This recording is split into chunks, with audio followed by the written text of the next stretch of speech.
Chapter 1. Cola for Divine Power. The rejected wage slave activates the multiverse terminal. Lu Ran, let's part ways.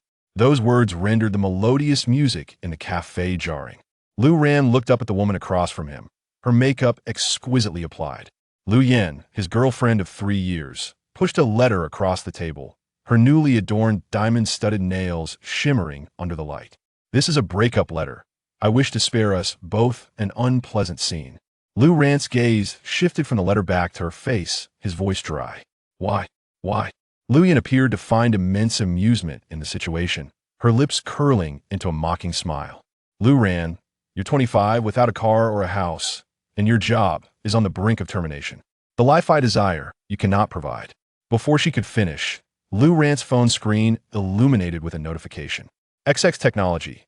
Mr. Lu Ran, we regret to inform you that due to business adjustments, your position has been terminated. Please complete your resignation procedures within 3 days.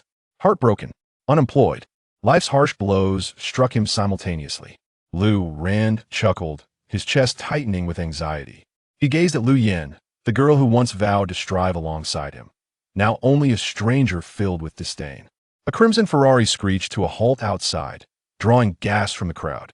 The door swung open, and a young man clad in a Versace floral shirt stepped out, effortlessly traversing the throng towards Lu Yen, wrapping an arm around her waist. Babe, all sorted? The youth cast a glance at Lu Ran, his eyes reflecting the disdain one might reserve for an insignificant insect. Wang Kai, a wealthy second-generation heir, Lu Yan's current boyfriend. Lu Yen melted into Wang Kai's embrace, her face adorned with a sycophantic smile. Go, it's all clear now. Wang Kai nodded in satisfaction, pulling out a thick wad of cash from his pocket and slapping it onto the table. Here, your breakup fee. He looked down at Lu Ran, malice evident on his lips. Buddy, don't say I'm not taking care of you. A person like you will never earn this much in a lifetime, let alone buy a restroom in this city. Humiliation. A sharp, knife-like insult. Lu Ran clenched his fists tightly beneath the table, his nails nearly piercing his skin. He remained motionless, quietly etching the visage of this couple into his memory. Just then, the sky darkened abruptly. Boom! A tremendous sound shattered the heavens. Everyone looked up in horror. The sky resembled a shattered mirror, countless fissures appearing. Following this, innumerable black cubes, trailing long tails of fire, plummeted towards the earth. Ah, what is that? Is it the end of the world? Screams, cries, and the sounds of crashing cars engulfed the city in chaos. One black cube smashed onto the street outside the cafe, flattening a car into a metal disc. Curiosity overshadowed fear, and some began to approach cautiously. Wang Kai was startled, but quickly regained his composure, excitement creeping onto his face. Interesting extraterrestrial technology? Lu Ran remained still, fixated on the cube, his mind racing. The old world seemed on the verge of collapse. Suddenly, a sharp pain pierced through his brain, as if a steel needle were stirring within. The world before him began to distort, blurring, as streams of golden, code-like data surged into his vision. The pain arrived swiftly, but departed just as quickly. When Lu Ran opened his eyes again, the world was irrevocably altered in his sight. An invisible membrane now cloaked his retina, enabling him to perceive information invisible to ordinary eyes. Before him, the table revealed the inscription ordinary wood, worth 0.01 red dust chi. Lu Yen was marked as materialistic, soul corrupted by materialism. Beside her, Wang Kai appeared as a shell hollowed by debauchery, mixed fortune. A golden finger. Lu Ran's heart raced. Simultaneously, a black cube hovered in midair, clearly visible to all. Its surface displayed a striking inscription, Multiverse Exchange Terminal, codename 666, capable of equitable exchange with beings from all realms. The advent of the multiverse insight, and that mysterious terminal represented the most significant turning point in his life. He forced himself to suppress his shock and observe calmly. A greasy middle-aged man, perhaps hoping to strike it rich, removed his gold watch and placed it on the exchange platform that emerged beneath the cube. The cube emitted a beam of white light, and the watch vanished, leaving only a rusted piece of iron on the platform. The man's face fell. Laughter erupted from the surrounding crowd. What a worthless contraption, swallowing gold and spitting out rubbish. Yet Lu Rant's gaze did not linger there. He activated the multiverse inside eye, scanning the chaotic street. Soon, he spotted another neglected black cube in a secluded alley. Multiverse Exchange Terminal, codename 007. Beneath the label, a line of blood red, flashing urgent warnings appeared. Link target, Liang Lianyu Jinshin current status, extremely critical. Trapped in a 9 suns burning heart array, essence depleted, near dehydration, mind unclear.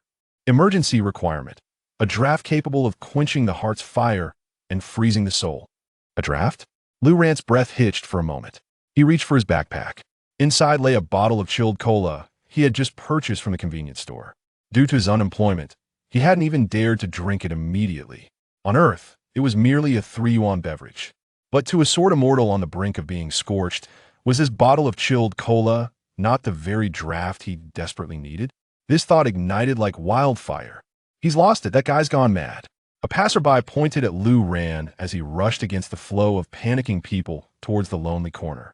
Is he out of his mind? What's he doing? Laughter and admonitions filled the air, but Lu Ran heard none of it. In his eyes, only the codename 007 terminal and the fateful cola in his backpack remained. He dashed into the alley, his hand trembling as he retrieved the still-cold bottle of cola. Let's gamble. Lu Ran gritted his teeth and placed the cola firmly on the exchange platform of the 007 terminal. 1 second. 2 seconds. The terminal remained unresponsive. Outside the alley, Wang Kai embraced Lu Yin, mockingly observing the scene. What a pauper! Has he gone mad thinking about money? Does he think a bottle of cheap drink can exchange for something precious? Ridiculous! Lu Yin stifled laughter, her eyes brimming with contempt. However, just as their words fell, Virum, the 007 terminal suddenly trembled violently. A dazzling crimson beam erupted from the terminal. The red light soared like a dragon, piercing the clouds in an instant. The entire city was bathed in a resplendent crimson hue, an anomaly in the heavens. A mythic descent. The laughter at the alley's entrance abruptly ceased, leaving only expressions of shock and disbelief. Wang Kai's mockery froze on his face, while Lu Yin covered her mouth, her eyes wide with incredulity. Lu Ran stood at the center of the crimson light, his heart nearly leaping from his chest. Exchange successful. You provided life-saving divine water, fulfilling the Sword Immortal's urgent need, and received a mythic-level reward. Reward, chaotic sword body Dauta. A golden sphere, the size of a fist, floated out from the terminal, directly merging into Lu Rant's brow. Boom! A terrifying power exploded within him. Muscles, bones, meridians, blood, every cell in his body was being decomposed and restructured. Black impurities mingled with the foul sweat erupted from his pores in a frenzied manner, as his body underwent a transformation at an astonishing pace. Within mere breaths, he felt himself infused with explosive power. In the distance, the shrill wail of sirens drew nearer. This blaring crimson light had alerted the authorities. Simultaneously, avaricious gazes, born from the chaos, were cast in his direction. Lu Ran understood that this place was no longer safe for him.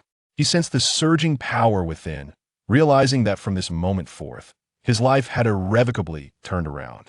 Lowering the hood of his sweatshirt to obscure half of his face, he cast one last glance at the stunned couple at the alley's mouth before darting into another narrow passage, swiftly disappearing into the tumultuous crowd. Chapter 2. The Blue Light of the Wealthy Second Generation, My Red Light. With a resounding bang, Lu Ran exerted all his strength to shut the iron door of his rented room, pressing his back firmly against the door panel, panting heavily. Only after ensuring his safety did he relax, sliding down to the floor. His heart continued to pound wildly within his chest, a mixture of fear and exhilarating excitement. He opened his palm, a faint red halo swirling within it, emanating an aura that was both mysterious and formidable. This was the phenomenon brought forth by a mythic-level reward. Lu Ran quickly activated his phone, connecting to the intermittent network, and began to frantically gather information. The global network had erupted in a frenzy. Less than an hour after the arrival of the exchange terminal, the entire order of the world had been thoroughly upended. Some had exchanged ancestral antiques for a toy gun that could spew fire, while others traded a bag of diamonds for a moldy piece of bread. Soon, the authorities issued an urgent announcement, providing a preliminary explanation of the exchange rules. The brilliance produced upon successful exchange was categorized into 6 levels based on the rarity of the reward. White light signified the ordinary level. Green light represented the fine level. Blue light denoted the rare level. Purple light indicated the epic level. Golden light symbolized the legendary level, and red light represented the mythic level. Currently, the highest known level globally is blue light. Upon reaching this point, Lu Ran glanced at the remaining glimmer of red light in his palm, a cold smile forming at the corners of his mouth. Starting at the pinnacle, he clicked on the trending topics of the social platform, where the first entry boldly proclaimed the chosen one Wang Kai. In the video, Wang Kai stood exuberantly beside a crushed limited edition Ferrari. He cast the car key into the exchange terminal, unleashing a dazzling blue light. Exchange successful. Obtained rare level reward. Indestructible skill fragment. In the video, Wang Kai smashed a nearby fire hydrant with a punch, drawing gasps from onlookers. Lu Yin, resembling a proud hostess, nestled beside him, exultantly boasting to the camera. Did you see? Only someone like Brother Kai can receive heaven's favor. The video was wildly shared, and Wang Kai was lauded by countless individuals as the chosen one, basking in unparalleled glory. Is blue light truly worthy of such ostentation? Lu Ran scoffed, devoid of any jealousy, instead tinged with a hint of pity, trading a multi-million sports car for a fragment of a rare-level external skill, while he, with a mere bottle of soda worth 3 yuan, had obtained a unique mythic-level Daokit. Without comparison, there's no harm. Lu Ran turned off his phone, disregarding the clamor of the outside world. He began to scrutinize his own transformation. Upon the integration of the chaotic sword body Daoka into his being, his strength, speed, and reflexes had surged exponentially. He could distinctly feel the golden Daoka within his dantian slowly rotating, with each rotation sending a faint yet pure energy coursing through his entire body. At that moment, his phone vibrated again, an urgent news alert cutting in. Emergency notification.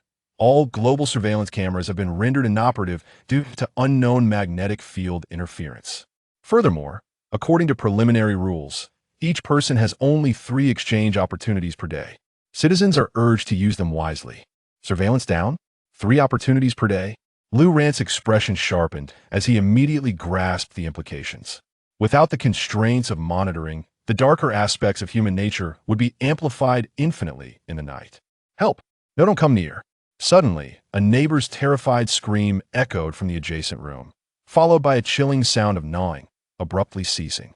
Lu Ran's body stiffened, and he held his breath, using the insight eye of all realms to peer next door. He beheld the neighbor's body contorting in a grotesque manner, green spots sprouting on their skin, emitting low growls as they crouched on the floor, feasting on something. The realization that a failed exchange had summoned a monster sent shivers down Lu Ran's spine. Order was collapsing faster than he had imagined. Having utilized only one of his exchange opportunities that day, he still had 2 left. He could not afford to squander them. Lu Ran decisively began rummaging through his cramped, rented room. He unearthed the breakup letter left by Lu Yin, a cheap silver ring he had once intended for a proposal, an old MP4 filled with melodramatic soap operas, instant noodles, Ergo 2, expired magazines. These items, deemed worthless trash in the old world, might correspond to some peculiar demands of otherworldly beings in a new reality. He stuffed these items into his backpack, grabbed a fruit knife from the kitchen, and clutched it tightly. As night fell, the city's power system became increasingly unstable, lights flickering ominously. From afar, shouts of looting and piercing screams echoed through the streets. Lu Ran took a deep breath and twisted the doorknob. The hallway lay in darkness, thick with the scent of blood. Utilizing his inside eye, he clearly discerned that the now zombified neighbor was aimlessly wandering at the stairway's entrance. Rather than confronting the creature directly, he opted to escape through the window. The rented room was on the 2nd floor, an effortless task for him now. He landed smoothly, merging into the shadows of the city. The street lay in disarray. Moments ago, he had witnessed a group of thugs attempting to break into an ATM, only to be torn to shreds by a mutated stray dog that had doubled in size, springing from the darkness. This world was no longer the familiar realm he once knew. Enduring a wave of nausea, Lu Ran tightened his grip on the fruit knife. Anxiety, exhilaration, and a flicker of anticipation for the future intertwined within him. He refrained from lingering on the main road, instead diving into a convoluted area of the old city slated for demolition. The terrain here was intricate and rarely traversed, yet according to the inside eye, scattered exchange terminals were densely packed. Upon entering this wasteland, Lu Ran was immediately bombarded with an array of information tags. Code 233. A starving ogre requires a substantial amount of fresh flesh. Code 555. A deep-sea naga seeks beautiful stones from the land. Code 886. A necromancer is searching for a vessel to contain souls.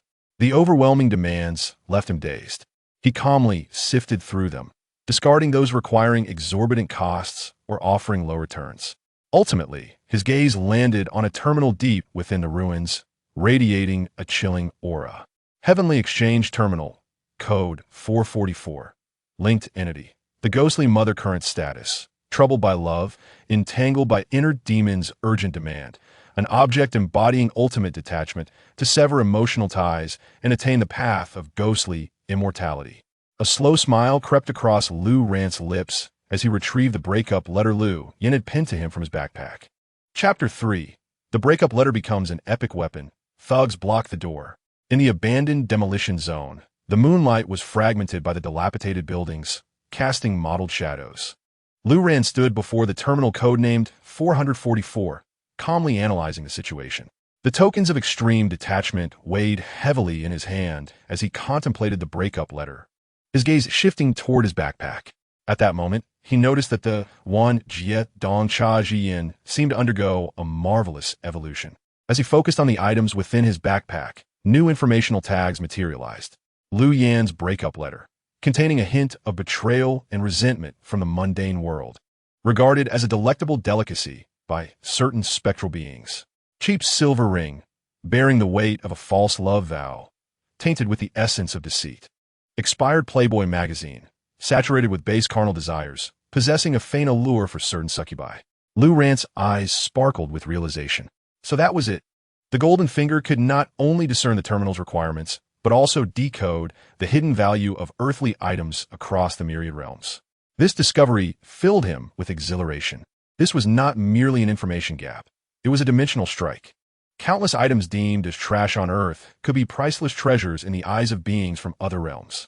He gazed at the breakup letter, feeling no trace of turmoil, even finding it somewhat amusing. Lu Yen, thank you for your callousness. It will soon yield a grand gift for me. Without hesitation, he placed the breakup letter on the exchange platform. The terminal emitted a faint glow, though not overwhelmingly bright. Demand satisfaction level. 60 not enough? Lu Ran's eyes flickered as he recalled the silver ring he had once intended to use for a marriage proposal. He retrieved it and placed it alongside the breakup letter. The depth of his previous affection now felt utterly ironic. As the ring was set down, the terminal's prompt changed instantaneously. Demand satisfaction level, 95. The essence of betrayal and detachment within the tokens has reached the required threshold. Humming, the exchange terminal vibrated violently, unleashing a bizarre purple beam of light that illuminated half the night sky with an eerie brilliance. Epic. Exchange successful. You have provided tokens of detachment, fulfilling the demands of the underworld's ghost mother to sever emotional ties and receive an epic reward.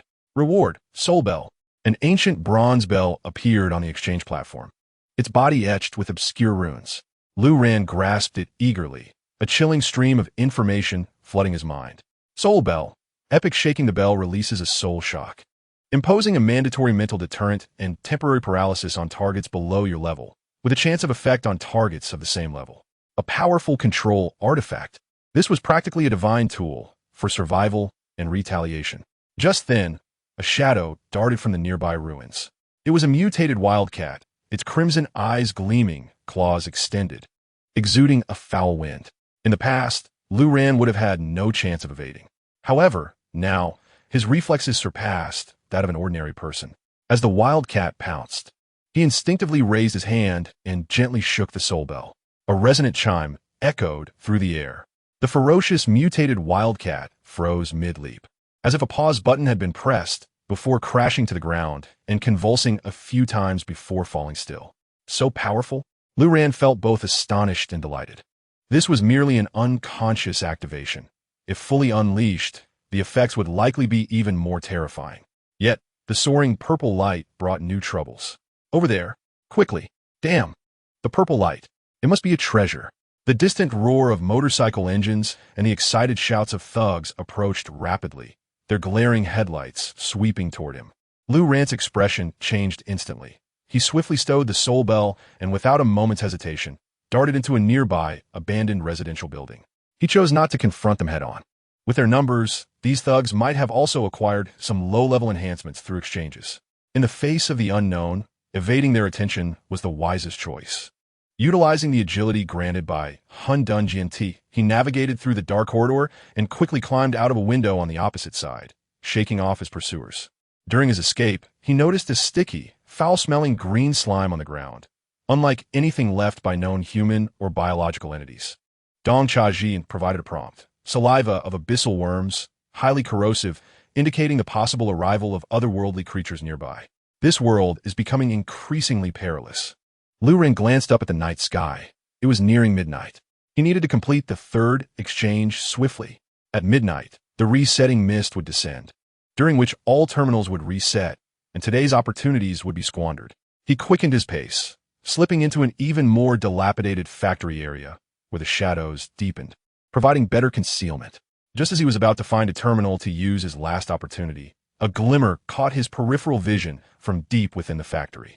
It was not the light of the terminal itself, but a pure, golden glow emanating from within. Lu Rant's heart raced as he stealthily approached. In the deepest part of the factory, a terminal covered in dust stood quietly, inconspicuous. Yet, Lu Rant's Wan Jiadong Cha Jiyin revealed its true nature. Zhu Tianji Huan Terminal, codename 1024, link target, mechanical intelligence brain attempting to break through computational bottleneck, current status, logic trapped in a dead loop. Data redundancy, urgent need. A piece of entertainment data devoid of logic, filled with sentimentality and randomness, to disrupt its solidified programming. Entertainment data devoid of logic? Lu Rant's breath caught sharply. He suddenly recalled the old MP4 in his backpack, filled with the melodramatic soap operas he had watched with Lu Yin, tales of domineering CEOs falling in love, tearing through enemies, and mother-in-law versus daughter-in-law battles. Was there anything more suited to the need? This was undoubtedly a fortuitous opportunity. Excited, Lu Ran took out the MP4, ready to input it. Suddenly, an urgent vibrating sound from his phone shattered the stillness of the factory, piercingly loud. His heart raced as he pulled out his phone. The caller ID displayed Lu Yin. Chapter 4. The bell rings, the blade appears. Tonight, I am the demon. The golden light, like molten lava, illuminated every inch of the crumbling factory, bathing Lu Ran in its glow as the metal ring on his wrist radiated warmth. A new dimension unfolded within his consciousness, vast, expansive, filled with infinite possibilities. The thrill of this legendary item, quantum portable space, had barely settled in his heart before it was shattered by the shrill ringtone of his phone. In that moment of intertwining silence and joy, the sound struck like a death knell. Outside the factory, the motorcycle engines had silenced, and the chaotic footsteps of 5 thugs drew near, the ringtone undoubtedly the most precise beacon in night. Lu Rant's brow furrowed as he pulled out his phone. The 2 words flashing on the screen extinguished the last flicker of warmth in his heart. Lu Yin. He could almost envision her voice on the other end, boasting in a condescending tone about the blue light acquired from Wong Kai's sports car. It was absurd, akin to a frog at the bottom of a well bragging to an eagle above about its recent mosquito feast. How utterly ludicrous. Lu Ran expressionlessly pressed the mute button and tucked the phone back into his pocket. The version of himself that would have lost sleep over a single message from her had perished entirely in the cold coffee he had consumed that afternoon. The world felt serene. His mind cleared as never before. Survive. Then, seize everything that could make him stronger. Damn it, the kid's inside. Block the door. Climb through the window. The mob had lost their patience, clamoring to find an entrance. Lu Ran paid no heed to these rabble. His true threat emanated from the darkness itself. He tightened his grip on the bone knife tucked at his waist. The Hundun Jianti Dao Tai, enhancing his senses to a terrifying degree. He could hear the whispers of the wind, the subtle settling of debris, and the rushing of blood through his veins. It was precisely because of this heightened awareness that he detected a sound that should not have existed, a faint rustle of fabric brushing against the concrete floor. Just behind him, within a mere 5 meters. It was not one of 5 ruffians outside. Lu Ran's back instantly tensed, his muscles coiling like a drawn bowstring. He did not turn around. Almost instinctively, his left hand plunged into his pocket, firmly grasping the cold Shi Han Ling. At that moment, a shadow lunged forth from behind a rusted distribution box. Swift, a speed that transcended human limits. This shadow moved faster than an ordinary person, even surpassing Lu Ran's explosive capability following the fusion with Dao Tai. There was no roar, no threat, only the purest, most efficient intent to kill. A cold glint of the blade silently slashed towards Lu Ran's throat. The assailant had perfectly timed the attack, calculating that Lu Ran's attention was diverted by the ruffians outside. Anticipating the brief visual blind spot after the golden light extinguished and underestimating Lu Ran as merely an ordinary person fortunate enough to escape death. What he sought was not only the quantum portable space, but also Lu Ran's life. This was a professional hunter, unlike the raucous pack of hyenas outside. The blade sliced through the air, carrying the chill of death. Only a centimeter remained between the blade and Lu Ran's carotid artery. A sinister grin flickered across the assailant's face. Suddenly, a sharp, eerie chime rang out in the dead silence of the factory. The sound was not loud, yet it pierced through the air like an invisible steel needle, jabbing mercilessly into the assailant's mind. The malicious grin on his face froze. His body, lunging forward, was eerily suspended in midair, maintaining the posture of wielding the knife, every muscle convulsing violently, his pupils dilating, bloodshot. His soul felt as though it were gripped by an invisible hand, being torn apart mercilessly. In excruciating pain, he helplessly watched as the lamb to slaughter turned clumsily yet swiftly to face him. Lu Ran's expression bore no trace of a master-esque composure. It was the ferocity of a beast driven to the brink. The moment the shadow lunged, his body had already reacted. An extreme sidestep. Simultaneously, his right hand, gripping the bone knife, followed a cunning arc, thrusting upward with all his might into the soft abdomen of the assailant, exposed by his forward charge. The sound of the blade piercing flesh was both dull and clear. Lu Ran twisted his wrist. The knife turned within the assailant's body, churning his innards into a gruesome pulp. The assailant emitted a wheezing gasp, his vitality rapidly ebbing away. He would die without grasping how this seemingly unremarkable young man possessed such terrifying reflexes and ruthless killing techniques. Nor would he understand the nature of the deadly bell that had just tolled. Lu Ran withdrew the knife, warm blood splattering across his hand. The shadow collapsed softly, succumbing to silence. All of this transpired in the blink of an eye. What? Why is it silent? That kid, didn't he escape, did he? Outside the factory, the ruffians continued their quarrel over how to enter, oblivious to the fact that the prize they coveted had just executed a textbook counterattack. Chapter 5. First Kill. Search the body. As the midnight chime rang, the rules of the world were reset for me. The rich scent of blood mingled with the sweetness of rust, forcefully invading his nostrils. His stomach churned violently. Lu Ran leaned against the cold machine, bending over as he violently retched. Nothing emerged, only bile burning his throat. His hands trembled, uncontrollably shaking. This was no game. This was not a movie. Lying beneath him was a man who had been breathing merely 3 seconds ago. Now, he had ended this life with a kitchen bone knife. The sensation of death was warm and viscous, yet left a cold imprint in his palm. A wave of overwhelming fear and aftershock surged forth, threatening to obliterate his rationality. Lu Ran, you have killed. A voice screamed frantically in his mind. He gasped greedily, drawing in the cold air to forcibly cool his chaotic thoughts. He lifted his gaze. In his bloodshot eyes, fear was receding like a tide. In its place was a near-bestial coldness and resolve. Fear? What use is fear? Had he hesitated for even a fraction of a second, it would be him lying on the ground. This world no longer adhered to reason, nor did it uphold the law. Here, mercy was original sin. Hesitation was suicide. To survive, one must be more ruthless, swifter, and more resolute than those who wish to kill you. Lu Ran compelled himself to straighten up, no longer glancing at the corpse losing its warmth. He approached the body, crouching down. With his still trembling hand, he began to search the pockets. Searching the body, a practical survival skill learned in the apocalypse. He suppressed the physiological nausea that touching the corpse induced. His movements transitioning from clumsy to deft in under half a minute. The assailant bore little on him, being quite professional. A standard dagger, more refined than his bone knife. An empty magazine. and a pair of seemingly unremarkable black combat boots. Lu Ran's gaze lingered on the boots. Insightful, I activated. Swift wind boots, ordinary level upon infusing energy, temporarily enhances movement speed. Note, high physical cost. Indeed, there's something of value. Lu Ran swiftly removed the boots from the corpse's feet and donned them himself. They fit perfectly. Just as he finished putting on the boots and prepared to grasp the dagger, a melodious and ancient chime unexpectedly resonated from the distant horizon of the city. Zong, zong, zong. Midnight. The moment the chime struck, the entire world was muted. The shouts of the ruffians outside, the distant wail of sirens, the wind, all sounds vanished in that instant. Following this, a thick, liquid-like gray fog surged from all directions. It poured through shattered windows, seeped through cracks in walls, and rose from the ground. Within mere seconds, it engulfed the entire factory. Visibility plummeted to less than 3 meters. Zitowing folk. Lu Ran recalled the official notification. He instinctively glanced ahead.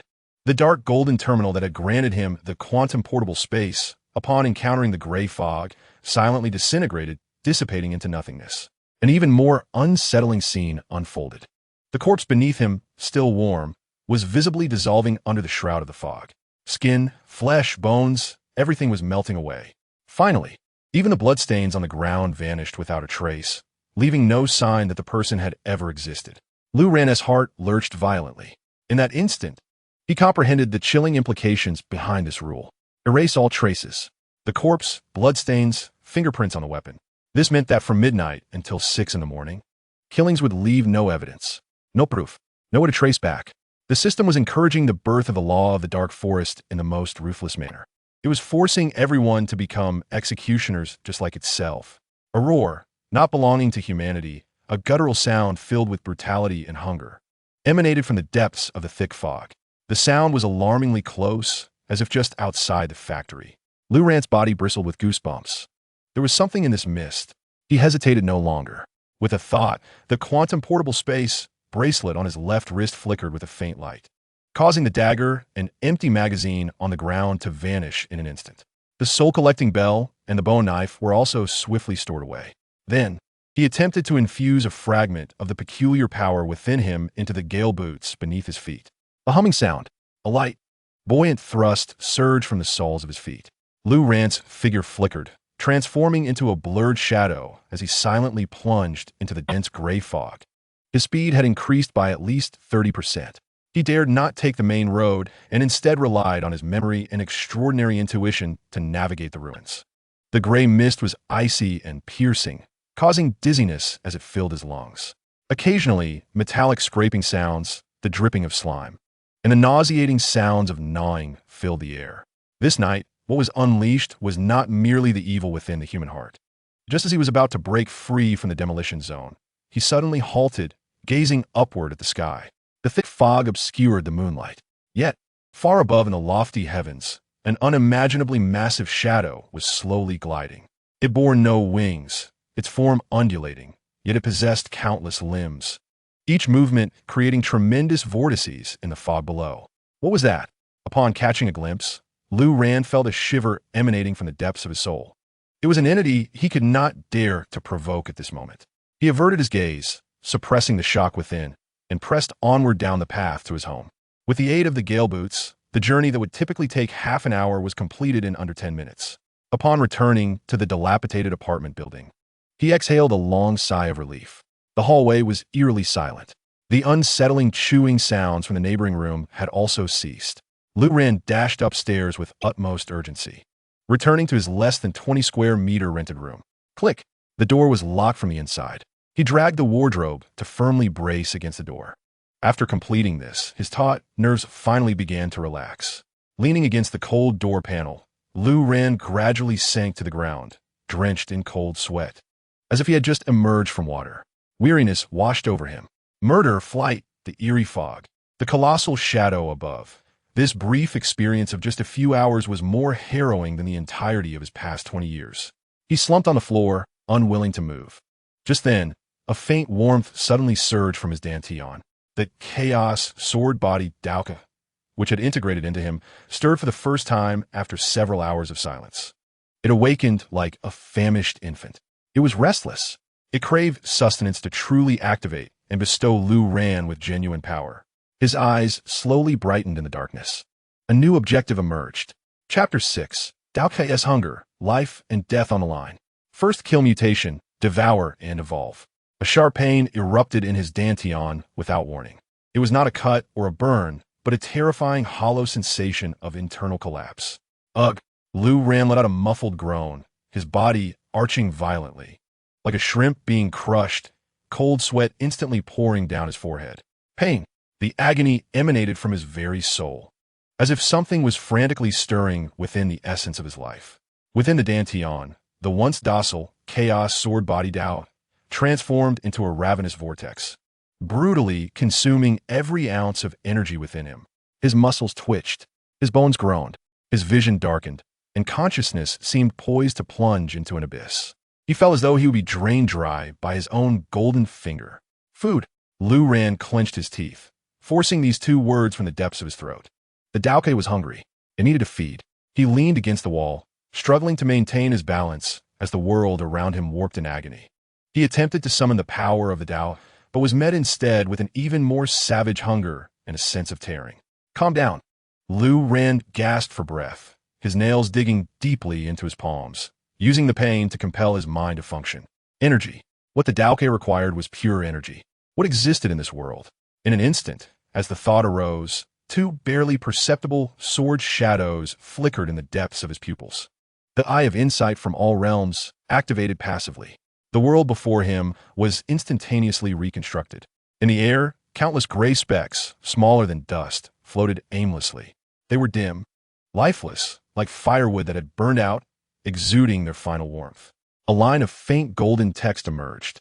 Weak ash energy, the lowest grade energy particles dispersed after the collapse of low-level world rules, harmful to most life forms, and the basic unit comprising the nullification mist. The Daokoth expressed extreme disdain for this energy. It felt as though a gluttonous gourmet had been force-fed a mouthful of sand, unable to satiate its hunger, instead igniting a furious wrath.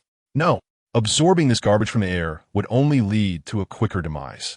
He must find a source of energy that was of higher concentration and pure quality. Lu Ran's thoughts raced amidst the torment. The remnants of the gray mist beasts, the crystal nuclei, a single term exploded in his mind. By slaying the monsters wandering in the gray mist, they would not be erased by the rules, but would leave behind a crystalline core containing their essence. That was the first hard currency in this new world. It was the perfect sustenance for the Daoke. This realization struck Lu Ran like a thunderbolt, cutting through all confusion in his mind. The goal was now clearer than ever. He had to find a first crystal nucleus before being completely consumed by the Daoke. But where to search? It was the early hours of the morning. The visibility outside was less than 3 meters within the nullification mist, teeming with bloodthirsty beasts. To venture out meant a near certain death. To stay in meant certain doom. Damn it, I'll risk it. Lu Ran spat out a mouthful of blood-stained saliva, the last vestige of hesitation in his eyes replaced by a feral determination. He grabbed his backpack, and with a thought, stored all the scavenged items into the quantum portable space, leaving only the cold standard dagger in his hand. He approached the window, lifting a corner of the curtain. Outside lay absolute silence, the fog forming a gray wall that pressed against his heart. Below, nothing was visible. Suddenly, a muffled roar, as though a throat were choking on shattered bones, echoed from below. Immediately after, the ear-piercing sound of glass shattering under heavy impact followed. Something was there, and close. Lu Ran's heart tightened, but the surge of bloodthirsty excitement that followed was unexpected. Danger is opportunity. He abandoned the idea of breaking through the front door. The fire escape of this old apartment building had long since fallen into disrepair, but the second-floor window faced a broad awning cluttered with debris below. He took a deep breath, enduring the twisting pain in his dantian, twisted the doorknob, and slipped into the pitch-black corridor. His footsteps were as light as a cat's. The heightened senses granted by the Daoke rendered the darkness no obstacle. First floor, second floor. He silently reached the window of the fire escape. Just as he prepared to leap out, a nauseating stench, mingled with the fresh scent of blood, surged up from the stairwell corner. Lu Ran's movements froze instantly. He recognized that smell all too well. It was the creature from the neighboring room, the one gnawing on bones. It had emerged. He held his breath and slowly peeked out, half his head extending to gaze downwards. The dim motion-activated light in the corridor flickered weakly, activated by the earlier shattering sound. In the swaying shadows, a distorted human figure was crouched at the foot of the first-floor stairs. It is the taciturn programmer next door. No, he can no longer be referred to as a human. His skin bears the pallor of a cadaver, his limbs contorted at unnatural angles, and his back arches high, as if something alive were striving to break free from within. He bows his head, ravenously gnawing on a gutted, mutated stray cat, emitting satisfied hisses from his throat. As if sensing the gaze from above, he abruptly lifts his head. What visage it is! His eyes are murky, bloodshot, and his mouth twists into an inhuman arc, adorned with shredded flesh and dark blood. He spots Luron. In those eyes, devoid of humanity, a primal desire for fresh flesh ignites. A roar erupts. He propels himself with all four limbs, like a spider liberated from the grip of gravity, racing up the vertical wall with a speed that defies the laws of physics, lunging towards Luron. Quick, too swift. Luron's pupils dilate, thoughts fleeing his mind as he turns and sprints up the stairs. Yet the creature's velocity exceeds his estimation. The Windwalker boots beneath his feet provide some enhancement. In the confines of the narrow corridor, evasion is futile. The stench of death draws ever closer. Third floor, fourth floor. In the blink of an eye, he reaches the platform of the fifth floor. Before him stands the iron door to the rooftop, escape now a distant dream. Behind him lurks the deathly beast. Life and death hang in the balance. Luron spins around, gripping his dagger tightly, instinctively adopting a defensive stance. The chaotic sword-bodied Dao within him awakens passively under the threat of mortality. A faint yet exceedingly pure stream of energy surges from his dantian, instantly coursing through his limbs. The aberrant neighbor lunges forward, sharp claws slicing through the air with a piercing shriek aimed directly at Luron's heart. Buzz, a nearly invisible, transparent sword-shaped barrier flickers into existence before Luron. Sword chi shield. Crack. The creature's claws collide with the barrier, producing a sound akin to metal snapping. 5 claws shattering simultaneously. The tremendous impact sends Luron stumbling back 3 steps, his back slamming against the cold iron door, his chest churning violently. Yet, he has withstood the assault. The creature, reeling in pain and inertia, freezes for a fraction of a second. Now is the moment. Luron's mind clears, fear dissipating entirely. The combat instincts of the Daoka seize control of his body. Rather than targeting the beast's head, he crouches down, his dagger tracing a cold arc through the air. It is a trajectory of death, precise to the millimeter. Thud! The dagger plunges hilt deep, piercing the creature's heart with deadly accuracy. The monster's movements come to an abrupt halt. A flicker of confusion crosses its murky eyes, and then its body collapses, as if its bones have been removed, slumping lifelessly. The corpse rapidly disintegrates into a heap of black ash. Amidst the desolate remnants, a crystal the size of a pigeon egg, emanating a faint gray light, lies quietly. The crystal core. Luron scarcely has time to catch his breath. The gut-wrenching hunger within him surges tenfold upon seeing the crystal core. He lunges forward, seizing the still-warm gem. Without the slightest hesitation, driven by the Dao's fervent urging, he consumes the crystal core whole, like a beast starved for 3 days. Chapter 7. Hands empty, grasping the crystal core, a pack of instant noodles exchanged for the life of a second-tier mist beast. The core dissolves upon entry. Its texture not that of hard stone, but rather a cool, slippery gel. In the next moment, a torrent of pure, overwhelming energy floods forth, violently cascading into the ravenous vortex within his dantian. Ugh! A satisfied groan escapes Luron's throat. The excruciating pain of his soul being wrenched from him vanishes under the influx of energy. In its place, he feels a profound sense of fulfillment, as every parched cell expands anew in warmth. Within his inner vision, the chaotic sword body greedily devours the energy, its previously dim sword-shaped runes now glimmering, their contours becoming clear and solid. A warm current flows back from the Dao, coursing through his limbs.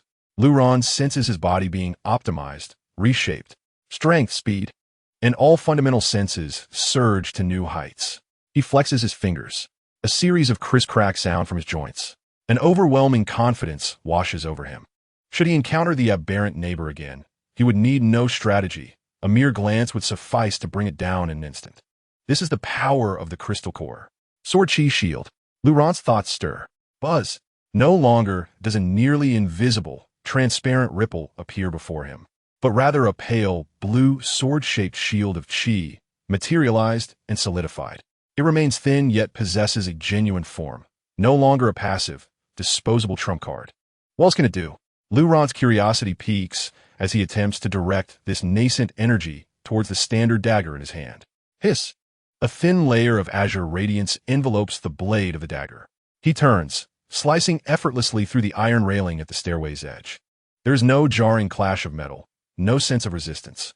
The sturdy iron pipe is severed silently, the cut smooth as a mirror, as if it were mere tofu. Such power! Lu Ran's eyes blaze with fervor. This is merely the lowest grade ash crystal core.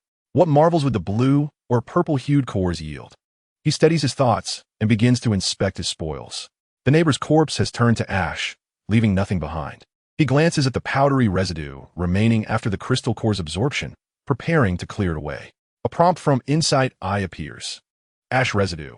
Powder containing trace amounts of interdimensional energy can be used as low-grade energy currency for transactions at select terminals.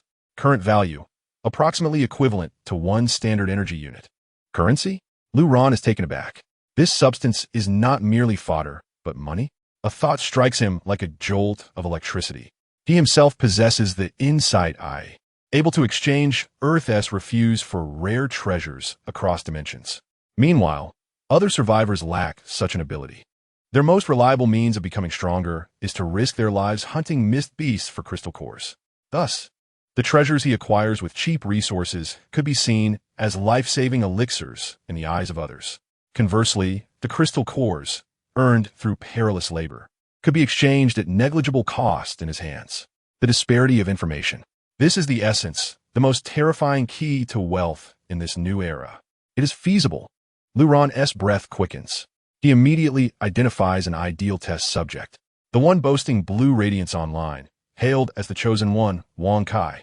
No, Wang Kai is too distant, and besides, it is currently the zero mist time, making location impossible. Lu Ran's gaze pierces through the walls, casting downwards. Earlier, as he descended, he had faintly heard faint weeping and weak pleas for help from a room on the 4th floor. Someone is alive. Moreover, Indira strides. He silently retreats to his own room, leaving the lights off, ghost-like, gliding to the balcony to observe below. Soon, he identifies a window on the 4th floor, illuminated by the dim glow of a cell phone screen. His enhanced vision allows him to clearly see a frail man curled up on the sofa, his lips cracked, his complexion ashen. Lu Ran activates Insight Eye. An exchange terminal, visible only to him, labeled 008, hovers above the man's head. A line of crimson text detailing his needs appears starkly. Linked subject, the hungry stray mage. Current urgent requirement, energy, any food containing energy. He has not eaten for 3 days. If he does not replenish energy soon, his magical core will collapse. High energy food. Lu Ran's eyes brighten completely. For a dying magician, what constitutes high energy food? The leg meat of a magical beast? The berries of the elf tribe? None of these. In the face of overwhelming hunger, a compressed biscuit, a sausage, or even a packet of instant noodles becomes a life-saving treasure. Such items are piled high within his quantum pocket space. Lu Ran's lips curled into a cold arc. He retrieved the most ordinary packet of braised beef noodles from his space. To enhance his bargaining power, he meticulously laid out the seasoning packet, sauce packet, and dehydrated vegetable packet.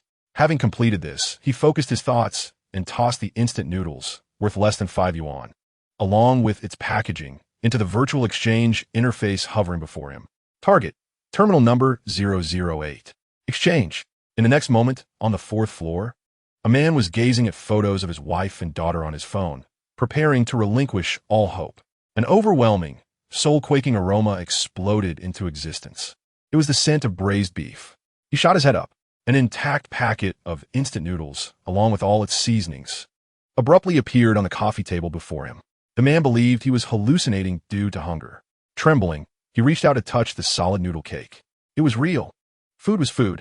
I am saved. The man erupted in joyous sobs, tearing open the packaging, disregarding the need to boil water. and directly stuffing the crispy noodle cake into his mouth, chewing frantically. Meanwhile, in Lu Ran's room, a gentle green light flickered.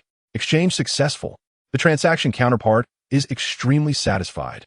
A crystal core, 3 times larger than the previous ash crystal core, radiating a faint green glow and pulsating with energy waves 10-fold stronger, materialized in Lu Ran's hand. Intermediate ash crystal core, condensed from the remains of a first-tier fog beast, containing relatively pure ash energy. Lu Ran tightened his grip on the crystal core, feeling the surging power within, his heart racing. With a packet of instant noodles, he had exchanged for an intermediate crystal core that could only be obtained by hunting a first-tier fog beast. His trash was another's treasure. Another's spoils were a packet of instant noodles to him. This business was viable, and moreover, it had the potential for monopoly. Chapter 8. S-Class Wanted. The captain of the Tianjin division has locked onto my mythical aura. At 6 o'clock in the morning, the melodious bells once again resonated across the sky. The zeroing mist that had engulfed the city rapidly dissipated as if devoured by an invisible maw. The first ray of sunlight pierced through the clouds, casting a deceptive golden hue over the battered city. The survivors pushed open their doors and windows, greedily inhaling the air free of decay. The madness and slaughter of the previous night left no trace. The world had been reset, yet everyone knew that something had irrevocably changed. Lu Ran stood by the window, feeling the warmth of the sunlight. Despite a sleepless night, he felt no fatigue. The intermediate ash crystal core, acquired through the instant noodles, had been completely absorbed by Dao Tai, leading to a leap in power. If the first crystal core had transformed him from an ordinary person into an elite special soldier, then the second intermediate crystal core had propelled him directly into the realm of the extraordinary. His strength, speed, and reflexes had at least doubled. Lu Ran flexed his fingers, the joints cracking in a series of crisp pops, as if performing an ode to power. The chaos sword body Dao Tai had also been sufficiently nourished, resulting in a more refined sword aura. With a flicker of thought, a green energy shield appeared before him, now as solid as tangible matter. More importantly, the total amount of sword aura within him was sufficient to support him in unleashing a dozen silent energy blades capable of slicing through iron pipes. This would be his strongest attack method at this stage. It was time to replenish his ammunition. Lu Ran opened the door, and the corridor returned to its former silence. He did not immediately step outside. Instead, he powered on an old laptop to check the latest online information. After a night had passed, the online sentiment had completely shifted. No longer was there panic. Instead, a blatant declaration of the law of the jungle prevailed. An organization known as the Blood Wolf Gang openly posted on the local forum of Jiangxing, announcing their occupation of the grain and oil wholesale market in the western part of the city. Anyone seeking food must exchange it for crystal cores or women. Attached to the post was a shocking photo of a dozen headless corpses, a gruesome sight. The zeroing mist may have erased traces, but the photo preserved the bloodshed forever. Meanwhile, Wang Kai was not idle. He had gathered a group of wealthy, second-generation youths and retired bodyguards, seizing the largest Hualien supermarket in the city center. Proclaiming himself the lord of the New World, he announced with great fanfare that he would infinitely purchase crystal cores using luxury goods and gold. Countless survivors who had lost their wealth in the apocalypse, now left with only power, flocked to him. Order was being re-established in a new, more savage manner. Crystal cores had undoubtedly become the hard currency of this new world. Lu Ran observed this information with an expression as calm as a placid lake. Whether it was the Bloodwolf Gang or Wang Kai, to him, they were but children playing house. They were still competing for resources in the most primitive manner. He had already positioned himself at the pinnacle of the rules, playing the role of the central bank. Just then, a prominently bolded official announcement caused his eyelids to twitch. Emergency notice from Jiangxing Tianjin Division. A citywide search is underway for the mysterious individual who caused a mythic-level red glow at the intersection of Jiefang Road at 3 in the afternoon yesterday. This individual holds significant strategic importance for our city's research on exchange terminals. Those with information, please report immediately. Verification will yield a reward of Blue Extraordinary Potion. Malicious concealment or harboring will be treated as an enemy of the official. Below, a fuzzy photo of a silhouette was attached.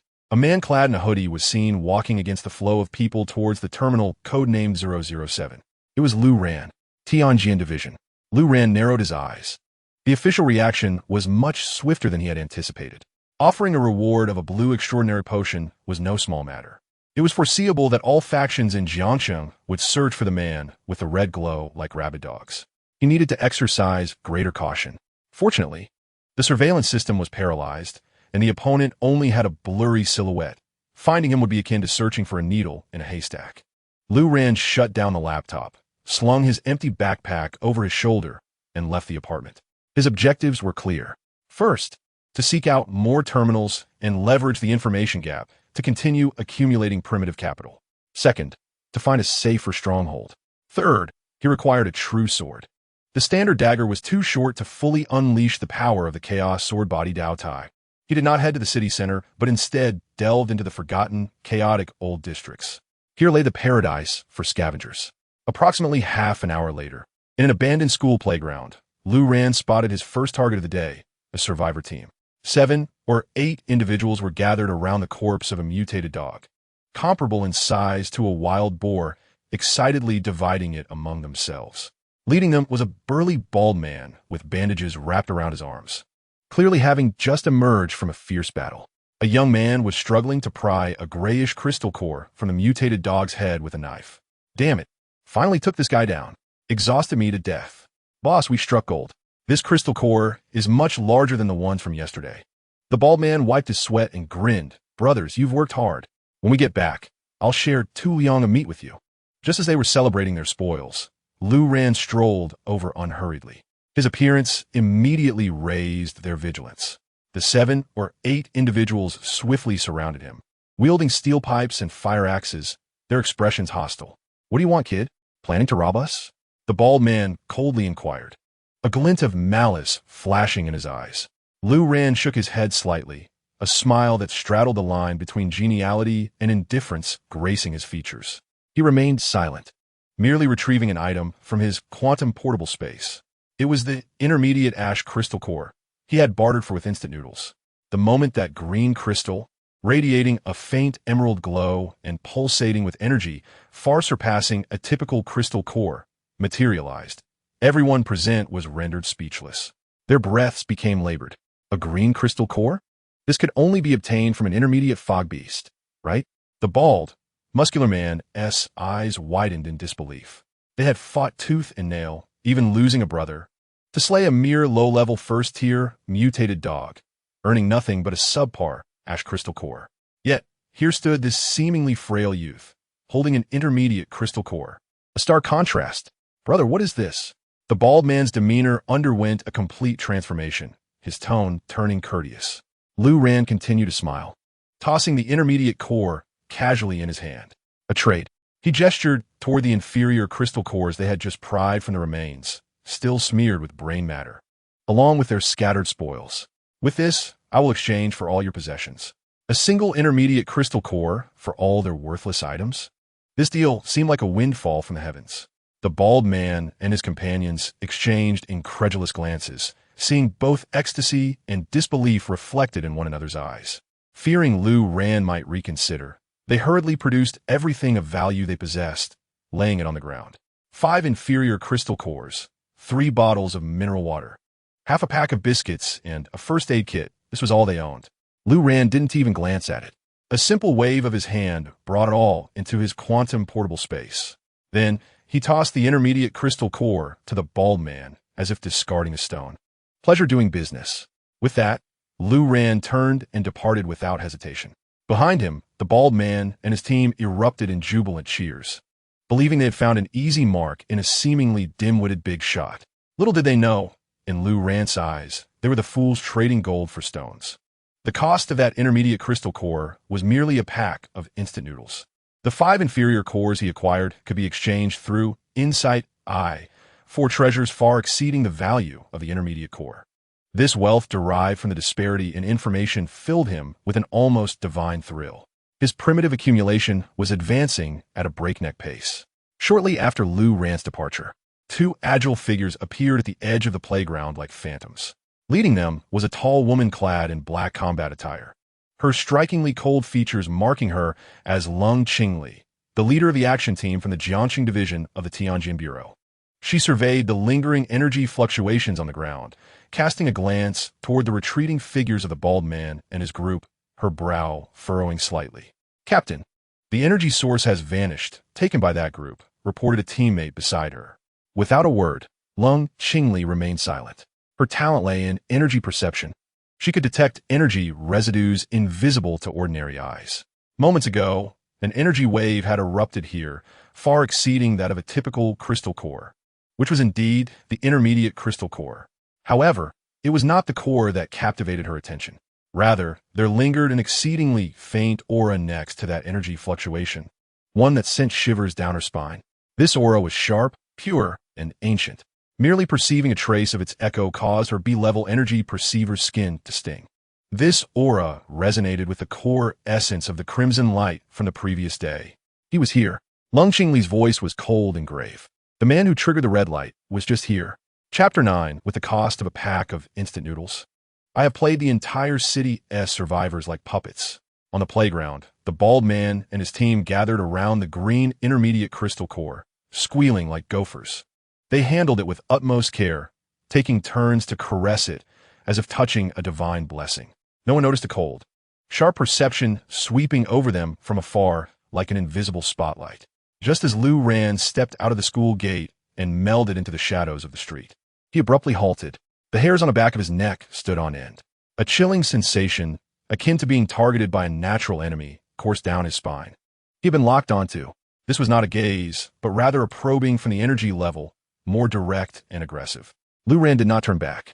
He maintained his pace, adopting the gait of an ordinary survivor with a hint of vigilance, and turned into a convoluted alley. That sensation lingered on him for 3 seconds. 3 seconds felt as long as 3 centuries. It was analyzing, judging, and ultimately retreated without pursuing him. Only when that feeling completely dissipated did Lu Ran slip into a dilapidated residential building, pressing his back against the cold wall, his heart racing in his chest. A formidable opponent. The Tianjin Bureau. The name of that official organization immediately flashed in Lu Ran's mind. The crimson light he had ignited and the recent crystal core transaction had thoroughly alarmed the authorities. Jiangxing was transforming into a colossal whirlpool. Officials, gangs, newly risen powers like Wang Kai, and hidden players like him were all stirring the waters. He needed to augment his strength swiftly and change his location. Lu Ran's gaze turned icy, a resolution forming. He felt like a child flaunting a gold brick in public, vulnerable to being targeted by ravenous wolves. His apartment was no longer safe. As he navigated the maze-like alley, he plotted his next steps. 8 inferior crystal cores would serve as his startup capital. He required a place where he could trade and gather intelligence. The Jiangxing Sports Arena, a temporary refuge established by the authorities. This largest gathering place for survivors was a melting pot of information, yet also a stark display of human nature laid bare. Half an hour later, Lu Ran stood atop a high-rise opposite the sports arena, utilizing his enhanced vision to survey the scene below. The entrance of the arena was fenced off with barbed wire, and several expressionless soldiers stood guard, maintaining a fragile order. Thousands of survivors formed a lengthy queue, waiting for their ration of thin gruel distributed by the authorities. Each face bore the marks of numbness, hunger, and despair. At the end of the line, ragged individuals clustered around a makeshift trading area. The black market, tacitly permitted by the authorities. People exchanged anything they could scavenge for essential supplies to survive. A pack of cigarettes might procure half a moldy loaf of bread. A bottle of clean water could compel a man to part with his wife. It was chaotic, primal, yet brimming with a savage vitality. Lu Ran's gaze swiftly scanned the trading area, soon locking onto a target. A young man in his early 20s with strikingly bright yellow hair was surrounded by admirers like a star. The yellow-haired young man's face was suffused with uncontainable pride. He spread his palms, revealing 3 dull gray crystal cores nestled within. "See this? I fought tooth and nail to take down a fog dog last night. And these are the spoils. Now I'm also an ability user. One day, I'll be like young Master Kai, playing with blue light," he boasted, relishing the envious and jealous gazes from those around him. These 3 crystal cores constituted all his possessions and the capital for his bragging rights. This was the one. Lu Ran lowered his hat brim, descended from the high-rise, blended into the crowd, and approached the trading area. He squeezed through the onlookers and stood before the yellow-haired youth. How much for the crystal cores? Lu Ran's voice was flat. Huang Mao cast a sidelong glance at him, and, upon noticing his plain attire, which resembled that of the refugee serving porridge, immediately displayed an expression of disdain. Selling? Can you afford it? This is hard currency. One exchange. Bring me 10 packs of compressed biscuits and 5 bottles of mineral water. Huang Mao's exorbitant demands elicited laughter from those around. Food and water were deemed more precious than gold. Lu Ran shook his head. I have neither food nor water. Then get lost. Don't waste my time with business. Huang Mao waved his hand impatiently, as if swatting away flies. Lu Ran remained unmoved. He slowly extended his hand, palm open. Nestled within his grasp was a crystal core the size of a pigeon egg, a vibrant emerald hue radiating a soft glow, resting quietly in his palm.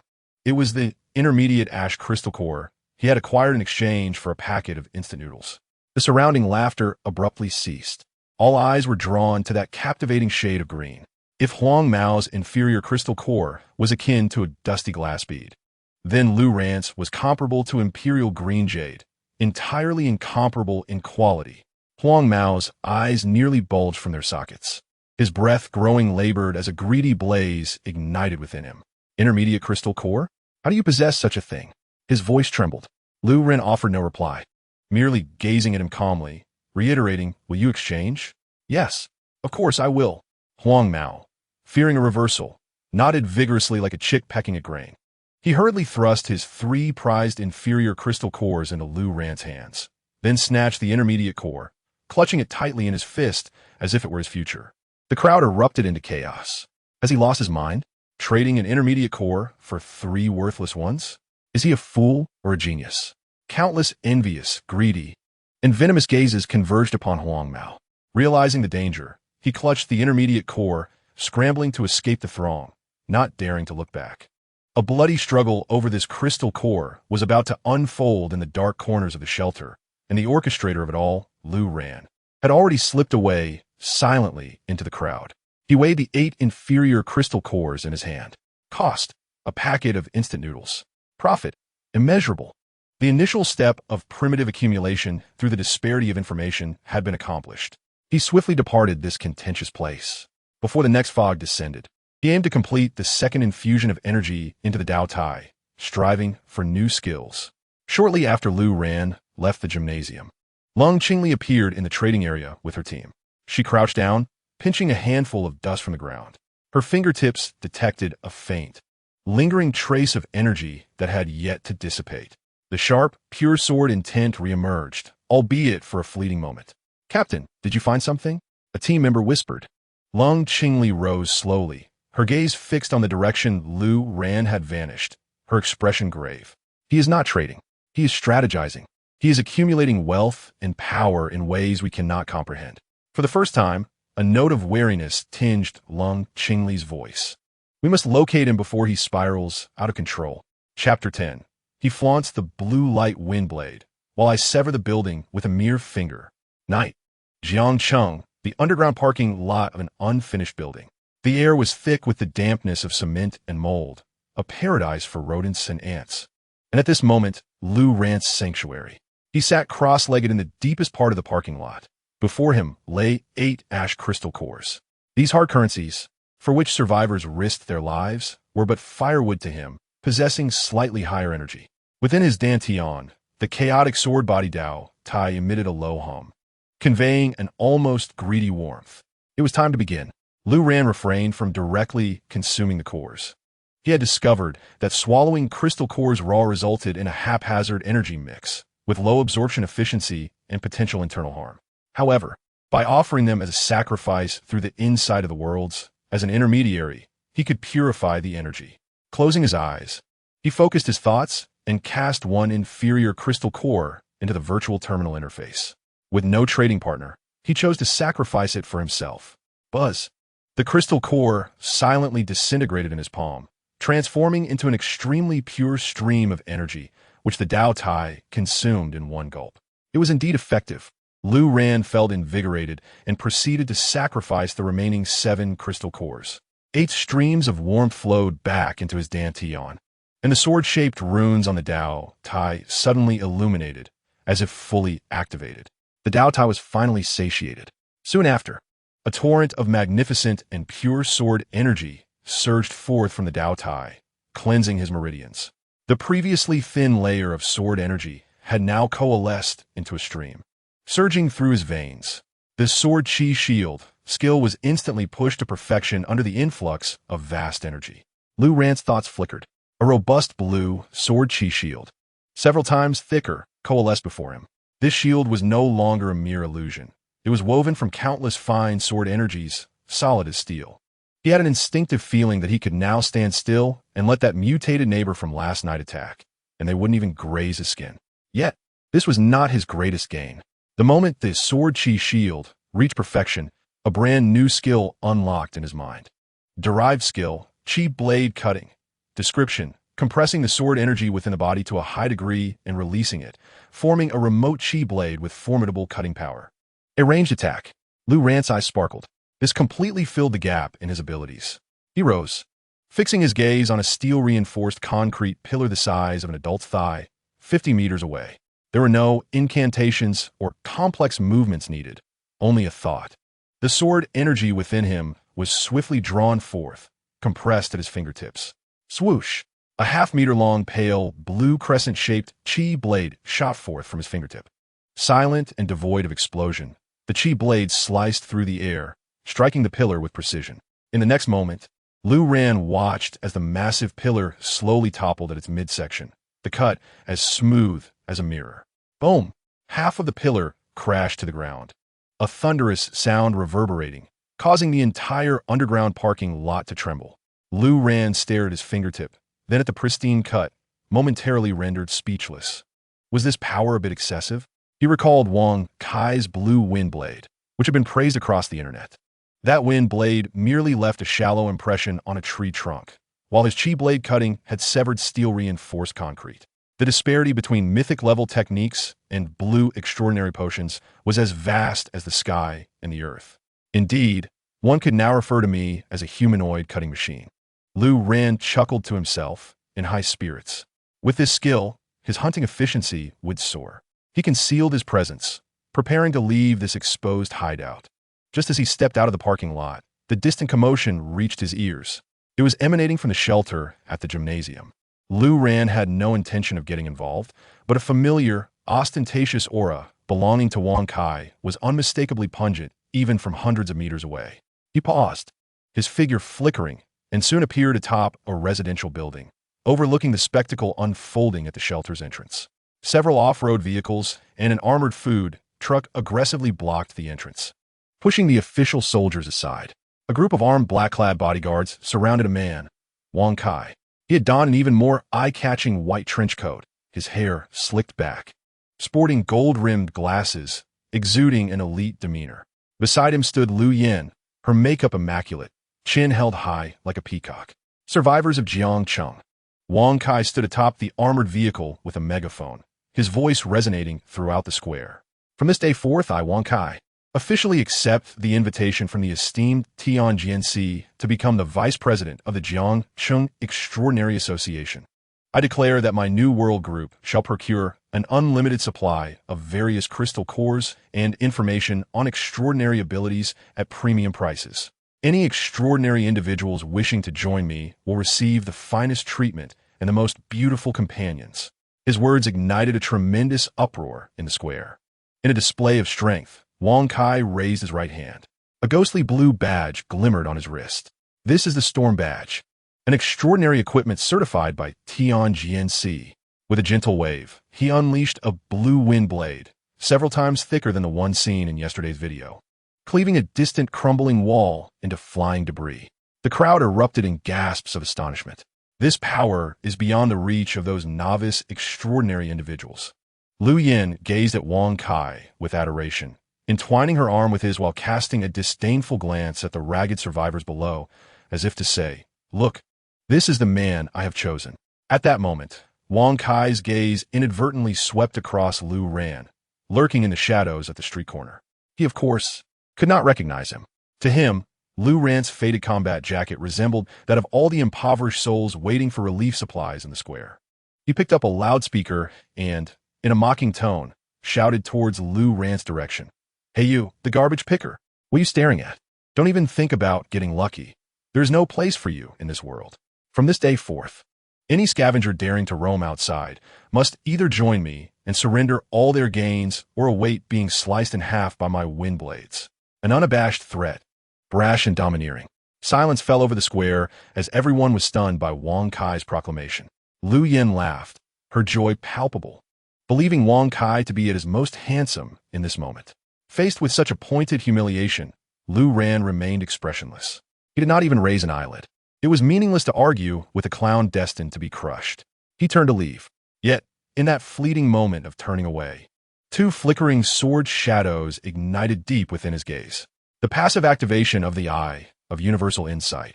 His sight transcended Wang Kai, bypassing the cacophonous crowd, landing on the Huayan supermarket behind Wang Kai, which he had claimed as his own. Atop the supermarket, a special terminal, visible only to him, glowed faintly in midair.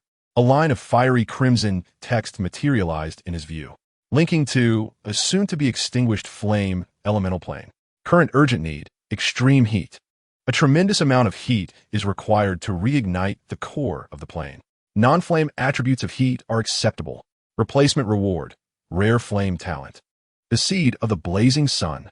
The seed of the blazing sun, a flame talent. Lu Ran's heart felt as if gripped by an invisible hand. Chaos sword body. The utmost in purity and strength, unmatched sharpness. If fused with the power of flames, what apocalyptic scene would unfold? Sword and fire. A hint of fervor crept into Lu Ran's breath. He raised his gaze once more towards the supermarket, which Wang Kai considered his empire. His expression had transformed. This was no longer mere entertainment, but rather a predator sizing up its next meal. Wang Kai, I shall lay claim to your supermarket. Chapter 11. The Curse of Mythical Techniques. The Tao body's rank is about to decline. Lu Ran's figure merged into the shadows of the city. Silent as a drop of ink, Wang Kai's audacious declaration still echoed in the square, buzzing like an irksome fly. Yet this noise could not stir even the slightest ripple in Lu Ran's heart. Anger? No. For a prey already sentenced to death, Lu Ran felt nothing but pity. He did not return home. Instead, he weaved through the darkness, entering a dilapidated industrial zone long abandoned. In a power distribution room covered in rust, he found a temporary refuge for the night. He needed to assess his gains and plan his next move with calmness. Wang Kai's supermarket was a necessity for him. The seed of the blazing sun flame talent was the perfect complement to his chaos sword body. Once acquired, his power would undergo a qualitative leap. However, not now. Wang Kai had just allied with the authorities, enjoying the peak of his power, and his defenses would undoubtedly be the most stringent. That supermarket was now the most formidable fortress in Jiangcheng, and the cost of a direct assault would be exorbitant. Lu Ran's creed had always been to maximize benefits while minimizing risks. Before taking action, he must elevate his strength to a level capable of crushing all unforeseen contingencies. He sat cross-legged, his mind sinking into his dantian. The energy from 8 inferior crystal cores had already left his Tao body, somewhat sated. Yet a deeper, marrow-deep hunger had begun to intensify. I have universal insight. Lu Ran focused his consciousness entirely on the golden sword-shaped Tao body within his dantian. In his vision, lines of new golden text slowly emerged, meticulously deconstructing the core mysteries of mythical techniques. Chaos sword body Tao body, initial stage. Current status. Energy half-saturated, foundation unstable. Evolution requirement. An urgent need for vast amounts of high-quality, sharp metal energy to forge the bones of the sword body. Without a solid foundation, all is for naught. Warning, if the demand for sharp metal energy cannot be met for an extended period, there is a risk of energy dissipation and rank decline. Rank decline. These 4 words pierced Lu Ran's nerves like red-hot steel needles. He instantly realized that while the flame talent was enticing, the most pressing and fundamental issue was establishing a foundation for this mythical Tao body. Sharp metal energy, metal. With a thought, Lu Ran retrieved a discarded steel rebar he had found in a half-completed building from his quantum spatial storage. Simultaneously, he recalled another mythical auxiliary technique he had acquired alongside the Tao body. True understanding of all crafting. True understanding of all crafting analyzes the essence of all things, refining them into their quintessence. Lu Ran attempted to operate the crafting technique, enveloping the steel rebar with a strand of sword energy. In his inner vision, the structure of the rebar was instantaneously disassembled, with countless impurities stripped away. Ultimately, only a strand, 100 times finer than hair and radiating a faint silver glow, remained. This was sharp metal energy. However, after this insignificant amount of sharp metal energy was absorbed by the Tao body, it merely trembled slightly. The deep-seated hunger showed no signs of abating. A drop in the bucket. Lu Ran's expression darkened. He took out all the metal items he had hoarded in his quantum spatial storage: daggers, magazines, steel pipes, and even a few coins. True understanding of all crafting was fully activated. Half an hour later, the pile of metal debris before him had transformed into a mound of black powder. Yet, all the sharp metal energy he had refined amounted to barely a thumb-sized orb of silver light. When this orb of silver light was devoured by the Tao body, the hunger merely diminished a fraction. Lu Ran's heart sank further. I have universal insight provided a cold conclusion. Analysis: the quality and quantity of sharp metal energy contained in ordinary earth metals are too low to meet the Tao body's requirements for progression to the next stage. At least 100,000 tons of high-purity steel are needed. 100,000 tons. This astronomical figure resonated in Lu Ran's mind like a thunderclap. Even if he dismantled every vehicle and building in Jiangcheng, he could not amass even a fraction of that amount. A wave of resource anxiety seized his heart. He realized that the era of scavenging and petty gains was over. He must establish a stable and large-scale resource supply chain that belonged solely to him. High-quality metals from other realms, or ores that contain laws. He mulled over another avenue presented by the Eye of Insight. Yijia Jinsu can only be acquired through the replacement terminal, making it a rare commodity. Thus, the only option left was, Lu Ran compelled himself to calm down and powered on the old laptop, connecting to the intermittent network. He did not concern himself with the gang violence, but instead began to frantically gather every piece of information related to minerals, metals, and industry. Soon, an official announcement buried under a mountain of discarded information caught his attention. It was a high-priced acquisition list issued by Tianjianxi. On the list, alongside the crystal cores, were several names of ores he had never heard of: Shukong and Tai, Feng Tongmu, Luin Sha. The authorities were searching for rare, otherworldly minerals. This revelation illuminated Lu Ran's thoughts. The officials could not be acting without purpose. Since they had published this acquisition list in Jiangcheng, it suggested that these minerals were likely to be found in Jiangcheng or its vicinity. Lu Ran immediately retrieved a high-precision satellite map of Jiangcheng and its surrounding areas. He magnified the map and began meticulously searching inch by inch. Abandoned mining areas, metallurgical factories, and industrial relics. Any location that could be associated with metals and mineral deposits became his focal points. The ability of Wan Jie Dong Cha Jin was pushed to its limits as countless streams of information interwove and collided on the map. Eventually, his gaze settled on a region marked in deep crimson in the northwest corner of the city.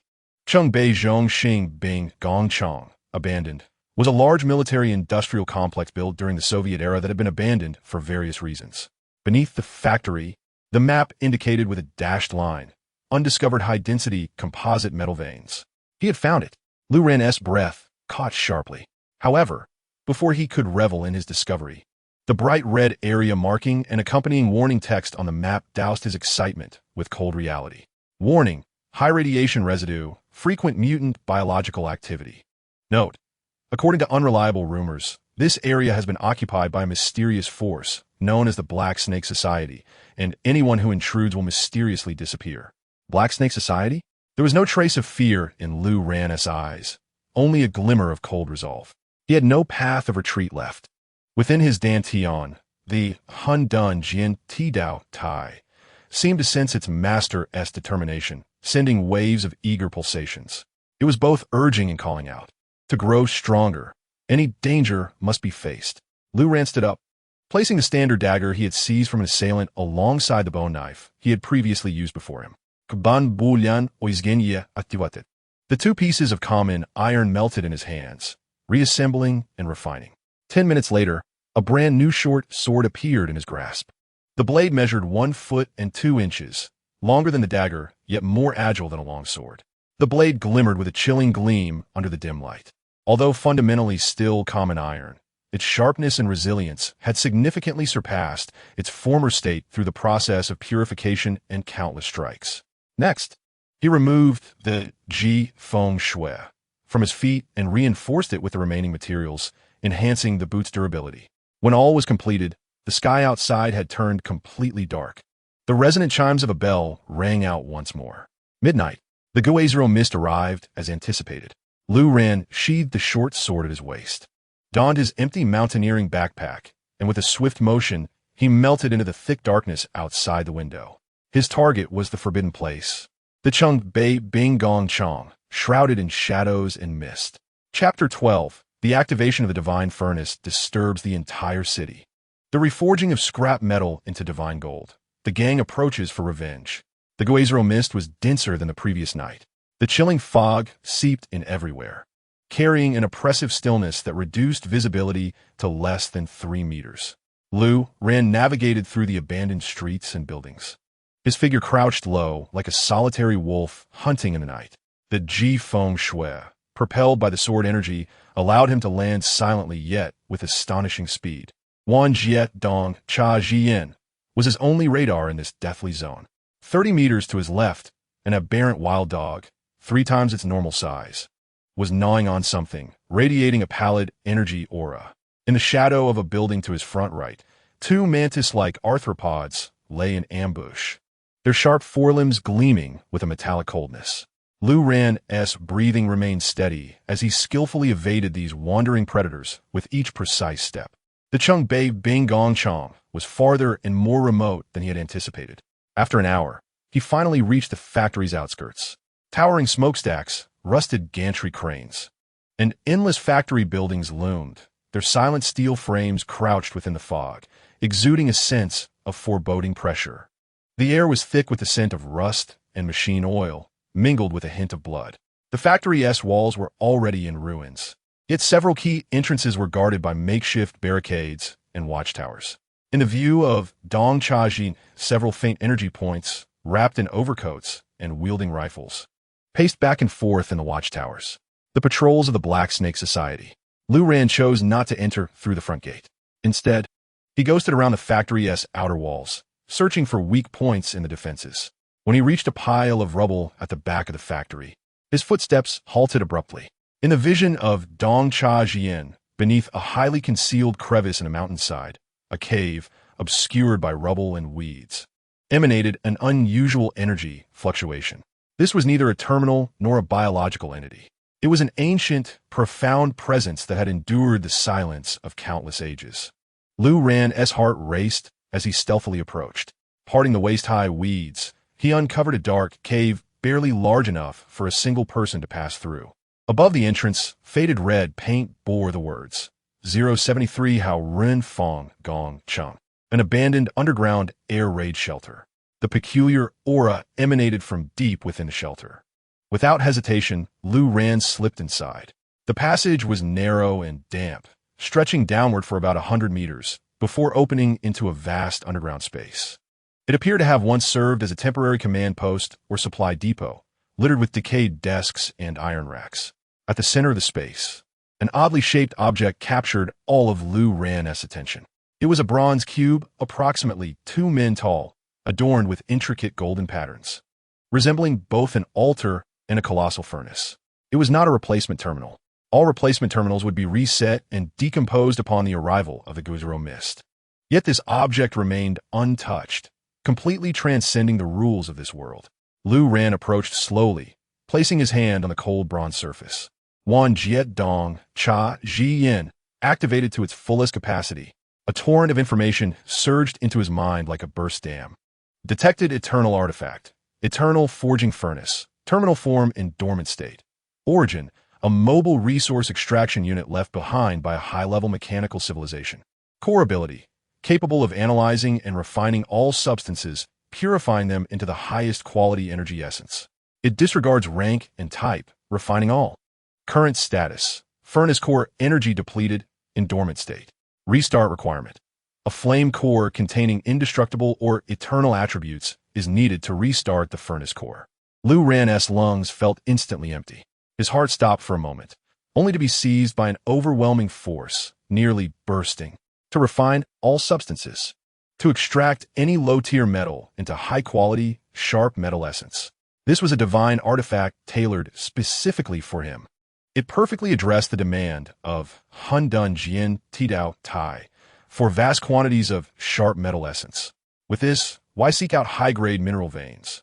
The abandoned munitions factory outside, with its mountains of scrap copper and iron, is a veritable treasure trove, an inexhaustible source of wealth. Ecstasy, an uncontrollable elation made Lu Ran's body tremble slightly. Yet in the next moment, the demand for rebooting felt like a bucket of icy water poured over him. A flame core imbued with indestructible or eternal attributes. Such a mythical object. Where could he possibly find it? Lu Ran's brows furrowed tightly as his mind raced. Fire ore. Wait. A memory long forgotten in the corner of his mind suddenly surged forth. Back at the Hualien supermarket, he had pried a fist-sized, vividly red, warmth-emitting peculiar ore from that corrupted aberration. At that time, the information provided by the Eye of Insight stated, origin unknown. This contains a trace of indestructible properties. But the energy is weak, value unknown. Because its value is uncertain, he had left it to gather dust in the corner of his quantum personal space. Could it be the one? Lu Ran's heart raced uncontrollably once more. With a thought, the crimson ore appeared in his hand. The Eye of Insight locked onto it again. Eternal fire fragment. Weak. Description, a remnant of eternal fire from a great being. Now only a sliver of its essence remains in the drift across realms. Attributes, eternal. Indestructible. Perfectly meets the rebooting requirements of the eternal sword forging furnace. It's it. Lu Ran was nearly overwhelmed with joy. There is no greater delight than having the perfect pillow delivered when one is drowsy. He immediately pressed the eternal fire fragment into an inconspicuous groove on the surface of the forging furnace. Click! It fits seamlessly. In the next moment, buzz! The entire underground air raid shelter was consumed by an overwhelmingly brilliant golden light. The ancient bronze furnace awakened. The golden patterns on its body lit up one by one, ultimately converging into a golden beam of light that pierced through the heavens, erupting from the heart of the furnace and even penetrating the layers of rock and soil above. Soaring into the clouds. Eternal Sword Forging Furnace. Reboot successful. Furnace core activated, beginning automatic absorption of ash energy from space for low-level charging. Current function unlocked. Basic material refinement. Lu Ran felt the warm and mighty power emanating from the forging furnace, overwhelmed with joy. He had succeeded. He had completely resolved the core dilemma of sword body resources. He immediately made a decision. This place would be his secret base in the future. He attempted to envelop the forging furnace with energy from the quantum personal space. The Eye of Insight indicated that the forging furnace was shrouded in a layer of spatial power, temporarily isolating it from the external rules, rendering the resetting mist incapable of affecting it. Perfect. However, just as Lu Ran reveled in his immense joy, a cacophony of footsteps and shouts echoed from above. What the hell? What is that light? Down below. It's coming from that abandoned air raid shelter. Quick, let us go check it out. Perhaps a treasure has emerged. The members of the Black Snake Society. They were drawn here by the astonishing brilliance of the recently rebooted forging furnace. Lu Ran's expression changed, and he instantly regained his composure. He swiftly concealed his aura, darting into the shadow behind the massive forging furnace. His right hand gripped the cold hilt of his sword, while his left hand clutched the ancient soul-capturing bell. The footsteps grew nearer. Soon, 7 or 8 armed, menacing members of the Black Snake Society burst into the air raid shelter. They held their guns, scanning the vast underground space warily. Where's the light? Why did it vanish? Something's off. Someone has been here. The leader, a scar-faced man, scanned the area with sharp eyes, eventually fixing his gaze on a small patch of fresh soil at the entrance. Those were the footprints left by Lu Ran's accidental step. Footprints, recently made. The scar-faced man's expression turned icy in an instant. Search. Yes, definitely still here. Bring this fool out. Chapter 13. Hell has no door. You come involuntarily. Your fortress, my hunting ground. Within the underground air raid shelter, the air suddenly thickened. 7 or 8 dart gun muzzles slowly moved in the dim space. The blinding beam of a flashlight sliced through the darkness, meticulously searching every corner. The footsteps, breaths, and the clicking sound of gun safeties being disengaged echoed ominously in the silence. Lu Ran remained concealed in the shadows behind the forging furnace, his breathing steady as a rock. He felt no anxiety, only the coldness and calmness of a hunter observing his prey as it unwittingly stepped into his trap. To confront them head-on would be foolish. His advantage had never solely relied on brute strength. Over there, their movement. An alert member of the Black Snake Society noticed a flicker in the shadows behind the forging furnace and immediately raised his gun, shouting. Instantly, all gun muzzles and beams of light converged upon him. Come out. Otherwise, I'll turn you into a sieve. The scar-faced man barked. In the shadows, a blurry figure slowly stood up. Bang, bang, bang. Without warning, a flurry of gunfire erupted. The storm of bullets instantaneously shredded the figure into pieces. Are we taking care of it? What the hell? What was that so frail? One member of the Black Snake Society cursed as he approached, kicking the pile of remains. The moment his toes made contact, the remnants transformed into a wisp of blue smoke and dissipated. An illusion. Bad. It was a trap. The scar-faced man's expression changed drastically. Too late. Ding. A clear, distant chime, reminiscent of a bell from the depths of the underworld, suddenly exploded in the minds of everyone present. Soul-Capturing Bell. Lu Ran activated it with all his might. The bodies of the 7 or 8 members of the Black Snake Society stiffened abruptly. Their eyes turned hollow and dazed. In their reality, their companions suddenly morphed into terrifying monsters covered in tentacles, hunting them down. Monsters! Kill them. You scum. Don't come closer. The instinct for survival utterly consumed their rationality. They swung their guns around, frantically pulling the triggers against their most trusted brothers. Bang, bang, bang. Hot, hot, hot, hot. In a confined space. The gunfire was deafening, flames erupted, and flesh flew. A gruesome scene of self-slaughter unfolded within the illusion. Meanwhile, the true instigator, Lu Ran, had already slipped away silently into the shadows on the other side the moment the bell rang. None within would survive. Upon returning to the surface, Lu Ran did not leave immediately. He crouched behind a pile of rubble, retrieving a tactical headset he had obtained from one of the enemy corpses from his quantum personal space. The Eye of Insight activated, analyzing and intercepting the enemy's communication channel. Team 3. What is the status? Respond if you hear this. Damn, can't get through. The air raid shelter is completely cut off. Alert! All units be advised. Team 3 may have encountered an accident. Repeat, Team 3 may have encountered an accident. The Black Snake leader commanded. Activate the A-level defense plan. All ability user teams.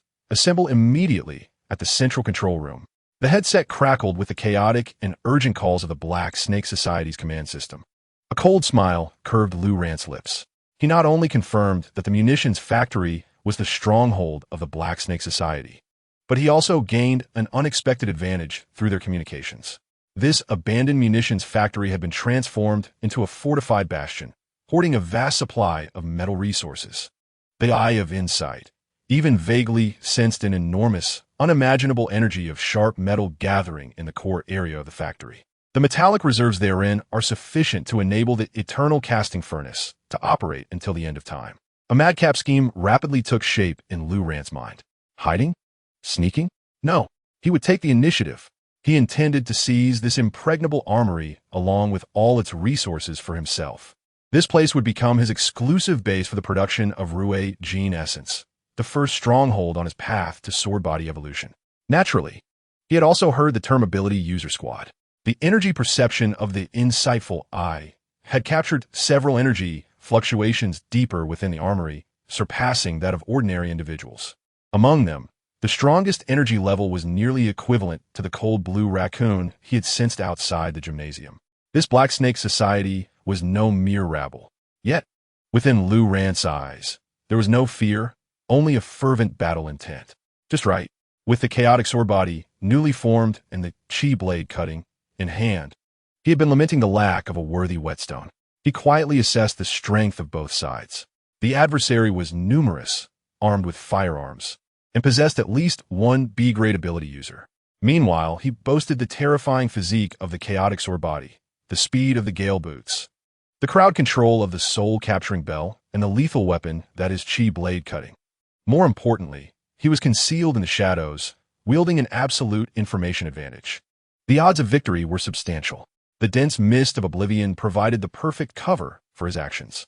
Lu Ran lowered his stance, blending into the darkness like a reaper, stealthily advancing along the periphery of the armory towards the core area. He needed to find the perfect breakthrough point.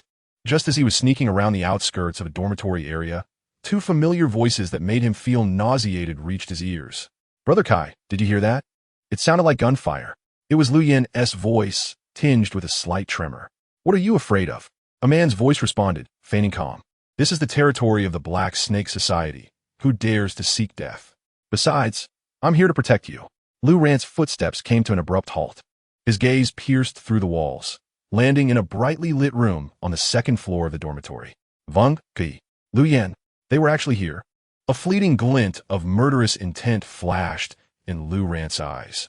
"Heaven has a path, yet you do not tread it. Hell has no door, yet you insist on barging in." Chapter 14. Fools scheme to draw the tiger from its mountain. I welcome the empty city for slaughter. In the second-floor dormitory, the dimly lit room was filled with the acrid aroma of cheap perfume mingled with sweat.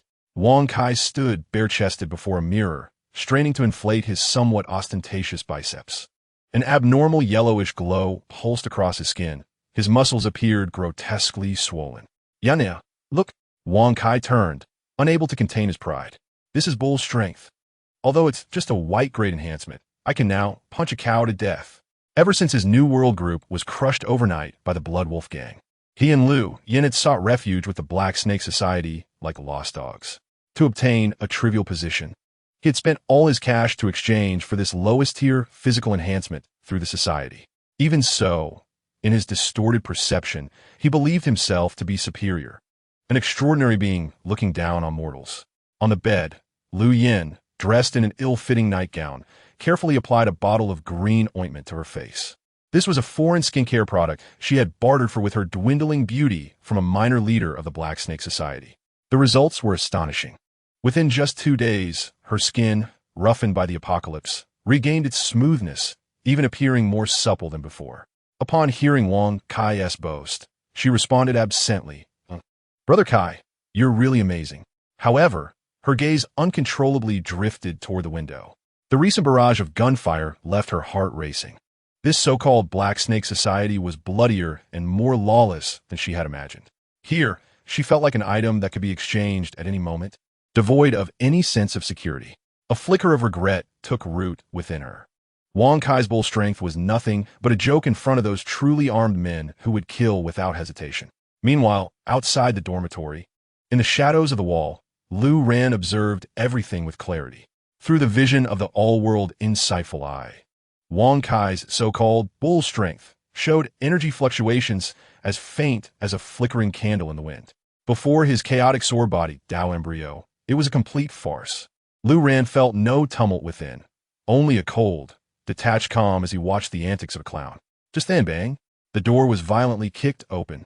Several members of the Black Snake Society rushed in, led by the scar-faced man who had narrowly escaped in the air raid shelter. His face was pale, and one of his arms twisted unnaturally, clearly a souvenir from the recent infighting. "Vung Ki, what characteristics did that mysterious person who triggered the red light have?" The scar-faced man demanded, his tone fierce and urgent. Wang Kai shuddered in fear and quickly replied, "Characteristics? Yes, just an ordinary young man, tall and thin, nothing special. Useless." The scar-faced man cursed angrily, but still managed to restrain his impatience. Questioning further, does he possess any special abilities? Or weapons? Wang Kai racked his brain, and suddenly, his eyes lit up. The bell. Yes, he has a bell. A very peculiar bell. He recalled the scene of the professional assassin's bizarre death in the abandoned factory. Everything stemmed from that chime. The scar-faced man's pupils constricted. The bell. Just moments ago in the air raid shelter. They had heard an eerie chime before descending into chaos and firing upon each other. It was him, without a doubt. It was the same person. "The boss wants to see you. Come with me." The scar-faced man seized Wang Kai's arm and roughly dragged him away. In the central control room, a lean man with a snake-like, sinister gaze was fixated on the pitch-black monitor.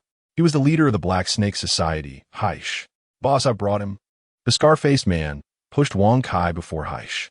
Wang Kai, trembling before the man emanating an aura of extreme danger, could hardly stand. Now, tell me everything about that young man who triggered the red light. Haish's voice was hoarse, like two snakes rubbing against each other.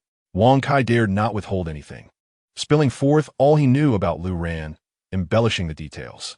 From Lu Ran's disgrace after being dumped by his girlfriend to the earth-shattering red light he exchanged for a bottle of cola, and the mysterious bell and spatial equipment he possessed, he deliberately painted Lu Ran as a walking treasury, a man of immense fortune and mystery.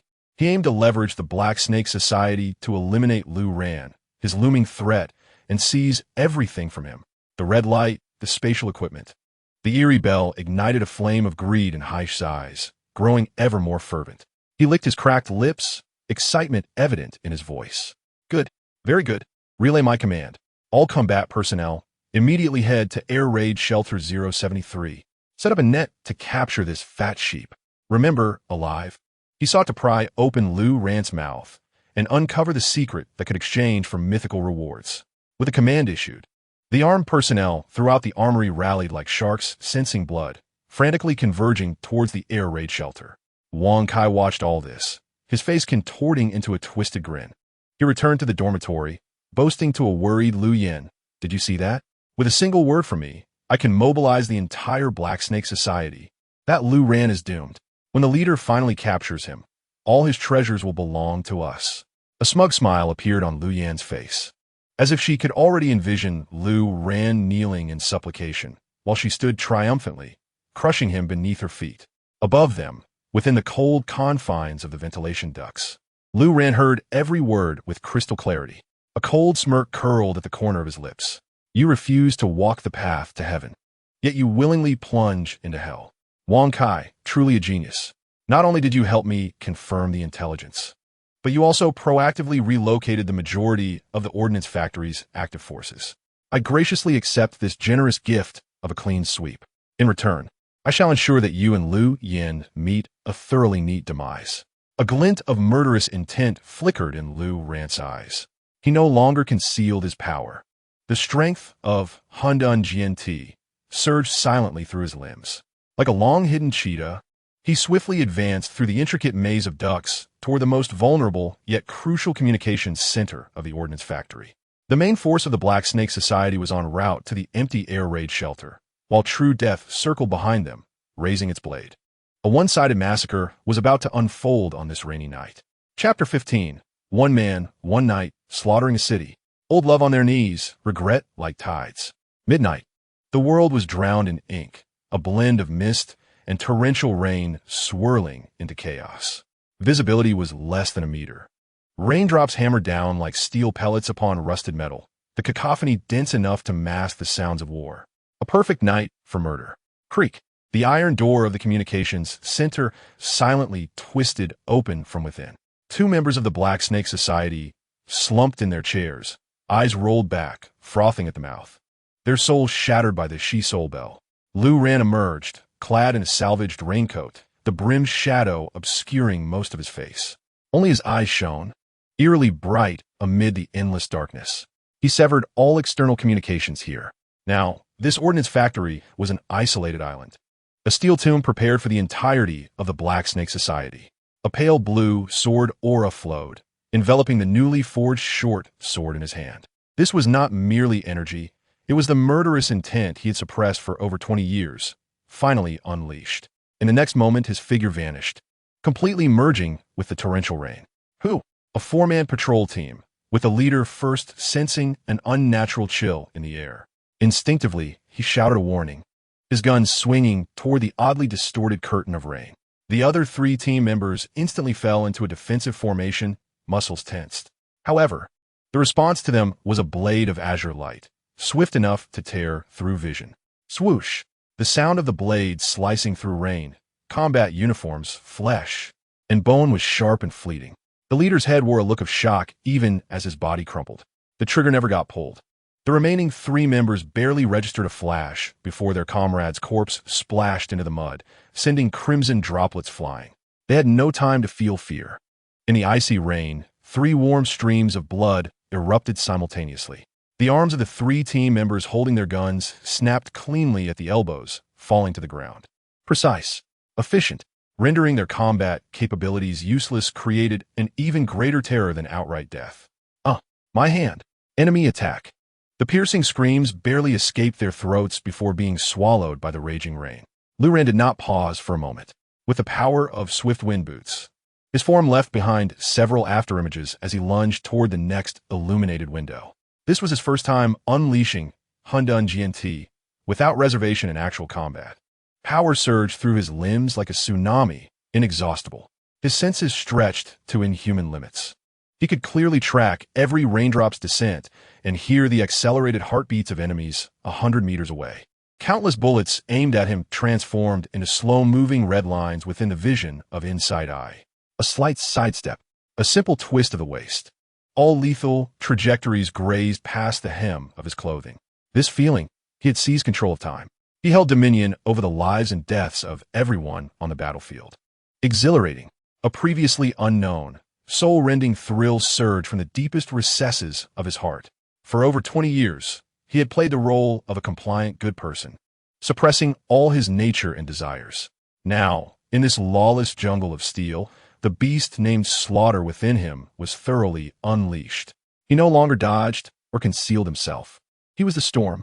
He was the harbinger of death. Swoosh, swoosh, swoosh, chi-blade cutting. Lu Ran even deemed it beneath him to wield his sword. With a flick of his fingertips, crescent-shaped azure blades shot forth. A burly man manning a heavy machine gun was smoothly cleaved in two, gun and all. An automated defense turret, just pivoting its barrel, was silenced before it could fire, as an azure blade accurately severed its power supply. Several snipers atop the building, having just spotted his afterimage through their scopes, found their worlds spinning the next second. Warm blood mingled with the cold night rain, cascading down. Lu Ran's figure darted between the buildings as if dancing in the rain. The lightness of swift wind boots, the explosive power of Hundun GNT, the harvesting of Chi blade cutting, and the control of Shi Soul Bell. All his abilities combined to create the most efficient and elegant killing machine. Where he passed, members of the Black Snake Society fell in droves. Severed hands, broken feet, crushed throats. He even lacked the inclination to deliver finishing blows. He knew that the zeroing mist would handle everything. In the central control room, Black Snake and the few remaining confidants stared, ashen-faced, at the one-sided massacre unfolding on the surveillance screens. The figure in the raincoat made no unnecessary movements. He merely strolled through the rain, waving his hand, and then someone fell. Bullets could not catch him. Explosions could not touch him. What kind of monster is this? Is he a ghost? Boss, what kind of existence have we provoked? A confidant's voice trembled uncontrollably, his trousers damp with fear. Shut up. Black Snake trembled with rage. Seizing the intercom to roar hoarsely, everyone attack. Esper. Sea-level Esper. Everyone attack. Whoever can kill him will receive half of the Ordnance Factory's resources. Under the promise of great rewards, powerful energy waves surged from different directions toward Lu Ran's position. That was the last card of the Black Snake Society.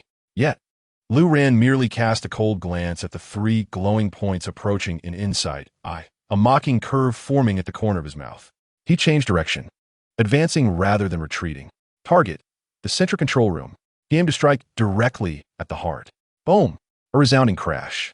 The heavy alloy door of the control room was seamlessly split in two by an azure blade condensed to perfection.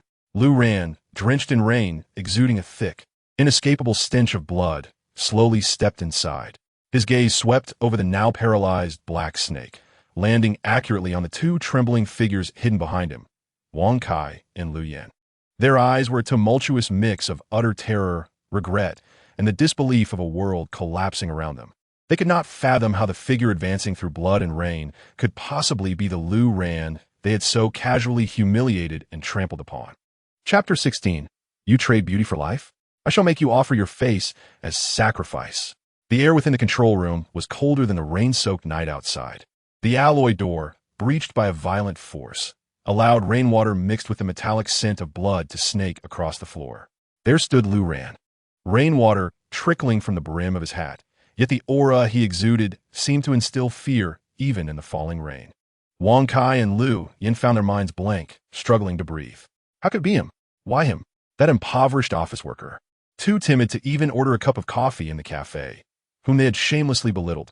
How could he transform into this embodiment of death before them? It was absurd. Don't come any closer. Lu Yin shrieked in a hysterical panic, pointing at Lu Ran, her voice contorted by terror. He is the leader of the Black Serpent. Kill him. All his treasures will be yours. Even with death looming, she still attempted to incite chaos. Yet, the very figure she spoke of, the leader of the Black Serpent, trembled uncontrollably. He gazed at Lu Ran as if confronting a demon risen from the depths of hell. His last hope, 3 Class C ability users, failed to reach Lu Ran before they were decapitated by 3 invisible azure blades, a complete and utter annihilation.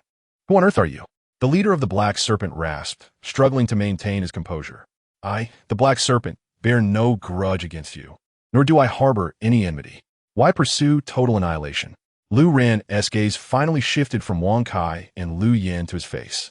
His eyes were calm, as if observing an inanimate object. Your men sought to take what belongs to me.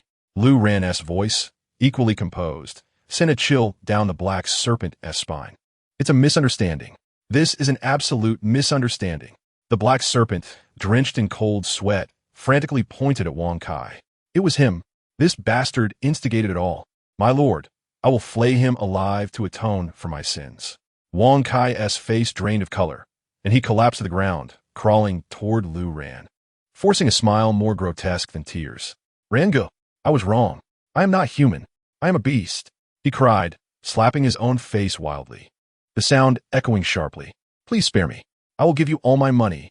I have a luxury watch, my father's cherished antiques, all for you. I beg you, for the sake of our past as classmates, grant me my life. He offered his most adept bargaining chip, money. Lu Ran regarded him, finally smiling, a faint smile laced with exquisite mockery. Your money? It is worth nothing now. The harm you have caused me can only be repaid with blood. As soon as he spoke, Lu Ran's figure vanished from sight. Wang Kai's pupils constricted to pinpricks. He barely glimpsed a fleeting azure shadow before a chilling sensation enveloped his throat. Instinctively, he reached for it, feeling warm blood surge through his fingers. Gasping, he was filled with boundless regret and resentment. He could never comprehend how he had driven a being he once deemed a mere ant into a vengeful god. With a thud, Wang Kai's body collapsed into a pool of blood. Lu Yin screamed, her voice piercing the air as she beheld Wang Kai's lifeless form. She turned to flee, but an invisible sword-like force sealed her escape, forcing her to retreat. Her back collided with a cold metallic object, a backup replacement terminal. Lu Ran reappeared before her, his expression still that of an emotionless specter that sent shivers through her very soul. Please don't kill me. Lu Yin crumpled to the ground, pleading incoherently. I was wrong, truly wrong. I will give you anything you desire. Lu Ran remained silent, extending a finger to coldly indicate the replacement terminal. The Eye of Insight activated. A line of blood-red text materialized before him. Linking object. The withered female demon who despises beauty. Current requirement. A fresh, vibrant visage, which she shall tear apart, curse, and rot. The corners of Lu Ran's mouth curled into a cruel smile as he leaned closer, observing Lu Yin's still youthful and well-maintained face. This face was her utmost pride, the capital she wielded to barter for everything. Isn't your appearance your greatest concern? Lu Ran's voice dropped to a whisper, embedding itself in her ears. I offer you chance. Use it to exchange for your life. Before his words could fully settle, he seized Lu Yin's hair, forcefully pressing her face against the terminal S recognition area. No, please don't. Lu Yin screamed in despair, thrashing wildly. Yet Lu Ran's grip was like iron, rendering her immobile. The terminal activated. A grotesque green light enveloped Lu Yin. She watched in horror as her skin visibly dehydrated, becoming shriveled and waxy. Her smooth cheeks sprouted festering sores, and her lustrous black hair fell out in clumps. A foul stench of decay wafted from her. On the opposite side of the terminal, a gray crystal emitting a faint glow slowly materialized. Replacement successful. You have provided a vain offering and received low-grade soul crystal X1. Lu Ran released his grip. Lu Yin collapsed like a puddle of mud on the ground, trembling as she touched her face. The texture was pockmarked, akin to tree bark, oozing with viscous pus. Ah! The smooth metallic wall reflected a horrifying visage, one that belonged to her. Her sanity shattered completely. She laughed and cried, rolling on the ground, frantically clawing at her now unrecognizable face, emitting beast-like wails. For a woman who had regarded her beauty as everything, this was a fate more torturous than death itself. Lu Ren observed the scene with cold indifference, his eyes betraying no emotion. The cycle of karma had come full circle. He slowly turned, approaching the now pallid and crumpled form of the Black Serpent. Now let us discuss the ownership of this armory. Chapter 17. Subduing the Black Serpent. Gaining control of a city of scrap metal. Tonight, I forged the bones of a sword from 10,000 tons of steel. The Black Serpent knelt, his forehead pressed firmly against the cold ground, not daring to lift a fraction. Each tremor of his body stemmed from a primal fear of death. This young man before him was no longer human. He was a demon. Gazing at Wang Kai's still warm corpse and the woman who had completely lost her mind, clawing at her decaying face, the last vestige of his psychological defenses crumbled. Dignity? Integrity? In the face of absolute death, they were worth nothing. I'm willing to submit. The Black Serpent's forehead struck the ground, producing a dull thud, his voice hoarse and distorted. Everything in the armory is yours. I only beg you to spare my life. Lu Ran's gaze fell upon him, devoid of warmth. I may choose not to kill you. His voice was soft, yet it pierced the Black Serpent's eardrum like an icicle. But from this day forth, you will no longer be the leader of the Black Serpent. You will merely be my dog, a tool responsible for mundane tasks. You will do as I say. If I command you east, you shall not venture west. Do you understand? Yes, I understand. Master, I am your most loyal dog. The Black Serpent prostrated himself repeatedly, his demeanor as lowly as dust. Terrified that a moment's delay would lead him to share Wang Kai's fate, Lu Ran was quite pleased with the outcome. Eliminating him was a simple task. However, keeping him, the local tyrant, proved to be of greater utility. He required an agent to oversee the armory and manage the trifles he found tedious. Excellent. Lu Ran's tone remained unchanged. Now, 3 tasks must be accomplished. First, clear away all the corpses here, including those outside, before the mist of zero dissipates. I do not wish to see any traces of blood. Second, gather all the surviving individuals and inform them that the armory has a new master. Those who wish to survive should remain silent and obey. Those with ulterior motives, you know how to deal with them. Third, and most importantly, take me immediately to the central warehouse of the armory. Yes, yes, master. I shall attend to it at once.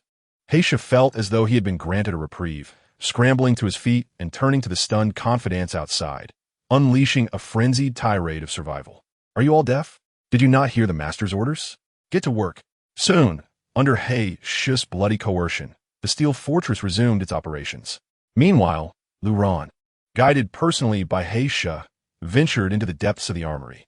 It was a vast underground warehouse, 10 times larger than the air raid shelter where he had discovered the casting furnace. As the heavy alloy doors screeched open, a nearly palpable aura of sharpness surged forth like a tsunami. The air was frigid and piercing, stinging the skin. Yet Lu Ran felt as if he were immersed in a hot spring, every pore of his body expanding. Within his dantian, the Huan Duan Jianti Dao Tai erupted with unprecedented roaring and desire upon encountering this aura. Before his eyes lay true mountains of iron and steel, rusted tank carcasses, decommissioned armored vehicles, mountains of shell casings, and countless steel and parts awaiting reprocessing. The metal reserves here were astronomical. This was it. This was his destined place, his foundation for divinity. Lu Ran forcefully suppressed the restlessness of the Dao Tai and immediately began to strategize. He ordered Heisha to clear out the entire underground warehouse, designating it as a highest-level forbidden zone.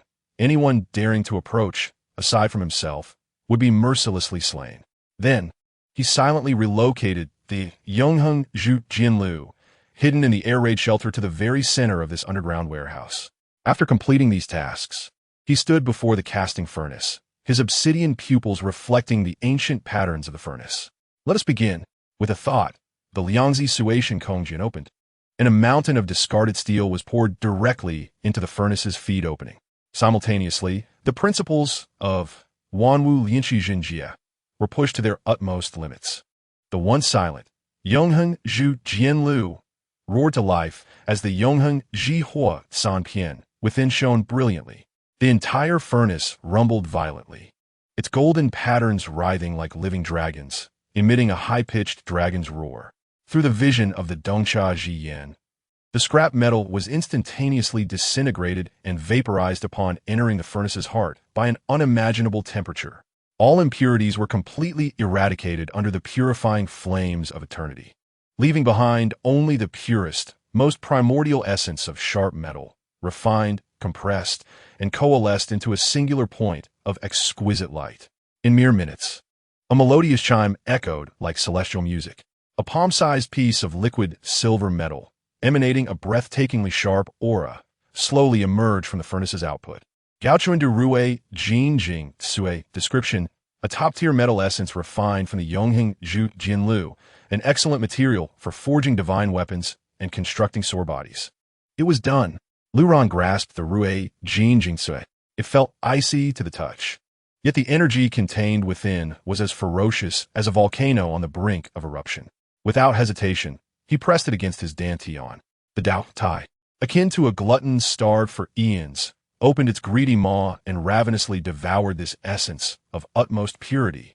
A torrent of indescribable pain and ecstasy surged through his limbs and bones.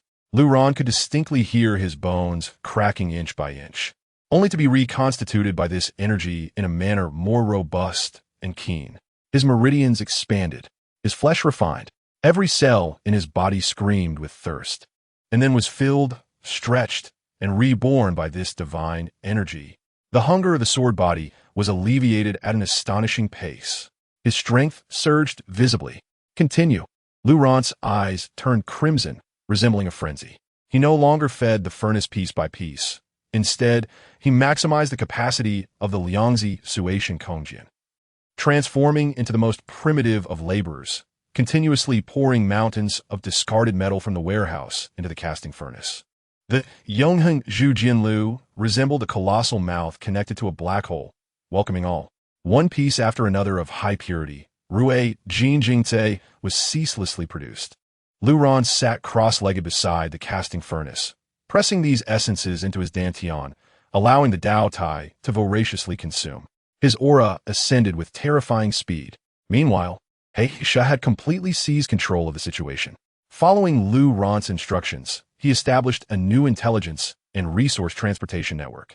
He even issued bounties, offering food and weapons to acquire all the scrap metal in the city at high prices.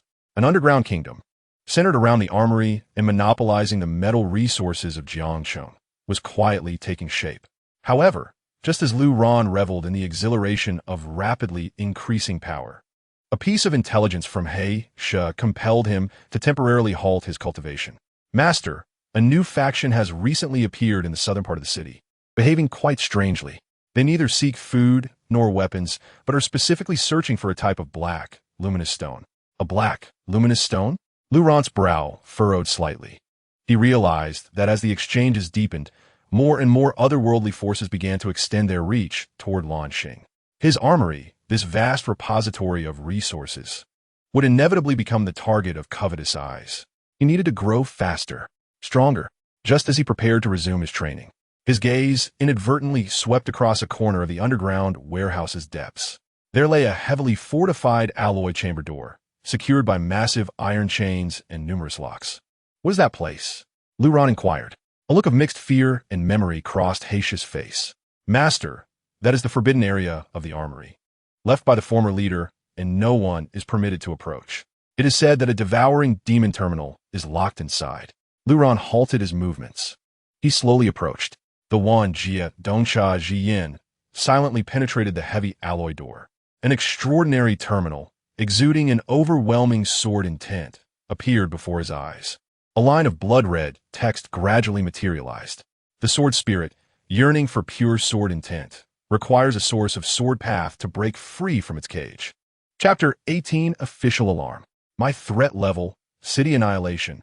At 6 in the morning, the mist of zero that had enveloped Jiangcheng for the night silently dissipated. Sunlight pierced through the clouds, once again bathing the steel jungle. The world had been reset. The streets were devoid of corpses, bloodstains, and the craters and explosion marks left by last night's battle had vanished without a trace. Everything seemed unchanged, yet everything had been turned upside down. To the north of the city, the heavy armory. A dozen black SUVs, emblazoned with a ferocious tiger emblem, roared in, kicking up clouds of dust. The doors swung open, and soldiers clad in black combat gear, exuding a fierce aura, poured out in succession, swiftly sealing off all entrances and exits of the armory. Tianjinsi. In this tumultuous era of chaos, the last sword of order wielded by the authorities was embodied by a tall, strikingly beautiful woman who descended from the leading command vehicle. She was Lung Qingli, the leader of the action team at the Jiangxing branch of the Tianjin division. She gazed at the eerily silent arms factory before her, her brow furrowed in concern. Half an hour prior, they had received frantic reports from dozens of peripheral members of the Haishui. The astonishingly uniform message proclaimed the demise of the Haishui. Their stronghold, this seemingly impregnable arms factory, had been ruthlessly slaughtered overnight by a mysterious figure. Report, team leader. There are no signs of battle outside, and the life detector indicates multiple life signals inside, yet emotional fluctuations are remarkably stable, suggesting no hostages. A team member reported as he stepped forward. Without uttering a word, Lung Qingli closed her eyes. The innate ability of energy perception awakened within her. The world around her was instantly stripped of color. The air bore the remnants of chaotic energy particles, the scorching scent of gunpowder, the sharpness of cut metal, and an overwhelmingly pure sword intent that sent shivers down her spine. This sword intent was all too familiar to her. It belonged to the man who had ignited a legendary crimson glow. He had been here. No, last night this had been his battlefield. Lung Qingli's eyes snapped open, and she strode purposefully towards the factory's entrance. Everyone, maintain level 1 alert. Follow me inside. As she pushed open the heavy doors, a wave of lingering metallic scent mingled with the acrid aroma of blood assaulted her senses. The ground was unnaturally pristine. Yet, through her energy perception, she could discern that mere hours ago, this land had been drenched in blood. With each deliberate step she took, her expression grew increasingly grave. Within her perceptual vision, blurred energy remnants replayed scenes reminiscent of wailing souls. She saw a shadowy figure traversing through torrential rain, moving like a specter. She witnessed bullets being effortlessly predicted, the roar of machine guns abruptly silenced, and a robust alloy turret cleaved in two. She observed the once ferocious and cruel members of the Haishui, reduced to fragile puppets before that shadow, their lives easily reaped. This was not a battle. It was a massacre, a one-sided, overwhelming slaughter. Upon reaching the central control room's building, her steps came to a complete halt. She looked up at the massive alloy door, cleaved neatly with a thickness of half a meter. The cut was as smooth as a mirror, and an unparalleled sword intent still lingered at the incision, pricking her skin with a faint pain. What kind of power is this? An accompanying A-level Esper trembled, gazing at the cut. Team leader, even military-grade laser-cutting devices could not achieve such precision. Lung Qingli's heart raced with trepidation as she hurried into the control room. Inside, everything remained astonishingly clean. However, her energy reversal ability captured the crucial moment. She saw Wang Kai's corpse lying in a pool of blood. She witnessed 3 C-level Espers being instantaneously beheaded in the corridor. She even glimpsed a woman whose beautiful visage was transformed into rotting flesh in a ghastly green light, ultimately succumbing to madness as she wailed on the ground. Brutal, cold, tyrannical. This man's methods were infinitely more ruthless than she had imagined. He not only killed, but also sought to annihilate the spirit. The voice of her deputy brought her back from her shock. We've located Haish. He's in the warehouse area, directing his men. Take me to see him. Lung Qingli's voice was devoid of warmth. In the warehouse area, the former leader of the Haishui, now acting as a foreman, shouted at a group of subordinates. Hurry the hell up. Sort this scrap metal properly. If you delay the master's grand plans, I'll toss you all into the furnace. Upon noticing Lung Qingli approaching with her team, he was momentarily taken aback. Then a sycophantic smile spread across his face. Ah, isn't this team leader Lung? What brings you here? Lung Qingli fixed him with a cold gaze. Haish, what transpired here last night? Who was that man? Mun? What man? Haish feigned ignorance. Confusion etched on his face. Team leader, I don't understand what you're saying. It rained heavily last night, and we all went to bed early. Nothing happened. He was now a dog for Lu Ran. A dog would never betray its master, for he knew that the Tianjin division could only imprison him. But that demon would make his life a living hell. Lung Qingli's eyes sharpened instantly, a potent mental pressure enveloping Heish. You would do well to think carefully before you speak.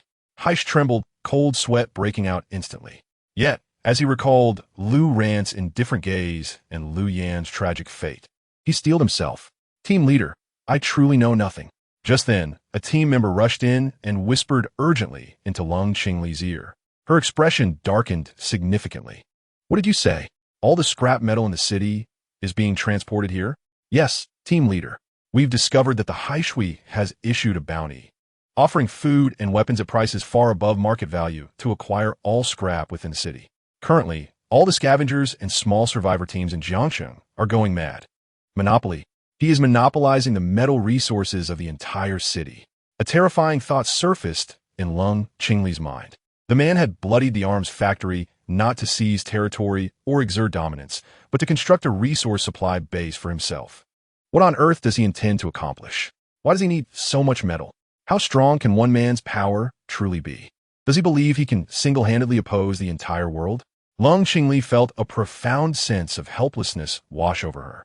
She realized that all her judgments about this man had been misguided. His ambitions and schemes far exceeded her imagination. Withdraw the team.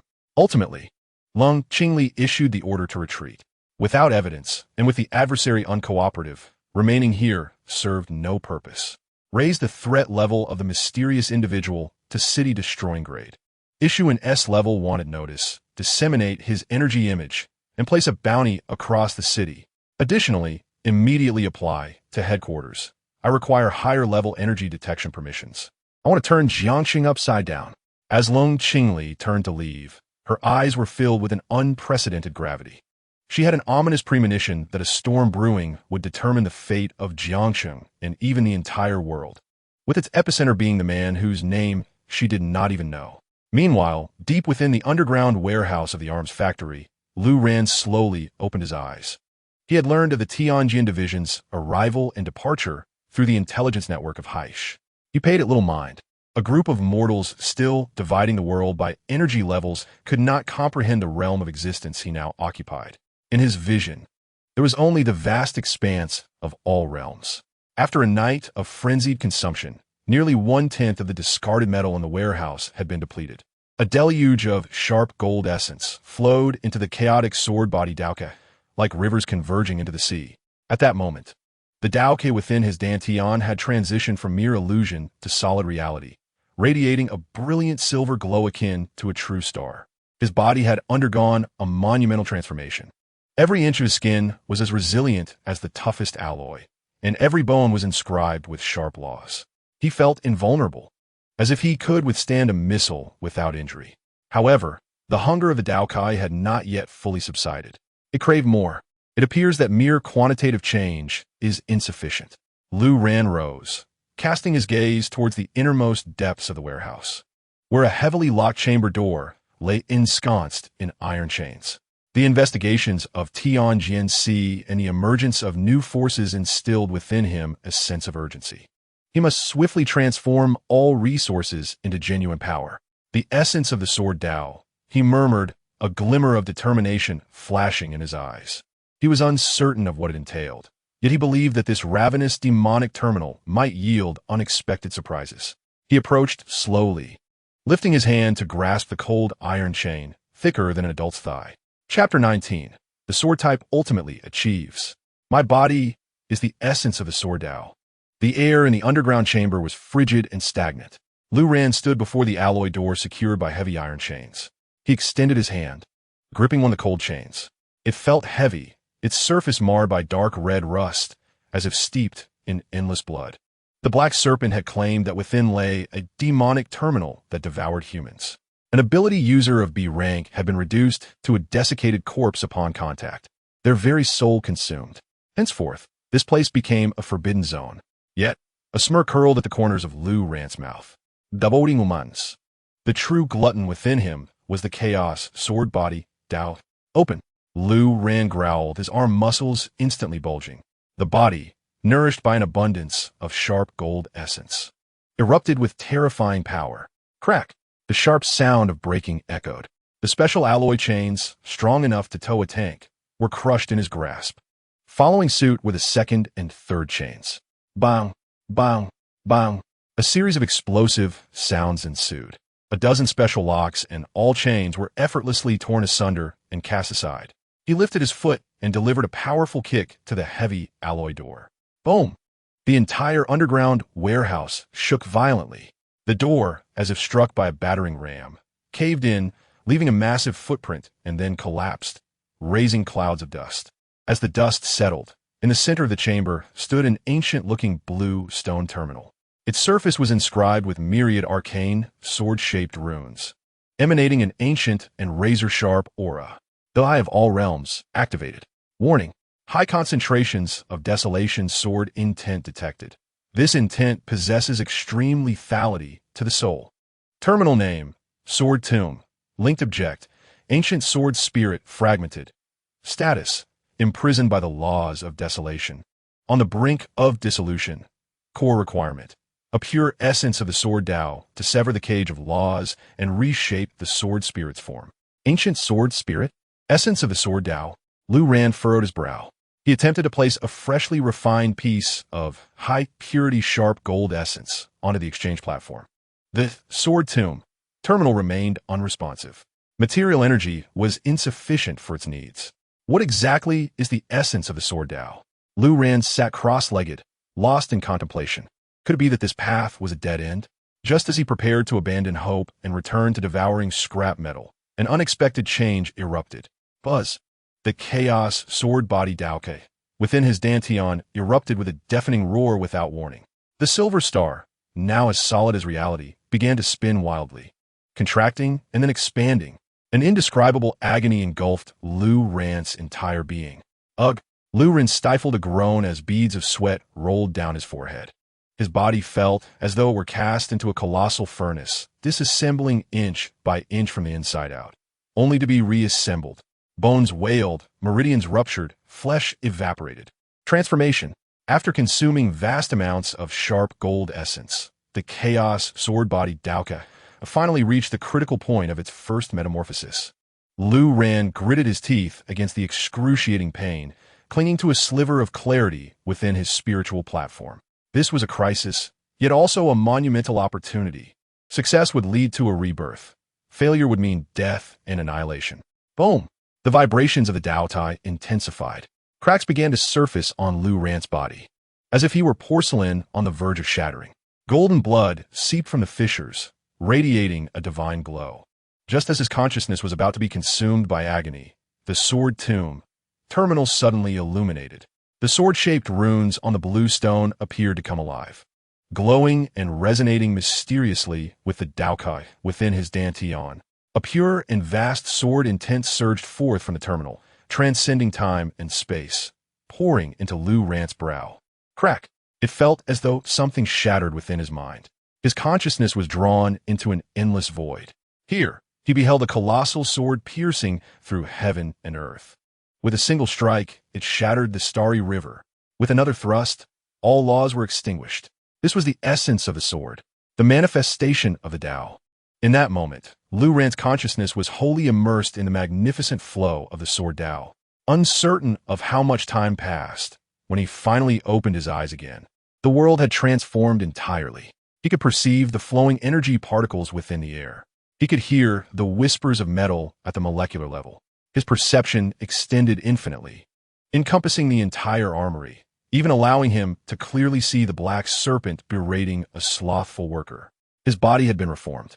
His skin gleamed like jade, his bones translucent as if forged from divine gold. He merely sat there, yet an invisible sharpness emanated from him, cutting fine lines into the ground around him. The most significant change, however, originated from his dantian. The silver, chaos sword body Dawa had vanished. In its place was a grain-sized, chaos-colored seed, seemingly containing the essence of an entire universe. The Eye of all realms automatically displayed information. Congratulations! The Chaos Sword Body Daoka has completed its first metamorphosis. You have comprehended the mythic level talent. Sword Intent Seed. Sword Intent Seed can nurture a chaotic source sword intent within the dantian. This sword intent possesses growth potential, capable of absorbing the laws of all things and continuously evolving. When unleashed, it can obliterate all laws and be unbreakable. Lu Ran slowly extended his right index finger. With a thought, the chaos-colored sword intent seed materialized at his fingertip. It appeared inconspicuous, like a speck of dust. Yet Lu Ran could distinctly sense the power within, capable of annihilating everything. This was his Tao. This was his sword. It turned out that his own sword Tao was the true essence of the sword Tao. Lu Ran understood that it was the metamorphosis of his Daokai that triggered the resonance with the sword tomb. Conversely, the residual sword intent of the ancient sword spirit within this sword tomb had aided him in completing this critical final step. He glanced once more at the sword tomb. Terminal status has absorbed the essence of the sword Tao emanating from the metamorphosis of the chaos sword body. The residual soul of the sword spirit is temporarily stabilized, entering a dormant state.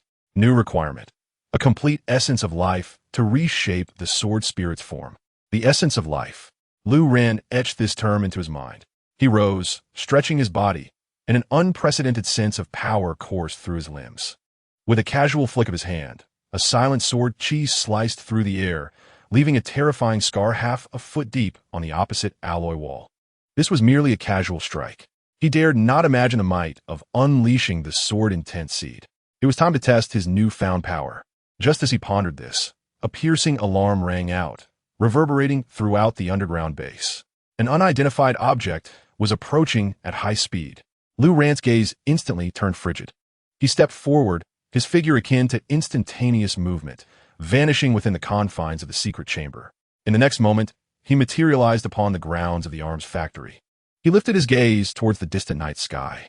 Several kilometers away from the factory, an expanse of land witnessed the sudden rupture of a white displacement terminal. A pitch-black spatial fissure abruptly gaped open.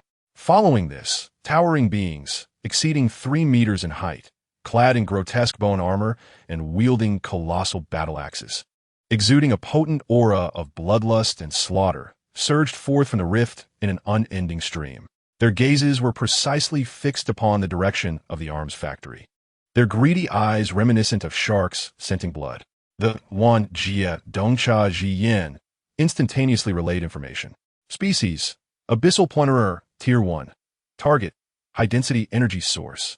High-purity Ruagine essence within the arms factory. Warning: this species possesses a collective combat awareness, vast in numbers and exceedingly perilous.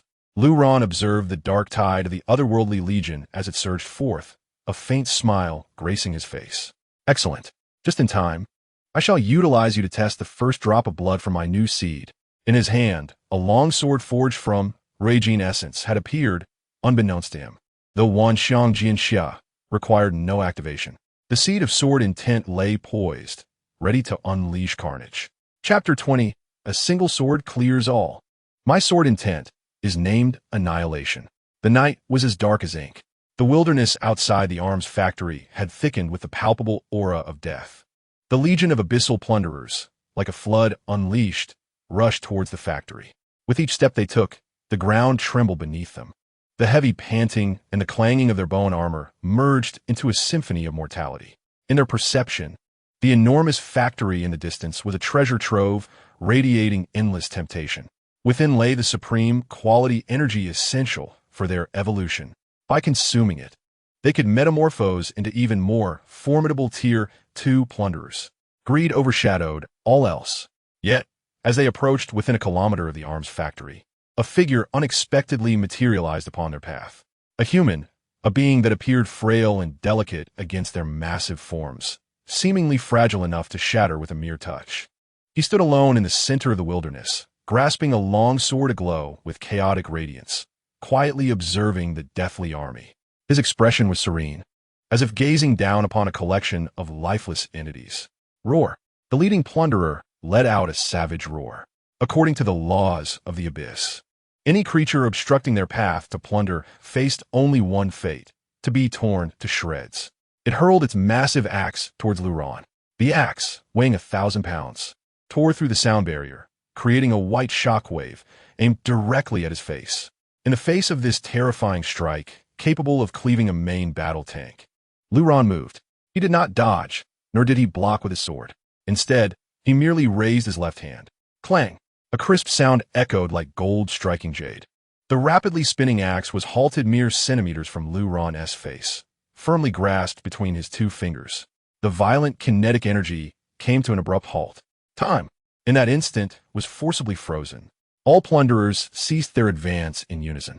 Their simple yet brutal minds malfunctioned, unable to comprehend the scene before them. The leader, who had thrown the axe, widened its scarlet eyes in disbelief. Lu Ran examined the axe clutched between his fingers. Rough, laden with impurities. He exerted a slight pressure with his fingers. Crack! The sturdy battle axe, forged from abyssal black iron, shattered like a brittle cookie, crumbling into scrap metal that slipped through his fingers. Silence. An oppressive stillness enveloped the surroundings. A profound fear, emanating from the depths of their souls, gripped each plunderer. This human was extraordinary. Now it is my turn. Lu Ran's voice resonated in the night wind, clearly reaching the ears of every plunderer. As his words faded, his figure vanished from sight. In the next heartbeat, a chaotic beam of sword light, akin to a bolt of black lightning, ruthlessly sliced into the ranks of the plunderers. Thud! Thud! Thud!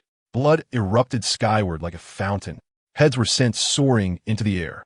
Lu Ran's speed was unparalleled. Enhanced by the transformation of his sword body and the acceleration of the Windwalker boots, his movements had long surpassed the speed of sound. To the plunderers, he was a spectral figure of death, utterly elusive. They barely had time to swing their weapons before the icy sword light cleaved through their hardened bone armor, severing their necks. Roar! The plunderers finally snapped back from their shock, unleashing furious howls. They wielded their weapons, frantically attempting to slash at the phantom, striving to drown it in a torrent of relentless attacks. Futile. Lu Ran's movements, predicted by the Yuanjit Dongcha Yin, allowed him to narrowly evade each assault. Every swing of the chaotic longsword he wielded claimed a life. Sword energy surged, and flesh was scattered. In less than a minute, the foremost 100 plunderers had been completely decimated. Within the arms factory, Heish and his gang watched the scene unfolding outside through the surveillance screens, their faces pale with terror, their bodies trembling uncontrollably.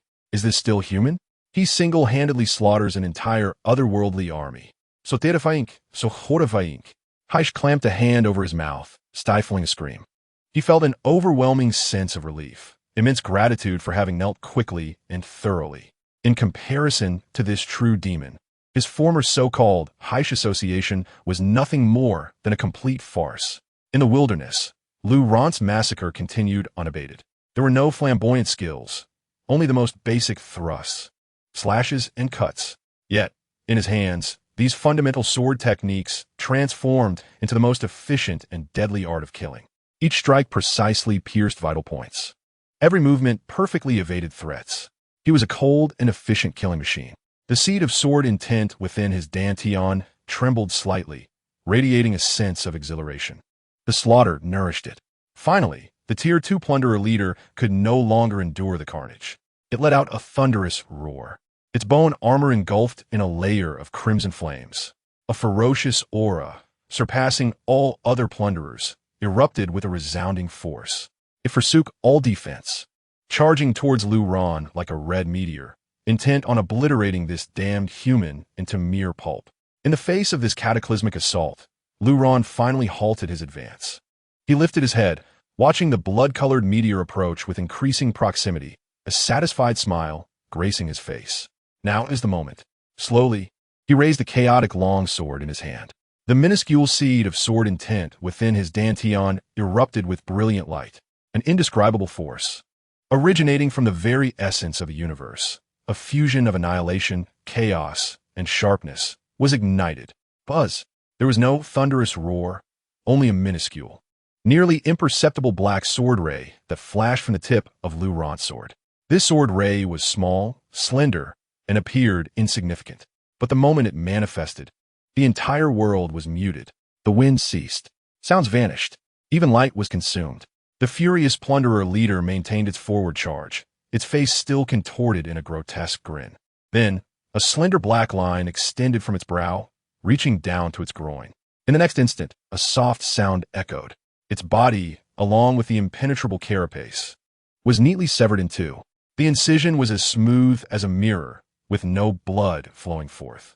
All vitality, along with the soul, was utterly obliterated in the moment it was touched by that black sword light. Instant kill. One strike, instant kill. With the demise of the leader, the black sword light did not dissipate. It transformed into a ripple of death, centered around Luran, radiating outward in all directions. Wherever it passed, all the marauders touched by the ripple, whether charging forward or paralyzed by fear, found their movements frozen in an instant. Then, their bodies crumbled away like weathered sand sculptures, silently turning into the finest dust. 1, 10, 100. Thousands of marauders, forming a colossal legion, were completely eradicated within mere seconds.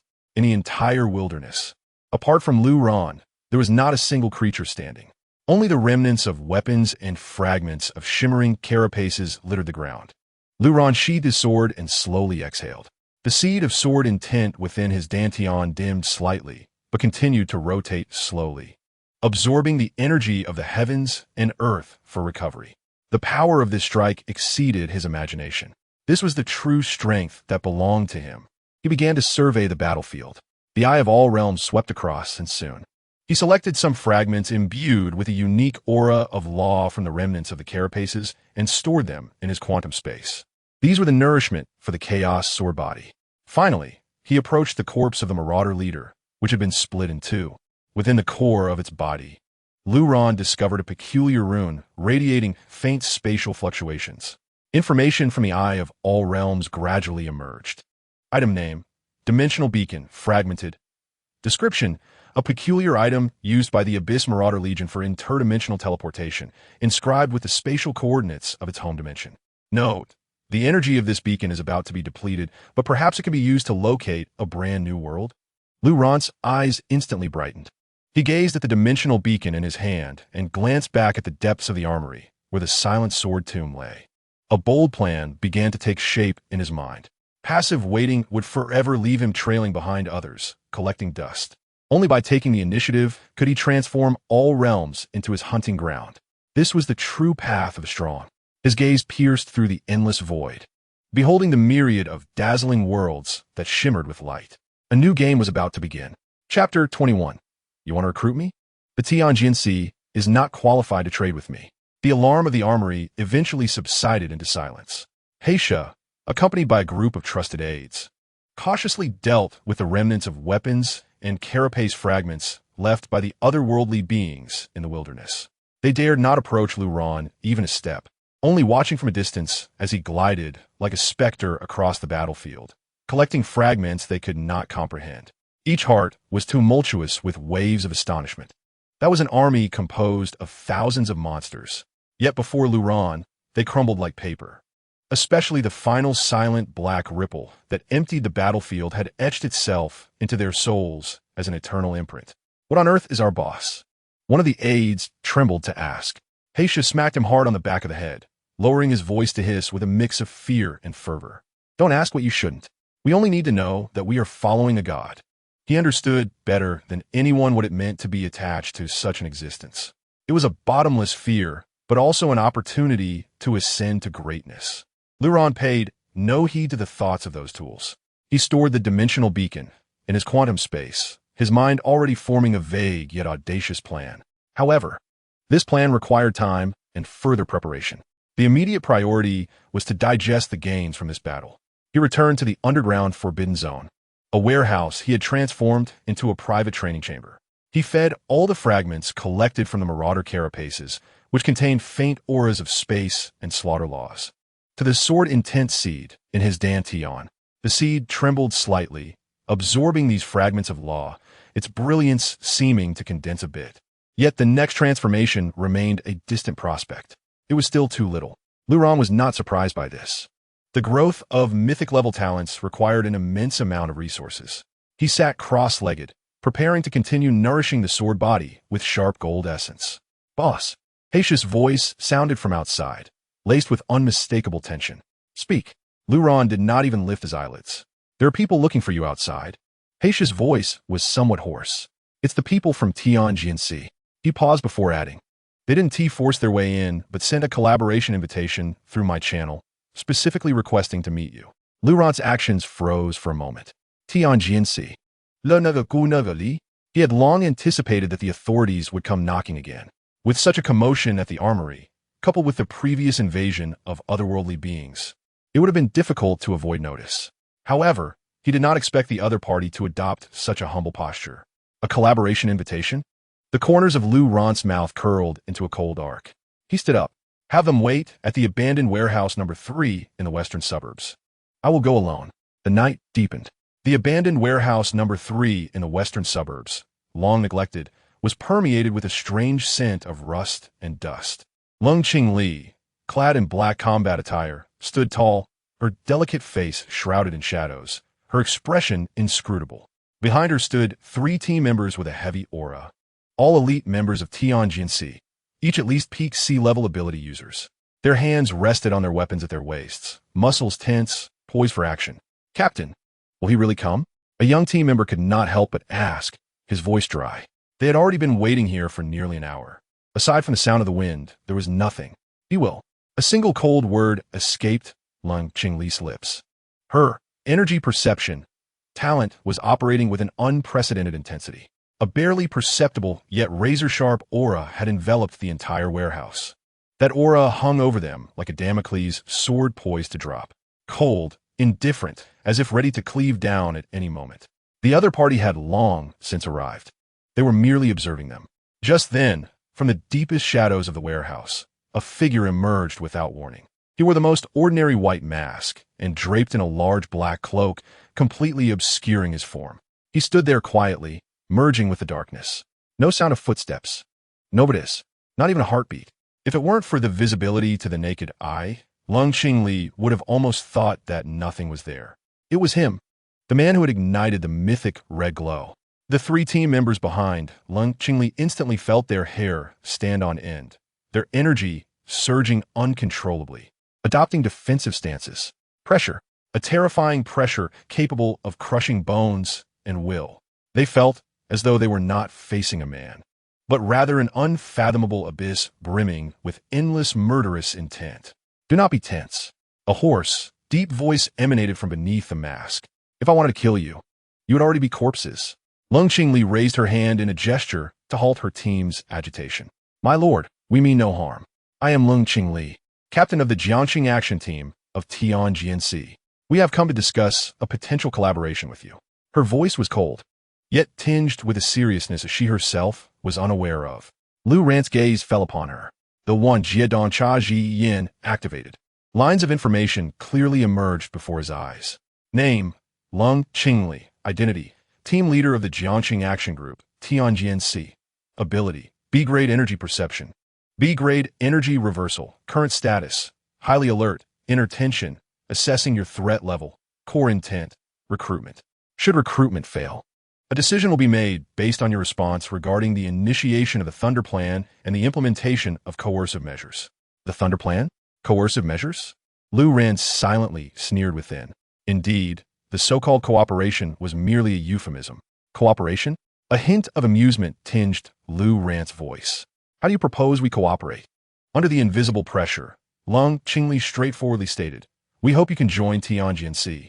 Given your strength, we can promise you the position of Deputy Commander and S-grade resource access. The official organization will spare no effort in supporting your growth. The conditions she offered were undeniably generous. The Deputy Commander position is already a high-ranking role within the entire Tianjinsi system. S-grade resource access could mobilize strategic materials across a large district. Any extraordinary being would likely be ecstatic upon hearing such an offer. However, Lu Ran's response was succinct. No interest. His tone remained flat and unperturbed. Lung Qingli's brows furrowed instantly. She had anticipated that Lu Ran would haggle or propose more stringent terms, but she had not expected him to refuse so decisively. Why? She couldn't help but inquire. Becoming a member of the official organization would be beneficial for you and for this country. We can safeguard together. Safeguard? Lu Ran interjected, his tone laced with unabashed mockery. I only safeguard myself. As for the position and resources Tianjinsi can offer, he chuckled lightly. Do you think I need them? The moment his words fell, an indescribable aura flashed from him. It was not an intentional pressure, merely a wisp of primordial essence naturally emanating from the Hun Dun GNT after its transformation. Yet, it was this very aura that caused one of Lung Qingli's team members behind her to collapse to the ground, his legs giving way, his face as pale as a sheet, eyes filled with endless terror. The other two team members were also on the verge of collapse. As if burdened by an insurmountable weight, Lung Qingli herself was left in a daze. Her energy perception talent emitted a piercing wail of impending collapse upon encountering that aura. In her talent's vision, beneath that black cloak was not flesh and blood. It was a realm of chaos, a primordial universe composed of countless sword lights, breaking through the heavens. Sharp, ancient, supreme, immortal. It was a power that far exceeded her cognitive limits, a mythological force. Lung Qingli's voice trembled for the first time. She finally understood the absurd mistake that she, or rather the entire Tianjin, had made. They attempted to entice a deity walking among mortals with mundane positions and wealth. Now, do you still believe you're qualified to discuss cooperation with me? Lu Ran's voice was like the icy grip of the abyss, freezing the air within the warehouse. Lung Qingli's heart turned cold. All her plans, all her contingencies, appeared pale and powerless at that moment. Resistance? What could she use to resist? Shall lives be sacrificed to fill the void? Just as she found herself in a dilemma, unsure of how to proceed, Lu Ran spoke again, offering her an irresistible bargaining chip. However, seeing that you have shown enough discernment and did not act directly, I can grant you an opportunity. An opportunity for an intelligence exchange with me. He paused, speaking in a tone of stating facts, slowly continuing. For example, the truth regarding the partial fusion of the multiverse. Boom! As those 9 words, partial fusion of the multiverse, were uttered from beneath the mask, Lung Qingli's mind completely crashed. These 9 words were classified secrets sealed by the highest authority of Tianjin headquarters. They were a vague conclusion drawn after analyzing data from countless replacement terminals worldwide, expending immense manpower and resources. How'd he know? Moreover, his tone suggested that he was well acquainted with this so-called truth. Lung Qingli looked at the mysterious figure before her, feeling a newfound sense of helplessness.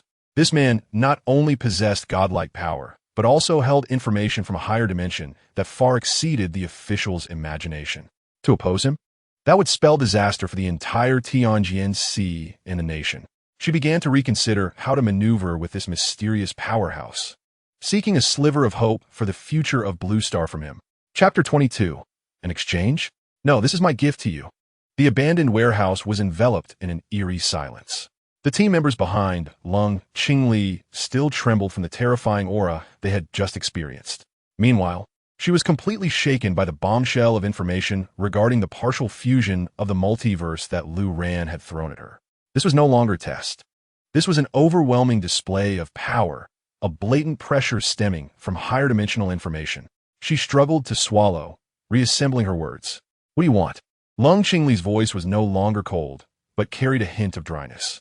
She understood clearly that from this moment forward, the positions of both parties had undergone a fundamental reversal. It was no longer an examination and recruitment of a civilian powerhouse by the official organization. Rather, it was a weak seeker of knowledge appealing to an entity that held the truth for guidance. Quite simple. Lu Ran extended 2 fingers. First, I require a non-interference agreement. Tianjin must not interfere with, investigate, or record any of my actions. You must remain blind and deaf to my existence. Second, I need the most comprehensive distribution map of the replacement terminals currently held by Tianjin, including areas you have marked as dangerous or of no value. His conditions were clear and direct. In exchange for potentially future intelligence, he sought absolute freedom and official intelligence support. Lung Qingli's pupils constricted sharply.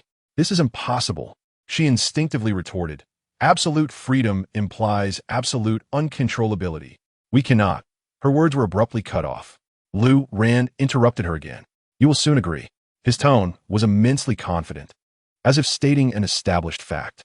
He then spoke in a calm, unflinching tone, because you will soon discover that the essence of the zeroing mist is not a reset, but a filtration. It will purify away those unstable abilities acquired through low-level replacements. 90% of the primary extraordinary beings on Blue Star will revert to ordinary humans within the next month.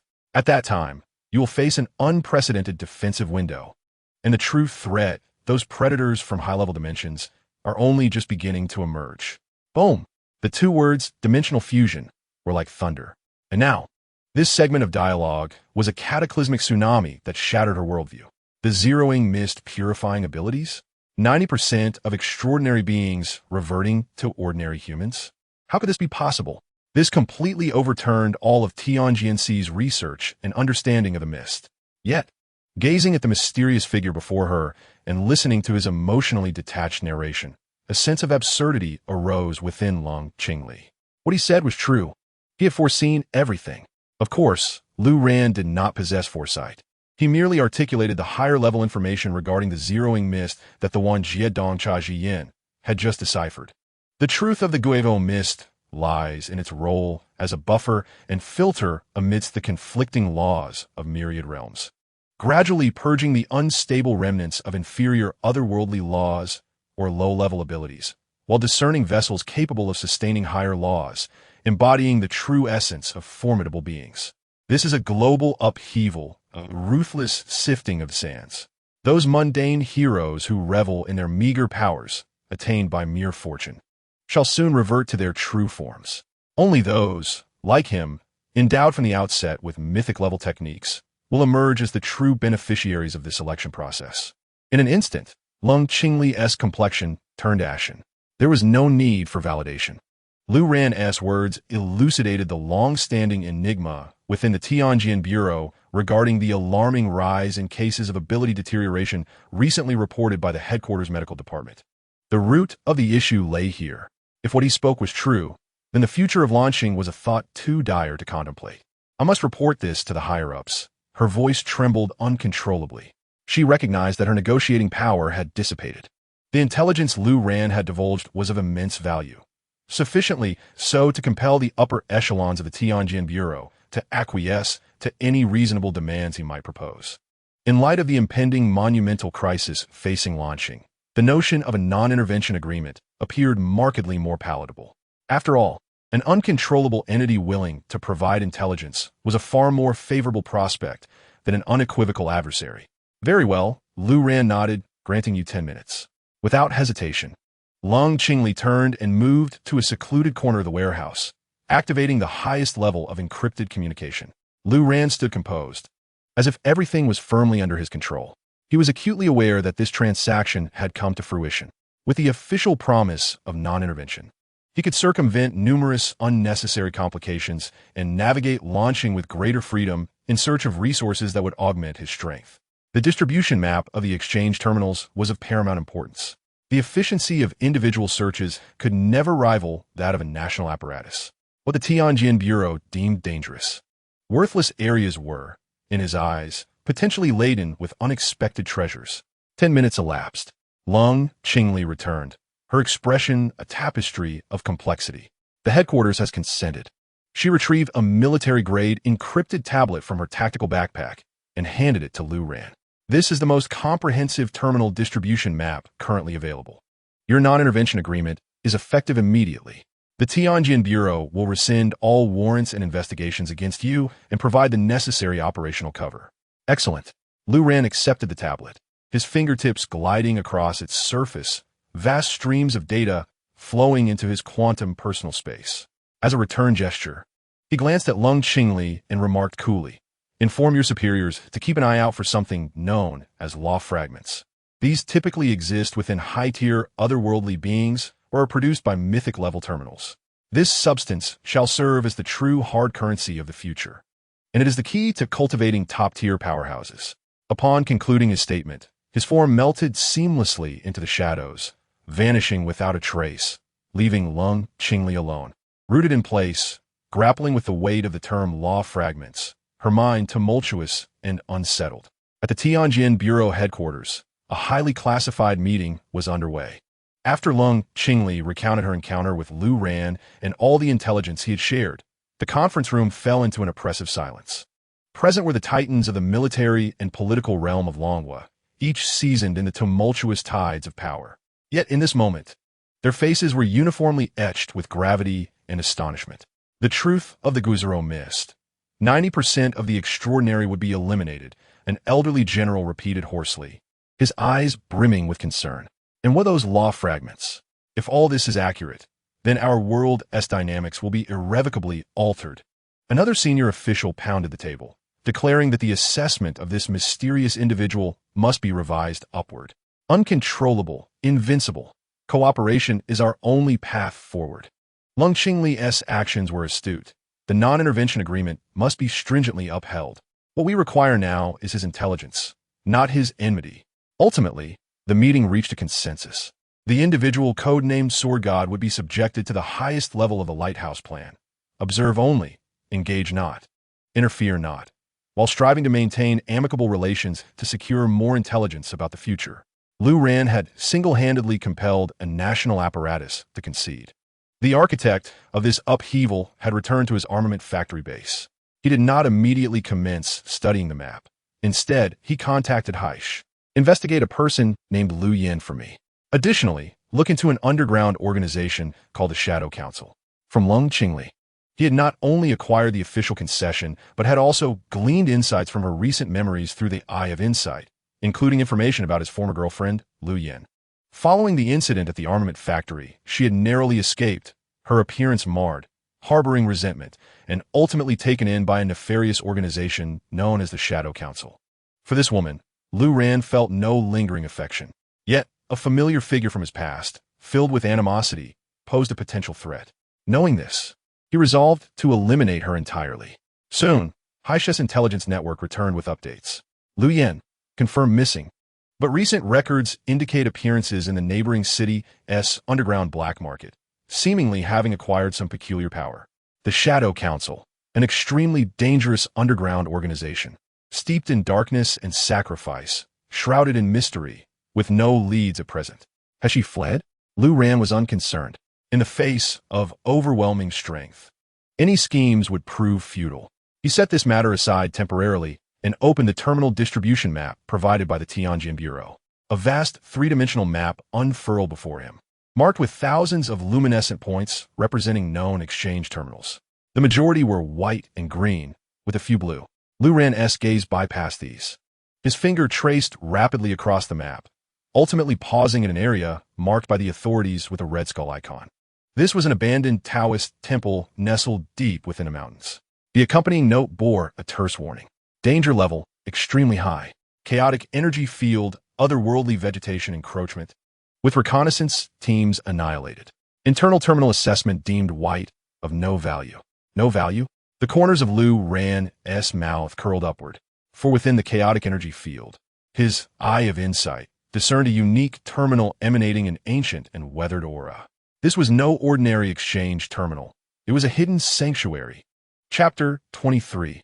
An official S-Class Forbidden Zone? No, it is my private divine kingdom. On the map, this area designated as exceedingly dangerous was known as Qingyun Mountain. Once a modestly renowned Taoist holy site near Jiangshun, it had swiftly succumbed to the encroachment of otherworldly vegetation following the celestial upheaval, becoming a no-go zone for humanity. Reports from the Tianjin Bureau indicated that the flora there possessed formidable aggression and toxicity, capable of shredding armored vehicles with ease. Several dispatched reconnaissance teams had vanished without a trace. Ultimately, after confirming the presence of only a white-level terminal of no value, the Tianjin Bureau abandoned the site, categorizing it as a high-level forbidden zone. Yet, through Lu Ran's Eye of Insight, a different reality unfolded. The chaotic energy field was merely a facade. Beneath the decaying temple lay a sanctuary terminal, pulsing with life, its energy level surpassing any terminal he had previously encountered. Let us depart. Lu Ran exhibited not a trace of hesitation. The mist of zeroing descended once more. Like a specter, he silently departed from the armory, heading straight for Qingyun Mountain. An hour later, Lu Ran found himself at the foot of the mountain. The scene before him was nothing short of fantastical. Enormous vines, akin to dark green serpents, coiled around the mountain, adorned with barbed protrusions and bizarre flower buds the size of human heads. The air was saturated with a sweet, yet perilous fragrance. The ground was blanketed with writhing black moss, ready to drain the life essence of any creature that dared tread upon it. Warnings flashed incessantly from the Eye of Insight, High concentrations of corrupted neurotoxins detected, carnivorous vine in predatory mode, shadow moss exhibiting strong corrosive properties. For any fully armed army, navigating such an environment would undoubtedly prove treacherous and costly. Yet for Lu Ran, this place was akin to his backyard. A faint azure sword aura materialized around him, forming a protective barrier. The toxic gases capable of corroding steel were instantly neutralized upon contact with the sword aura, unable to penetrate even a fraction. With his windwalker boots, he moved like the wind, stepping directly onto the writhing black moss. The moss recoiled as if scorched by a heated iron brand, parting to create a path for him. The sharp aura of the chaos sword body was the most fearsome poison to these lowly, otherworldly creatures. Occasionally, hidden vines would spring forth like venomous serpents, but Lu Ran needed not to lift a finger. A mere tremor of his protective sword aura was sufficient to sever those resilient vines, akin to alloys, into countless fragments. With ease and grace, he traversed the terrain, soon reaching the dilapidated Taoist temple at the summit. The main hall had long since collapsed, leaving only remnants of walls. Following the guidance of the Eye of Insight, Lu Ran approached an ancient well in the backyard, long dry. He stamped his foot down. Boom! The ground shattered, revealing a deep chasm leading underground. An ancient, desolate aura wafted from the opening. Lu Ran leaped down. Below lay a vast natural cavern, at the far end of which stood an ancient stone door, silently imposing. The door was adorned with reliefs of the sun, moon, stars, mountains, and flora, resembling a miniature world. At the center of the stone door was a recess designed for a replacement terminal. This was the white terminal detected by the Tianjin division. Lu Ran stepped forward, activating the Eye of Insight. A line of golden text slowly emerged. Terminal name: Core of the Cave, inactive. Link object: Ancient cave craving pure air core requirement. A portion of immaculate soil to purify the cave's essence and isolate it from external impurities. Replacement reward: permanent control over the cave. Immaculate soil. Lu Ran's eyes sparkled with excitement. This was a tailor-made replacement for him. He immediately opened his quantum personal space and began rummaging. Soon, he unearthed a jade box he had forgotten in a corner. This was the 100-flower spirit soil he had obtained early on in a trade, exchanged for a few packets of spicy strips from a starving flower fairy. At the time, he had deemed it useless and cast it aside. Now, the Eye of Insight revealed new information. Item name: 100-flower spirit soil hidden value. Contains a trace of world tree essence, fundamentally immaculate soil capable of purifying all things and nurturing spiritual roots, transforming waste into treasure. This was Lu Ran's favorite aspect. He carefully poured the entire box of 100-flower spirit soil into the recess at the center of the stone door. Buzz! The moment the last grain of spirit soil settled, the stone door trembled violently. The carvings of the sun, moon, and stars illuminated, radiating a soft yet resplendent white light. A pure, vast spiritual energy surged forth from behind the door, instantly filling the entire underground cavern. Crack! The stone door began to slowly part.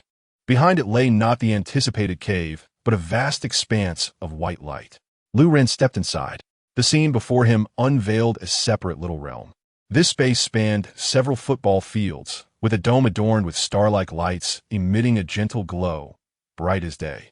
The ground was composed of warm white jade, and at the center, a spiritual spring continuously released white mist.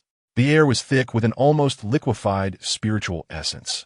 Merely inhaling, it brought unparalleled comfort to every fiber of his being.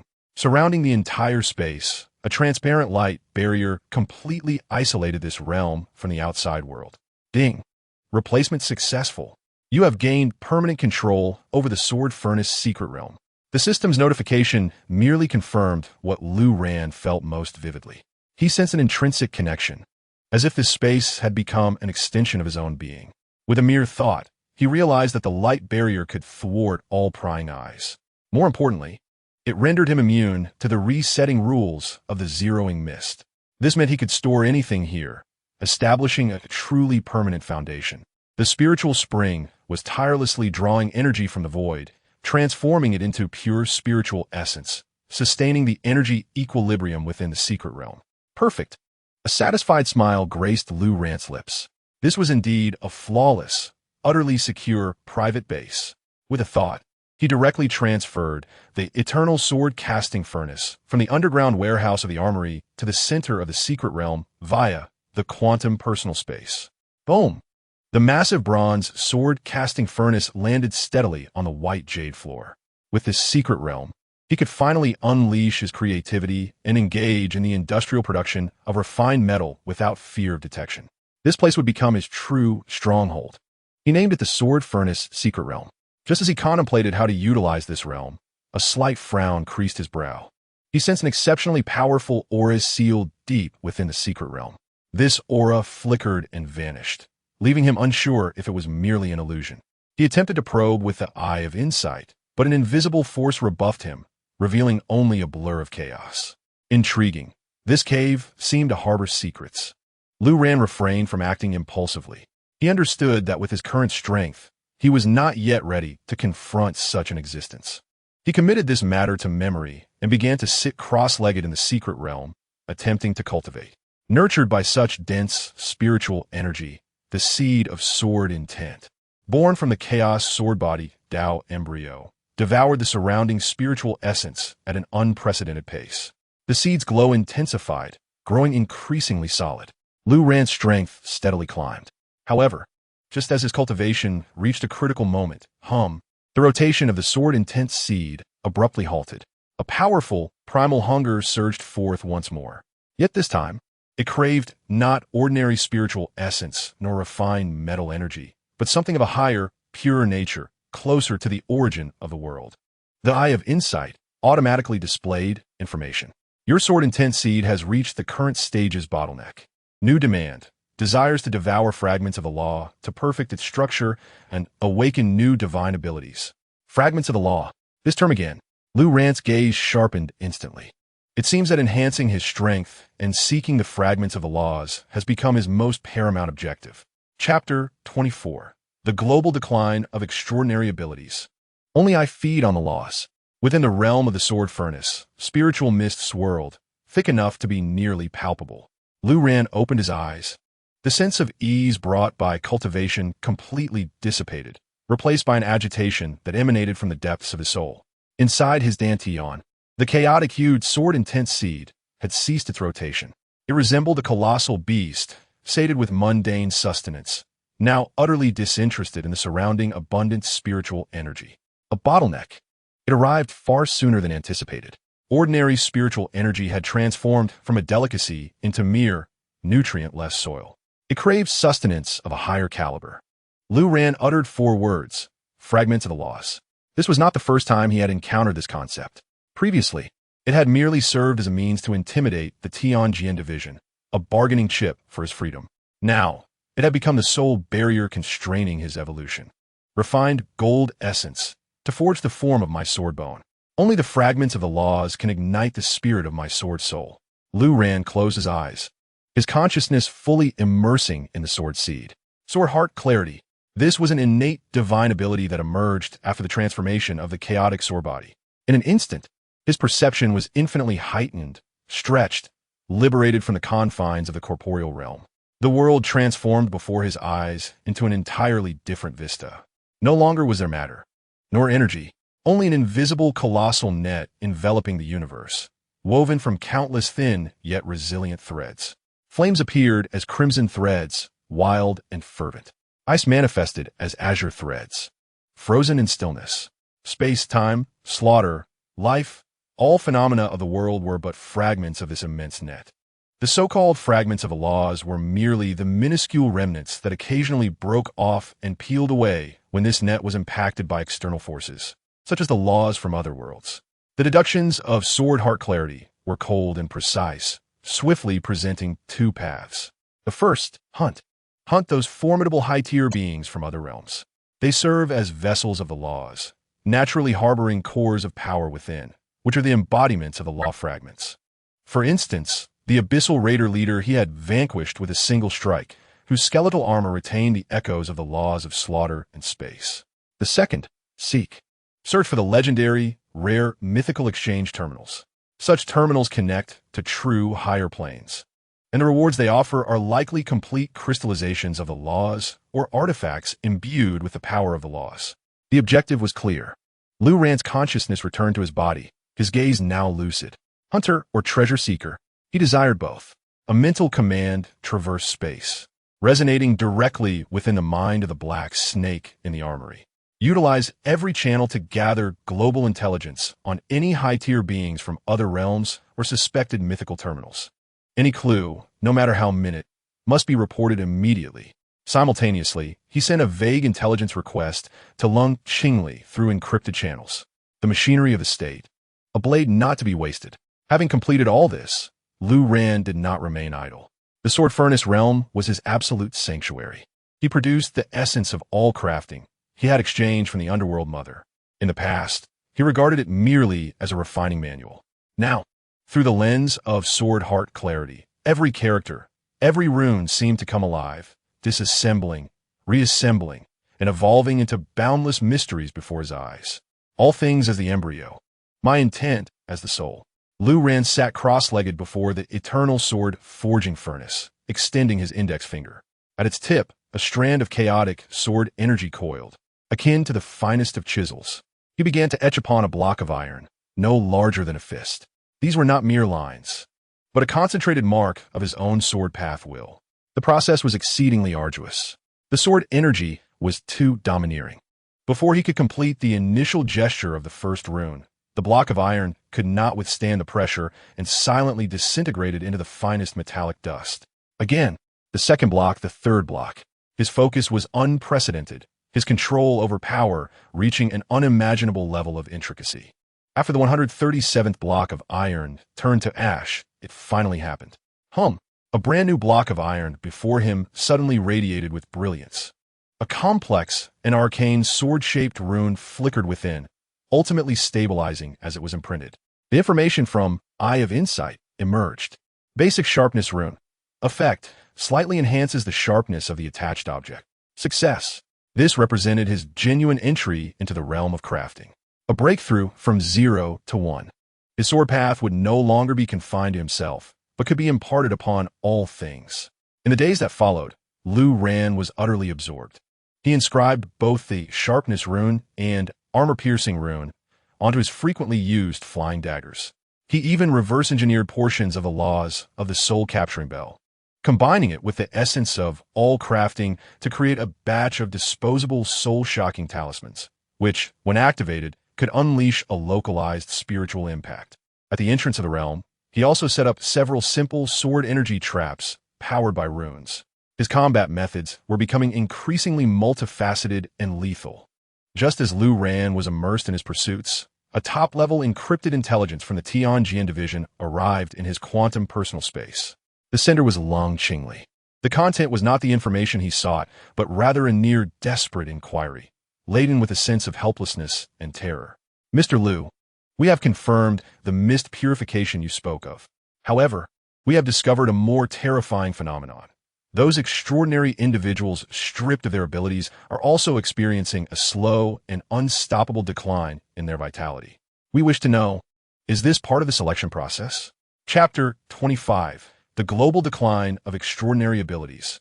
Former loves transformed into beasts, presenting mythical gifts. Upon reading the intelligence sent by Lung Qingli, Lu Ran's expression remained unchanged. The dissipating powers of the extraordinary, accompanied by the waning of their life force? As expected, he did not even need to employ Eye of Insight. His consciousness delved into the sword's seed, and the deductions of sword heart clarity provided a cold answer. Those so-called extraordinary abilities were merely patches of foreign laws forcibly implanted into mortal bodies. The purification of the returning mist was a global, enforced on-installation. The body, in its attempt to adapt to the powers it once possessed, had long since overdrawn its future vitality.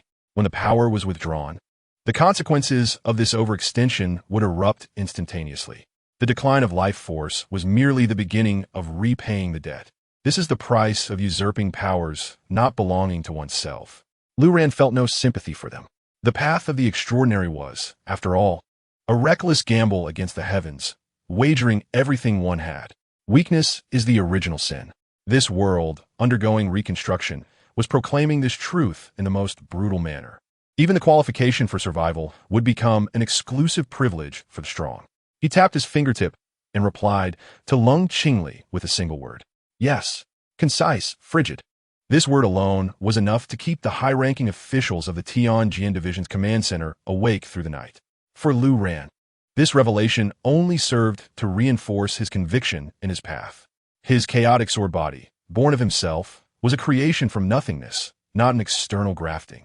He was fundamentally a different species from all extraordinary individuals on Lanxing. He needed to hasten his progress.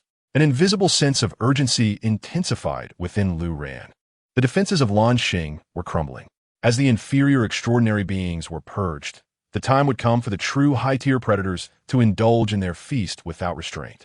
He must not only grow stronger himself, but also begin to cultivate some useful tools. Heisha and his cohort's loyalty stemmed from fear, yet their execution was beyond reproach. Should a method to enhance their capabilities, unimpeded by the mist, be discovered, he could delegate many unsavory tasks to them in the future. Lu Ran's thoughts whirred like a finely tuned instrument, charting the contours of the future. At that moment, a subtle tremor emanated from the quantum portable space. It was an urgent communication from Heisha. Boss, we have located Lu Yan. She has re-emerged in the abandoned church of a neighboring city. Furthermore, she has joined the Shadow Council and is engaged in some bizarre ritual. Beneath the intelligence report, a blurred photograph taken with a telephoto lens was attached. The figure within was shrouded in a dark robe. Although her features were indistinguishable, Lu Ran would never mistake that silhouette. Lu Yan, however, the aura radiating from her sent a chill through Lu Ran's gaze. It was cold, malevolent, mingled with the stench of decaying flesh. She was a far cry from the vain woman he once knew. Lu Ran's fingertips glided gently over the photograph, magnifying it. The eye of insight activated. A stream of crimson data coursed through his retina, chillingly revealing itself. Target: Lu Yan modified. Status: a flesh puppet altered by the Shadow Council, her soul tainted. Resentment intertwined with flesh. Abilities: low-level flesh parasitism, capable of manipulating flesh for proliferation and attack. Current psyche: consumed by endless hatred for Lu Ran, desiring to tear him apart and devour his flesh. Flesh puppet. The warmth in Lu Ran's eyes dissipated entirely. It seemed that the experience in the arms factory had not only marred her face, but had also plunged her into the abyss. The intelligence noted that after joining the Shadow Council, Lu Yan had attributed all her misfortunes to Lu Ran and had divulged everything she knew to her leader, the Shadow King, her past character, modus operandi, and even her perceived weaknesses. She intended to use him as a pawn. She longed to witness Lu Ran being torn apart, devoured, and tormented to death by an even more terrifying dark force. Foolish. Lu Ran shook his head. To gauge the movements of a dragon with the understanding of an ant? How absurd. Heisha's intelligence indicated that the Shadow King seemed to have adopted Lu Yan's plan, dispatching her to set a trap in the abandoned church, where numerous members of the Shadow Council had gathered. Very well. Lu Ran rose slowly, the thin sword aura around him circulating silently. This saves me the trouble of searching for you. He had intended to eliminate this thorn in his side, and the adversary had delivered herself right to his doorstep. He would personally erase Lu Yan, along with the so-called Shadow Council behind her, from this world once and for all. Without a moment's hesitation, Lu Ran's figure flickered and departed from the Sword Furnace secret realm. He activated the three-dimensional map, tracking the location information provided by Heisha, plotting the shortest route for the hunt. However, his gaze suddenly fixed on the vicinity of the abandoned church. There lay a desiccated, forsaken riverbed. On the official map of the Tianjin Division, it was devoid of any markers. Yet, within Lu Ran's eye of insight, beneath that parched riverbed, two entangled points of light, one black and one white, formed a pattern akin to Tai Chi, slowly rotating. An enigmatic and vast energy, imbued with the forces of life, death, and reincarnation, subtly emanated. Warning: a rare, mythological-level twin terminal detected. Terminal name: Reincarnation Twin Terminal. Status: inactive. Activation conditions: requires close proximity for analysis. Mythological level. Lu Ran's breath momentarily faltered. In pursuing a former adversary, he had stumbled upon such a profound opportunity. Was the true target of the Shadow Council himself? Or had their aim from the very beginning been this mythological terminal slumbering beneath the earth? Lu Ran's eyes deepened with contemplation. This quest for vengeance had taken on a newfound intrigue. Chapter 26. The Foolish Woman's Sacrifice for Revenge. Yet unbeknownst to her, all of this was but a wedding dress for me. In the neighboring city, an abandoned church, overtaken by dark green vines and thick moss, loomed ominously beneath the somber sky, resembling a slumbering beast poised to strike. Inside the church, all symbols of sanctity lay toppled and shattered. In their place, grotesque and writhing runes, drawn in the stench of blood, adorned the walls and floor. Dozens of members of the Shadow Council, clad in black robes, stood like lifeless statues throughout the church. Their fervent and devout gazes were fixated upon the altar at the center. Standing upon the altar was a figure equally cloaked in black. It was Lu Yen. At this moment, she had lost all semblance of her former glory. Beneath the shadow of her hood, the face she once took pride in was reduced to withered skin marred by ugly scars, with several festering sores oozing yellowish-green pus. Her eyes burned with unmasked resentment and madness. Lord Shadow King. Lu Yan's voice rasped as she knelt reverently before a writhing, shadowy figure at the altar. The resentment amplification array you instructed has been completed. The entity known as the Shadow King emitted a sickly, low chuckle, its voice more reminiscent of countless insects rubbing their wings than that of a human. Excellent. Lu Yan, you have done well. For this operation, the Council has mobilized forces from surrounding cities. The information you have provided better be of true value. Lu Yan's head bowed deeply, her body trembling with overwhelming excitement. Rest assured, Lord Shadow King, I know him better than anyone. Her voice escalated to a sharp edge. He appears cold, yet at his core, he remains the same insecure and sensitive, destitute worker. His greatest weakness is his pathetic and laughable pride. He will surely come.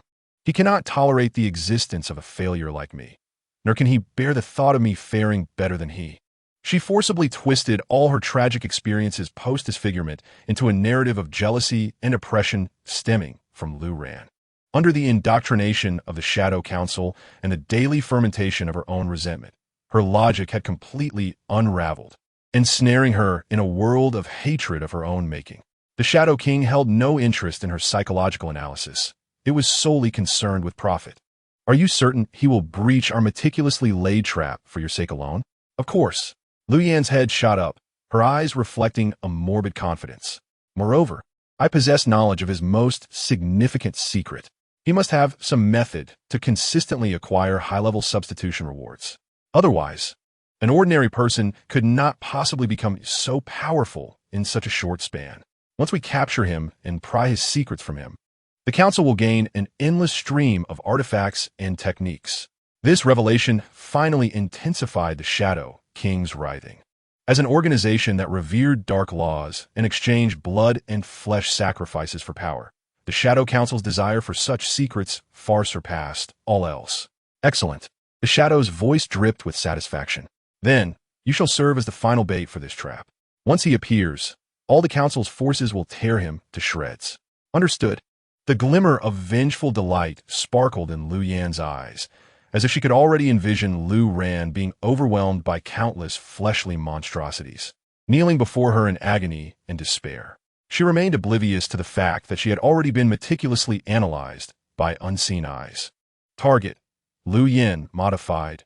Status: a flesh puppet altered by the Shadow Council, her soul tainted, resentment intertwined with flesh. Abilities: low-level flesh parasitism. Current psyche: consumed by endless hatred for Lu Ran, desiring to tear him apart and devour his flesh. Meanwhile, Lu Ran had departed from the Sword Furnace secret realm. He did not immediately head towards the abandoned church. The foolish woman. He observed the intelligence provided by the black snake, his expression devoid of any emotion. To speculate on the current deities with the understanding of an ant? How utterly ridiculous. Lu Yan and the so-called Shadow Council appeared to him as nothing more than a group of slightly stronger ants preparing to rob by the roadside. What truly concerned him was the black and white, swirling light point discovered by the Wanjie Dongsha Jiyan in the vicinity of the church. Warning: rare, myth-level twin terminal detected. Terminal name: Reincarnation Twin Terminal. Status: inactive, activation condition. Requires close proximity for analysis. Myth level. Moreover, an unheard-of twin terminal. Lu Ran's heart pulsed steadily and powerfully. This was the true objective of his journey. As for Lu Yan and the Shadow Council, were they coming for him? Or was their true target also this myth-level terminal? Lu Ran leaned towards the latter. A place capable of prompting the Shadow Council to set traps could not merely be for dealing with a figure mentioned in intelligence. They likely also discovered the anomalies surrounding this terminal. However, lacking their own Dongcha Jiyan, they could not fathom its essence and resorted to the most primitive and bloody methods to attempt activation. So be it. Lu Ran's gaze deepened. Since you wish to play, I shall indulge you in a grand game. He did not proceed directly to the river, but instead took a wide detour, like a shadow that did not exist, silently infiltrating the outskirts of the abandoned church. He needed to confirm the plans of the Shadow Council and the specific activation conditions of the Reincarnation Twin Terminal. Utilizing the extraordinary perception granted by the Huanwan Jinbei and the silent movement of the Jifeng Shua, he easily evaded all visible and hidden sentinels. From the top of a dilapidated bell tower, he gazed down at the riverbed that had long since run dry. Deep within the riverbed, the black and white light point was clearly visible in his line of sight, akin to a pair of pulsars in the depths of the cosmos. Wanjie Dongcha Jiyin activated to its fullest. Buzz. A torrent of information cascaded into his mind like a golden waterfall. Terminal name: Reincarnation Twin Terminal, Myth Level, Link Dimensions, Taishang Wanqing Tian, Jiuyou Juowang Xiang, Bidirectional Link. Status: Inactive, Activation Condition. Requires simultaneous offerings containing the essence of both life and death to activate the yin-yang resonance and commence reincarnation exchange. Detected that the Shadow Council is attempting to gather despair and death energy through large-scale flesh sacrifices to satisfy the requirement for the essence of death. Current requirement satisfaction for the essence of death, 17. So, it is. Lu Ran instantly understood. The Shadow Council's target was indeed this terminal. They intended to forcibly satisfy the conditions of the essence of death with the lives and despair of countless individuals. As for the essence of life, they likely knew nothing or had no means to procure it. A brilliant plan rapidly formed in Lu Ran's mind. He would turn the tables on the Shadow Council and make them work for him. He would become the sole victor, reaping the rewards at the last moment. Lu Ran's figure quietly vanished into the shadows of the bell tower. A deadly game revolving around the myth terminal had begun, and he was the only player. Chapter 27. Ex-girlfriend's sacrifice ignites the activation of the divine concealment. My apologies, but the bridal gown is mine. On the outskirts of a neighboring city, a river long stained black by industrial waste lay silently across the desolate land. The water stagnated, its surface coated with a greasy, iridescent film. The stench of rancidness and chemical agents mingled into a toxic fog, shrouding the river. This was a forbidden zone for life. No living creature dared approach. Yet, Lu Ran's figure merged with the darkness, standing silently on the cracked riverbank. His gaze did not linger on the murky waters but penetrated through the thick mud and layers of earth, reaching 100 meters deep beneath the riverbed. In the view of his Wanjie Dongcha Jiyan, a remarkable scene unfolded. One black, one white. Two irregular crystals, like two droplets entwined in a slow, eternal dance. The black crystal, profound enough to swallow all light and hope, emanated an ultimate sense of death and finality. The white crystal, warm as jade, pulsed with the pure rhythm of nascent life. They attracted and repelled each other, forming a strangely perfect dynamic balance. Terminal name: Reincarnation Twin Terminal, Myth Level, Link Dimensions, Taishang Wanqing Tian, Jiuyou Juowang Xiang, Bidirectional Link. Status: Inactive, Activation Condition. Requires simultaneous offerings containing the essence of both life and death to activate the yin-yang resonance and commence reincarnation exchange. Myth Level. Within Lu Ran's Dantian, the chaotic sword-intense seed trembled gently, conveying an instinctual yearning. The value of this item was beyond measure. Once activated, the rewards would undoubtedly be earth-shattering. The essence of life and the essence of death. Lu Ran's mind raced. This was not merely about life or death. The essence of death was not a lifeless corpse, but the deepest, most intense imprint of despair, the strongest resentment and unwillingness that erupted when life was stripped away. Meanwhile, the essence of life was not merely a plant. It required the most sincere protection and the warmest memories, embodying the brightest moments of life. One represented pure destruction, while the other signified pure creation. In an instant, Lu Ran's sword heart clarity passively triggered. His perception expanded, transforming the world into a fabric of laws composed of countless strands of energy. He saw that from the direction of the abandoned church, a cold energy forged from fear, pain, and resentment was being forcibly extracted by the ritual, slowly seeping towards the black crystal beneath the earth, like rivers converging into the sea. Each strand of cold energy injected deepened the black crystal's glow. Current requirement satisfaction for the essence of death, 1718. So, it is. A cold smile curved Lu Rant's lips. The Shadow Council, those fools, were indeed using the most foolish and bloody living sacrifices to fulfill the requirements of the essence of death. They may have gleaned a fragment of the terminal's secret through some ancient texts, but entirely misunderstood its true legal implications. They believed that if they killed enough people with heavy grievances, they could activate the terminal. Little did they know, they were merely sewing themselves a bridal gown. So be it. Lu Rant's resolve crystallized in an instant. Let the Shadow Council continue their bloody ritual, completing this dirtiest and most troublesome step for him. He only needed to offer the essence of life at the last moment to seize the entirety of this myth terminal's rewards at minimal cost. The current dilemma was where to find the essence of life. Lu Rant's consciousness delved into the quantum personal space. Countless rare materials, exotic ores, and divine weapons flashed past. None were suitable. These items either contained laws or immense energy, but lacked the most essential elements of emotion and memory. They were objects, not feelings. Suddenly, Lu Rant's thoughts paused. His hand brushed against a corner of space, where an item was stored separately in a velvet box. An old mechanical pocket watch. Its brass casing bore fine scratches, the glass of the dial yellowed at the edges, and the hands had long since ceased to move. This was the only relic left to him by his deceased kin, the only person who had offered him warmth during his most destitute and helpless times. In an instant, a hazy image flashed through his mind. On a frigid winter night within the confines of his rented quarters, he cocooned himself in a blanket, listening to the faint yet resolute ticking of a pocket watch, savoring the remnants of warmth that buoyed him through yet another despair-laden dawn. This pocket watch bore witness to nearly all the positive sentiments of his past 2 decades: guardianship, yearning, warmth, and hope. It epitomized the quintessence of existence. Lu Rant's fingertips lingered on the frigid brass casing for a few moments, the last vestiges of tenderness belonging to the ordinary worker Lu Rant, striving to stir ripples of emotion.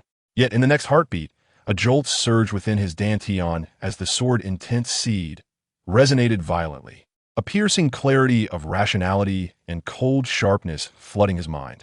Crack! The warm memories were ruthlessly severed by the sword intent, shattered, and reduced to nothingness. The past? Warmth? In the face of the brutal law of selection across myriad realms, they held no value. Only power. Only the relentless evolution towards an absolute strength that transcends all living beings is the eternal truth. To become stronger. To confront the terrifying crisis capable of engulfing the entire blue planet, he would not hesitate to sacrifice even a fragment of his own soul, let alone a pocket watch. His resolve solidified. Lu Rant's gaze regained its profound tranquility, akin to a still lake. Like a masterful hunter, he began to lay traps along the riverbank. Without runic formations that would betray his energy signature, he relied solely on his absolute command of the environment and precise predictions of human intentions to make insignificant alterations at several critical points: a loose stone, a subtly deepened sediment, a cliff face weakened by sword energy. These would, at a crucial moment, become the death knell for the Shadow Council. Having completed these preparations, Lu Rant's figure melded once more into the darkness, taking up a perfect sniping position. He suppressed all presence, even the energy fluctuations of the chaos sword body, to a minimum akin to a cold, unyielding rock by the riverbank. Everything was in place. Now he merely awaiting the self-proclaimed hunters, fools who would step into this grave crafted especially for them, accompanied by their offerings. The wind ceased. The nauseating stench in the air was diluted by an even more malevolent and chaotic aura. They have arrived. Lu Rant slowly lifted his gaze. At the horizon, a familiar yet unfamiliar figure led dozens of cloaked individuals, hastening toward this river of death. Lu Yan. The air around her radiated with a toxic fervor and madness. Chapter 28. Are you blacklisting me online? The iron fist of the top stream crushes the competition. The female demon releases a fatal video. This is the place. Lu Yan's hoarse voice echoed across the desolate riverbed, tinged with a sickly exhilaration. Behind her was a cadre of elite members from the Shadow Council, each exuding a potent aura of blood and malevolence, their bodies marked by inhuman modifications, resembling a legion of monsters emerging from a nightmare.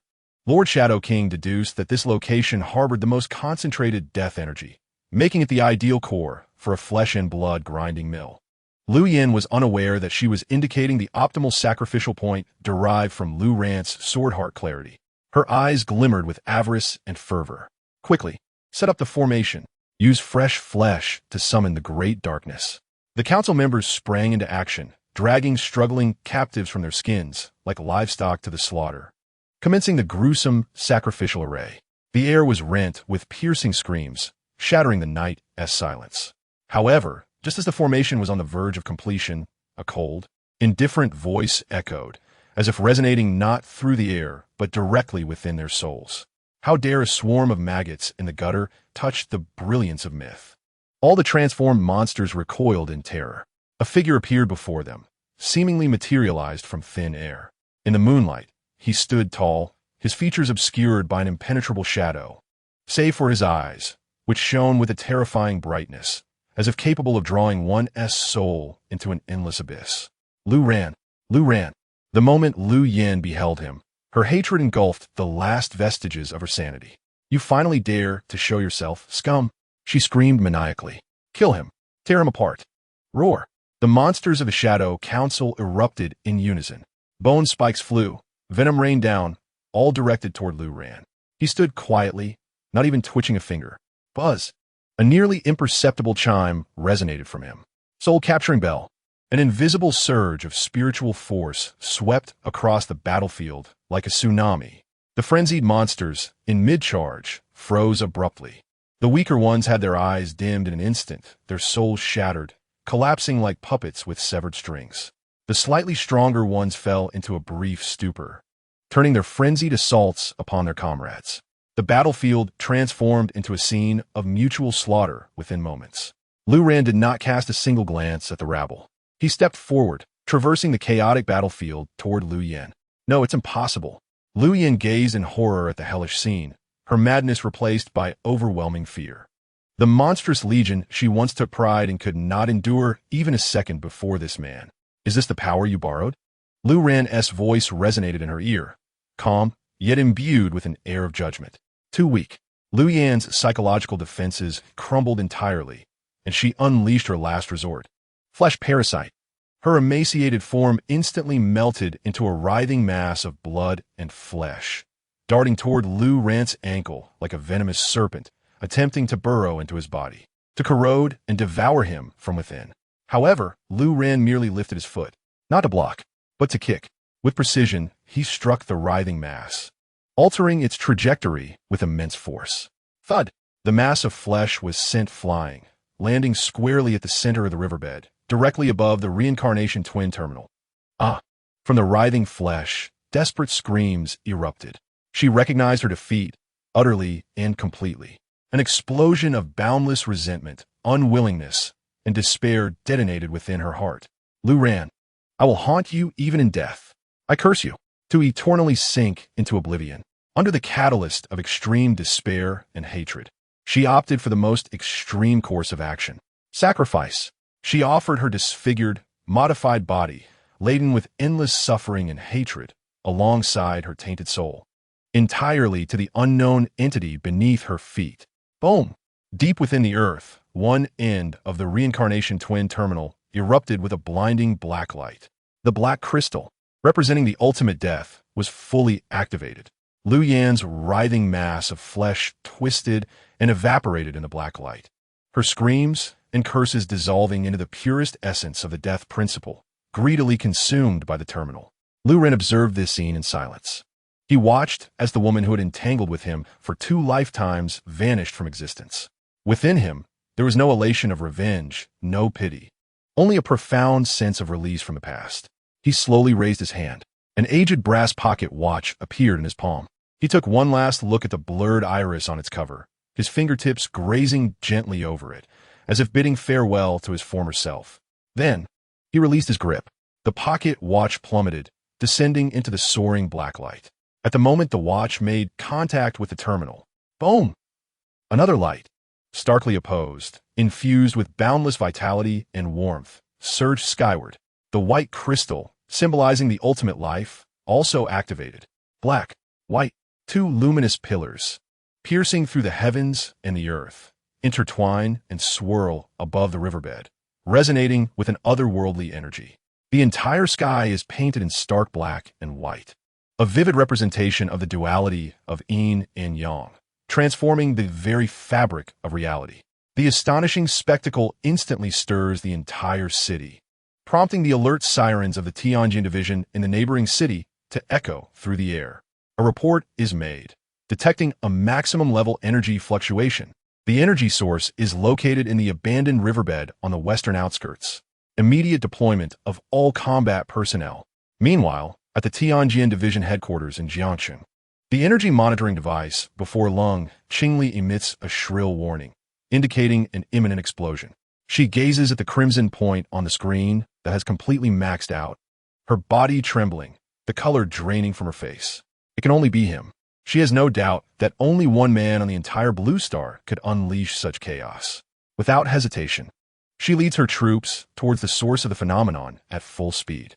At this moment, at the center of the riverbed, the black and white light gradually converges, ultimately materializing two objects that float before Lu Ran.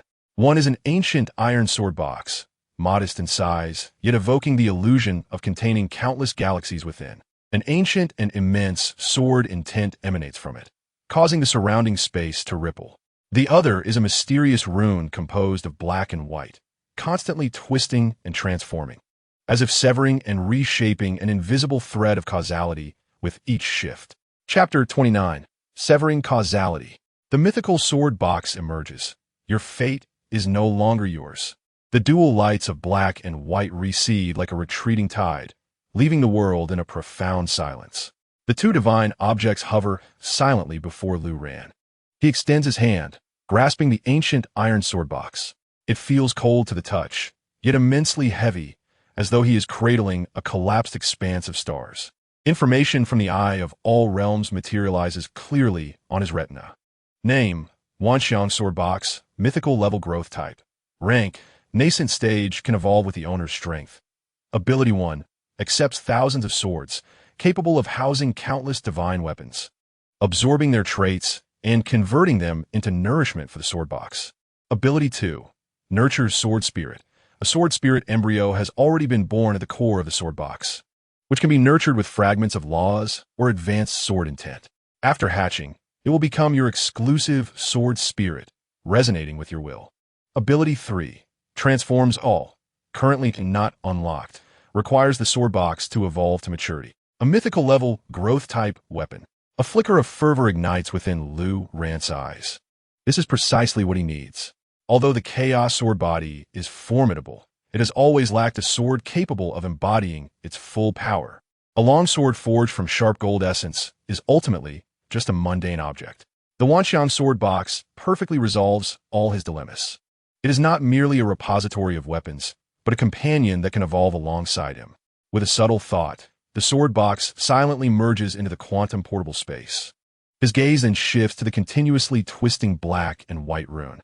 He gently touches it with his fingertip. The rune finds its home, instantly transforming into a stream of light that penetrates his brow. Boom! A torrent of profound information explodes within the depths of his soul. Congratulations! You have comprehended the mythical level divine ability, Severing Causality.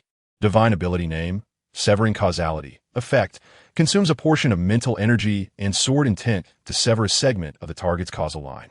Effect analysis. The target whose causality is severed will experience a temporary cognitive disconnection from their own power, memories, and even the world, falling into an absolute state of stupor and confusion, losing control over everything. Note, duration and intensity depend on the target's strength and your investment. Particularly effective against soul-type targets. Severing Causality? Lu Ran's pupils constrict sharply. This is no mere physical or energy attack. It directly impacts the level of laws, a dimensional strike. It causes enemies to instantaneously forget who they are and how to wield their power. What a domineering and inescapable divine ability. Just then, a rustling sound emerges from nearby. A few surviving members of the Shadow Council, who narrowly escaped death from the Soul Capture Bell, are slowly regaining consciousness amidst the chaos. They see their comrades' corpses, and their eyes fill once more with terror and madness. Kill him. A creature with 3 arms shrieks, charging forward again. Lu Rant's gaze remains as calm as a still lake. He raises his hand, pointing towards the creature. Sever. The word escapes his lips softly. The sword intent seed within his dantian quivers slightly. An invisible black and white thread shoots from his fingertip, instantly embedding itself within the creature's body. The frenzied creature suddenly freezes mid-charge. The madness and brutality in its eyes, as if washed away by clear water, vanish completely, leaving only confusion and emptiness. It resembles a newborn babe, curiously observing this unfamiliar world. It lowers its head, bewildered, staring at its menacing claws. What is this? Who am I? What am I doing? The bone blade in its hand clatters to the ground. It has entirely forgotten about the battle, the hatred, and even its own identity. The causality connecting it to its power has been severed by Lu Ran. Around them, other awakened members of the Shadow Council experience the same fate. They stand rooted in place like puppets stripped of their souls, weapons scattered about. The battlefield sinks into an eerie, bone-chilling silence. Such a terrifying ability. Lu Ran feels a genuine sense of satisfaction with the power he has newly acquired. He offers no further opportunities to these experimental subjects. With a flick of his fingers, several azure energy blades shoot forth, accurately slicing through the necks of each day's target. Heads soar into the sky. The remaining enemies are swiftly eradicated. As for Lu Yen, Lu Rant's Eye of All Realms captures her final fate. Target: Lu Yen, residual soul. Status: due to backlash from the switch. Her soul has been tainted by the laws of the 9 Nether Despair realm, transforming into an unconscious collection of resentful thoughts. Recovered by the Shadow Council to serve as core material for crafting advanced flesh and blood puppets. Seeking benevolence, she exchanged despair for a chance at vengeance, ultimately becoming part of a deeper despair. A perfect closure. Lu Ran withdraws his gaze, preparing to leave when a sudden roar of engines approaches rapidly. Dozens of special operations vehicles from the Tianjin Division seal off all exits of the riverbed. The doors swing open, revealing Lung Qingli, clad in a black combat uniform, exuding an air of elegance, accompanied by a battalion of elite members. Upon witnessing the scattered limbs and the figure of Lu Ran, unscathed amidst the sea of corpses, the blood drains from her eyes. Especially when her energy perception talent sweeps over Lu Ran, her soul quakes with trepidation. She senses 2 utterly distinct yet equally terrifying auras of law. One is the familiar, pure, and seemingly world-shattering chaos sword intent. The other is beyond her comprehension, a terrifying power that distorts fate and inverts causality. The moment her talent brushes against it, she nearly becomes assimilated and torn apart. This man has grown stronger again, and in a way she cannot comprehend. He is evolving at an alarming rate. The floodgates of her fear burst. Lu Ran merely glances at her, his expression calm and indifferent, devoid of any emotion. It is the detachment of a deity gazing down upon the dust of the earth. He has no interest in entangling himself with the Tianjin Division. Activate the windstorm boots. His figure transforms into a blur, vanishing into the night before anyone can react. Only Lung Qingli and a group of Tianjin Division members stood frozen in place, their faces filled with shock. Lung Qingli forced herself to remain calm and crouched down to examine the scene. Soon, she discovered a unique emblem on the robes of several Shadow Council members, along with fragmented clues regarding their next target for flesh and blood sacrifice. Her expression instantly turned grave as iron. Chapter 30. Threat Level. World Annihilation. Global Dread. I view the evil god as a new toy. At the headquarters of Tianjin Division in Jiangcheng, a high-level emergency meeting was convened. A colossal holographic screen repeatedly displayed footage captured by high-altitude drones and satellites. A beam of black light and a beam of white light soared like 2 colossal dragons of yin and yang, tearing through the night sky and churning it into a chaotic porridge. The overwhelming energy fluctuations, even through the screen, tightened the hearts of every senior member of Tianjin Division at the conference table, making it difficult for them to breathe. This was the entirety of the footage from the West Suburb River incident. Standing before the screen, Lung Qingli spoke in a hoarse voice, each word carrying a metallic rasp. The energy analysis results indicate that the level of this anomaly has completely surpassed all of our existing evaluation standards. We have reason to believe that it is directly related to the man codenamed Jian. She paused momentarily, her fingertips gliding across the screen to bring up another document. This was the energy retrospective of Lu Ran's massacre at the Black Snake Society's arms factory, along with records of how he collapsed the will of a B-level Esper in an abandoned warehouse, forcing them to kneel in submission with just a hint of his aura. Combined with all his previous achievements and the newly perceived, inexplicable aura of causal laws emanating from him after this incident, Lung Qingli's chest heaved violently as she forcefully suppressed the tremors deep within her soul, articulating her conclusion. I suggest we immediately elevate the threat level of target Jian from city destruction to the highest level, world annihilation. Furthermore, I request that headquarters promptly terminate all active recruitment or confrontation plans against him. We should designate him as the highest priority observer. No interference, no contact, no provocation, only silent observation from a distance, and strive to glean the incomprehensible truths of the world from the fragments he reveals. We cannot provoke him. The last 4 words were uttered with immense difficulty, yet unwavering resolve. The entire conference room was so quiet that one could hear a pin drop. The senior members present wore ashen faces, their eyes filled with horror. World annihilation, this level, defined in the files but never before activated, represented an independent individual whose power posed a fundamental threat to the very existence of Blue Star civilization. To equate a single person with natural disasters and apocalyptic events was an assessment that transcended madness, shattering the worldview of everyone present. I object. A hawkish military magnate, adorned with the star insignia, slammed the table with a thunderous sound. We are the violent apparatus of the state. We are the guardians of order. How can we compromise and retreat before an uncontrollable individual? No matter how strong, can he surpass Dongfeng Express?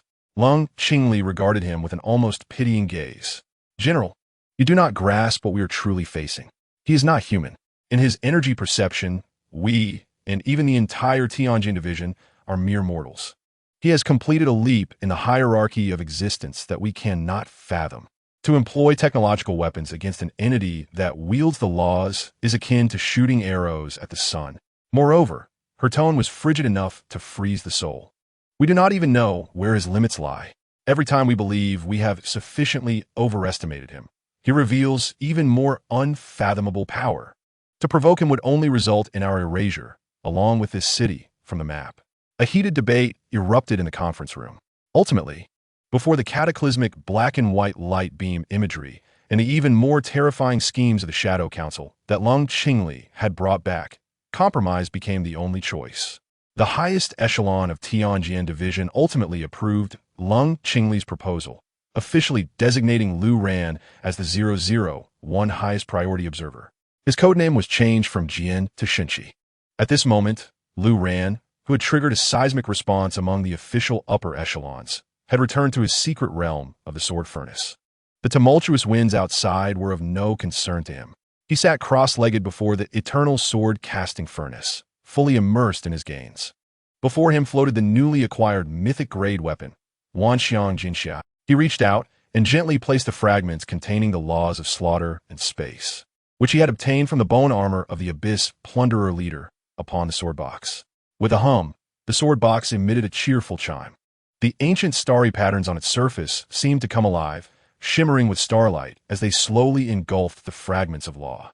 The fragments melted away, transforming into the purest essence of law and infusing the depths of the sword box. Lu Ran could distinctly feel the nascent sword spirit embryo inside the box pulsating with a faint yet vibrant energy akin to a heart that had slumbered for eons, beginning its first beats in the dark cosmos. Not enough.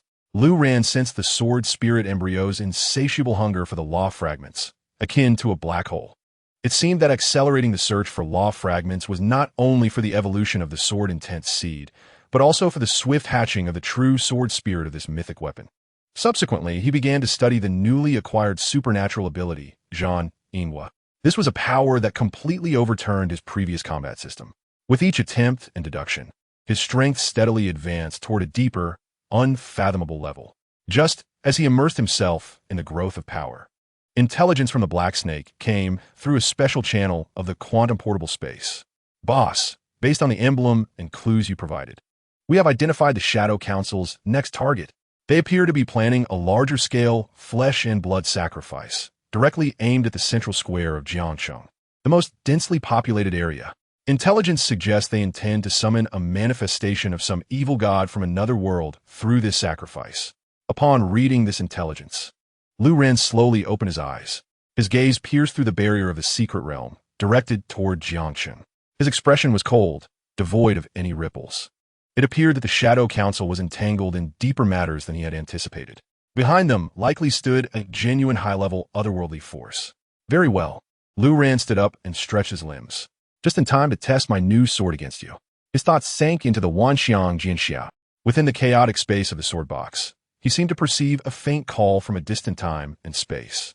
It appeared that this sword box was not merely a weapon. It resembled a key capable of unlocking the gates to myriad worlds. Chapter 31. Mythic Sword Box Out of Control. Epic Sword Demon descends, viewing me as prey. Inside the Sword Furnace secret realm, the spiritual energy was thick as mist. Lu Ren sat cross-legged before the eternal sword casting furnace, his mind entirely absorbed in the floating black iron sword box before him. Wanxiang Jinxia, this mythic-grade, growth-type weapon, entirely black, had its surface imprinted with countless starry trajectories that flickered under the nurturing of the secret realm's spiritual energy, breathing as a miniature universe. He could feel that the sword spirit embryo, nourished by the law fragments, was exhibiting increasingly clear spiritual fluctuations. A ravenous infant, yearning for affection, gazes up with a blend of endearment and longing. Yet it is still insufficient. Lu Ren comprehends this intuitively. To truly hatch this sword spirit, the required fragments of law would amount to an astronomical figure. He endeavors to gradually infuse the chaotic power of the sword intent seed, residing within his dantian into the sword case, seeking to establish a deeper connection with it.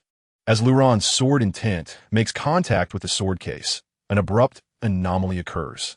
The Wanxiang Jinxia emits a resounding, clear hum, no longer merely a vibration of an object, but resonating with a sharpness that tears through space. As if an invisible, peerless divine sword unsheathes itself within the secret realm.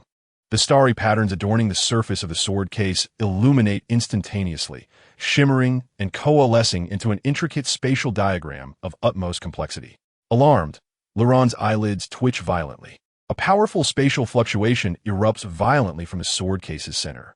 The force exceeds even the defensive limits of the secret realm, causing the entire cave to tremble violently, with debris cascading down.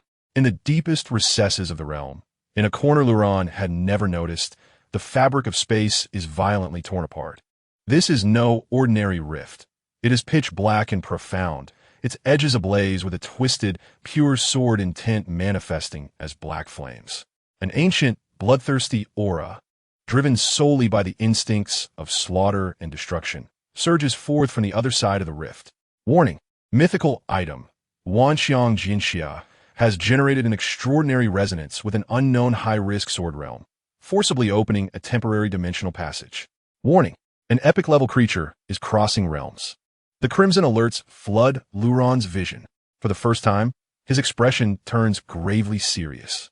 He fixates on the widening pitch-black crack, activating the Wanjia Dongxia Jiyan with full force, a chilling sensation coursing through his eyes as he finally discerns the identity of the entity on the other side. Link target: otherworldly sword demon from the Sword Demon Abyss. Tier: epic, initial stage. Status: extremely starved. Enraged. Description: a terrifying being forged from pure destructive sword intent and the negative laws of the abyss, devoid of reason, driven solely by the instinct to kill and devour all living beings within its sight, transforming them into grinding stones for its growth. Core demand: consume higher quality sword intent to ascend to legendary level. Weakness: its existence is deeply bound to the causal lines of the Sword Demon Abyss. Severing the causality can temporarily detach it from its source of power. The Sword Demon Abyss. Epic. Lu Ren's heart races uncontrollably. This is no mere underling like the abyssal plunderers. This is a true apex predator, reigning at the pinnacle of the food chain. He can distinctly sense a greedy, brutal gaze fixated on him, penetrating the dimensional rift and locking onto the sword intent seed within his dantian. In the eyes of this being, his sword intent seed, transformed from the chaotic sword body, is a supreme delicacy. A roar erupts from the rift, one that no human could ever produce. A sound forged from the convergence of myriad sword cries, etching countless deep sword scars into the rocky walls of the secret realm. A colossal claw, entwined with twisted black sword energy and rippling muscles, suddenly thrusts out from the rift, gripping the edge of the tear, and with a mighty tug, the rift is forcibly widened. Soon after, a terrifying figure, towering 3 meters tall and forged entirely from the purest dark metal, with countless blood-red sword patterns engraved upon its surface, steps forth from the rift. It possesses no facial features, save for a ghastly cross-shaped scar. In its hand, it drags a gigantic slashing sword, larger than its own body, the blade rusted yet emanating a fierce aura capable of severing souls. The otherworldly sword demon has descended. The moment it appears, the spiritual energy within the entire sword furnace secret realm seems to be siphoned away, replaced by an oppressive aura of murderous sword intent. The black serpents and others outside the secret realm are instantly forced to their knees, blood streaming from their orifices, unable to even scream, descending into unconsciousness. Meanwhile, Luran, the target of this sword intent, bears an unimaginable pressure. His sword chi protective aura shatters within mere seconds, piece by piece. The pure destructive sword intent transforms into countless steel needles, fiercely stabbing into his body and soul. Any A-level extraordinary being would have been torn to shreds in an instant. Yet Luran merely grunts, swaying slightly before standing firm. Within him, the chaotic sword body operates at its utmost capacity. A faint silver luminescence flows over his skin, annihilating and devouring the invading, terrifying sword intent. Not only is he unharmed, but the sword intent seed within his dantian trembles with insatiable desire upon sensing this high-quality sword intent. Devour it! Devour it! A surge of impulse rises from Luran's core. This sword demon is a crisis, yet simultaneously, it presents a tremendous opportunity. Should he manage to consume it, his sword intent seed would undoubtedly undergo a monumental transformation. The sword demon seems to sense Luran's provocation, its cross scar glowing ominously with a sanguine light. In the next moment, its form vanishes, moving with blinding speed. Luran's Wanjie Dongsha Jiyen can only catch a fleeting shadow. He barely has time to react before a soul-rending agony erupts from his chest. A deep wound, extending from his left shoulder to his right lower abdomen, instantly saturates his garments with blood. It is the residual sword energy from the sword demon's gigantic sword. Even the aftershock nearly eviscerates him. Luran's swift-wind boots flare with brilliance, his figure transforming into an afterimage as he retreats 100 meters, narrowly evading the actual blade of the sword. The ground where he once stood is cleaved, creating a terrifying chasm 100 meters long and unfathomably deep. Such immense power. Clutching his chest, Luran feels the formidable recovery abilities of the chaotic sword body, rapidly mending the wound. Yet the destructive sword intent clinging to the injury acts like a parasite, incessantly undermining his vitality and slowing his recovery. To confront head-on is tantamount to seeking death. Countless thoughts flash through Luran's mind. He glances at the soul-capturing bell in his hand, then at the still humming, seemingly in trouble, Wanxiang Jinxia. The sword case, sensing its master's predicament, glimmers with starlight, attempting to unleash a pull to devour the sword demon's assault. However, the sword demon's power is too elevated. The sword case merely trembles slightly before emitting a mournful cry, its radiance dimming. It is still in its nascent stage, incapable of contending with such an epic existence. The only ray of hope lies in the weakness information provided by the Wanjie Dongsha Jiyen. Sever causality. This is his trump card, the sole method capable of reversing the tide of battle. However, activating sever causality demands an immense expenditure of mental energy and sword intent, and it must be precisely locked onto the invisible causal line at a very close distance. This implies that he must risk being slashed down in an instant to approach this terrifying creature. Roar. Having missed its strike, the otherworldly sword demon seems even more enraged. Its crimson cross scar fixates on Luran, its colossal form transforming once more into a stream of destructive blacklight, surging forward. This time, it raises its gigantic sword high above its head. The entire essence of destruction within the secret realm was summoned forth, converging at the tip of the sword. With this strike, it aimed to annihilate the audacious ant that dared to covet its power, along with the entirety of this space. The shadow of death enveloped Lu-Ran's entire being. Yet, in that moment, his gaze turned chillingly composed, a calm so profound it was terrifying. The spirit of battle ignited within his heart. Chapter 32. Divine Technique to Cut Causality. Today, I shall devour the epic sword demon. The shadow of death surged forward.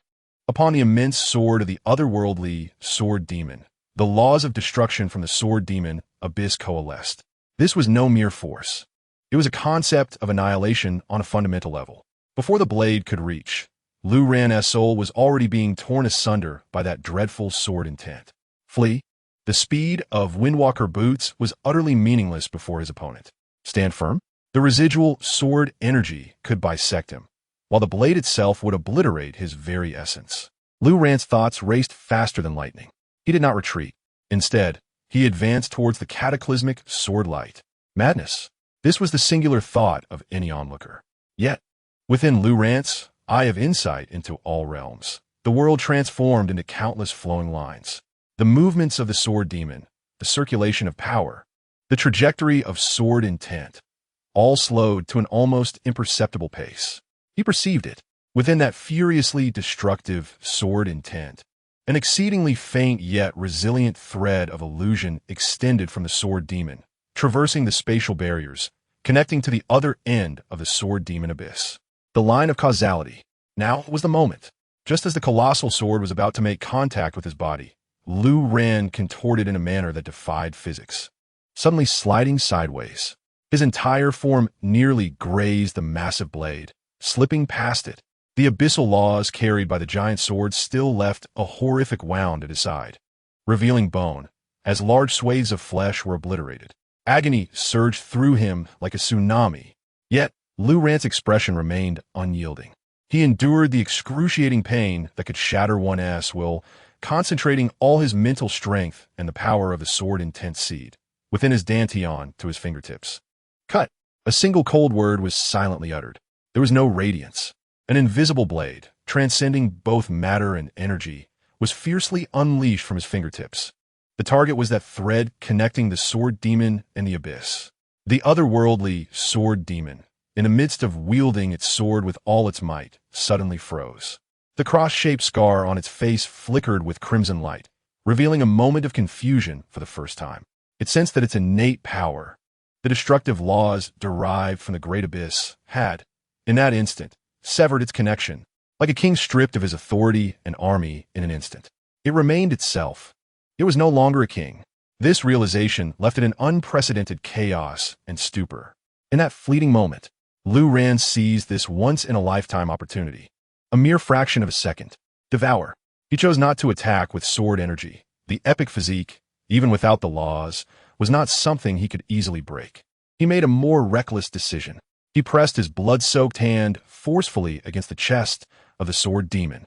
Chaotic sword body, operating at full power.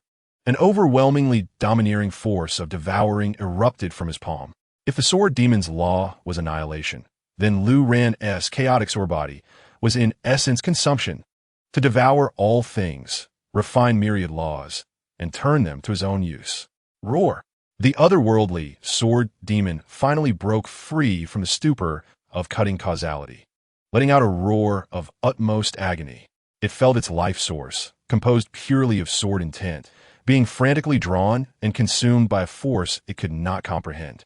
This was more terrifying than death itself. It furiously swung its other arm, intending to crush Lu-Ran into a pulp. Yet Lu-Ran remained like a branding iron welded to its body, enduring the colossal force capable of shattering mountains, resolutely holding on. Crack! Crack! Lu-Ran's bones emitted a sound of unbearable fracture under the weight. His organs, under the terrifying impact, were nearly reduced to mush. Blood gushed from his mouth and nose like a fountain. His consciousness began to blur amidst the pain and shock. Yet he did not relent. A fierce and exhilarating smile appeared on his face. He could feel the sword intent seed within his dantian undergoing a monumental transformation after consuming the sword demon's pure, destructive sword intent.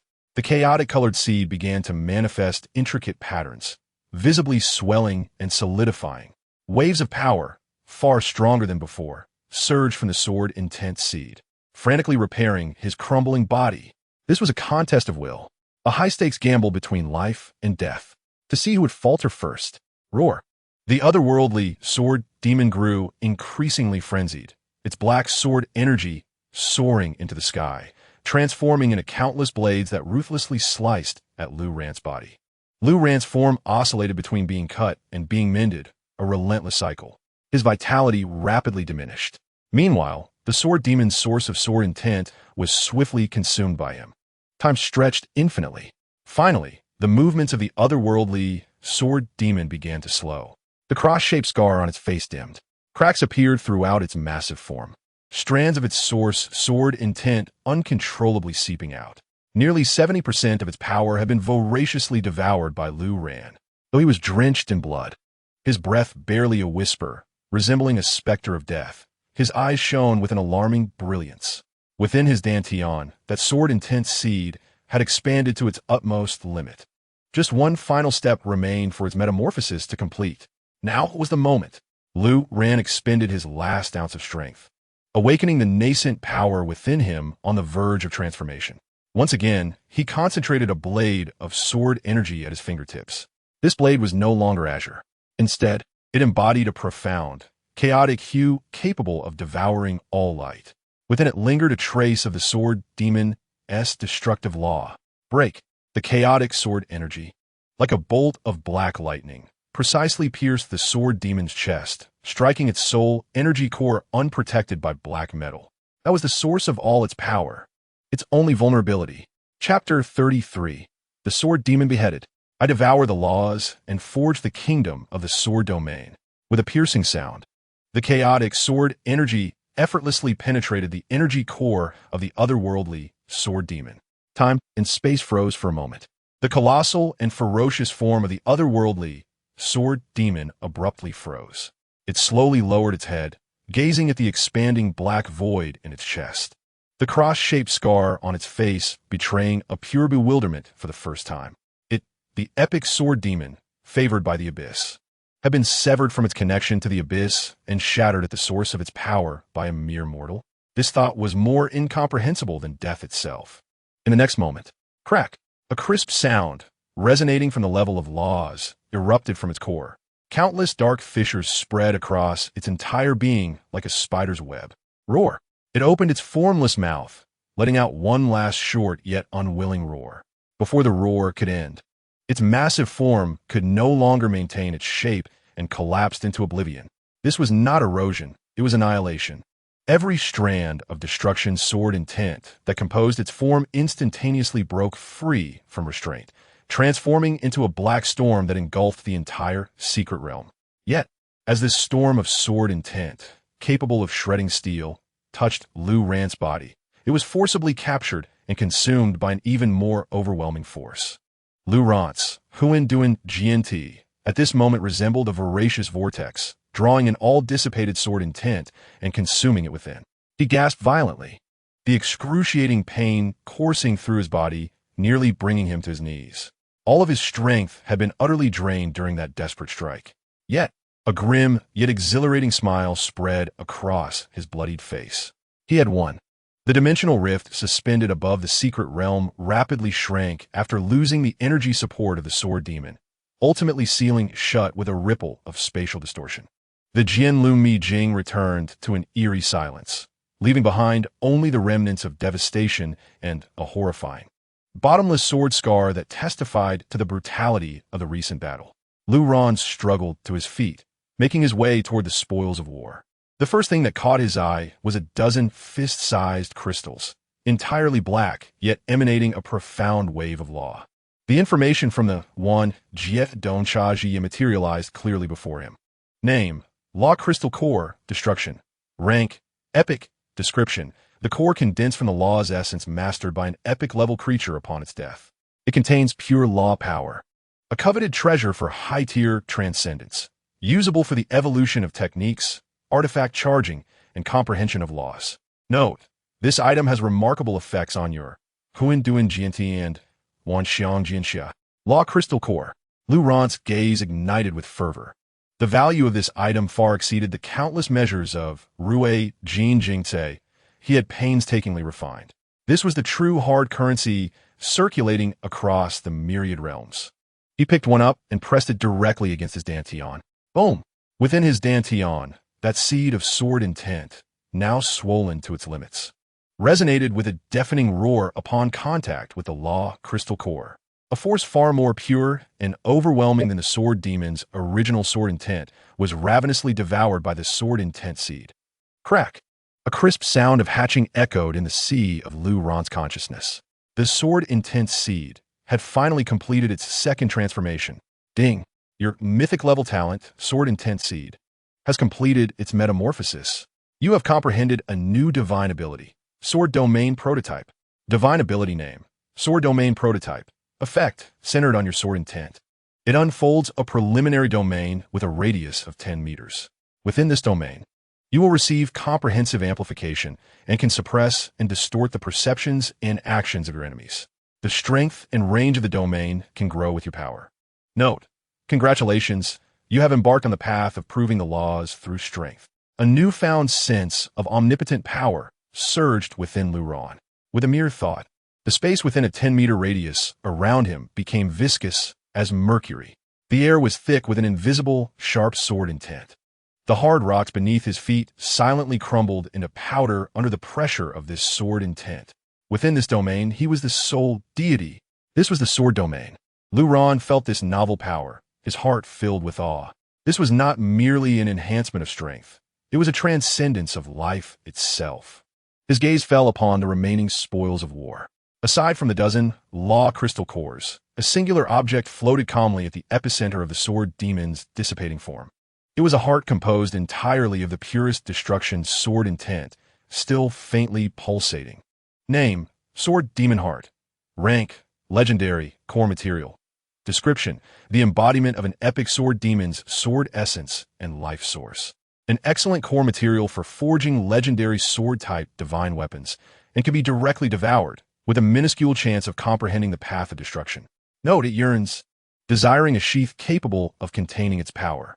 Legendary. Lu Ran's pupils constricted sharply. He could distinctly sense that the one, Xiang Jian Xia, within his Liang Zisui Shinkong Jian, was vibrating wildly, conveying an almost roaring desire. This sword demon heart was the key to enabling the one, Xiang Jian Xia, to undergo its first evolution. Suppressing the tumultuous thoughts within him, Lu Ran collected the sword demon heart and the remaining law crystal cores into his Liang Zisui Shinkong Jian. The immense self-healing power stemming from the transformation of his sword body was visibly mending his injuries. He needed to leave this place swiftly. The commotion had been too great.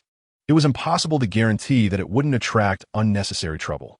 However, just as he prepared to depart, an urgent communication filled with sheer panic from Heisha resonated in his mind through the Liang Zisui Shinkong Jian wristband.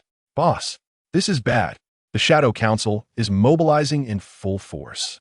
That woman, Liu Yin, is leading a horde of modified monsters straight toward the arms factory. Their target is the secret base where you are hiding the sword furnace. Chapter 34. You march in with an army, unaware that you have stepped into my divine realm. The Shadow Council? Lu Ran's eyes remained as tranquil as a frozen lake, devoid of ripples. What impeccable timing. He had just concluded a life and death battle, his power reaching an unprecedented zenith, and now he craved a thrilling slaughter to proclaim his rebirth. These sacrifices were eagerly extending their necks toward him. So be it. It saves me the trouble of seeking you out.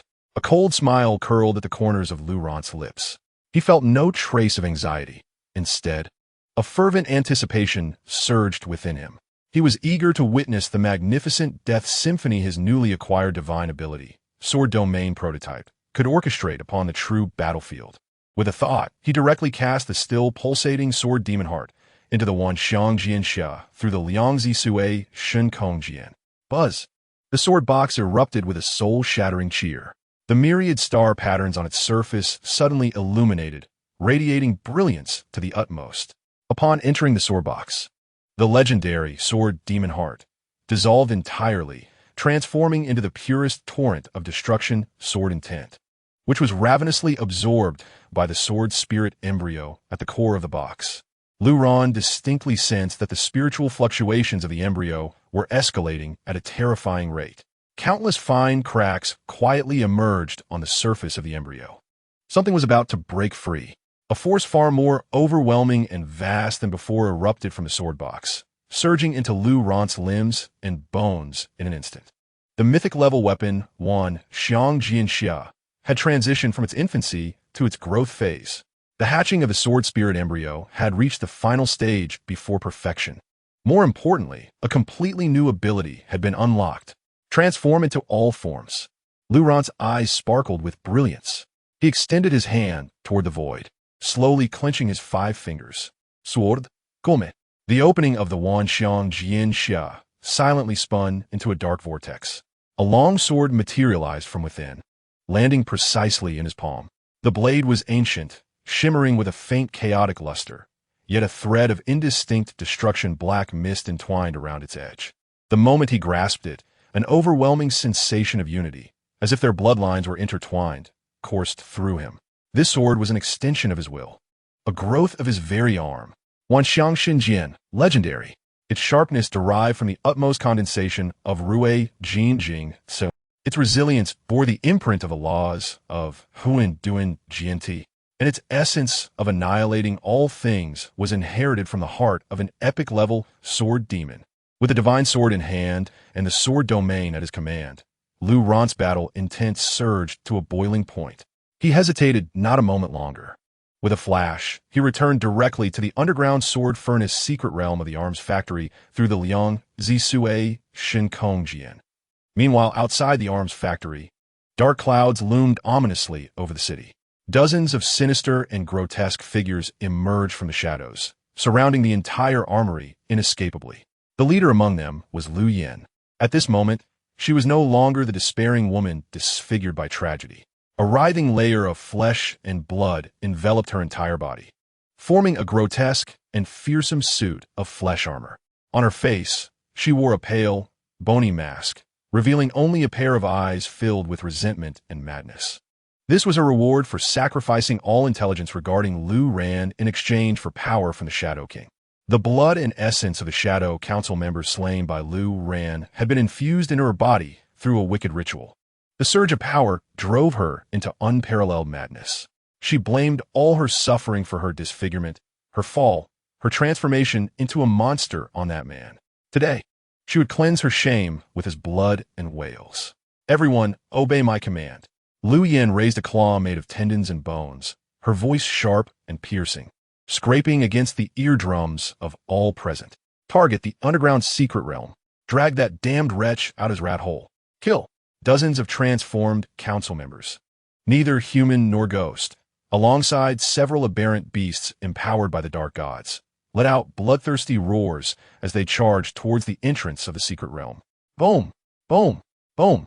Colorful beams of supernatural energy and the titanic claws of the aberrations battered against the defensive barrier at the entrance. The barrier, personally set by Lu Ran, barely held for 10 seconds under such a ferocious onslaught.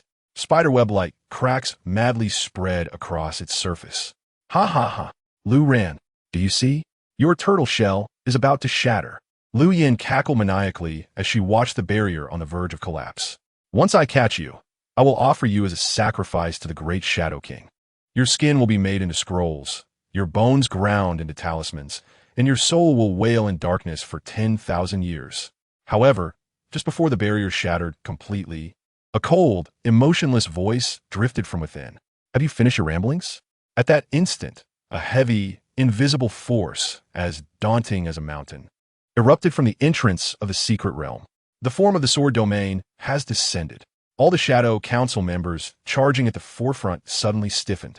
They felt as if they had plummeted into a deep sea of viscous pressure squeezing from all directions, making every movement exceedingly difficult. The supernatural energy surging within them was gripped tightly by an unseen hand, their operational speed plummeting by 90%. The air was thick with a sharpness that sent shivers down their souls. Billions of invisible swords hovered over every inch of their bodies, their tips aimed at their vital points. What is this power? Lu Yan's manic laughter froze instantly. Her prideful, epic, flesh parasite talent was rendered completely immobilized in this bizarre domain. The writhing flesh on her surface fell into a deathly stillness. A primal fear, stemming from her very instinct for survival, surged uncontrollably from the depths of her heart, choking her throat. She finally saw it. At the entrance of a secret realm, as dark as an abyss, a tall figure emerged, wielding a long sword enveloped in destructive black energy, stepping forward slowly. It was Lu Ran. He regarded the group of enemies before him, whom he perceived as no more than insignificant pests, with an expression as calm as if he were surveying livestock awaiting slaughter. Welcome to my hunting ground. Chapter 35. Within the sword domain, I am invincible. Your despair is merely my appetizer.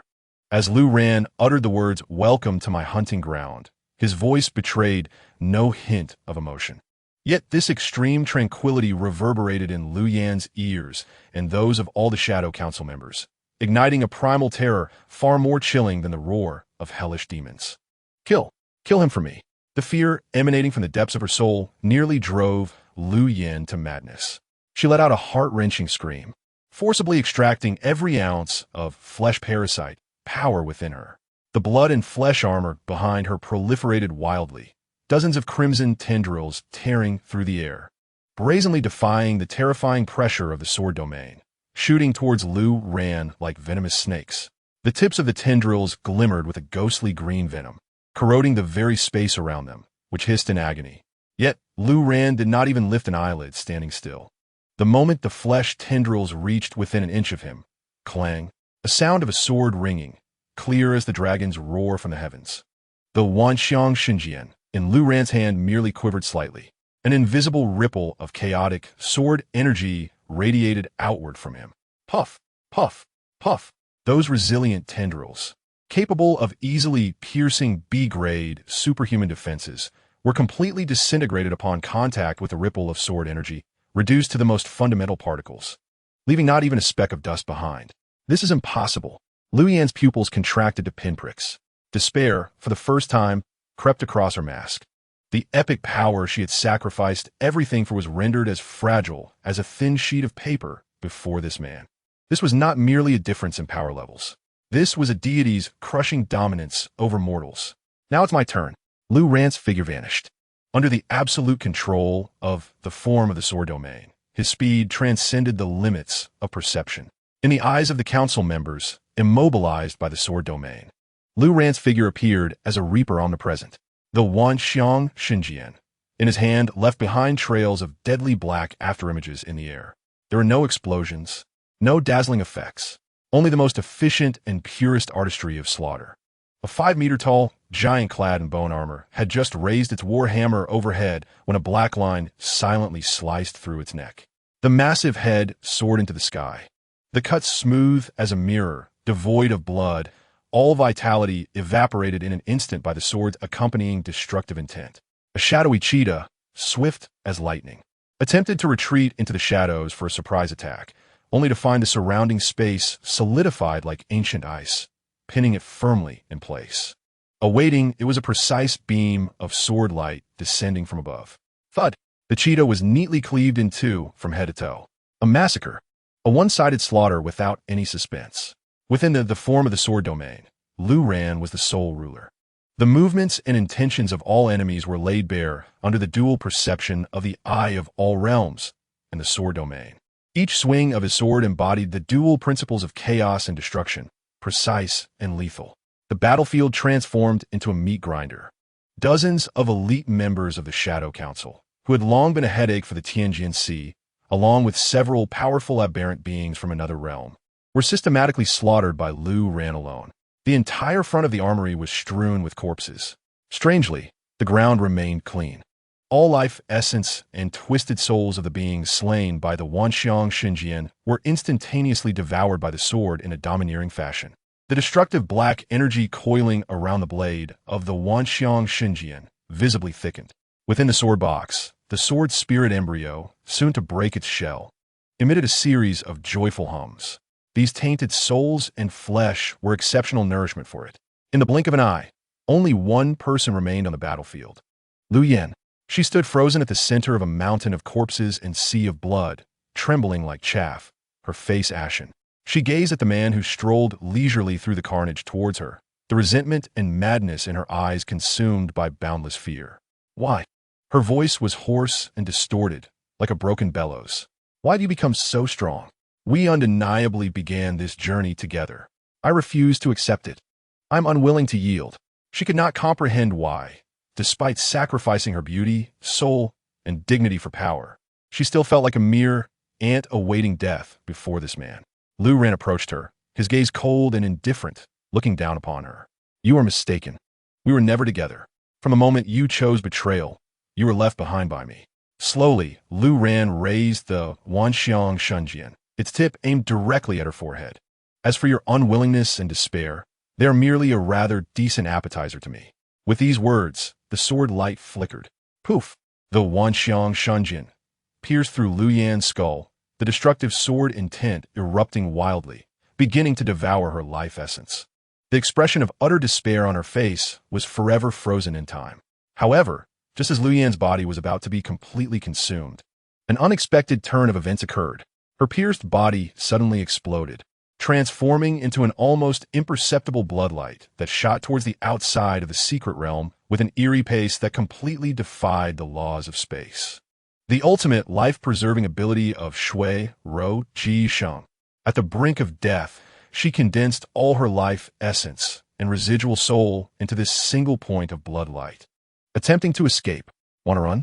A flicker of surprise crossed Lu Ran's eyes, quickly morphing into a cold mockery. In his sword domain, you think you can escape? With a thought, the entire space of the sword domain solidified instantly like iron.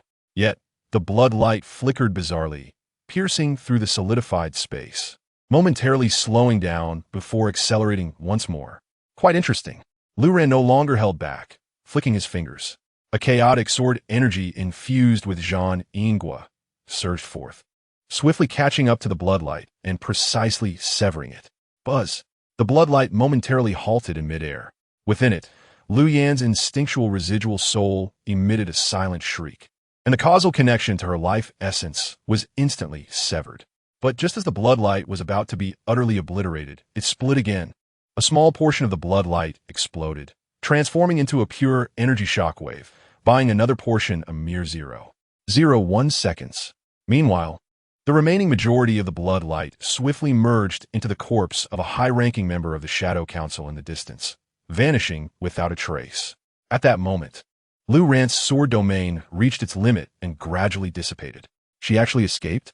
Lu Ran's brow furrowed slightly as he observed the direction Lu Yan fled. Although it was merely a residual soul and part of her essence that had escaped, not worth fearing, this bizarre life-preserving tactic indeed exceeded his expectations. Forget it. He withdrew his gaze, merely a defeated foe. When we meet again, I shall crush you entirely. He turned and walked towards the battlefield, beginning to assess the spoils. His gaze swept over the battlefield, stopping beside the corpse that Lu Yan had last inhabited. The body of the high-ranking member of the Shadow Council had turned into a desiccated husk after being inhabited and subsequently abandoned. However, a strangely shaped black ring on the desiccated fingers caught Lu Ran's attention. Wanjia Donsha, Ji Yen, activate. A line of golden information appeared before his eyes. Void Whisper Receiver, damaged a creation of the Shadow Council, used to receive fragmented murmurs from a certain higher dimensional entity. Chapter 36, The Arrival of Deities? No, it is merely my delivery. Lu Ran's gaze fell upon the bizarrely writhing corpse. It was the remains of an elite member of the Shadow Council, which should have been completely consumed by the destructive sword intent of the Wanxiang Shunjian, leaving no ashes behind. Yet now, it had become the only anomaly on the battlefield. The flesh and blood of the corpse had not dissipated.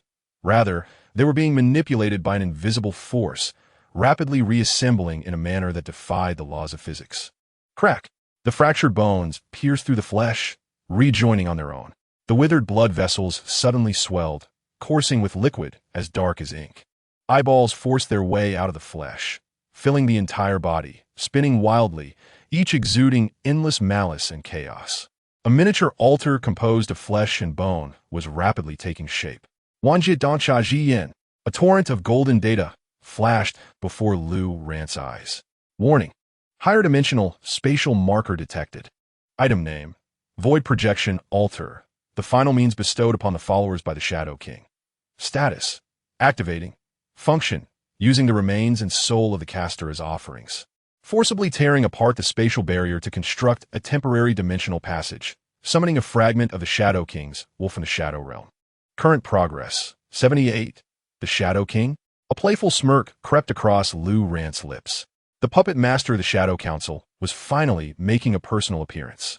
Although it was merely a fragment of will, its life rank far surpassed all the enemies he had encountered before.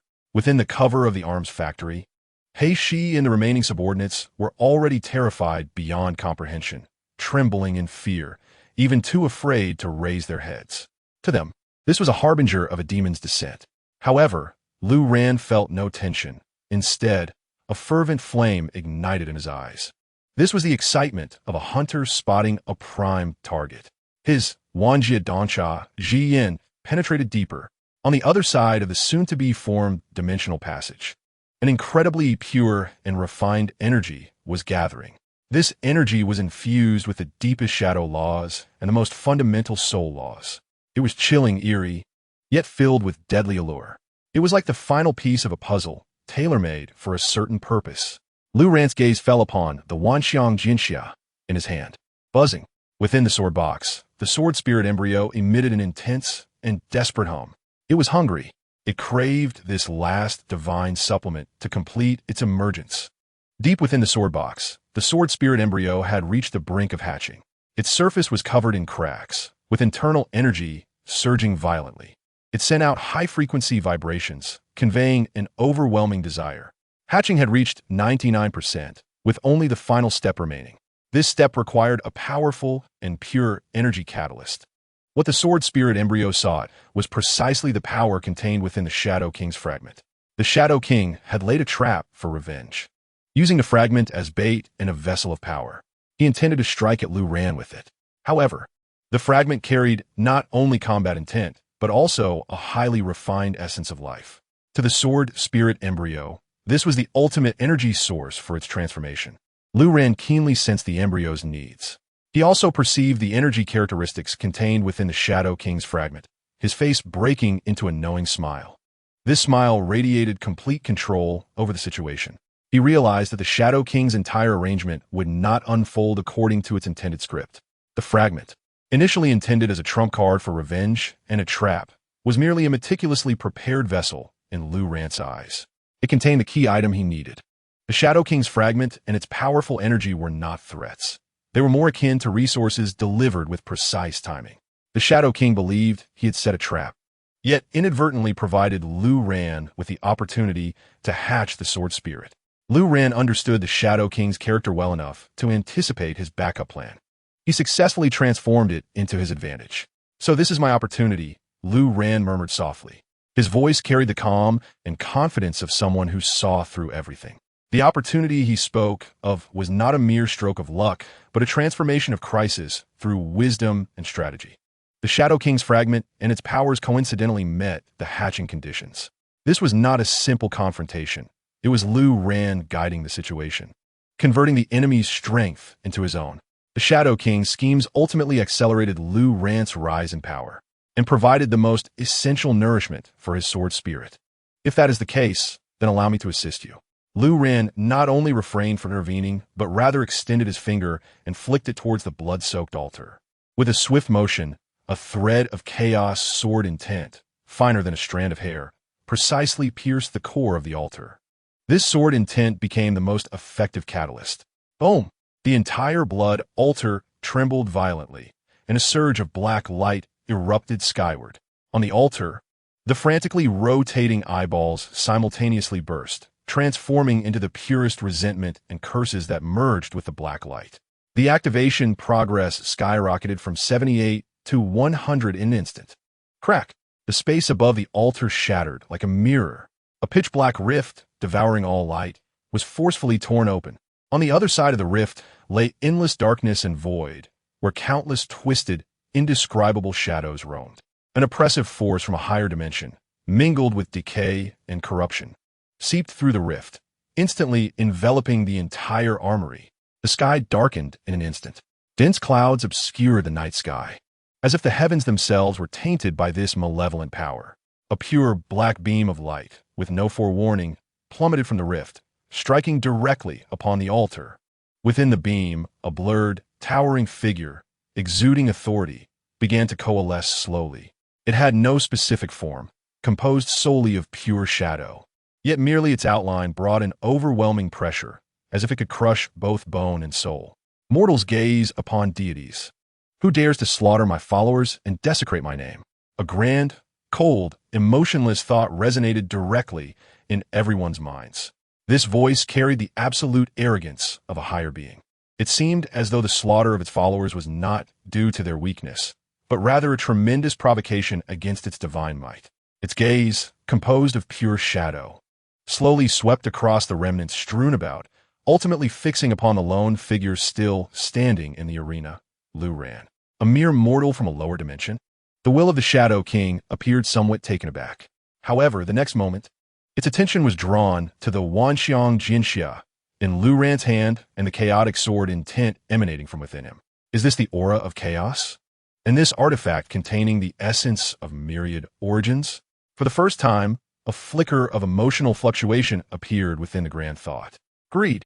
A raw, unbridled greed upon discovering an unparalleled treasure. Mortal, you possess something that does not belong to you. The Shadow King's voice was imbued with an inescapable sense of judgment. Kneel and offer up everything, including your soul and that artifact. I can bestow upon you the supreme honor of becoming my shadow servant.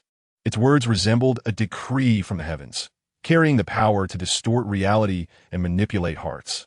Should an ordinary transcendent be present, they would likely succumb in an instant, kneeling in submission. However, Luran merely listened quietly. A hint of pity even flickered across his face. Have you finished? Luran raised his head, calmly gazing at the towering shadow.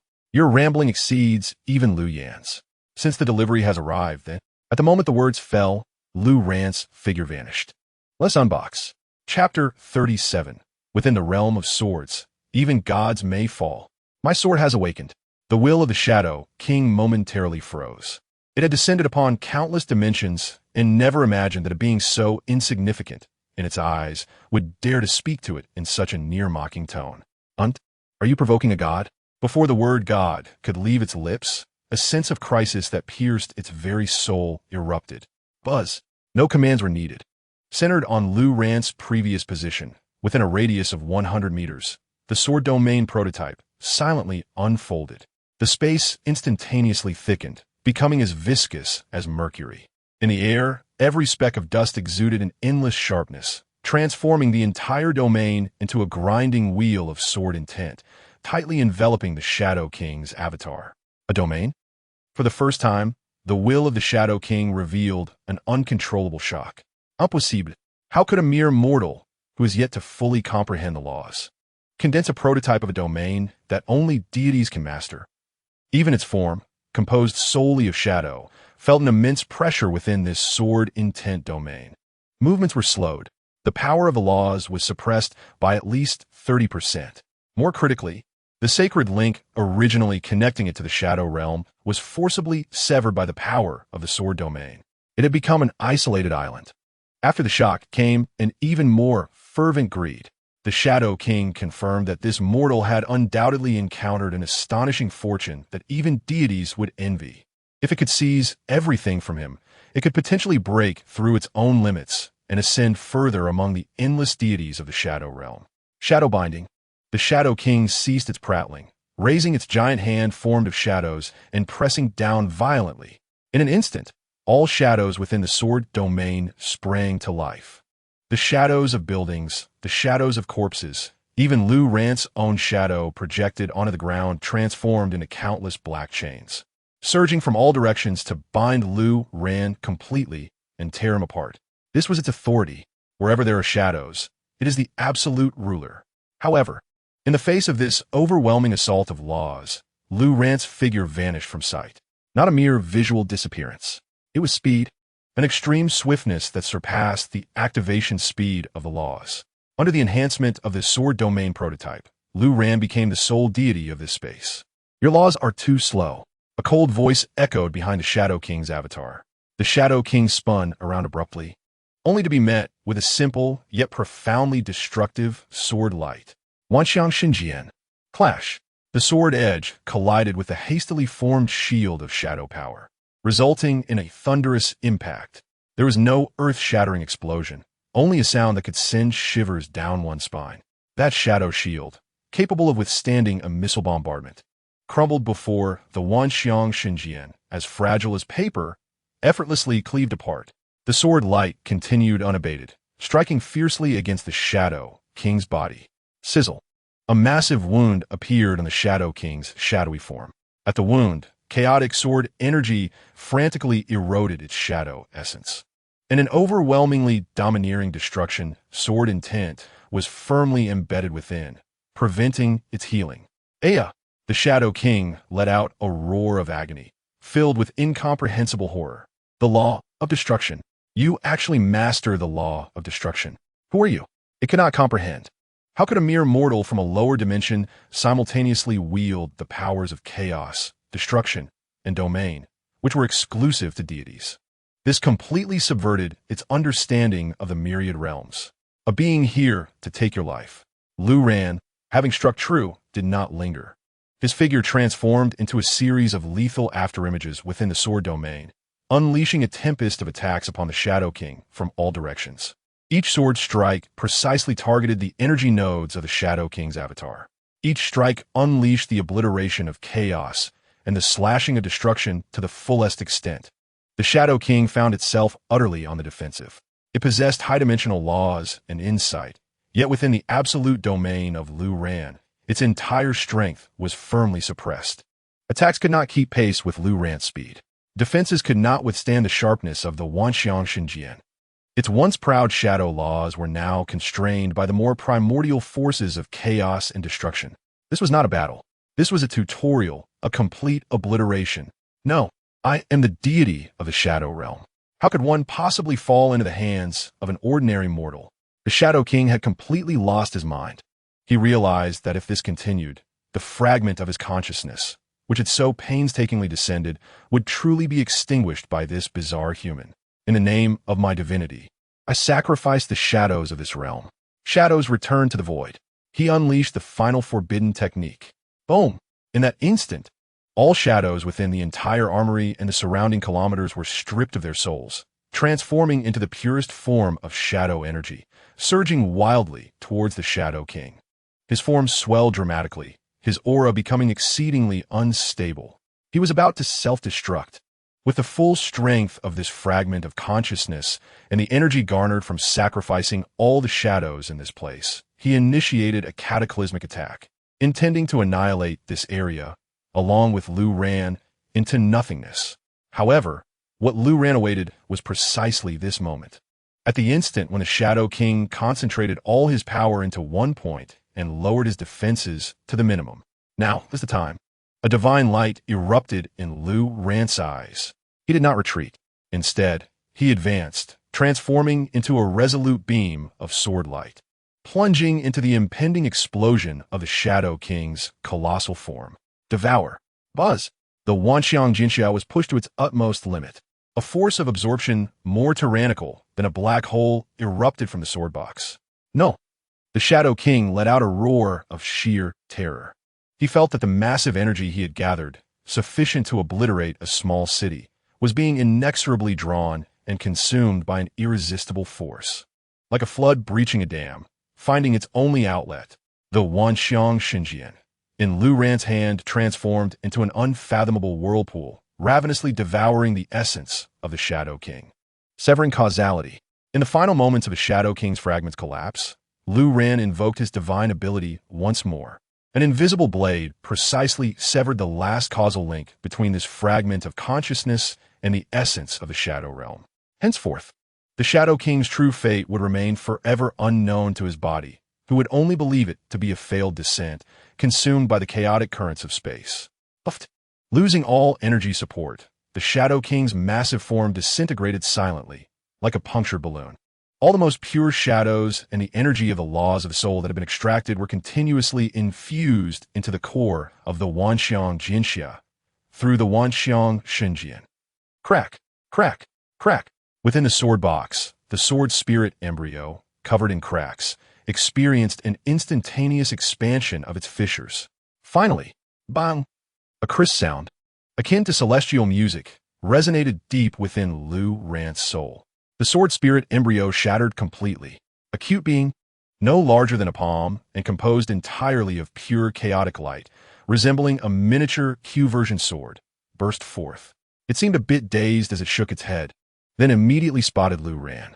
Whoosh! The little creature emitted a joyful hum, transforming into a streak of light, rushing out of the sword box. It traced a magnificent arc in the air before affectionately brushing its smooth blade against Lu Ran's cheek. A wondrous sensation of blood connection and mutual understanding arose within Lu Ran's heart. His sword had come to life. Chapter 38. One Sword to Slay the Gods. The birth of the sword spirit halted the divine retribution missile urgently. The newly born sword spirit, like a curious infant, circled around Lu Ran, familiarizing itself with its master's essence. Then, it flew to the tip of the Wanxiang Xinjian, lightly tapping the blade with its bouncy form. As a clear and melodious sword sound resonated, it was not the clash of metal, but the echo of souls, a brother responding to its newly born sibling.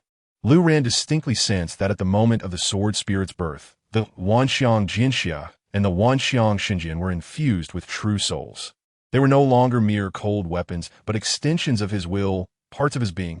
With a slight thought, the Wanxiang Xinjian could now unleash myriad profound techniques, its power having surged several-fold. In his eyes, golden data flowed. Ding!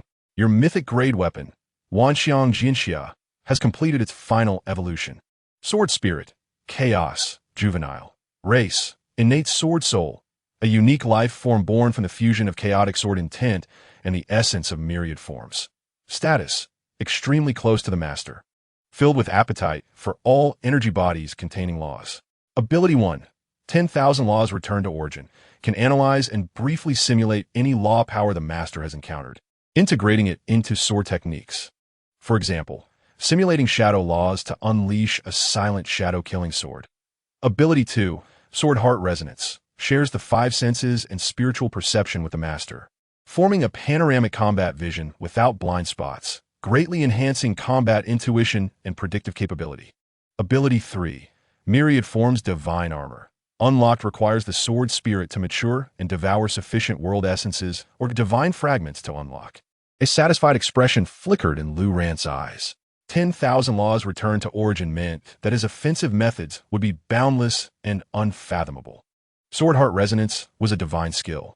A 360-degree super perception would render any ambush or conspiracy futile. From now on, I shall call you Little Chaos. Lu Ran extended his hand. The newly born sword spirit, Little Chaos, instantly alighted joyfully in his palm, rubbing its hilt against his finger to express pure delight. Lu Ran's gaze shifted to the soul spoils left behind after the Shadow King's fragment dissipated. A thumb-sized black crystal earring, shaped like a curled scorpion, emanated faint spatial fluctuations. Item name, Void Whisper Receiver, Replica, Tier, Legendary. Function, can passively receive certain chaotic information streams from the Shadow Realm, with a minuscule probability of capturing high-value intelligence. Note, long-term or may result in mental pollution from the Void Whisper. For beings with strong mental power, this is a cheap tool for information acquisition. An intelligence tool, Lu Ran tucked it away, intending to study it later. He surveyed his surroundings, the sword domain dissipating. In front of the armory, all corpses and traces of battle had been utterly erased in the recent energy storm, pristine as if nothing had ever occurred. Meanwhile, several kilometers away from the armory, in a hidden highland, the atmosphere inside the command vehicle, resembling a steel fortress, was deathly silent. Lung Qingli and her 3 elite A-class agents from the Tianjin division were fixated on the enormous energy monitoring screen. Each face bore the marks of horror and dread. Just moments ago, they had listened to the celestial clash through the Tianjin division's most advanced deep space remote energy detectors.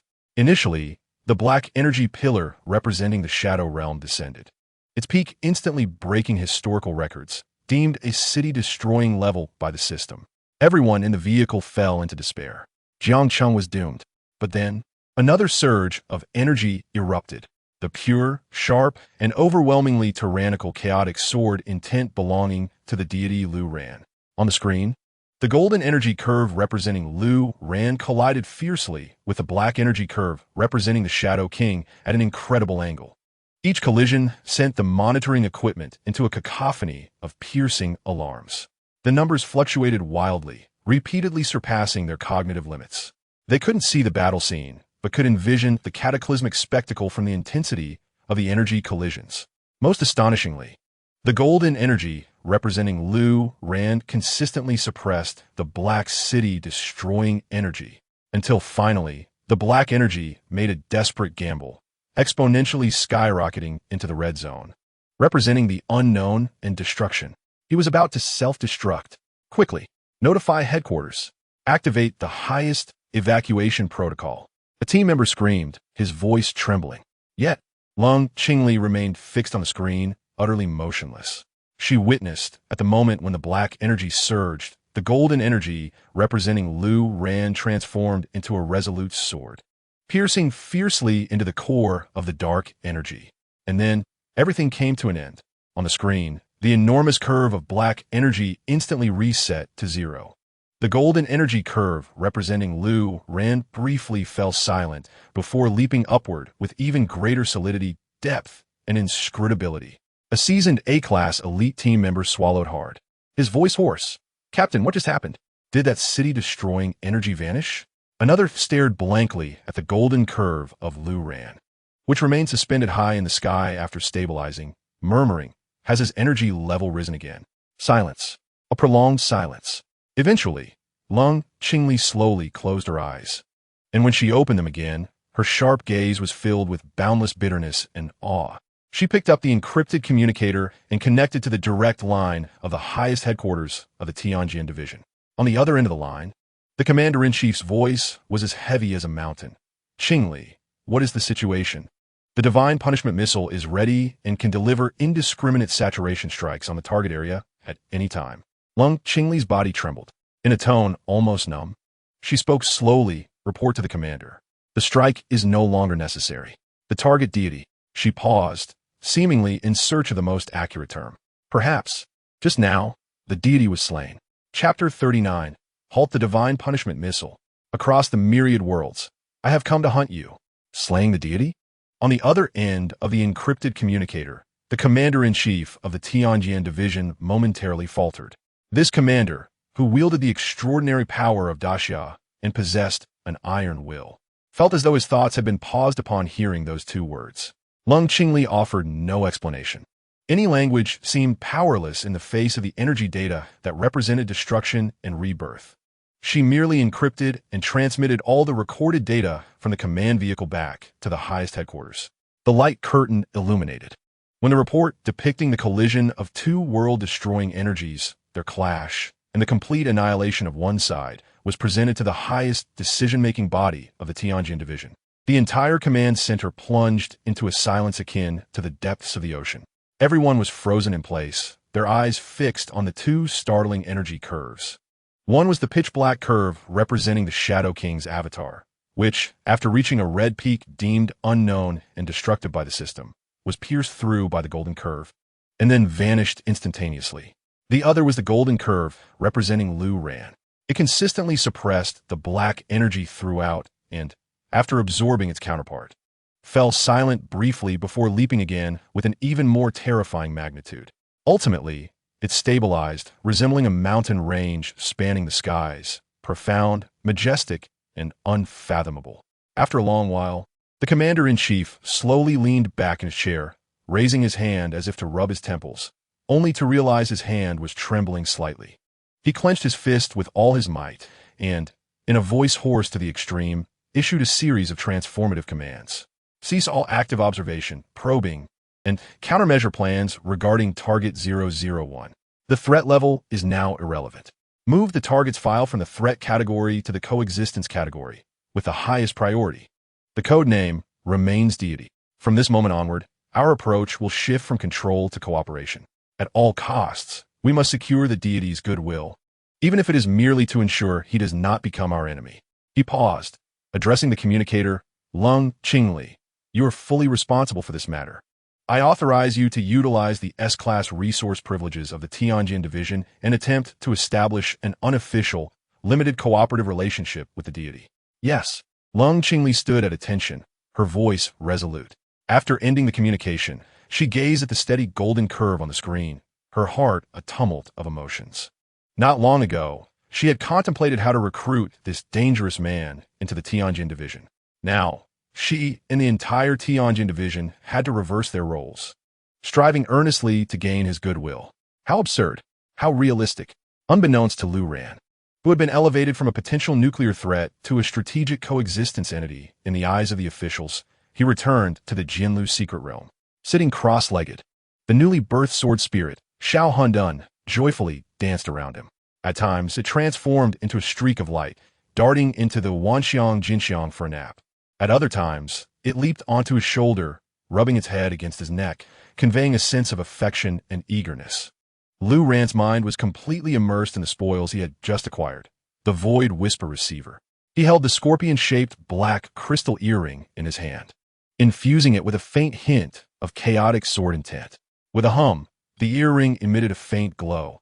Instantly, an uncountable torrent of chaotic information, laden with pollution potent enough to drive deities mad, surged into his mind.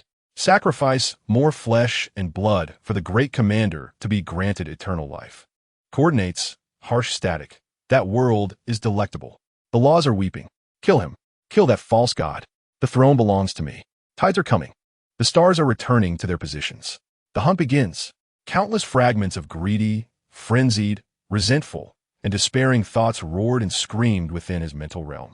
For any A-class powerhouse, the moment of contact would result in their soul being torn to shreds, devolving into a monster solely driven by slaughter. Yet, Lu Ran's spirit, having been tempered through the grueling trials of the Chaos Sword body, was unbreakable. His will, sharpened through countless life and death battles, was unmatched. These mental pollutants were merely a cacophony to him.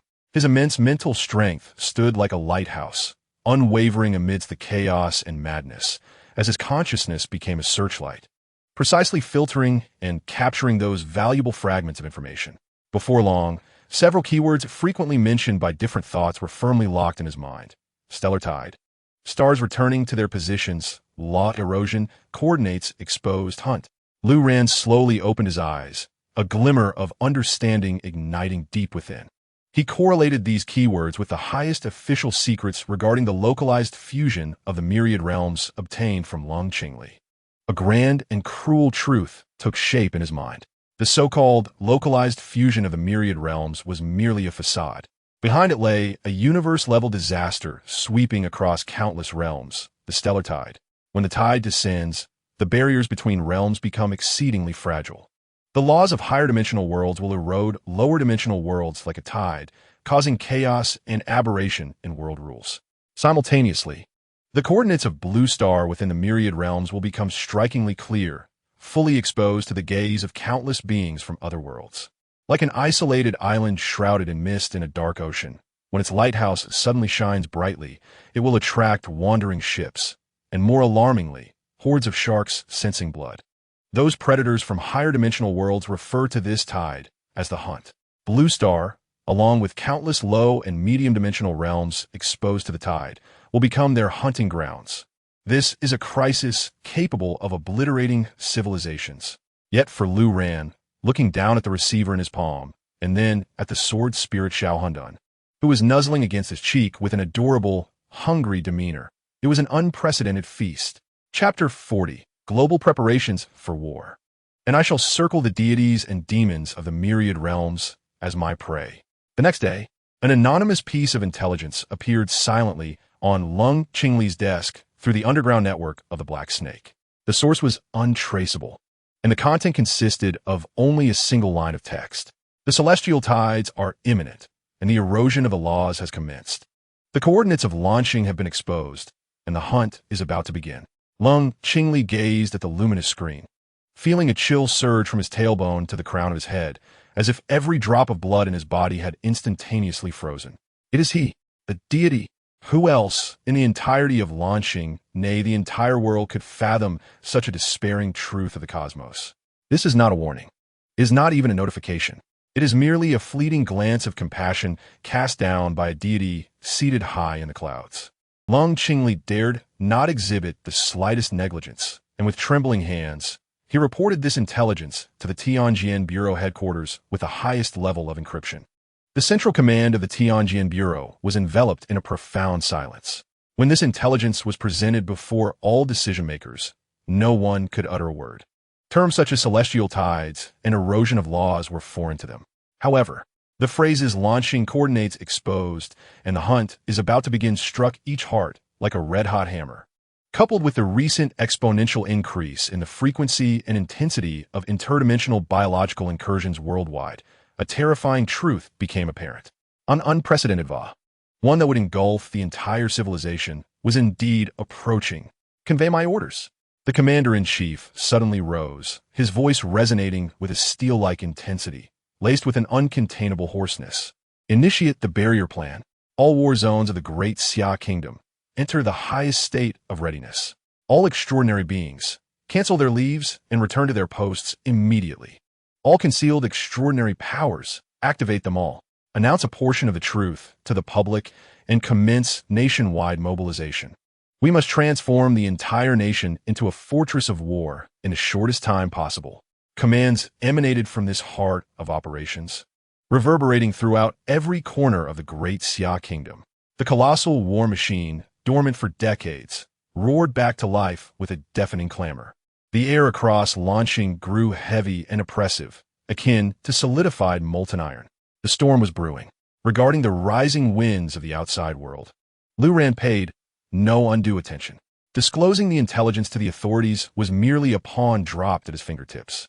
The stronger the shield of launching became, the more firepower it could attract in the impending tide, alleviating more pressure for him. Only then could he more leisurely hunt those truly valuable large fish. At this moment, he stood in the underground warehouse of the armory. Before him, the eternal sword-casting furnace emitted a low rumble akin to the breathing of a colossal beast. He Shi and his gathered corps subordinates wore expressions of fervor, resembling pilgrims, as they fed cartloads of scrap metal into the lava-like mouth of the furnace. On the other end of the casting furnace, gleaming pieces of sharp metal essence were continuously being refined. Lu Ran's figure manifested silently within this searing atmosphere. Everyone's movements froze in an instant, breaths suspended. The fervent gazes transformed into utmost reverence and fear. Take these. Lu Ran flicked his fingers. Dozens of shimmering, multicolored runes flew before He Shi, suspended in midair. Sharpness, sturdiness, swift movement, concealment. He Shi beheld these luminescent orbs emanating an aura of profound laws, trembling violently with excitement, nearly collapsing to the ground. He could sense that each rune contained a terrifying power capable of reducing him to dust in an instant. And now, the deity had bestowed them upon these mere ants. After diluting these runes with sharp metal essence, imprint them onto your weapons and armor. Lu Ran's voice remained flat, devoid of emotion. These were simplified, low-tier runes he had derived from the true interpretation of all things forging. Their efficacy was less than 1% of the original. However, for arming these ordinary individuals, who could not even be deemed extraordinary, it would suffice to augment their survival capabilities tenfold amidst the impending chaos. What Lu Ran sought was not their combat prowess. He merely desired their survival, to live on, so that in the celestial tides, they could gather more of the low-level resources he deemed beneath him, to nourish the insatiable sword-casting furnace. Nothing more. As his words faded, Lu Ran's figure vanished once more. He had returned to the secret realm of the sword furnace atop Qingyun Mountain. Here lay his true divine domain. Within the secret realm, the spiritual energy was dense as mist. Lu Ran sat cross-legged by the spiritual spring, making the final preparations for the forthcoming hunting feast. His spirit sank into his dantian. The power of the chaotic sword body roared and surged through his limbs, propelling him further toward the realm beyond humanity with each cycle. Suspended above him, the universal sword box floated quietly, ancient and majestic. The newly birthed sword spirit, Shao Hundun, nestled on his shoulder, blissfully absorbing the pure spiritual energy emanating from spring, occasionally burping as its bouncy form solidified further. Lu Ran's objective was terrifyingly clear. In the celestial tides, ordinary interdimensional creatures were but weeds. He aimed to hunt those superior beings that would descend with the tide, such as epic-level interdimensional sword demons or the embodiments of pure laws. Perhaps even deities from higher planes that had descended upon launching. Only by consuming their laws and divinity could the chaotic sword body and sword spirit Shao Hundun complete their ultimate transformation at the swiftest pace. Lu Ran slowly opened his eyes. Through the barrier of the secret realm, he gazed into the night sky. The stars shone with an eerie brilliance, piercingly bright. Waves of imperceptible law fluctuations from myriad realms seeped through, descending upon the world. The entire realm groaned under the weight of impending doom. Lu Ran's gaze remained as tranquil as a cosmos devoid of stars, yet sharp enough to sever causality. To others, it was the apocalypse. He extended his hand. The universal divine sword materialized silently. The sword spirit Shao Hundun cheered, transforming into a stream of light that merged with the sword's body. With a resonant hum, the divine sword emitted a soul-shattering cry of exultation, akin to a famished beast sensing the scent of blood. For me, it is merely a hunt. Chapter 41. The official launch of the tracing plan. Result. This deity should only exist in the heavens. At the Tianjin Bureau, the highest command center of the Great Xia Kingdom, there was an eerie silence.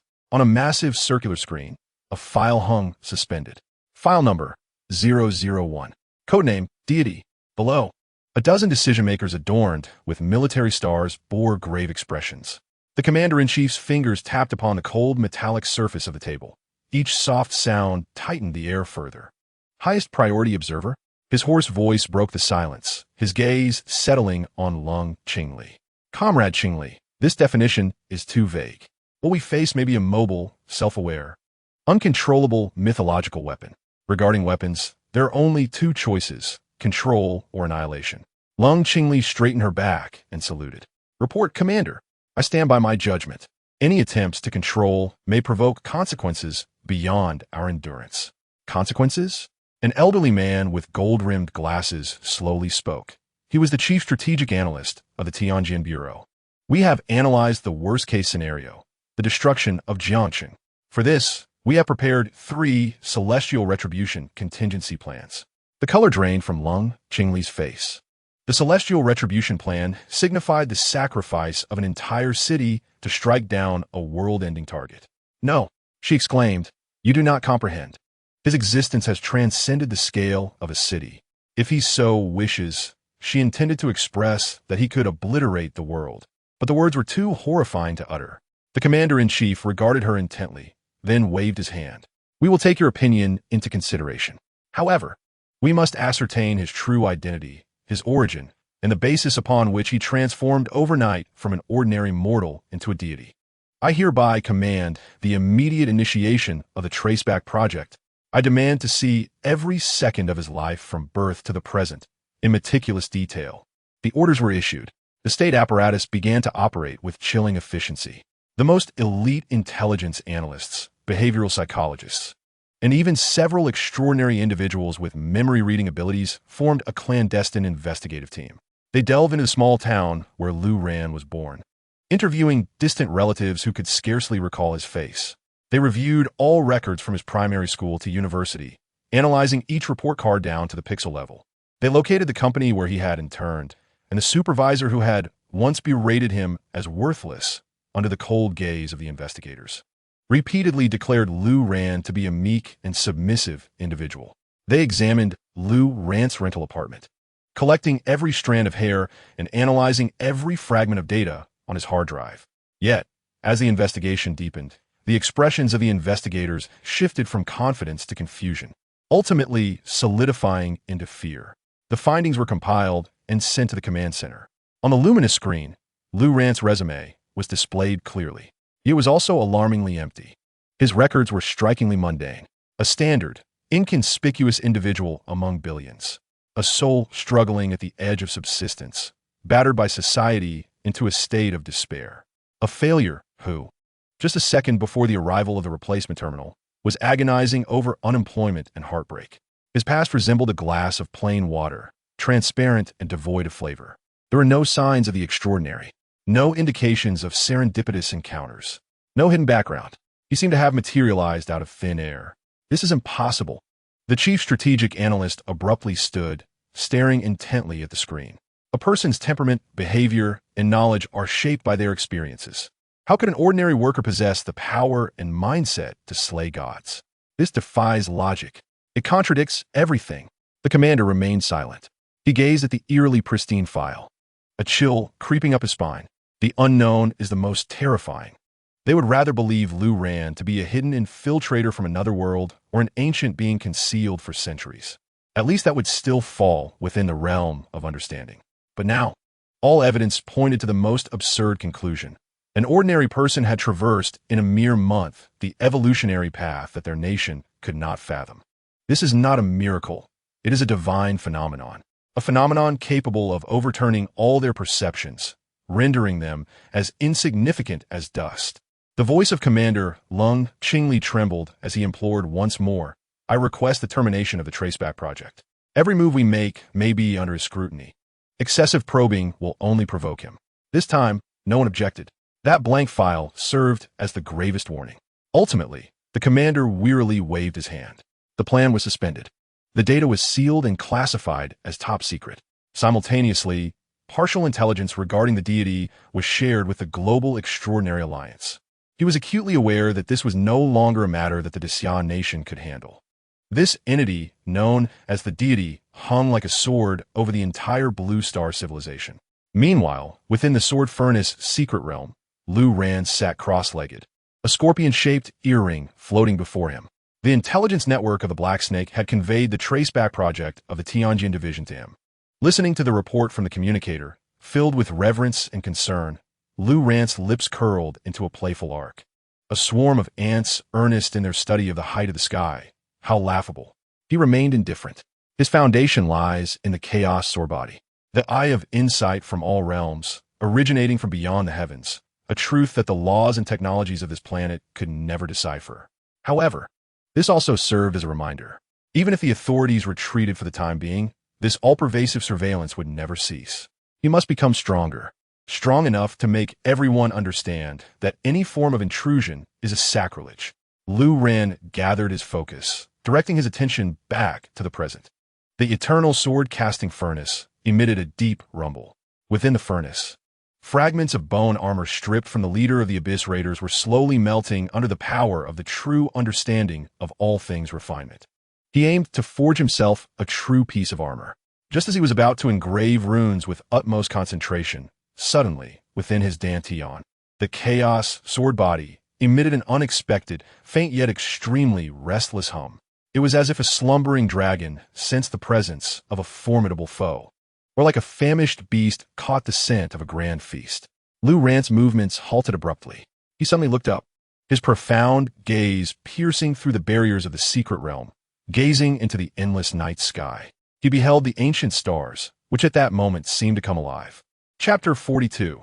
The Arrival of Doomsday, Monsters Slaughtering Cities, and I shall feast upon gods and demons. The night was as deep as ink. Yet tonight's starry sky utterly defied reason.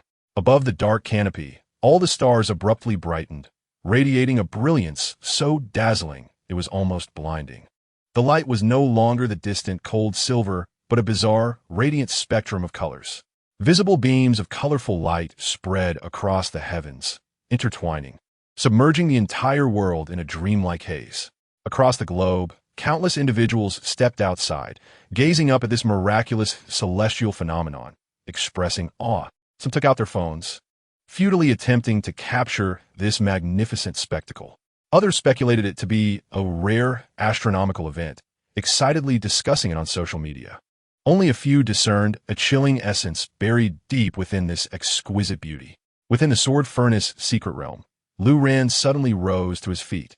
A wave of overwhelming and startlingly powerful law fluctuations cascaded down from the heavens, disregarding the barriers of the secret realm, washing over his soul and flesh.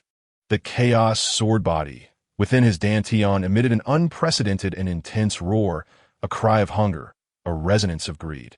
The myriad manifestation sword box, hovering above his head, trembled incessantly, the myriad star patterns inscribed upon it responding to the constellations in the night sky, flickering in brightness. The sword spirit, Xiao Hundun, dozing upon his shoulder, instantly awakened, transforming into a streak of light, vigilantly circling around Lu Ran, emitting anxious hums. Lu Ran's Eye of Insight from all realms was passively activated to its utmost limit. Countless streams of golden data frantically refreshed upon his retina. Ultimately, all the data converged into a single line of blood-red warning. Warning. High-dimensional cosmic phenomenon. The stellar tide has descended. The laws of the heavens intertwine. The barriers of the blue star world are passively weakened, and law erosion intensifies. Effect 1. All reward from replacement terminals are doubled, with a 500 increase in the probability of high-tier rewards. Effect 2. The activity of dimensional rifts has surged, with a 1,000 increase in the arrival rate of otherworldly monsters. Effect 3. Certain areas will spawn manifestors of the laws. Slaying them will yield pure law crystal cores. Observing these 3 lines of notifications, the gravity in Lu Ran's eyes was instantaneously replaced by a fervent gleam. Crisis? No. This is a once-in-a-lifetime opportunity. A mountain of experience packets. A global tide of resources. Rewards from replacements doubled. The arrival rate of monsters increased tenfold. And law manifestors, his chaos sword body and sword spirit, Xiao Hundun, were both starving for law fragments. Now, a grand feast of laws was directly presented to him. Law crystal cores. Here I come. A cold, murderous arc graced Lu Ran's lips. Simultaneously, at the headquarters of the Tianjin division, the shrill alarm shattered the tranquility of the underground base. Report. The global energy index is surging exponentially. Report. Signs of large-scale spatial rifts have been detected around major cities such as Jiangcheng, Huqing, and Jingsheng. Report. The first wave of otherworldly monsters has traversed the rift and appeared along the coast of the East Sea. Their numbers are incalculable. Requesting support. The communication channel was abruptly silenced, the piercing cries and the roars of monsters ceasing suddenly. The command center fell into a deathly silence, all faces drained of color. They had anticipated the crisis, initiated the highest level of the barrier plan, and mobilized the entire populace. Yet, no one had expected that this hunt would arrive so swiftly and ferociously. Immediately, issue the highest level emergency alert. The voice of the commander was hoarse yet resolute. Notify all citizens to return home immediately, close doors and windows, and avoid approaching any anomalous light sources. Repeat, do not approach any anomalous light sources. All Tianjin guards and all extraordinary forces rush to the front lines. At all costs, prevent the monsters from breaching the city's defenses. Orders were dispatched. The city, which had just begun to regain a semblance of order, was plunged once more into panic and chaos. The wailing air defense alarms pierced the night sky. Cloaked in vibrant starlight, countless individuals screamed and ran, desperately seeking a safe haven. Yet, there were some daredevils, awakened extraordinary beings in this apocalyptic world, whose eyes glimmered with greed and madness upon hearing the official alert. Crisis often accompanies opportunity. The arrival of monsters signals danger, but it also heralds the chance for crystal cores. In this tide sweeping across the globe, some would be consumed, while others would inevitably rise. At the city's edge, the celestial tide intensified, and the spatial barrier became fragile as gossamer. With a tearing sound, dark, irregular spatial rifts appeared out of nowhere. Following that, as if the gates of hell had swung open, a multitude of grotesque, otherworldly monsters, exuding auras of brutality and chaos, surged forth like a tidal wave from the rifts. There were enormous abyssal worms, their bodies armored in shells, and packs of shadow hounds, swift as lightning. There were also void gazers floating in midair, capable of unleashing mental shocks. Their target was the vibrant life force emanating from within the city. The Tianjin guard stationed at the front line clashed violently with the monstrous tide. Gunfire, explosions, and the brilliant flashes of extraordinary abilities intertwined with the dying screams, creating a blood-soaked symphony of doom. The warriors of the Tianjin guards fought valiantly, but the sheer number of monsters was overwhelming. The defenses trembled precariously, and the casualty figures escalated at a terrifying pace. Just as despair gripped everyone, a figure appeared silently atop the tallest building at the rear of the battlefield. Cloaked in a simple black cape, a hood obscured much of his face, revealing only a chiseled chin. It was Lu Ran, who had hastened from the Jianlu secret realm. He paid no heed to the beleaguered Tianjin guards' defenses. Their fates were irrelevant to him. His gaze pierced through the chaotic battlefield, fixating on a monstrous tide that surged forth like a flood. Within his Wanjia inside eye, these fearsome creatures transformed into treasure chests, radiating alluring light. First-tier otherworldly aberration, containing faint ash energy within. Second-tier shadow hound, containing fragments of low-level shadow laws within. Third-tier abyssal worm offspring, containing a medium-level corrosion law crystal core within. The air was thick with the metallic scent of blood and the nauseating stench of sulfur from the otherworld. Yet, in his perception, it was the most exquisite fragrance.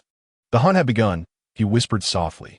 In the next instant, he leapt from the rooftop, plunging silently into the depths of darkness occupied by the monsters. He resolved to cast aside all concealment. Seizing this once-in-a-lifetime celestial tide, he would embark on a frenzied hunt that belonged solely to him. Preparations for battle had long been complete. Within the Wuxiang sword box, chaotic sword intent brimmed, ready to explode. The chime of this soul-collecting bell yearned to harvest new souls. The newly forged soft armor, crafted from epic materials, emitted a faint dark glow beneath his cloak. He was the ultimate hunter amidst this tide. Chapter 43. Killing Frenzy. He treated the apocalypse as a cash machine. Darkness served as the best disguise. Chaos was the optimal hunting ground. Lu Ran's silhouette, an absolute entity traversing shadows, silently infiltrated the city's outskirts. This was an abandoned industrial area, completely overrun by otherworldly monsters. The roars of the beasts were deafening. Here lay the death zone beyond the reach of the Tianjin guards.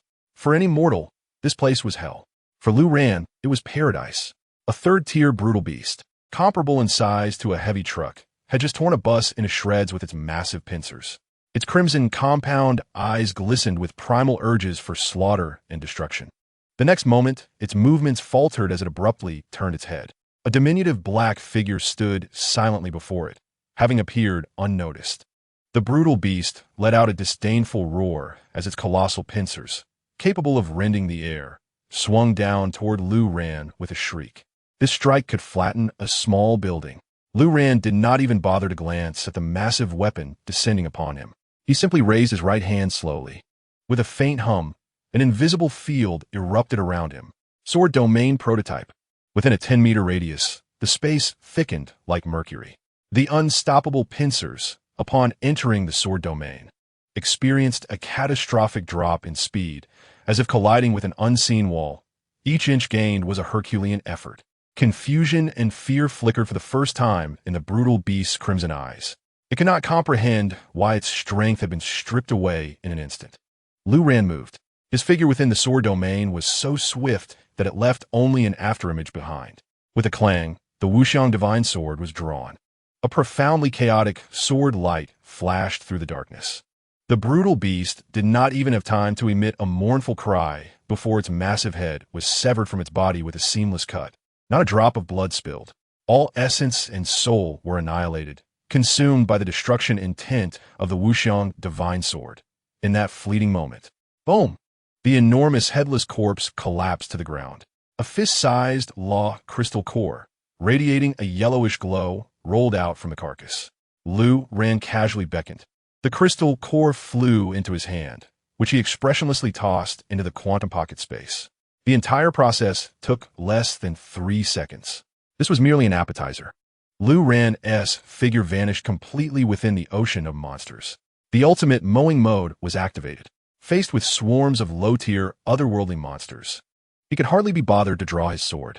With a mere thought, the sword domain prototype enveloped the area, and the formless chaotic sword energy wove through the air, transforming into the most efficient silent meat grinder. Swathes of monsters were sliced into the smallest particles upon contact with the sword energy, barely able to emit a sound before disintegrating into fine ash. A rain of varying sizes of ash crystal cores and low-level law fragments cascaded down, all of which Lu Ran collected without exception. The number of crystal cores within the quantum pocket space was rapidly accumulating at a terrifying pace. Occasionally, when encountering some formidable 4th-tier or even 5th-tier otherworldly lords, Lu Ran would take the situation seriously. The soul-collecting bell chimed lightly, and causality severance was activated. Instantly, the opponent's laws were stripped away, shaking their soul, followed swiftly by a lethal strike from the Wuxiang divine sword. In his eyes, every monster was merely a walking repository of experience, a mobile core of laws. Slaughter was no longer a means of survival, but the most efficient method of resource accumulation. At the Tianjin Division, the temporary command center in Jiangsheng, the atmosphere was stifling. Reports flooded in. The Western Defense Line has collapsed, requesting assistance. The Northern Energy Station is under assault by high-tier otherworldly creatures. The energy shield is about to shatter. The casualties are overwhelming. We can barely hold on. Each piece of grim news rendered the face of the commanding officer, Lung Qingli, increasingly pale. Just then, an intelligence officer responsible for drone reconnaissance suddenly emitted a panicked exclamation. Wait, look at the abandoned industrial district in the west. Everyone immediately directed their gaze towards the main screen displaying the area marked in ominous red, denoting extreme danger. On the screen, the infrared thermal imaging captured by the drone revealed an unforgettable sight. In the center of the area, occupied by countless red heat sources, monsters, a solitary humanoid figure, radiating a faint golden light, was moving at high speed. With each flicker and pause, the surrounding red dots representing monsters would vanish in clusters, as if an invisible divine hand was erasing them from a map. What is this? A young strategist asked, his voice trembling. Lung Qingli fixed his gaze upon the golden figure on the screen. Though obscured, the familiar, domineering energy emanating from it was unmistakable. It was he, the deity. He has acted. Quick, zoom in. Concentrate all computational power on that area. Lung Qingli commanded sharply. The image swiftly magnified, and they finally discerned the figure. A lone individual wielding a sword, strolling leisurely amidst the tide of thousands of monsters. With each flash of the sword, life withered away. When the domain expanded, hundreds, if not thousands, of monsters were reduced to dust. He was not fighting, he was harvesting. Within the command center, silence reigned.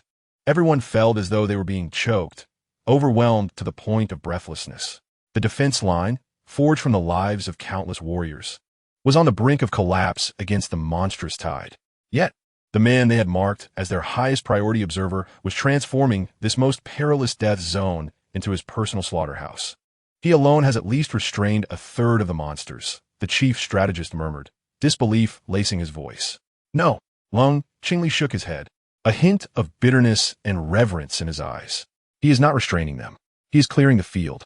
Meanwhile, some survivors trapped in the nearby high-rises bore witness to this miraculous scene through their windows. They saw, beneath the colorful starlight and amidst the monstrous sea, a solitary figure descending like a legendary Sword Immortal. With every swing of his sword, countless demons fell. In the depths of despair, a divine light seemed to pierce through. Is it a deity? The Savior. The Savior has come to rescue us. Countless tears of joy flowed, and some even knelt, fervently bowing to the hazy figure. A new title began to circulate among the survivors, the mysterious Sword Immortal. Unfazed by the awe and shock of the outside world, Lu Ran was wholly absorbed in the feast of slaughter. A vast number of law crystals and fragments were fervently devoured and refined by his chaos sword body. He could distinctly feel the sturdy barrier that constituted the sword body's foundation gradually loosening and cracking under the torrent of energy. The next transformation was not far off.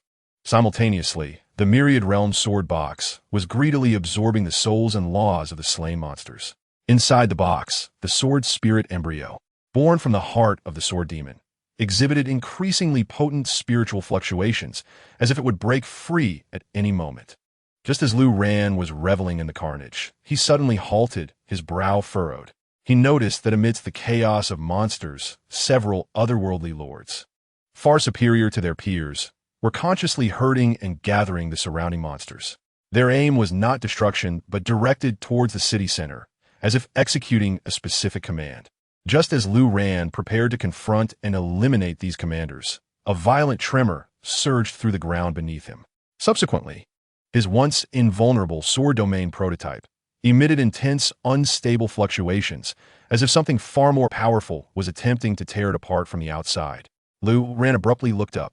He beheld a colossal spatial rift, splitting the heavens and the earth, slowly opening in the deepest part of the monstrous tide. An epic, terrifying aura, surpassing all previous monsters, began to permeate from within. Chapter 44. The Return of the Sword Domain, Crushing the Hordes. Your Legion, my experience package. The night was a canvas of blood and fire. A massive spatial rift, a jagged scar on the city skyline that would never heal, emanated an aura that was no longer a singular epic pressure. Multiple terrifying auras intertwined and coalesced, forming a cataclysmic torrent that made even the laws tremble. With a deafening roar, 3 colossal entities emerged from the rift. They resembled gigantic spiders, their 8 limbs like sickles, covered in a deep blue crystalline shell. Suspended in midair, their massive eyes blinked, while countless blood-red tentacles cascaded down like waterfalls.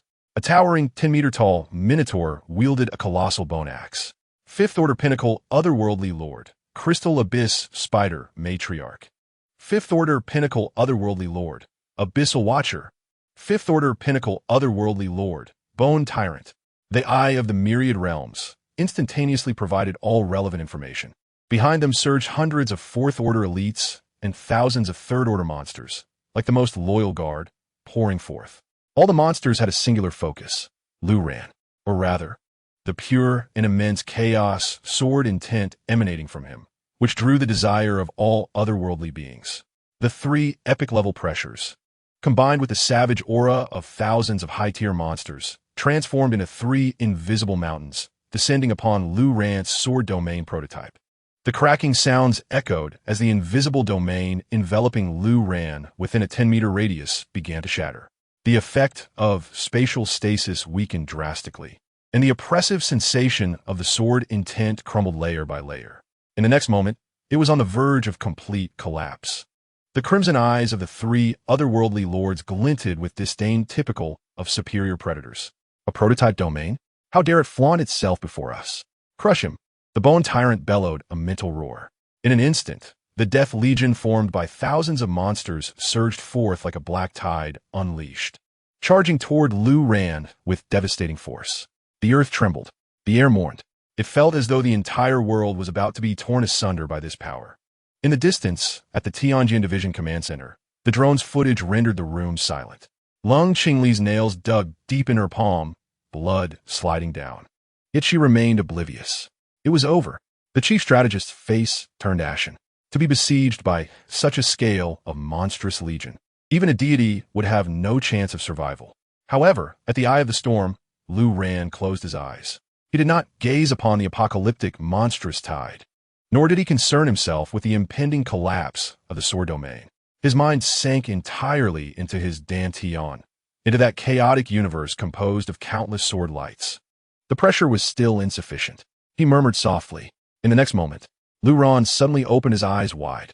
Within them, there was neither fear nor despair, only an unparalleled sword intent capable of severing the ages.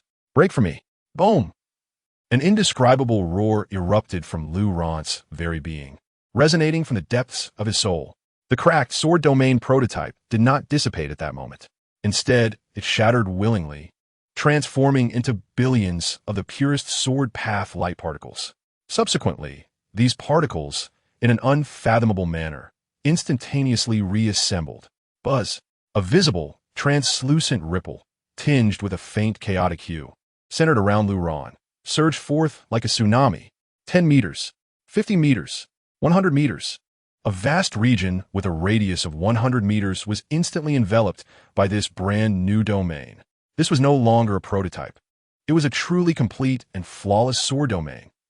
The moment the sword domain unfolded, The thousands of frenzied, otherworldly monsters charging forward seemed to collectively crash against an invisible wall of absolute force, their movements freezing in unison.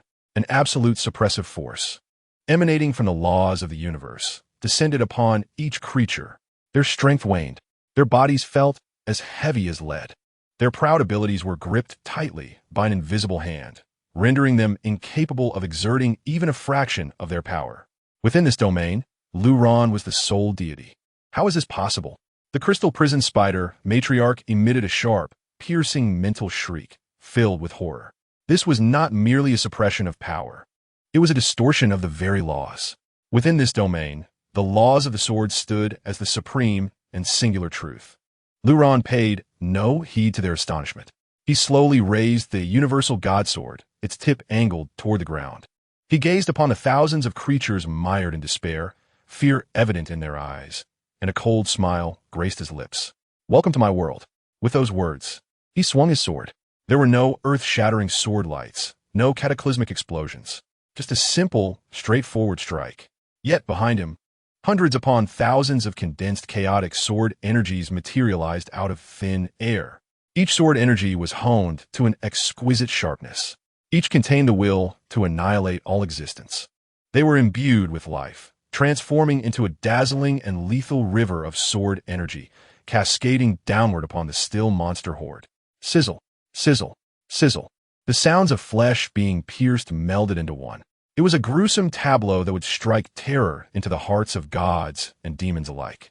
Whether it was the impenetrable bone armor or the scales capable of withstanding energy impacts, all crumbled like paper under the onslaught of this river of sword energy.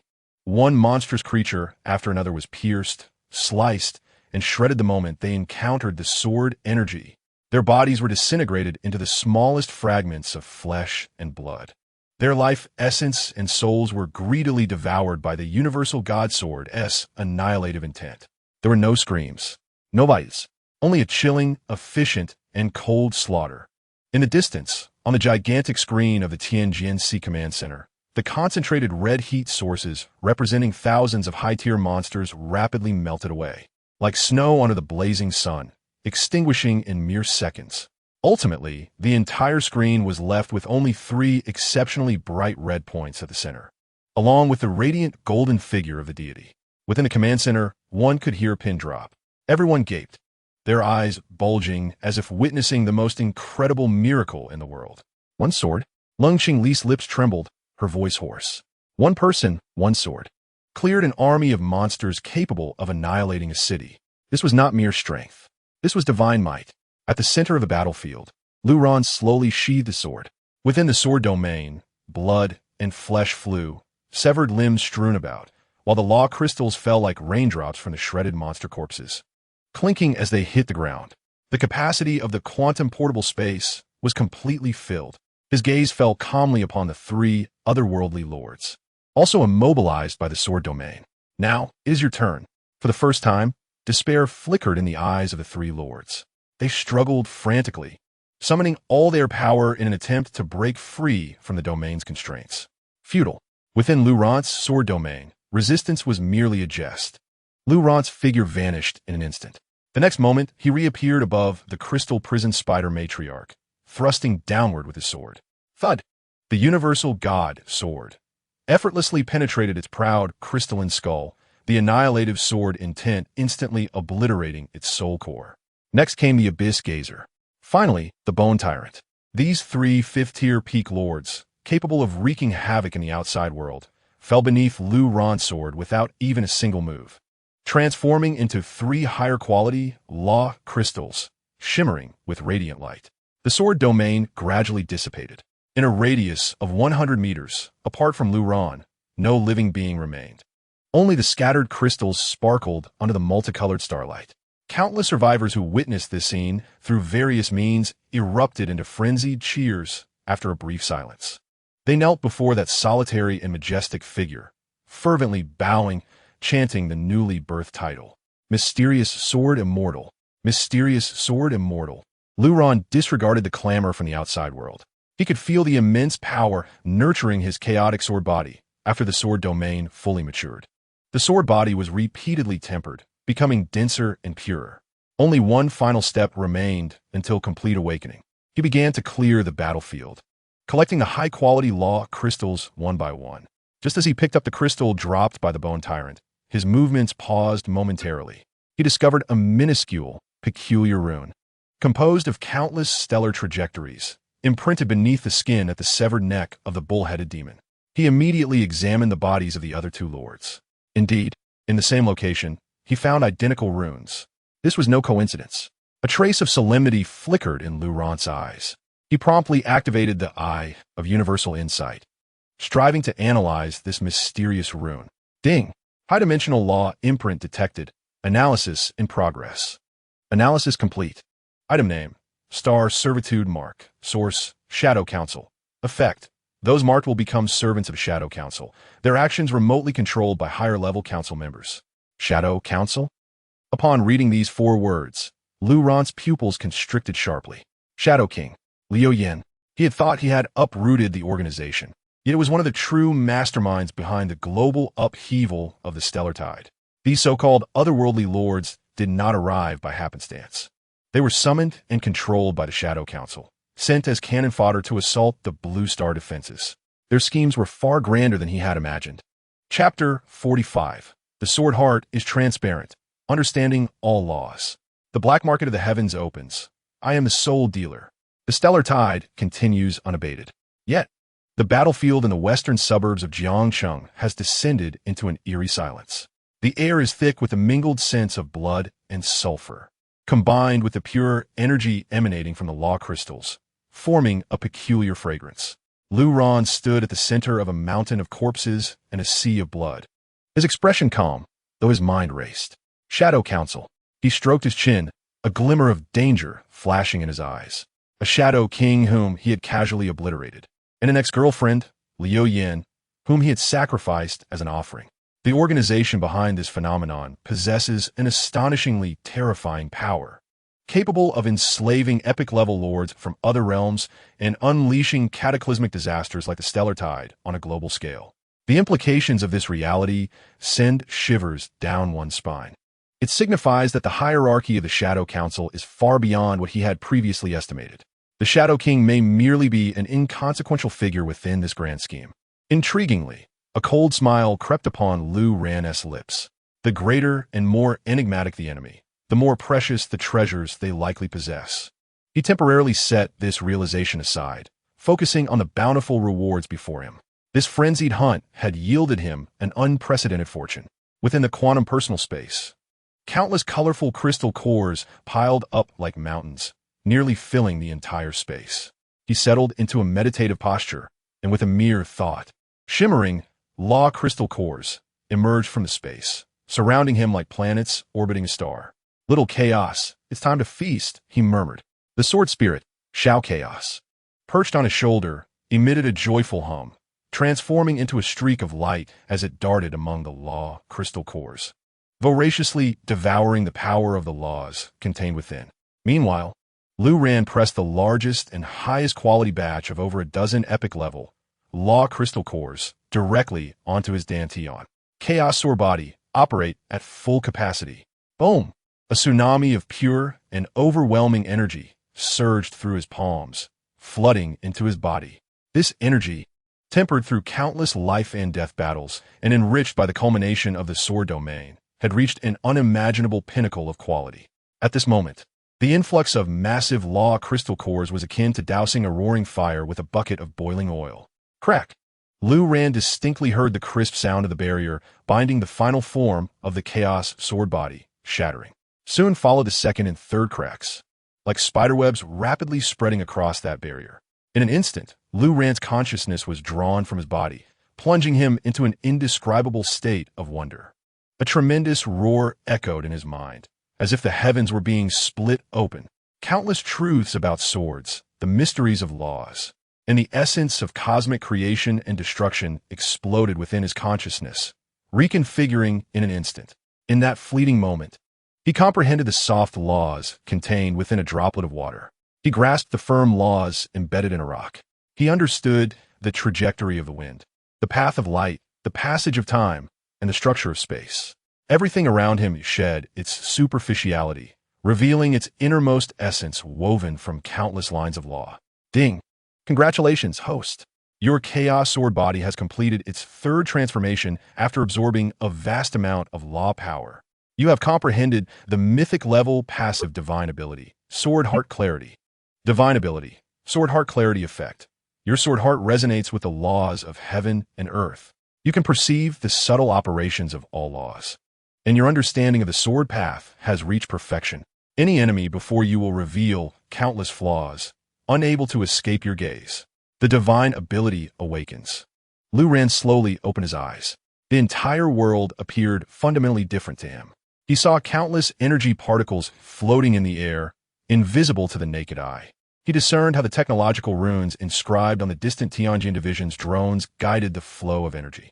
He could even see the lines of law representing the energy perception talent emanating from the cold blue fox, resonating faintly with the surrounding environment. This was a qualitative transformation, a leap in the level of existence. If his previous self relied on sheer strength and skills in battle, now he began to truly comprehend and wield power from the realm of law.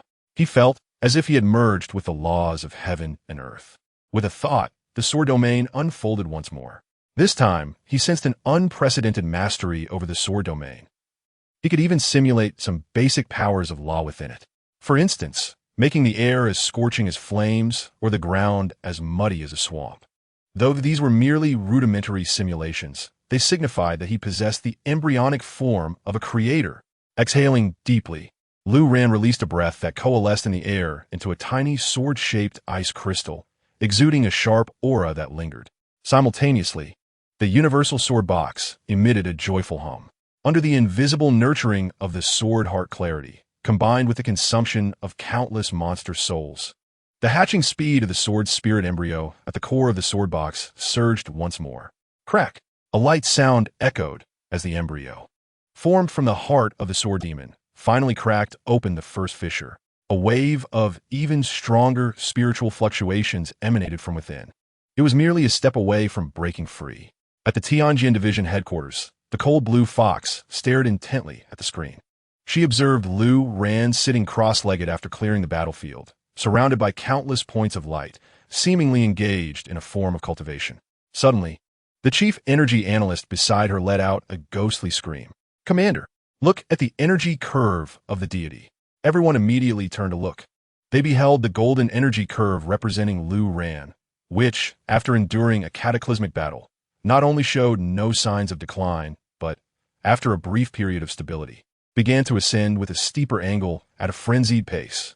Its peak instantaneously surpassed the previously apocalyptic threshold, reaching an entirely new realm never before defined or comprehended in their database. How is this possible? He has broken through again.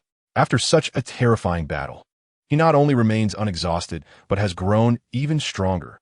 In this moment, the perspectives of everyone in the command center were utterly overturned. They could not comprehend it. This had completely transcended their understanding of life, energy, and evolution. The cold blue fox's body trembled slightly. She gazed at the figure seated cross-legged on the screen. In her energy perception, talent, Lu Ran had ceased to be merely a potent source of energy. He had become one with the surrounding world and the flowing laws. He sat there, the center of the universe. He embodied the Tao. The cold blue fox surrendered completely. She relinquished the pursuit, relinquished the understanding, even relinquished the speculation. In the face of such an existence, any mortal wisdom seemed laughably trivial and utterly powerless. The global stellar tide continued to escalate. Countless cities turned to infernos under the onslaught of monstrous waves. Countless lives perished in this calamity. The transcendent beings of Blue Star, after paying a heavy price, barely managed to defend a few core city strongholds. Meanwhile, on the aberration handling leaderboard, a name codenamed Mysterious Sword Immortal soared to the top with a staggering, overwhelming score. This name spread like wildfire among all surviving transcendent beings within mere hours, becoming the brightest glimmer of hope amidst despair. Everyone unanimously acknowledged him as the undisputed strongest being of Blue Star. Yet, at this moment, this foremost powerhouse furrowed his brow slightly. Through sword heart clarity, Lu Ran keenly perceived that while the stellar tide had granted him immense power, it also harbored. Yet it, akin to an unceasing signal amplifier, is irreversibly hastening the convergence of the blue star with countless realms. The barriers of the world grow increasingly tenuous. He senses the presence of more potent gazes peering from distant, inscrutable dimensions, scrutinizing this fragile yet vibrant planet. At that moment, a faint vibration emanates from the Liangzi Suishan Kongjian bracelet at his waist. With a mere thought, an extraordinary artifact, resembling a fusion of crystal and metal, materializes in his hand. Shukong Dai Ji Shuki, imitation. Since its acquisition, it has remained largely silent. Yet now, it flickers with a dim, intermittent light. Lu Ran injects a thread of chaotic sword intent into it. A cacophony of chaotic, tainted noises floods his mind. However, thanks to the formidable analytical prowess of Jinshin Tongming, Lu Ran swiftly discerns a segment of relatively clear, fragmented information amid the meaningless clamor. The black market of all realms is about to open. Law Crystal Core as hard currency. Coordinates, Blue Star. Rich in resources, the first batch of merchants is preparing to enter. Lu Ran's eyes instantly sparkled with excitement. Chapter 46. The Divine Kingdom is forged. Time accelerates. My sword spirit has shocked the official monitoring station. The night breeze swept across the battlefield, where the viscous blood and remnants of energy finally exhibited signs of movement. Lu Ran sat cross-legged upon a throne of corpses. His aura transformed. If he had once been an unparalleled blade capable of severing all, now he embodied the boundless night sky that embraces all. Jinshin Tongming. This divine ability brought forth a leap in cognitive dimensions. His gaze fell upon a small mountain composed of law crystal cores before him. Within his sight, it was no longer merely a crystallization of energy. Each crystal core contained a miniature world, with countless lines of law intertwining and flowing, manifesting their unique truths. Thus, Lu Ran's mind became clear. He thoroughly comprehended the essence of Hunyuan Jianti. The act of devouring all and refining myriad laws is not merely a simple extraction of energy. Rather, it is the analysis, understanding, and ultimately transforming these lines of law into the cornerstone for constructing his own chaotic divine realm. He extended his hand. An epic law crystal core, space, shimmering with a ghostly blue light, fell into his palm. As his thoughts flowed, the Hunyuan Jianti activated. The crystal core dissolved at a visible pace, transforming into the purest lines of law, completely absorbed by his body. Within his dantian, the surface of the chaotic sword intent seed exhibited a pattern representing space, becoming clearer and more profound. Shao Hunyuan, these are yours. Lu Ran waved his hand, sending thousands of lower-quality law crystal cores soaring toward the sword spirit perched on his shoulder. Buzz. Shao Hunyuan emitted a joyous sword cry, transforming into a streak of light, excitedly tumbling amidst the pile of crystal cores, consuming them eagerly. Meanwhile, Lu Ran's gaze shifted to his true spoils, the more than 10 epic cores and 3 legendary law crystal cores condensed by peak 5th-tier lords. The information from Wanjia Donsha Jiyan flowed silently. Legendary law crystal core. Crystallization contains pure solidity and structural laws. Legendary law crystal core. Gaze contains pure mental and insight laws. Legendary law crystal core. Ravage contains pure power and fury laws. Lu Ran's objective was clear. Upgrade the most crucial auxiliary tool, Liangzi Suishan Kongjian. This derivative of his golden finger, which had accompanied him from the very beginning, was already stretched to its limits. With a thought, he pressed the legendary law crystal core, crystallization, along with several epic space attribute cores onto the bracelet on his left hand. In the name of the law, refine and expand. Boom! A ferocious force of law was forcibly injected into the core of the Liangzi Suishan Kongjian. Lu Ran's consciousness was drawn into a dim, confined space. As the lines of law were infused, it began to expand violently. The barriers of space were madly stretched, becoming thick and resilient. The space, once the size of a gymnasium, surged geometrically. 1,000 square meters, 10,000 square meters, 100,000 square meters. Ultimately, the entire space transformed into an expanse of 36 square kilometers. The sky, land, mountains, and rivers slowly took shape within this realm. This was not merely a portable space. It was a true embryonic world. Ding! Your Liangzi Suishin Kongjian has evolved after absorbing the legendary Law Crystal Core. Current name, Shumi Small World Primary. Space capacity, 36 square kilometers. New function unlocked. Time flow rate adjustment primary. Function description. You may consume Law Crystal Cores or spiritual energy to adjust the time flow rate within the small world. The current maximum adjustment can reach a ratio of 101 to the outside world. 10 days inside equals 1 day outside. It has come. A fervent gleam flickered in Lu Rant's eyes. Time, flow rate. This was the ability he yearned for most. Tenfold time for cultivation, artifact refinement, and comprehension of laws. In this perilous new era, time is the supreme wealth, the most formidable weapon. He suppressed the satisfaction of a conqueror within him and continued to inspect. New function unlocked. Self-generating spiritual energy primary. Function description. The small world can slowly absorb dissipated energy from the outside, converting it into basic spiritual energy. The Sword Furnace Secret Realm can now be relocated. With a thought, Lu Ran exercised his control to directly transfer the entire Sword Furnace Secret Realm beneath Qingyan Mountain, along with the Eternal Forging Furnace, to the center of this newly birthed Shumi small world. Boom! An ancient-feeling Taoist temple and mountain range materialized at the heart of the small world, perfectly merging with the newly formed land. The spiritual spring within the secret realm joyfully surged, beginning to nourish this land. Having accomplished all this, Lu Rant's gaze fell upon the Wanxiang sword box. The sword box exuded great spirit, and the embryo of the sword spirit, formed from the sword demon heart, displayed even more cracks on its surface. Only one final step remained. If that is the case, let me add some more fuel. Lu Rant's gaze sharpened as he placed the legendary Law Crystal Core, Ravage, and all the epic crystal cores containing destruction, slaughter, and other negative laws upon the sword box. Buzz! The Wanxiang sword box trembled violently, unleashing an insatiable pull, devouring the power of these Law Crystal Cores. Countless star imprints on the sword box were instantaneously ignited, radiating a sinister crimson light. At the core of the sword box, crack, crack, crack. The sturdy sword spirit embryo's surface was suddenly covered with cracks like a spider's web. An overwhelming and pure sword intent and spirit surged forth, far surpassing any previous outburst. However, the outer shell remained resilient, not shattering completely. Just a bit more. Is it still not enough? Lu Ran grasped the final and most mysterious legendary Law Crystal Core gaze. The laws of spirit and soul. The sword spirit, in essence, is a unique form of soul entity. I hope you can provide me with a surprise. He gently pressed this crystal core into the area of greatest concentration of cracks on the sword spirit embryo within the sword box. In an instant, it was as if a key had entered a lock.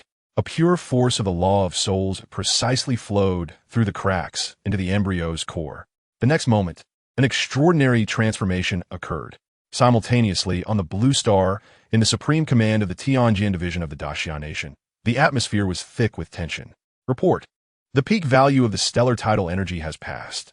The activity of spatial rifts across various locations is slowly declining. Report. The frequency of extraterrestrial beings' descent has plummeted by 72 compared to peak levels. Reports indicate the collapse of defenses in North America and Western Europe, prompting requests for authorization to deploy tactical nuclear strikes. A flurry of information, both favorable and unfavorable, inundated the command center. The Supreme Commander's countenance was as somber as the depths of the sea as he issued directives with meticulous precision. Orders. All Tianjianwei forces. Transition to the eradication and rescue phase. Orders. Engineering units. Commence immediate repairs to the urban defense systems. Deny the request for nuclear strikes. Inform them that human territory shall yield not an inch. The command center operated at a frenetic pace, addressing the myriad challenges of the post-tidal era. Ling Qingli stood to the side, her gaze unwaveringly fixed on a specific area in the western suburbs of Jiangqing.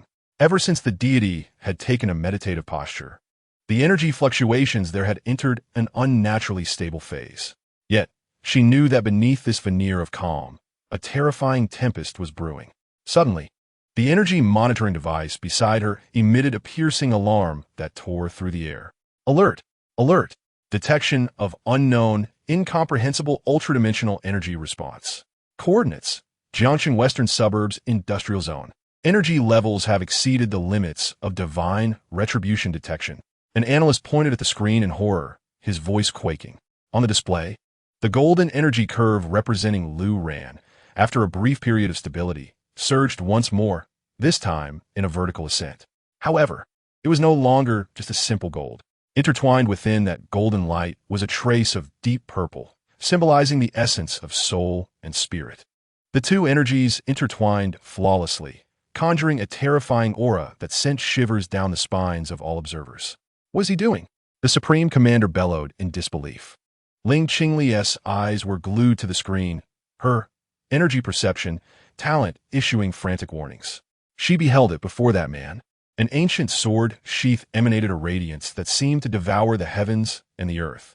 At the center of that brilliance, a brand new, magnificent life, composed entirely of sword, was on the verge of being born. In the heart of the battlefield, Lu Ran's lips curled into a smile.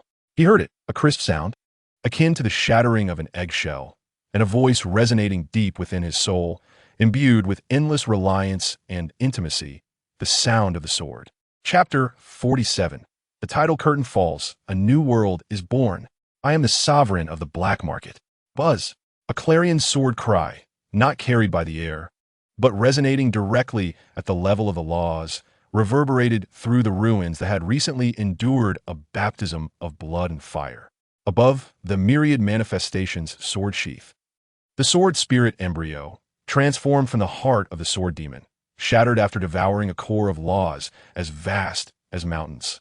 Countless strands of chaotic hues burst forth from the sword sheath, their brilliance so overwhelming that it dimmed even the resplendent starlight that had yet to fade from the sky. At the center of this brilliance, a miniature silhouette, the size of a thumb, began to coalesce. It was composed of the purest chaotic light, with indistinct features. Yet its form resembled a shrunken swordsman, even bearing a diminutive chaotic sword on its back, as if taking its role seriously. The sword spirit, Xiao Hundun, had fully hatched. At this moment, Xiao Hundun was a far cry from its prior embryonic state. Surrounding its luminous form were visible strands of law, the manifestation of the mental and spiritual laws it had just absorbed. It gazed at Lu Ran, its blurred visage radiating a newborn's curiosity. In the next instant, it transformed into a streak of light, rushing to Lu Ran with an almost teleportation-like speed, nuzzling its radiant little head against Lu Ran's cheek. A sense of connection, springing from the depths of their souls, was firmly established between Lu Ran and Xiao Hundun. Lu Ran could distinctly perceive the emotions it conveyed: joy, curiosity, and an endless reliance on him as its entire world. From this day forth, you are not only my sword but also my companion. Lu Ran extended his finger and gently tapped Xiao Hundun's head. Xiao Hundun gleefully danced around his finger, the sound of its sword cry brimming with exuberance. Simultaneously, a stream of new information unfolded silently within Lu Ran's eye of insight. Ding! Your sword spirit, Hundun, has completed its final hatching. Status: juvenile complete. New talent: soul devour. Talent description: the sword spirit, Hundun, can directly consume unclaimed souls or soul energy, converting them into nourishment for its growth. Soul devour. A ripple stirred in the depths of Lu Ran's consciousness. This talent was the perfect puzzle piece tailored for his chaotic sword body. Whether it be otherworldly monsters or enemies with sinister motives, their physical essence would return to the sword body, while their souls would serve as sustenance for the sword spirit. Each act of slaughter would yield a double, entirely unexploited reward. Buzz. Xiao Hundun seemed to sense Lu Ran's thoughts, excitedly waving its tiny sword, conveying an urge for him to seek out food. Lu Ran, with a flicker of intent, returned the eager Xiao Hundun to the core space of the myriad manifestations sword sheath for nurturing. He rose to his feet and surveyed his surroundings. The celestial tidal phenomenon, which had persisted for several days, was finally nearing its conclusion. In the night sky, the eerie, multicolored starlight was gradually fading, restoring the universe to its inherent profundity and darkness. The tumultuous waves of law were also subsiding. The monstrous tide that had swept across the globe was being relentlessly repelled by humanity's extraordinary beings, who had erupted from the brink of despair, now in retreat. Blue Star, though scarred and battered, had ultimately endured this cataclysmic disaster. A new epoch was forcibly dawning upon the ruins and bloodshed. Lu Rant's figure vanished without a trace, silently returning to the secret realm of the sword furnace within the Shumi little world. The external cheers, laments, or cries for rebuilding their homeland were of no concern to him. He was no savior. He was merely a hunter, calmly pursuing his own strength amidst the apocalypse. After tallying his gains, Lu Rant's power had reached a level that astonished even himself. The perfected sword domain, the mythic grade divine ability, sword heart clarity, evolution into the Shumi little world, possessing a personal space with tenfold time flow, and the fully hatched sword spirit, Shao Hundun, endowed with the talent of soul devouring. Now, should he encounter the epic otherworldly sword demon once more, he would likely not need to resort to cutting causality to easily cleave it within the sword domain. Next, he must contemplate how to transform these tangible assets into genuine power. With a flicker of thought, a mountain of various law crystals instantly filled the space before him. The intelligence conveyed by the Void Whisper receiver had already illuminated his future direction. The black market of the multiverse. Law crystals would become the sole hard currency for exchanges across the myriad realms. At this moment, he nearly monopolized the highest quality and largest quantity of law crystals on Blue Star. This was a primitive capital sufficient to drive any otherworldly powerhouse into madness. The official response was swifter than anticipated. A subtle smile curled at the corners of Lu Rant's lips. The Tianjin Bureau was no fool. Having endured the bloody baptism of the celestial tidal phenomenon, they would undeniably recognize the strategic value of law crystals.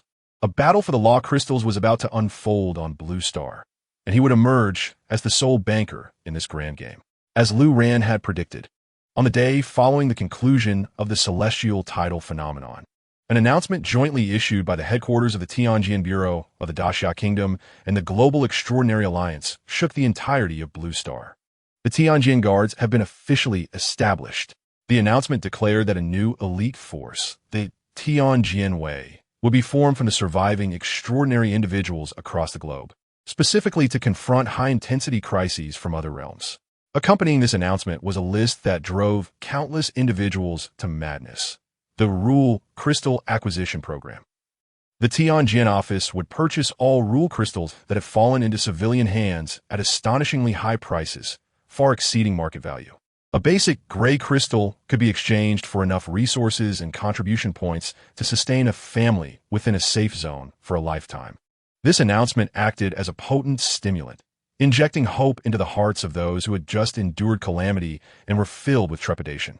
Many who had survived the tides rushed from their shelters, frantically searching through the ruins of the city for those luminous stones. The Rule crystals, overnight, became the most coveted treasures on Lanxing. In the secret realm of the sword furnace, Lu Rant observed the newly released acquisition list through the intelligence network of the Black Snake, his expression calm and unruffled.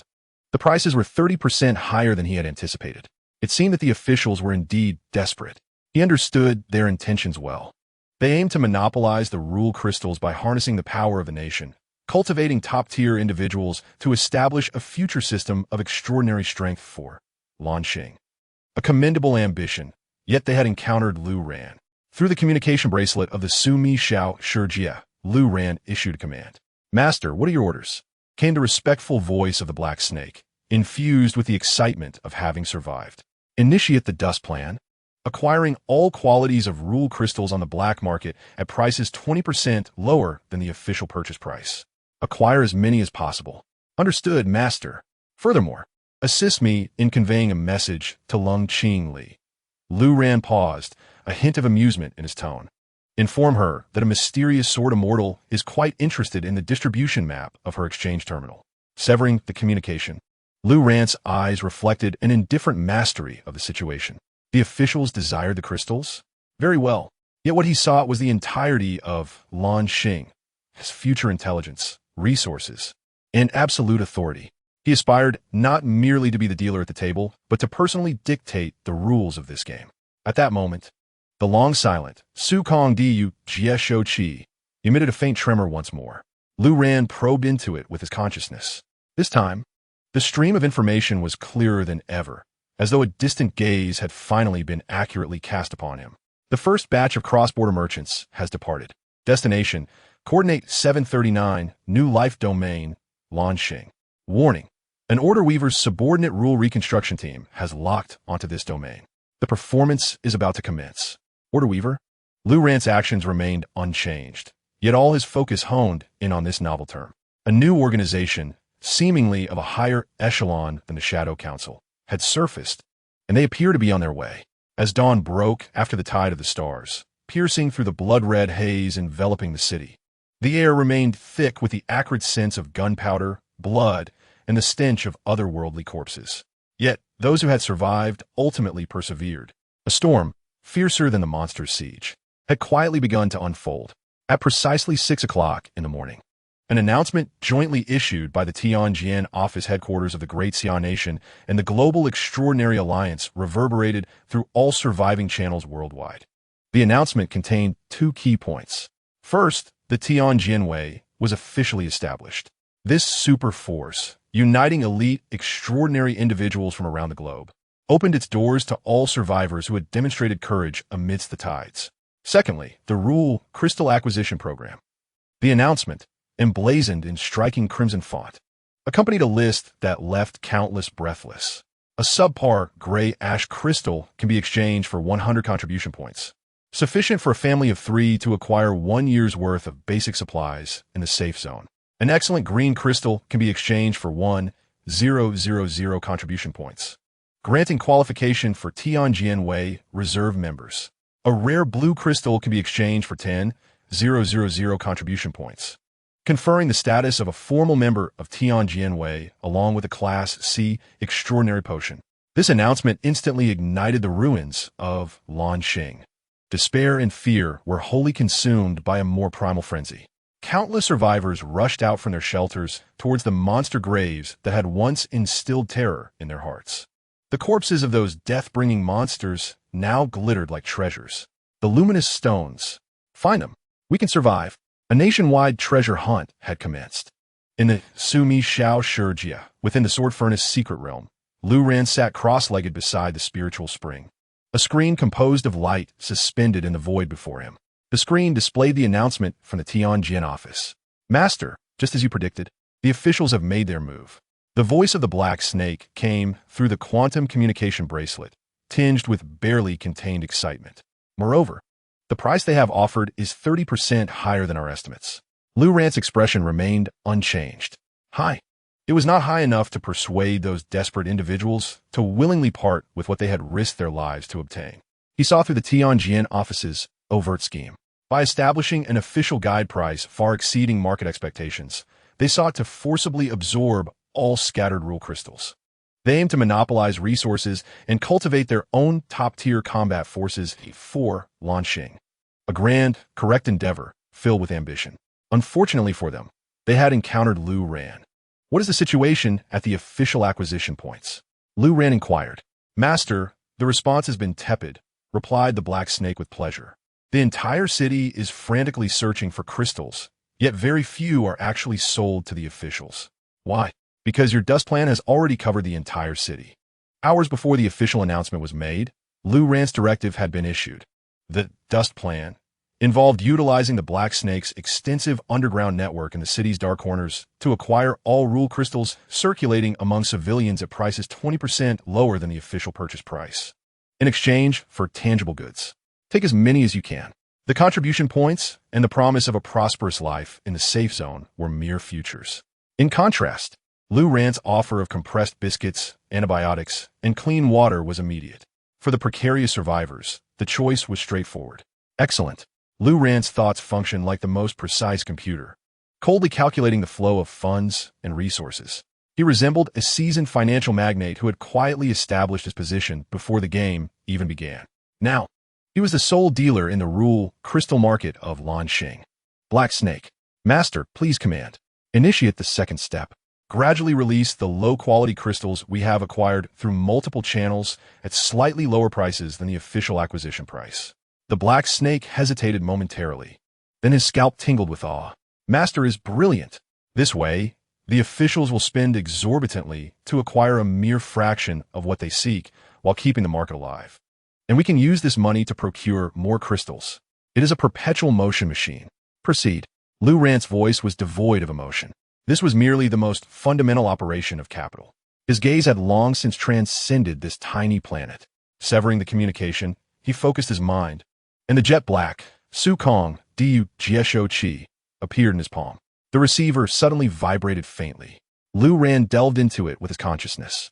In the midst of chaotic information flow, a brand new and remarkably clear message was precisely captured by him. The first batch of cross-border merchants has arrived at the coordinates of the new realm, launching outer space anchor point. The preliminary scan of the law environment has been completed. The realm's value assessment is above average, containing a vast amount of raw, undifferentiated law energy crystals, which possess immense extraction value. Warning: multiple indescribable energy sources have been detected in this realm, among them the chaotic sword intent energy source, with a threat level classified as extremely dangerous. Warning: the Order Weaver's subordinate Law Reconstruction 7 performance team has locked onto this realm. The performance is about to commence. Lu Ran's consciousness stirred with a cold excitement rather than tension. The blood coursing through his veins seemed to accelerate in response. Cross-border merchants, Order Weavers. These beings from higher dimensions have finally extended their reach towards this planet, which has recently endured a cataclysm. Excellent. Whether merchants or so-called artists, in his eyes, they held but one identity: walking treasures. Hey Shi. Lu Ran re-established communication. Master, please convey a message to Lung Qingli of the Tianjin Division. A hint of amusement tinged Lu Ran's voice. Inform her that a mysterious Sword Immortal is quite interested in the latest distribution map of the exchange terminal she possesses. He is willing to exchange it for something that the officials currently require. As he severed the communication, a sense of indifferent control flickered in Lu Ran's eyes. The officials desire crystal cores? Very well. Otherworldly merchants seek trade? They're most welcome. However, what he truly desires is the intelligence, resources, and power to set the rules for the future of launching. He not only aims to be the banker at the table, but also aspires to be the one dealing the cards. Chapter 49. I am the arms dealer of launching. A divine artifact in exchange for your entire future. Night once again enveloped Jiangsheng. The moonlight tonight lacked the eerie quality of the startide, leaving only a chill in the air. In the western part of the city, an abandoned cargo warehouse stood empty. Lung Qingli stood alone in the center of the vast warehouse. Clad in a form-fitting black combat suit, her athletic figure was accentuated, and the outline of her sidearm was clearly visible at her waist. Her frosty visage bore an expression of unyielding gravity. For 2 days, the Law Crystal Core acquisition plan had been implemented, yet the Tianjin Division's several collection points in Jiangsheng had yielded nothing but a handful of subpar ash crystal cores, totaling less than 100, a drop in the bucket. For the grand scheme of constructing an extraordinary system for launching, this was nothing short of a farce. The higher-ups had issued a stern order: spare no effort to break the deadlock. This afternoon, she received an encrypted message from He Shi. The content was astonishingly simple. A mysterious Sword Immortal is interested in the distribution map of the exchange terminal in your possession. He is willing to offer something you currently need in exchange. The name resonated in Lung Qingli's mind. Deity, the entity capable of single-handedly clearing the industrial district of monster tides, whose energy level caused the headquarters detectors to go off the charts. He had finally taken the initiative to contact the officials. This represented an opportunity, as well as a high-stakes gamble for the future of the entire Tianjin Division in Jiangxing. You have arrived. A detached voice, devoid of any emotion, echoed within the warehouse. Lung Qingli's body tensed instinctively, her right hand reflexively gripping the gun's handle. She turned sharply. Behind her, there was no one. The voice seemed omnipresent, resonating deep within her soul. Her prized talent, energy perception, became utterly useless in that moment. She could not pinpoint the source of the voice. The feeling of powerlessness was akin to a mortal standing before deity. There is no need to search. The voice resounded again. You cannot find me. Lung Qingli forced herself to suppress the tumultuous waves of emotion within and replied calmly, Sir, since this is a transaction, why not show yourself? This lack of sincerity is disconcerting. Sincerity? The voice carried a note of derision. The very existence of the land beneath your feet is my greatest sincerity. Lung Qingli's breath hitched. She understood. This was not an equal exchange. It was the mercy and grace of a deity. She ceased to insist, retrieving a military-grade encrypted tablet from her pocket, and spoke plainly. Sir, if you desire the latest distribution map of the exchange terminal, I can authorize it. However, we wish to know what you are willing to offer in exchange. There was an unspoken anticipation in her voice, one she herself had not recognized. Was it a high-level law crystal core? Or perhaps the secret that could ensure stable access to divine-level rewards? Items? The voice paused momentarily. The next instant, a beam of light appeared out of nowhere, quietly hovering before Lung Qingli. It was a peculiar flying knife, entirely black, measuring about a foot in length. Its blade inscribed with intricate silver runes, emanating a chilling sharpness. Lung Qingli's energy perception went into a frenzy, alerting her to a law power far beyond her comprehension emanating from this knife. In Lu Ran's mind, the panel of the Eye of Insight flashed momentarily. Rune flying knife, excellent grade. Evaluation, a crude work from an apprentice craftsman, yet more than sufficient for dealing with low-level beings. This was a toy he casually crafted during a tenfold time flow in the Shumi small world. Yet to Lung Qingli, this flying knife was akin to a divine artifact. A weapon? She pondered, perplexed. The Tianjin division lacked weapons. They possessed an entire national industrial system. Test its power. Lu Ran's voice was calm. Lung Qingli hesitated imperceptibly before her fingers brushed against the knife's handle, as if it were not mere iron, but a contract from a deity, capable of overwhelming mortals. Ultimately, she took a deep breath and grasped the uniquely shaped flying knife. The moment it touched her hand, a piercing cold enveloped her. Yet beneath the chill lay an extraordinary sensation, as if it were an extension of her own bloodline, transforming it from a mere object into a part of her being. With a flicker of thought, she cautiously infused a strand of her meticulously honed, extraordinary energy into the knife. Buzz! The once dull, silver runes on the flying knife awakened like ancient stars, lighting up one by one from the handle to the tip, producing a deep yet clear resonance. An indomitable sharpness, as if capable of severing all things in the world, radiated from the blade, causing even this seasoned warrior to feel a tingling sensation on her skin. Lung Qingli's gaze instantly locked onto an abandoned industrial crusher in the corner of the warehouse, resembling a colossal steel beast, constructed from top-tier special alloys. Its heavy armor could withstand continuous fire from military-grade machine guns, acknowledged within the Tianjin division as a formidable entity. Without a moment's hesitation, she flicked her wrist in a flawless throwing motion. Whoosh! The black flying knife transformed into a blur, tracing an arc that defied the laws of physics, silently darting towards the crusher. The anticipated thunderous clash of metal never occurred. Instead, a barely audible sound resonated in the warehouse, akin to a blade slicing through butter. The flying knife penetrated effortlessly through the half-meter-thick alloy shell of the crusher. It left behind a smooth, mirror-like hole in the wall, gracefully arcing in the air before returning to hover steadily before Lung Qingli.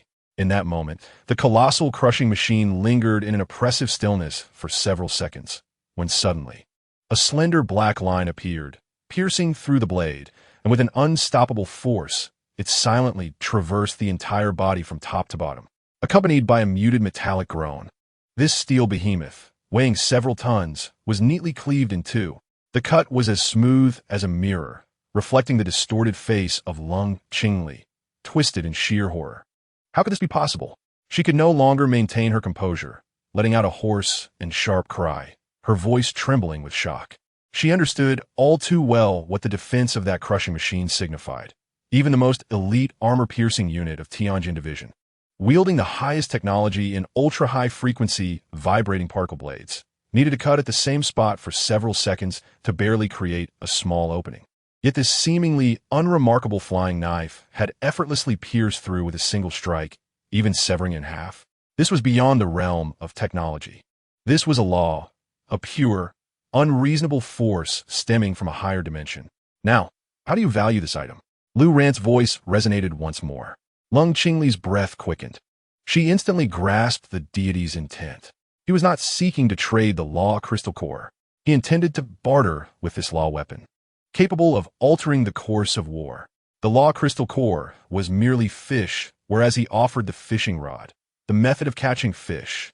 This was an irresistible temptation for Tianjin Division and the entire Blue Star.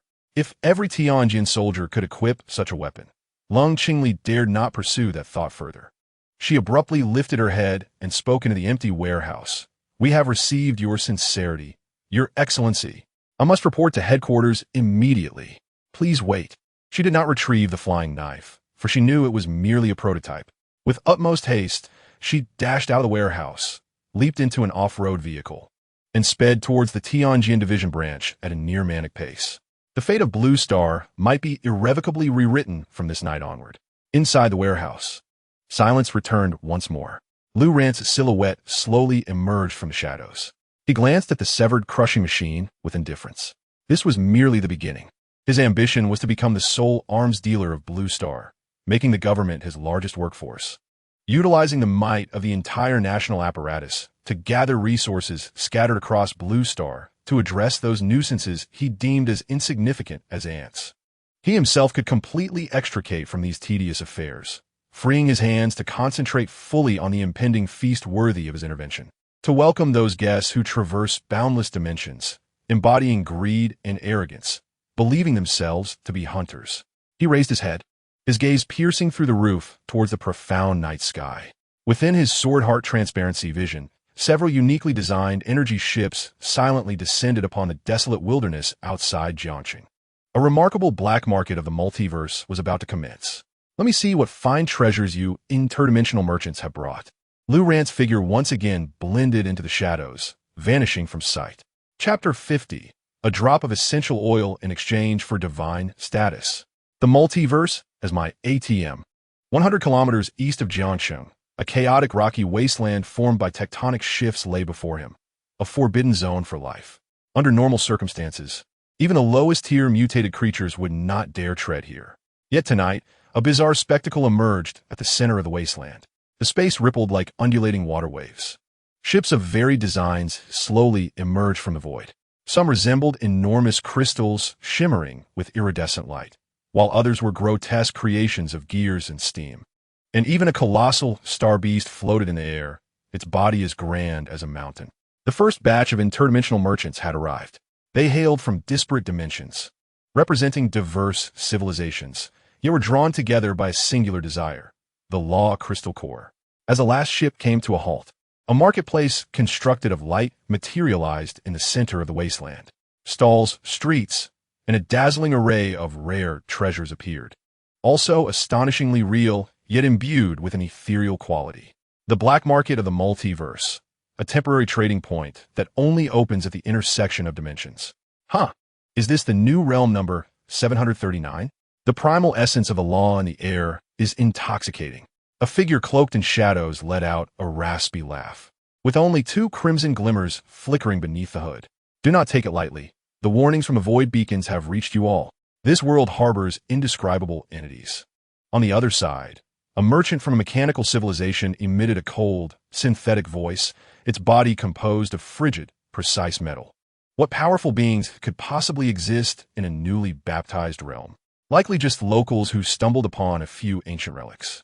A voluptuous fox tribe merchant swayed her fan, her alluring gaze captivating, her 9 fluffy tails gently swaying behind her. Entities of indescribable nature come in various tiers, as long as we do not provoke them. They likely will not lower themselves to trouble us, small merchants. The murmurs quickly subsided. Everyone's attention was drawn to the dazzling array of goods in the marketplace. Enchanted scrolls from the Arcane Empire. A fireball spell scroll for just 3 low-tier ash crystal cores. Energy guns from the Wasteland Technology. A single shot capable of slaying a 3rd-tier beast for just 1 fine-grade green crystal core. Honey from the Ancient Spirit Realm. Beautifying and prolonging life. Beautiful ladies, would you not indulge in a bottle? The black market erupted into a cacophony. These items, considered treasures in their respective worlds, were solely priced with law crystal cores here. At that moment, a figure stepped into this bizarre marketplace. Draped in a black cloak, he exuded an aura as ordinary as a stone by the roadside. It was Lu Ran. He refrained from releasing any sword intent, even retreating sword domain to its utmost limit. In the perceptive eyes of these shrewd merchants, he appeared to be a lowly local survivor who had inadvertently wandered into this place. Many gazes fell upon him, laced with mockery and greed. In their eyes, Such a native was the perfect prey. Yet Lu Ran remained oblivious. His eye of multiverse insight was fully activated. In an instant, the entire black market transformed in his eyes. Target: fraudster Grim. Race: Abyssal Imp. Status: selling inferior hellfire potions. Note: 99 chance of causing severe internal damage upon consumption. Urgent need: requires a liquid containing pure cooling and mental stimulation laws to alleviate the burns on his tongue and spirit from sneaking molten Lord Chili. Target: Mechanic 7 Race, Cybertronian, Exile. Status: selling an impending scrap Gauss rifle. Note: energy core highly unstable. Potential for explosion at any moment. Urgent need: requires viscous grease with strong lubrication and energy conduction properties to repair his damaged core joints. Target: Nine-tailed Fox Merchant Yu Zhao. Race: Qingxiu Fox Clan, mixed blood. Status: appearing leisurely, yet actually searching for items to purify her bloodline. Urgent need: requires items containing the essence of life and the breath of true solar fire to suppress the raging demon blood within her. Streams of information flashed rapidly through Lu Ran's mind. These enigmatic interdimensional merchants stood before him, stripped bare as if without clothing, their every card and weakness exposed. A cold smirk curled at the corners of Lu Ran's lips. This was not merely a black market. It was undoubtedly an ATM custom-made for him. He did not hastily seek out the bustling marketplace. Instead, he set up a humble stall in a secluded corner. The stall was bare, save for a sign inscribed in the universal language of the realms. Exchange only, no sales. Barter. His actions quickly captured attention. Hey, newcomer, what do you intend to exchange with nothing on your stall? Boomed a burly merchant with horns. Lu Ran slowly lifted his gaze, his eyes beneath the cloak calmly surveying each merchant present. I possess that which you need most, he stated, his voice soft yet resonant, reaching every ear among the merchants. The merchants paused momentarily before bursting into laughter. What did I just hear? A native claims to have what we desire? Boy, do you know who we are? We have traversed more realms than you have grains of salt. They dismissed him as a foolish dreamer. Unperturbed by their derision, Lu Ran's gaze precisely landed on the small demon, Grim, who bore a burned tongue. With a thought, he retrieved an item from the corner of the Shumi small world. A small green glass vial, the size of a thumb, containing a renowned product from Blue Star, essential oil. Under the scrutiny of the inside of all realms, the attributes of this essential oil were unveiled. Blue Star's specialty, essential oil, hidden value attribute, contains faint cooling mint principles and camphor for nerve stimulation, effective against fire attributes and soul burns. Evaluation: a marvelous creation from a low-level realm. It serves as an astonishing elixir for higher beings. Lu Ran flicked his fingers. The vial transformed into a streak of green light, landing precisely before Grim's stall. Grim, in excruciating pain, gnashed his teeth as he beheld the vial emitting a peculiar fragrance, awakening a primal desire deep within his soul. Cautiously, he opened the cap, and an indescribable, extreme coolness wafted toward him. He extended his scorched tongue and gently licked the opening. Boom! A refreshing sensation surged from his tongue to the crown of his head, momentarily suppressing the searing agony burning his soul. His very essence sighed in relief at this invigorating stimulus. Holy liquid! This must be the sacred elixir from the icy abyss. An unprecedented fervor ignited in Grim's eyes. He abruptly looked up at Lu Ran, his voice trembling with excitement. Esteemed sir, what do you wish to exchange? Take anything I possess. He hastily pushed forward the various hellish products on his stall, even producing a pitch-black stone exuding a scent of destruction from his bosom. The inside of all realms swiftly provided information. Divine fragment, flawed destruction. Description: a minuscule remnant formed from the shattered essence of a fallen god of destruction, containing a fragment of pure destruction principles. Evaluation: priceless treasure. Lu Ran's breath momentarily halted. A divine fragment. This was precisely one of the core materials required for the sword spirit, Shao Hundun, to ascend to its mature form and unlock the universal divine armor. Suppressing his inner elation, he replied with an unperturbed tone, that black stone, along with all your possessions, in exchange for this vial of holy liquid. Deal. Without hesitation, Grim, fearing Lu Ran might change his mind, hastily pushed the divine fragment and all his possessions toward Lu Ran, cradling the small vial of essential oil as if it were a priceless treasure. The surrounding merchants stood in stunned silence, unable to comprehend why a seemingly ordinary green liquid could compel the cunning Grimm to pay such an exorbitant price. Yet, this was merely the beginning. Lu Ran's gaze shifted to the mechanic, 7. With another thought, a small jar of butter materialized in his hand. Blue Star's specialty edible butter, hidden value attribute, possesses unparalleled molecular-level lubrication and biological energy conduction properties. Consequently, Lu Ran's stall became the focal point of the entire black market. A jar of butter from a Blue Star supermarket exchanged for a core of a teleportation engine imbued with spatial principles. A seemingly mundane package of spicy strips, due to its inherent pain, stimulation, and appetite principles, was traded with a diligent practitioner for a fragment of an indestructible cultivation method. Even an ordinary magnet was utilized to procure a core fragment capable of stabilizing magnetic fields and condensing elements from an elemental merchant, transforming waste into treasure. The disparity in information was crushing. Utilizing the insight of all realms, Lu Ran systematically exchanged the ubiquitous refuse from Blue Star for top-tier treasures coveted across the realms. The merchants, initially laughing, transitioned to shock, then numbness, ultimately left with unending awe and trepidation. They finally grasped the meaning behind the Void Beacon's warning. This seemingly ordinary native was not a mere fat sheep. He was an ancient beast cloaked in sheep's clothing, a true deity beyond their comprehension. At that moment, the nine-tailed fox merchant, Yu Zhao, approached, her enchanting eyes fixated on Lu Ran as she swayed her slender waist, a fragrant breeze wafting around her. "Esteemed sir, I am Yu Zhao. Might there be a treasure here that could satisfy this humble servant?" Her voice carried a mesmerizing allure. Lu Ran raised his head, his calm gaze landing on her. The information from the inside of all realms reappeared. Urgent demand, in dire need of an item containing the essence of life and the true fire of the sun. A meaningful smile curved Lu Ran's lips. With a thought, a golden exchange terminal, radiating boundless light and heat, materialized on his stall. It was the very terminal that Wang Kai had failed to activate atop the Hualien supermarket.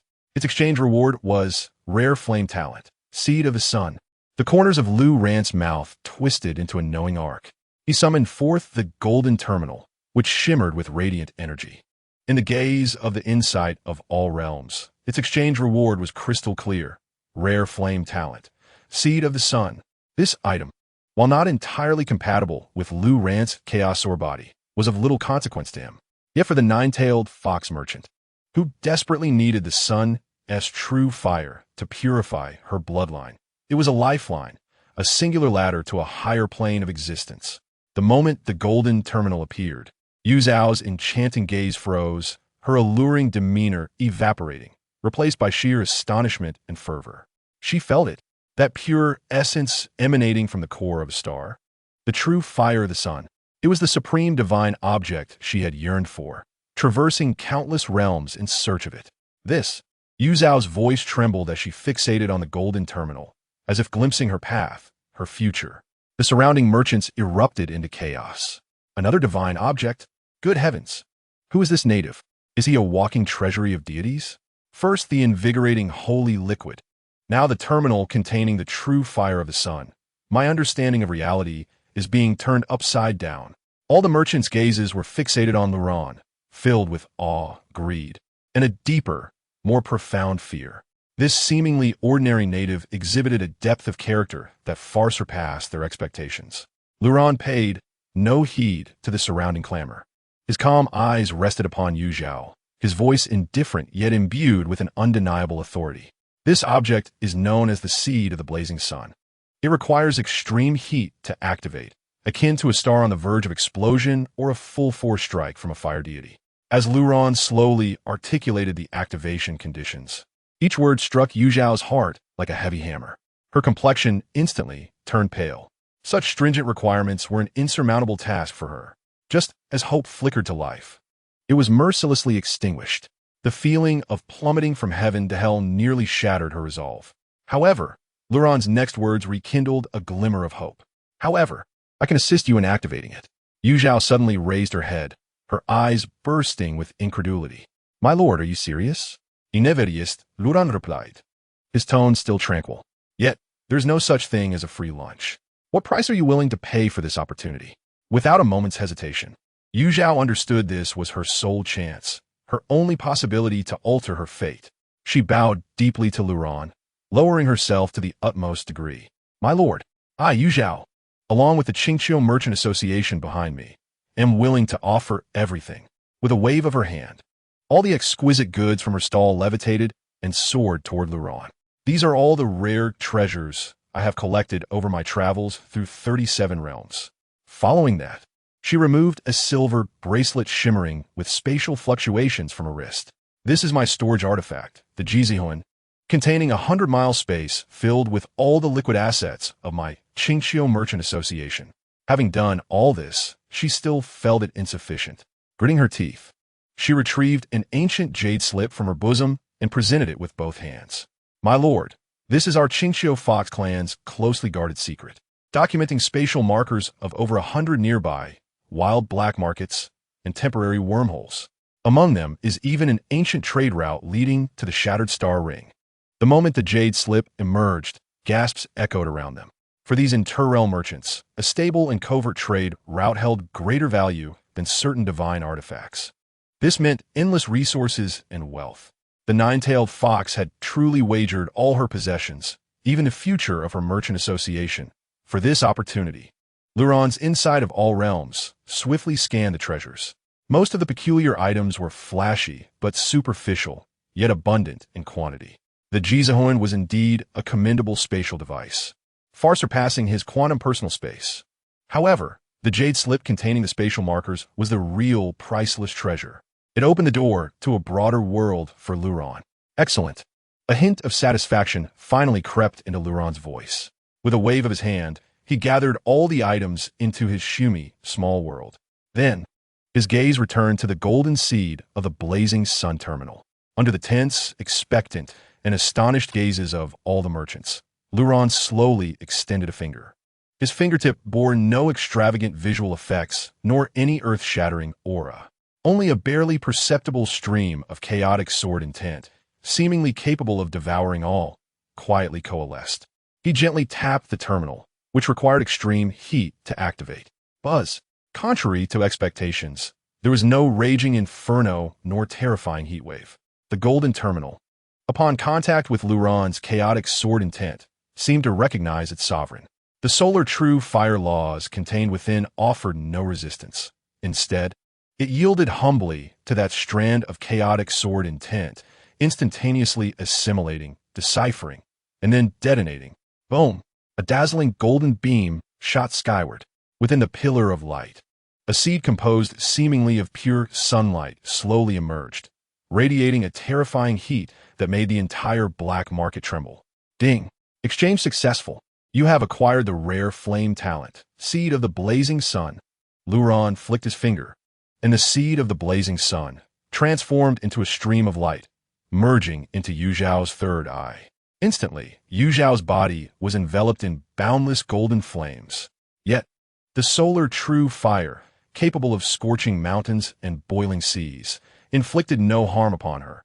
Instead, it acted as the most obedient energy, fervently cleansing her bloodline and incinerating the impurities within her. Yu Zhao emitted a sound of both agony and relief as 9 fluffy fox tails behind her began to sway of their own accord, each hair imbued with a layer of resplendent gold. Her aura surged at a visibly rapid pace. Thank you, my lord, for your grace. Yu Zhao's voice emerged from the flames, brimming with boundless gratitude and reverence. The surrounding merchants were utterly numbed. With a mere finger, he activated a terminal that even deities found challenging to awaken. What manner of being is this man? Just then, the entire black market began to tremble violently. Space fissures appeared at the edges of the market. The time for the black market's closure had arrived. The merchants, awakening from their stupor, hastily gathered their stalls, preparing to depart through their respective dimensional passages. The looks they cast at Luran were devoid of their previous disdain and greed, replaced only by profound terror. They vowed never to set foot again in this realm. Known as Launching, number 739, for it was home to a true god they could never provoke. Luran paid no attention to the panicked merchants fleeing in disarray. His figure quietly melded into the shadows, vanishing just before the black market crumbled entirely. leaving behind a legend that would make countless interrealm merchants tremble in the long years to come. The chaotic stone wasteland returned to silence, as if that bizarre market had never existed. At that moment, Luron's figure appeared within the sword furnace secret realm. He sat cross-legged, and with a thought, he retrieved all the spoils from this black market venture. In an instant, the entire secret realm was enveloped in the radiance of various rare treasures. Among them were the spatial stabilization anchor from the Arcane Empire, the warp engine core, damaged, from the wasteland technology, and the indestructible divine skill, fragment, from the cultivation realm. Most crucially, there was the pitch-black, divine fragment destruction flaw, acquired from a minor demon in the abyss. Additionally, there was the Jizahoan, containing a 100-mile space, and the ancient jade slip documenting hundreds of spatial markers, all obtained from the nine-tailed fox merchant Yu Zhao. This was an unprecedented harvest. Luron's breath quickened slightly due to the immense gains. He knew that his strength was about to witness a monumental leap forward. Chapter 52, Divine Fragment Sword Forge, officially begging me to sell military arms. Within the sword furnace secret realm, the spiritual energy swirled. Luron sat cross-legged by the spiritual spring. Before him floated all the spoils from the black market, their brilliance illuminating the entire realm in a kaleidoscope of colors. His gaze first fell upon the pitch-black, divine fragment destruction flaw. This item was the greatest reward from this black market journey. The moment he extracted the divine fragment, a hum resonated. Within his dantian, the Wanxiang Jinxia erupted with an unprecedented intensity of desire. Even the sword spirit, Xiao Hundun, which had been lazily circling around him, instantly became invigorated, transforming into a streak of light that dashed towards the divine fragment, spinning around it incessantly, fervently communicating its insatiable craving to Lu Ran. Do not rush. Lu Ran reassured the two little beings. He understood that this divine fragment was the key to unlocking the ultimate capability of the Wanxiang Jinxia, allowing the sword spirit Hundun to ascend to maturity. Without the slightest hesitation, he gently pressed the fragment, exuding a sense of annihilation onto the blade of the Wanxiang Jinxia. Boom! An indescribable and terrifying suction force erupted from the sword box. The indestructible divine fragment, capable of driving even deities to madness, melted away like snow upon contact with the sword box, transforming into the purest essence of the law of destruction, which the sword box ravenously devoured. The entire Wanxiang Jinxia was enveloped in a profound black divine light, seemingly capable of swallowing all illumination. Within the core space of the sword box, the Q-version miniature sword spirit Hundun opened its small mouth, akin to a great whale siphoning water, consuming all the essence of destruction. Its form began to grow at an astonishing rate, evolving from a childlike appearance into a tall, stern-faced youth clad in black. Although still in a Q-version miniature form, the aura it emitted had undergone a drastic transformation. No longer merely pure chaos, it now radiated a supreme majesty commanding destruction and the end of all things. Simultaneously, a series of system notifications resounded wildly in Lu Ran's mind. Ding! Your sword spirit Hundun has absorbed the divine fragment destruction flaw. Sword spirit Hundun has successfully ascended to maturity. Sword spirit ability Wanfa Guizong has been enhanced. It can now analyze and simulate higher-level laws of power. Sword spirit ability Jinshin Gongming has been enhanced. The panoramic combat vision range has expanded tenfold. Ding! Congratulations! You have met the unlocking conditions. The sword spirit's ultimate ability Wanxiang Xinzhuang has been unlocked. Wanxiang Xinzhuang beginner level. Centered around the sword spirit, with the Wanxiang Jinxia as its framework, it can summon a set of growth-type divine armor bound to the host's soul. The divine armor possesses formidable defensive and amplification effects, capable of transforming its form at the host's will. Currently activatable form, Chaos Sword Armor. Note: the divine armor can absorb rare metals and law crystals for self-evolution. A brilliant light erupted in Lu Ran's eyes. Wanxiang Xinzhuang. This was the essence, the most powerful ability of the mythic growth weapon, Wanxiang Jinxia. With a mere thought, he summoned the Chaos Sword Armor. Buzz! The Wanxiang Jinxia, suspended before him, instantly disassembled, transforming into countless tiny particles flickering with chaotic and destructive runes. These particles enveloped Lu Ran like a tidal wave of darkness. In the next moment, a set of menacing yet splendid black armor, infused with a futuristic sci-fi aesthetic and classical mythological essence, appeared upon him. The armor was entirely obsidian, as if meticulously crafted from the deepest voids of the universe, reflecting not a single ray of light, yet exuding an overwhelming presence that sent chills down the spine. Countless intricate, dark, golden, chaotic patterns flowed across its surface, resembling living entities that meandered along the armor, each pulsation seemingly depicting the primordial universe, the ultimate path of all laws converging. Each joint of the armor was ingeniously inlaid with dark red crystals radiating a sense of destruction, the essence of the divine fragment condensed within, akin to the eyes of slumbering, demonic gods, harboring the terrifying power to obliterate all. The streamlined design perfectly conformed to Lu Ran's athletic physique, every curve brimming with explosive power, as if it were not merely an inanimate object, but a primordial beast poised to strike, synchronizing perfectly with Lu Ran's breath. The moment the armor enveloped him, Lu Ran felt an unprecedented surge of power, akin to a torrent of stars bursting forth, flooding his limbs and bones. His skeleton emitted a faint creak under the overwhelming weight, only to be reinforced and reshaped by an even greater force, becoming tenfold more resilient than before. His muscle fibers twisted and contorted with the infusion of power, each transforming into cables woven from chaotic energy, imbued with the might to effortlessly rend mountains asunder. His blood surged with newfound velocity, each heartbeat resonating like a divine drum, delivering the energy of the law of destruction to every corner of his body.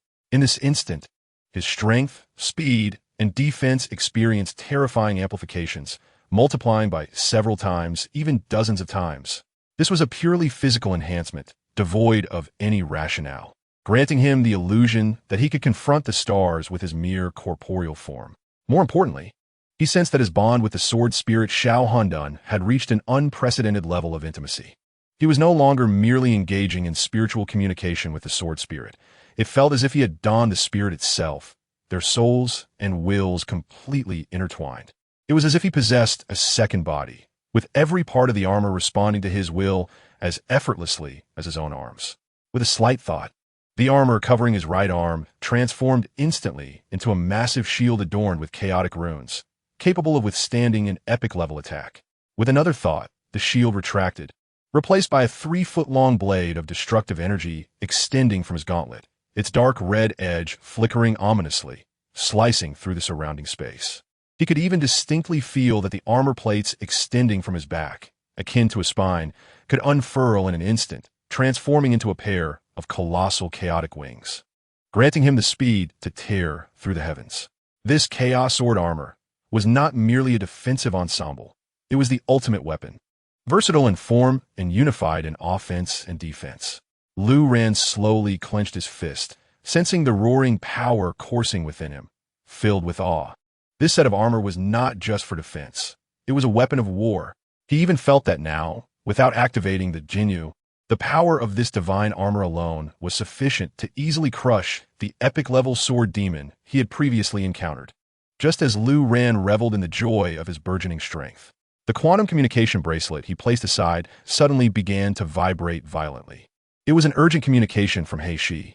With a thought, Lu Ran connected the communication. "Master," He Shi's voice, filled with awe and fervor, emanated from the bracelet. "That woman from the Tianjin, Lung Qingli, is back. And this time, she brings with her the highest authorization from the Tianjin headquarters. She claims they are willing to agree to all your conditions, just to have another meeting with you." Lu Ran raised an eyebrow slightly. The official response was swifter than he had anticipated. It seemed that the rune-flying dagger he casually forged had left them profoundly shaken. Indeed, under the existing technology and extraordinary system of launching, a weapon capable of easily tearing through defensive laws was akin to a dimensional strike. As long as they weren't fools, the officials would never forsake this shortcut to rapidly enhance the combat power of launching. "Let them wait," Lu Ran replied indifferently. He had no time to meet with Lung Qingli now. His gaze fell upon the jade slip that recorded over 100 spatial markers. Compared to conducting business with the launching officials, he found these keys to myriad worlds far more intriguing. He picked up the jade slip and immersed his consciousness within it. In an instant, a vast star map unfolded in his mind. Each flickering point represented a different dimensional world, while the ethereal lines depicted temporary wormholes and wild black markets connecting these worlds. The eye of insight into the myriad realms operated at full throttle, rapidly analyzing this information. Analyzing the coordinates of the number 07 wild black market, located in the crevice between the corpse-eating realm and the swamp realm, safety level, low. Analyzing the blood-stained ancient road. This trade route has been abandoned, leading to a Death Star domain shrouded in void storms. Value, none. Analyzing the broken star ring, warning. Detected ultra-high-dimensional energy response. This area is suspected to harbor relics of civilizations beyond legendary levels. Danger level, apocalyptic. Lu Ran's mind was deeply captivated by the area known as the Broken Star Ring. Although the danger level was alarmingly high, opportunities often coexisted with peril. Just as he was preparing to delve deeper into the analysis, Heishi's communication rang out anxiously once more. Master, the situation has changed. Lung Qingli said she brought something that you would undoubtedly find intriguing as a gesture of sincerity. She claims it is highly classified intelligence regarding the Order Weavers. Order Weavers. Lu Ran's pupils constricted sharply. He had once captured this name within the Void Whisper Receiver. It referred to a truly superior force from another realm, far surpassing the Shadow Council and the Shadow King. Their subordinate law reconstruction team had already locked onto launching. To think that the Tianjin Sea also possessed intelligence regarding them, it seemed he had underestimated the depth of the launching officials. Let them go to the abandoned warehouse number 3 in the western suburbs. Lu Ran pondered for a moment before finally changing his mind. Compared to the distant Broken Star Ring, the Order Weavers, who had already extended their tentacles toward launching, represented a far more pressing threat. Knowing oneself and knowing one's enemy ensures victory in every battle. He was curious to see what surprises the Tianjin could provide. Chapter 53. Monopolizing Global Arms. My toys determine the life and death of launching. The night was as dark as ink. The abandoned warehouse number 3 in the western suburbs remained that familiar location. Yet this time, the atmosphere was entirely different. Lung Qingli stood alone in the center of the warehouse, and behind her, there was no longer a squad of elite Tianjin Wei, but rather an empty space. Her expression was graver than the last time, even tinged with a hint of reverent devotion. She understood that she was about to face a being that could be considered a true deity, a being capable of conjuring law weapons, whose existence transcended human comprehension. The orders from headquarters were unequivocal. Spare no effort to meet all reasonable demands of the other party and establish a stable cooperative relationship. This was because the small rune flying dagger, after being analyzed by the highest laboratory of the Tianjin, had yielded a conclusion that left all high-ranking officials speechless. It was irreproducible, incomprehensible. The runes inscribed upon it contained laws that completely surpassed the existing technology and extraordinary theories of launching. This signified that the only way for launching to possess such epic-making weapons was to purchase them from this deity. You have arrived. The indifferent voice echoed unexpectedly. Lung Qingli's body instinctively tensed, but she quickly relaxed and respectfully lowered her head. Yes, Your Excellency. She dared not entertain any thoughts of testing the other party's position. In the face of absolute power, any small movement seemed ludicrous and foolish. Intelligence. Lu Ran's voice was succinct. He did not reveal himself, nor did he emanate even the slightest aura.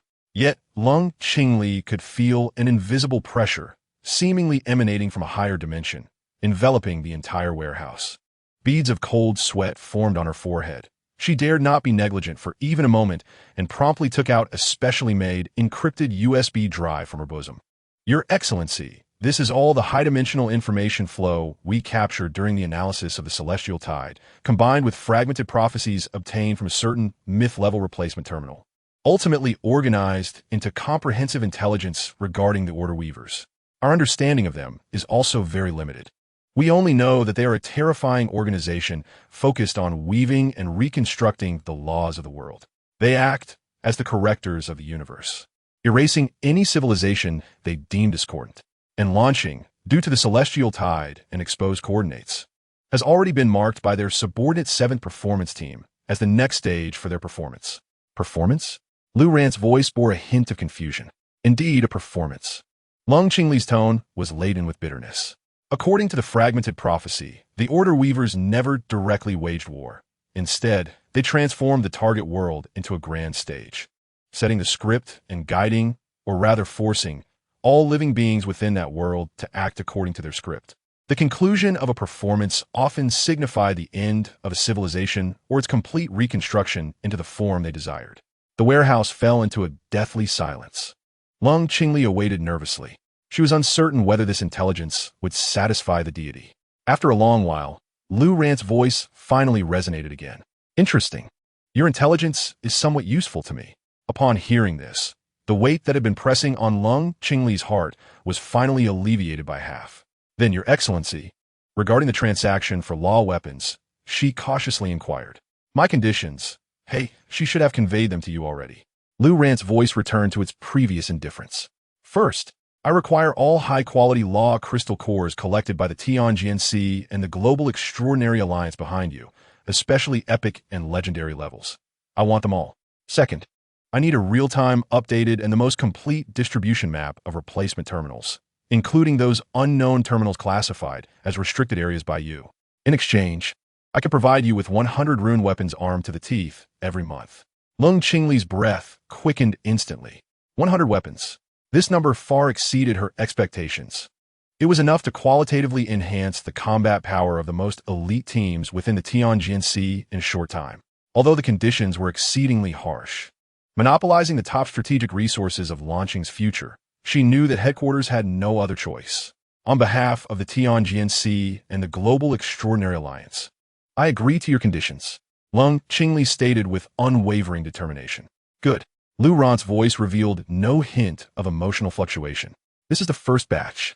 As soon as the words left his lips, swish, swish, swish, 100 identical rune flying daggers materialized out of thin air, suspended uniformly in midair before Lung Qingli. Each dagger emanated a chilling aura of sharpness, the runes etched upon their blades shimmering with a cold silver light in the darkness. This breathtaking scene left Lung Qingli momentarily entranced. Was it the act of conjuring, or did he possess an unimaginably vast storage space? She dared not ponder further. Discuss the details of the transaction with Heisha and your team. Additionally, inform your headquarters to cease any attempts to investigate me. Next time, it will not merely be a warning. Lu Ran's voice carried a trace of icy menace. Lung Qingli's body shuddered violently, a wave of chill surging from her feet to the crown of her head. She understood that this was a warning pertaining to the Tianjin Division's previous source plan. Yes, I understand, she quickly replied. When she raised her head again, the omnipresent pressure had vanished without a trace, as if the deity had never existed. Only the 100 floating deadly weapons served as proof that what had just transpired was no mere illusion. Lung Qingli gazed at the flying daggers, her expression profoundly complex. She realized that from this day forth, the fate of Lanqing was irrevocably entwined with that of this enigmatic deity. Yet, was this deity a guardian of Lanqing or a being of a higher order, unfathomable in nature? She did not know. All she understood was that humanity had finally gained a glimmer of hope to struggle for survival amidst the impending, more terrifying darkness.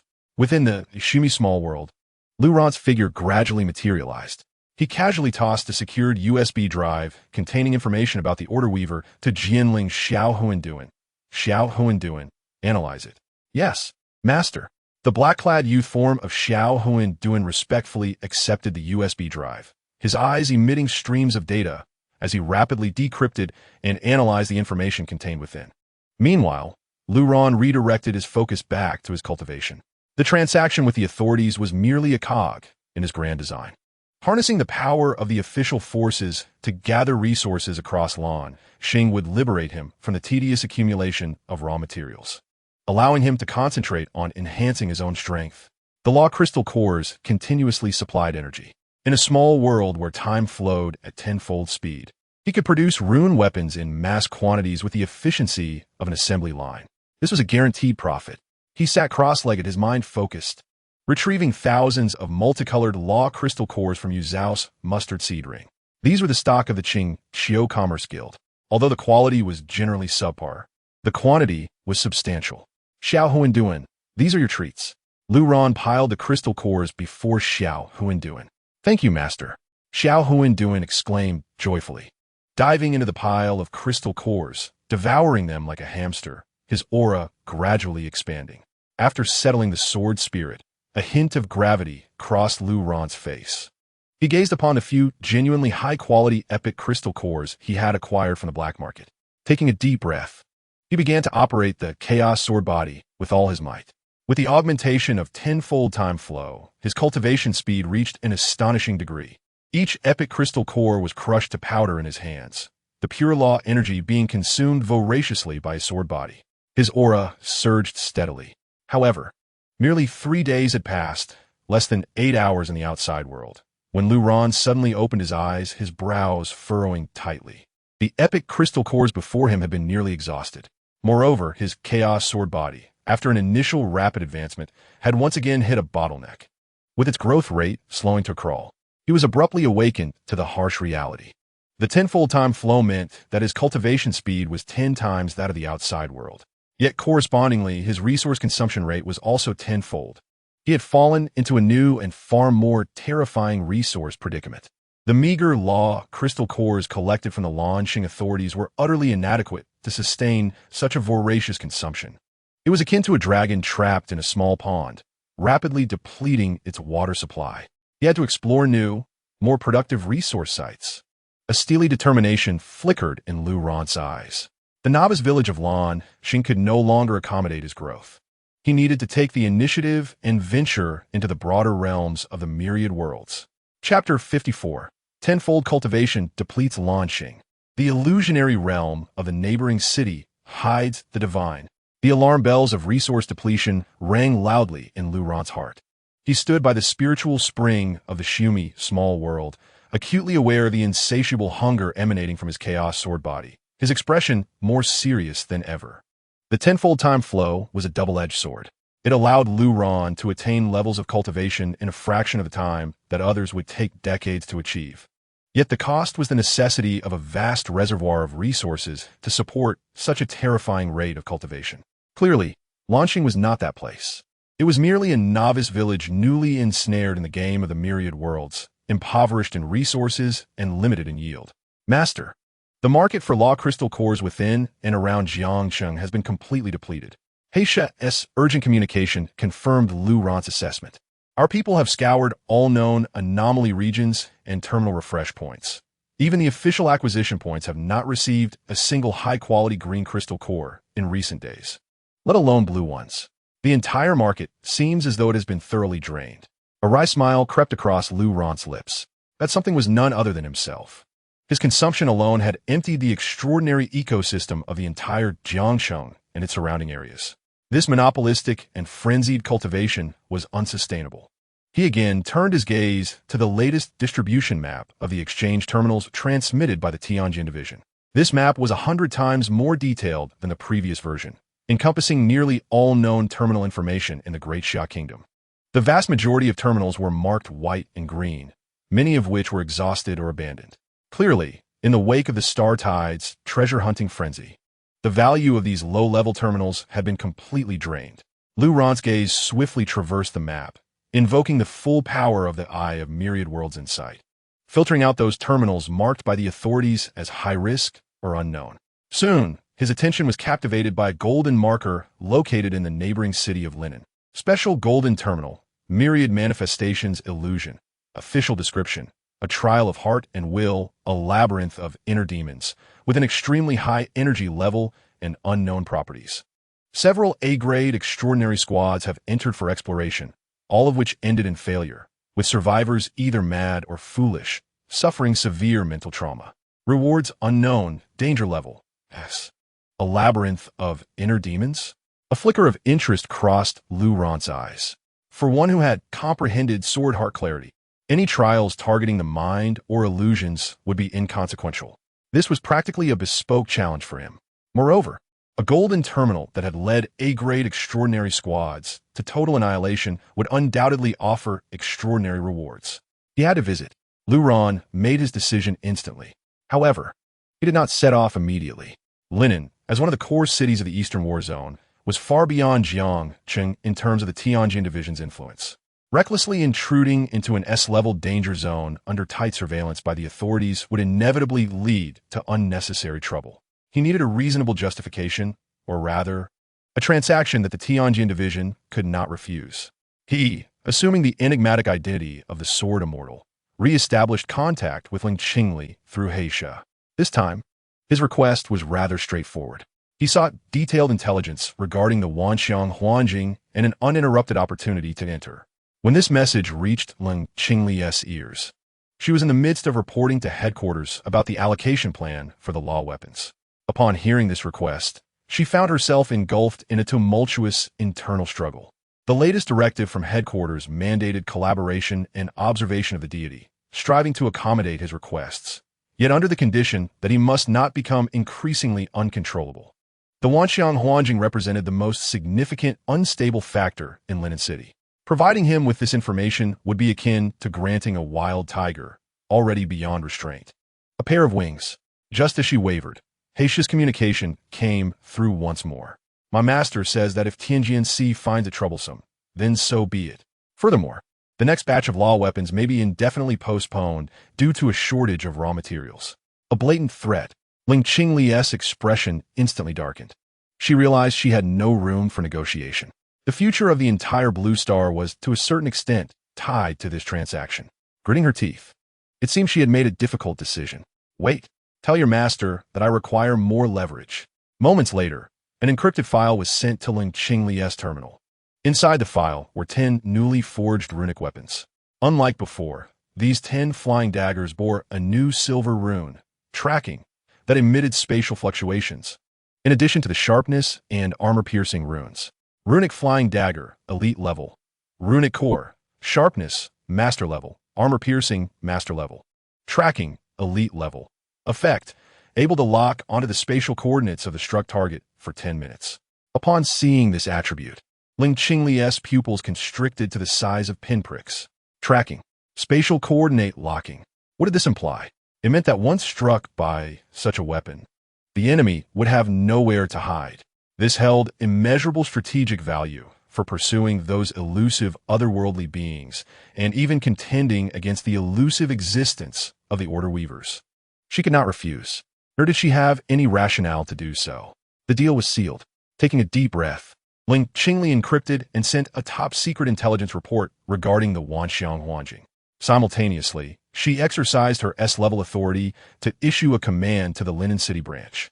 1 hour later, a high-level clearance and lockdown of the area surrounding the Wanxiang Huanjing would commence, citing annual equipment maintenance as the reason. During this period, no one was to approach.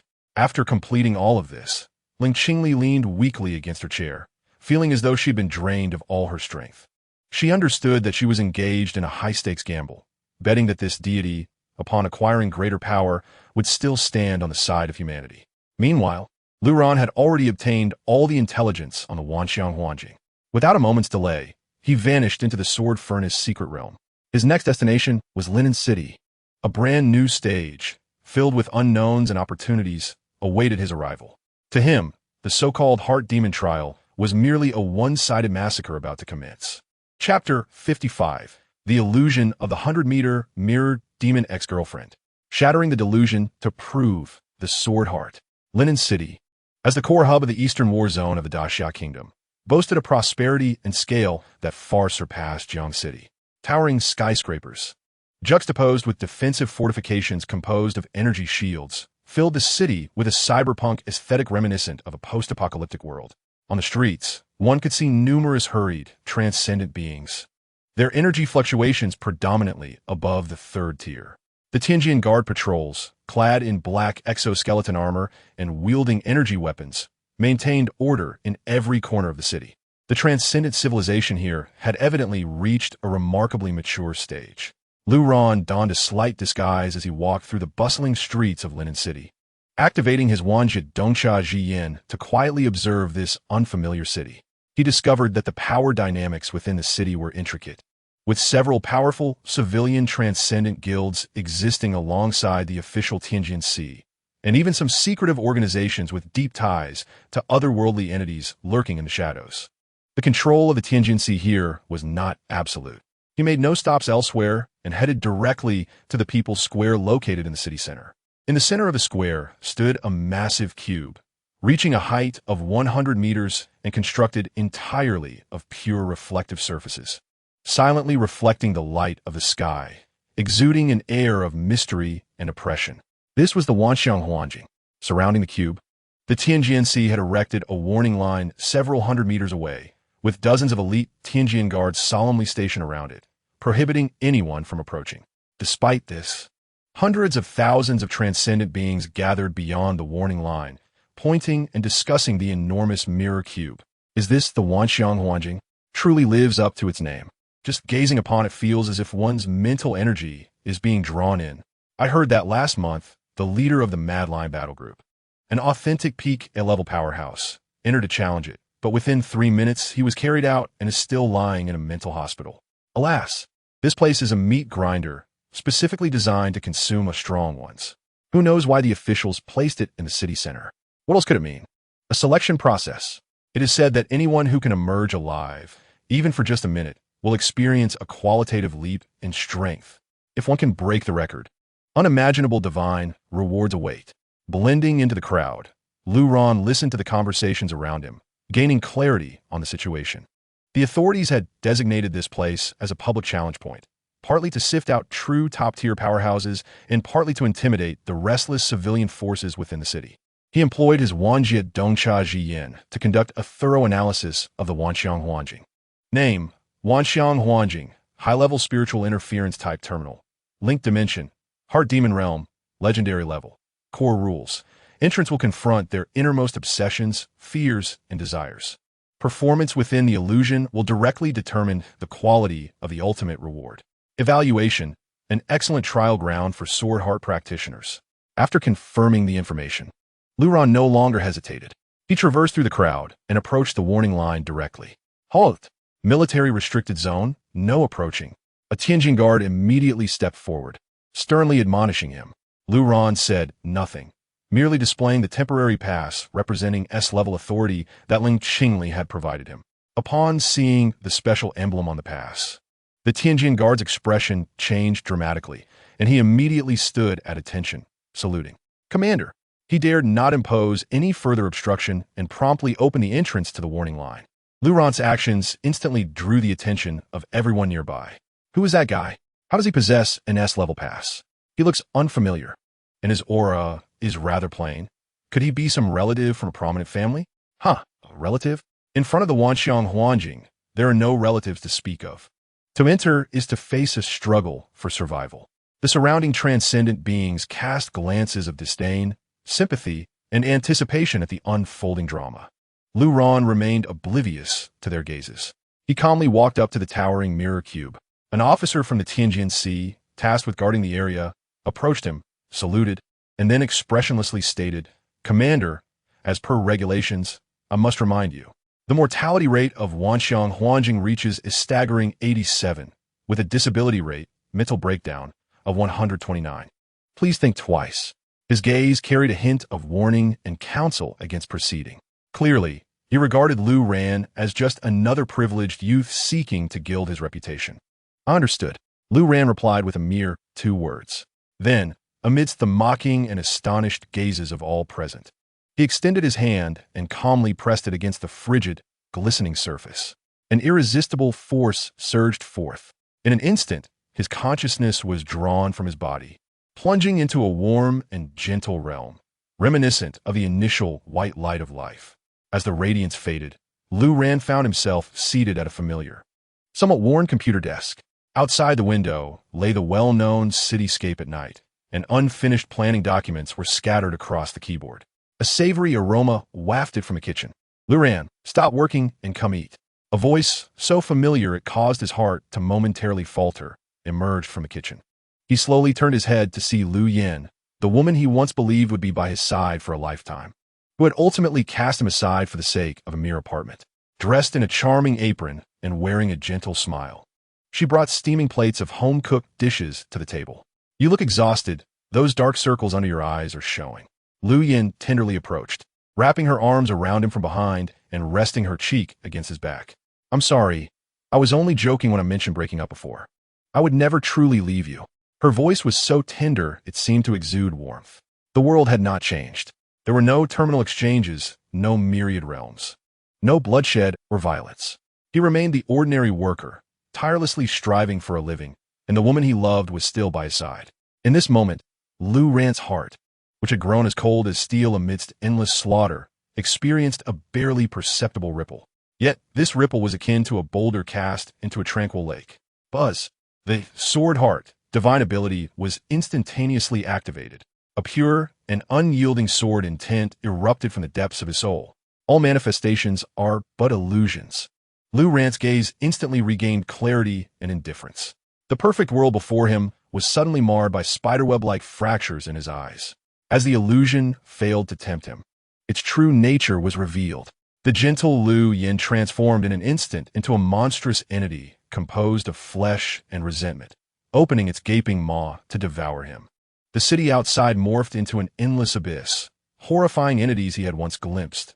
The Shadow King, the Weaver of Order, the epic sword demon, materialized and bore down upon him, attempting to utterly shatter his resolve. Faced with a terrifying spectacle that could drive any deity mad, Lu Ran simply sat calmly in a meditative posture. He closed his eyes. His sword intent seed within his dantian radiated a dazzling brilliance. With his fingers poised as a sword, he gently sliced through the sky, constructed from heart demons, filled with fear and despair. Slice. There was no earth-shattering commotion, only a single word.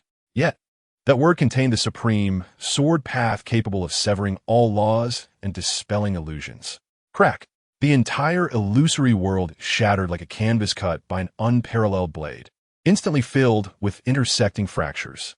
In the next moment, it erupted. Outside, in the central square of Linen City, the towering mirror cube, reaching 100 meters high, suddenly unleashed a resplendent golden beam that soared into the sky, unprecedented in its brilliance. The radiance surpassed even that of the sun above. The entirety of Linen City was enveloped in this miraculous light. All who witnessed this scene were left agape, their minds reeling. Heavens, what is happening? Historical records indicate the highest energy response in the history of Wanxiang Huanjing. What on earth did he do inside? A record-breaking event. He shattered the highest record that had been sealed for 300 years. Amidst the shock, horror, and disbelief of all present, a radiant crystal core, appearing to be composed of countless mirrors and embodying the laws of myriad phenomena, slowly emerged from the massive mirror terminal. It hovered before the tall young man who had just exited the illusion. Lu Ran calmly accepted the Wanxiang heart core. The information from the Eye of Multiverse Insight clearly materialized in his mind. Name, Wanxiang heart core, legendary. Effect, can analyze and perfectly replicate any non-living entity. Note, replication requires energy, higher-grade items consume more, and allows for temporary remote control of the replicated entity. A cold arc formed at the corners of Lu Ran's mouth. The artifact of the merchant had been secured. Chapter 56. The Merchant's Artifact. I replicate all things and drain the Great Xia. In the central square of Linen City, the golden beam gradually dissipated. Yet the shock it brought forth swept through every individual present like a violent mental storm. All eyes fixated on the young man who calmly emerged from the 100-meter mirror. Awe, horror, disbelief. Lu Ran disregarded the gazes surrounding him. He merely lowered his head, toying with the resplendent Wanxiang heart core in his hand. The information provided by the Eye of Multiverse Insight caused the cold arc at his lips to involuntarily widen. Analyze, replicate, control. This was truly a tailor-made ultimate artifact for cross-dimensional trading. Resource crises? From this moment forward, they would cease to exist. He lingered not a moment longer in Linen City, vanishing in the blink of an eye from the astonished crowd, leaving behind a trail of legends about the enigmatic S-rank figure. Within the Shumi small world, Lu Ran sat by the spiritual spring, his consciousness delving into the Wanxiang heart core. He issued his first command. Immediately contact Haish and utilize all intelligence networks to gather the list of the most scarce resources among survivor cities in the Great Xia, as well as the list of the most redundant specialties. I want the most precise price difference information. Understood, Master. Haish's response, transmitted through the quantum communication wristband, was nearly instantaneous. Under Lu Ran's formidable strength and abundant resources, Hai's intelligence network had already infiltrated every corner of the Great Xia, resembling a vast web. Within 10 minutes, a remarkably detailed, encrypted document was transmitted. City A, an inland industrial city long besieged by mutated beasts, faced severe shortages of weapons and ammunition. Yet its underground was rich in a rare mineral known as crimson copper, which was of no use to ordinary transcendent beings, piled high. City B, a coastal city, boasted abundant fishery resources, but due to a sudden outbreak of plant plague, all medicines and medical supplies have been depleted, urgently requiring various antibiotics and restorative potions.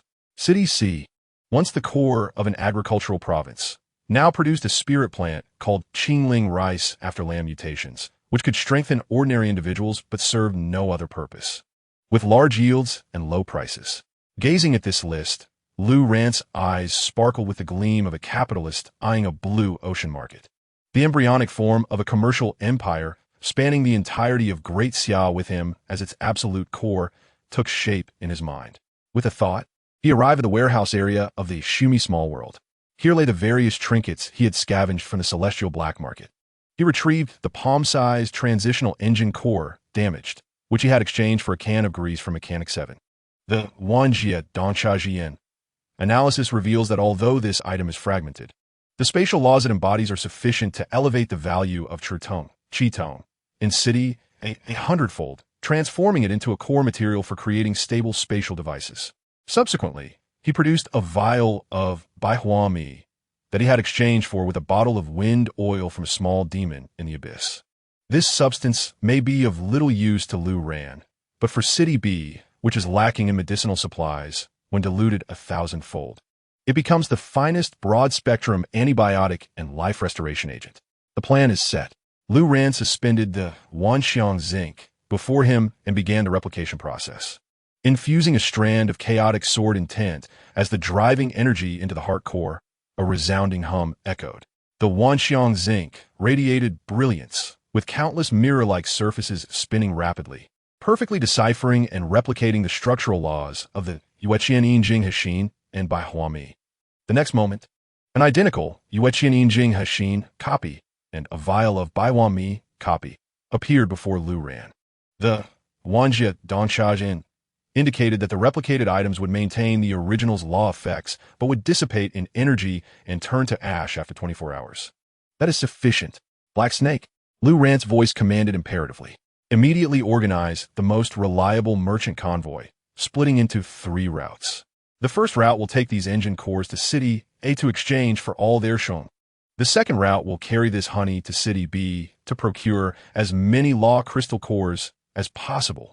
The third route will transport the Chong obtained from City A to City D, which requires spatial materials in exchange for their specialty, the Xian iron ore.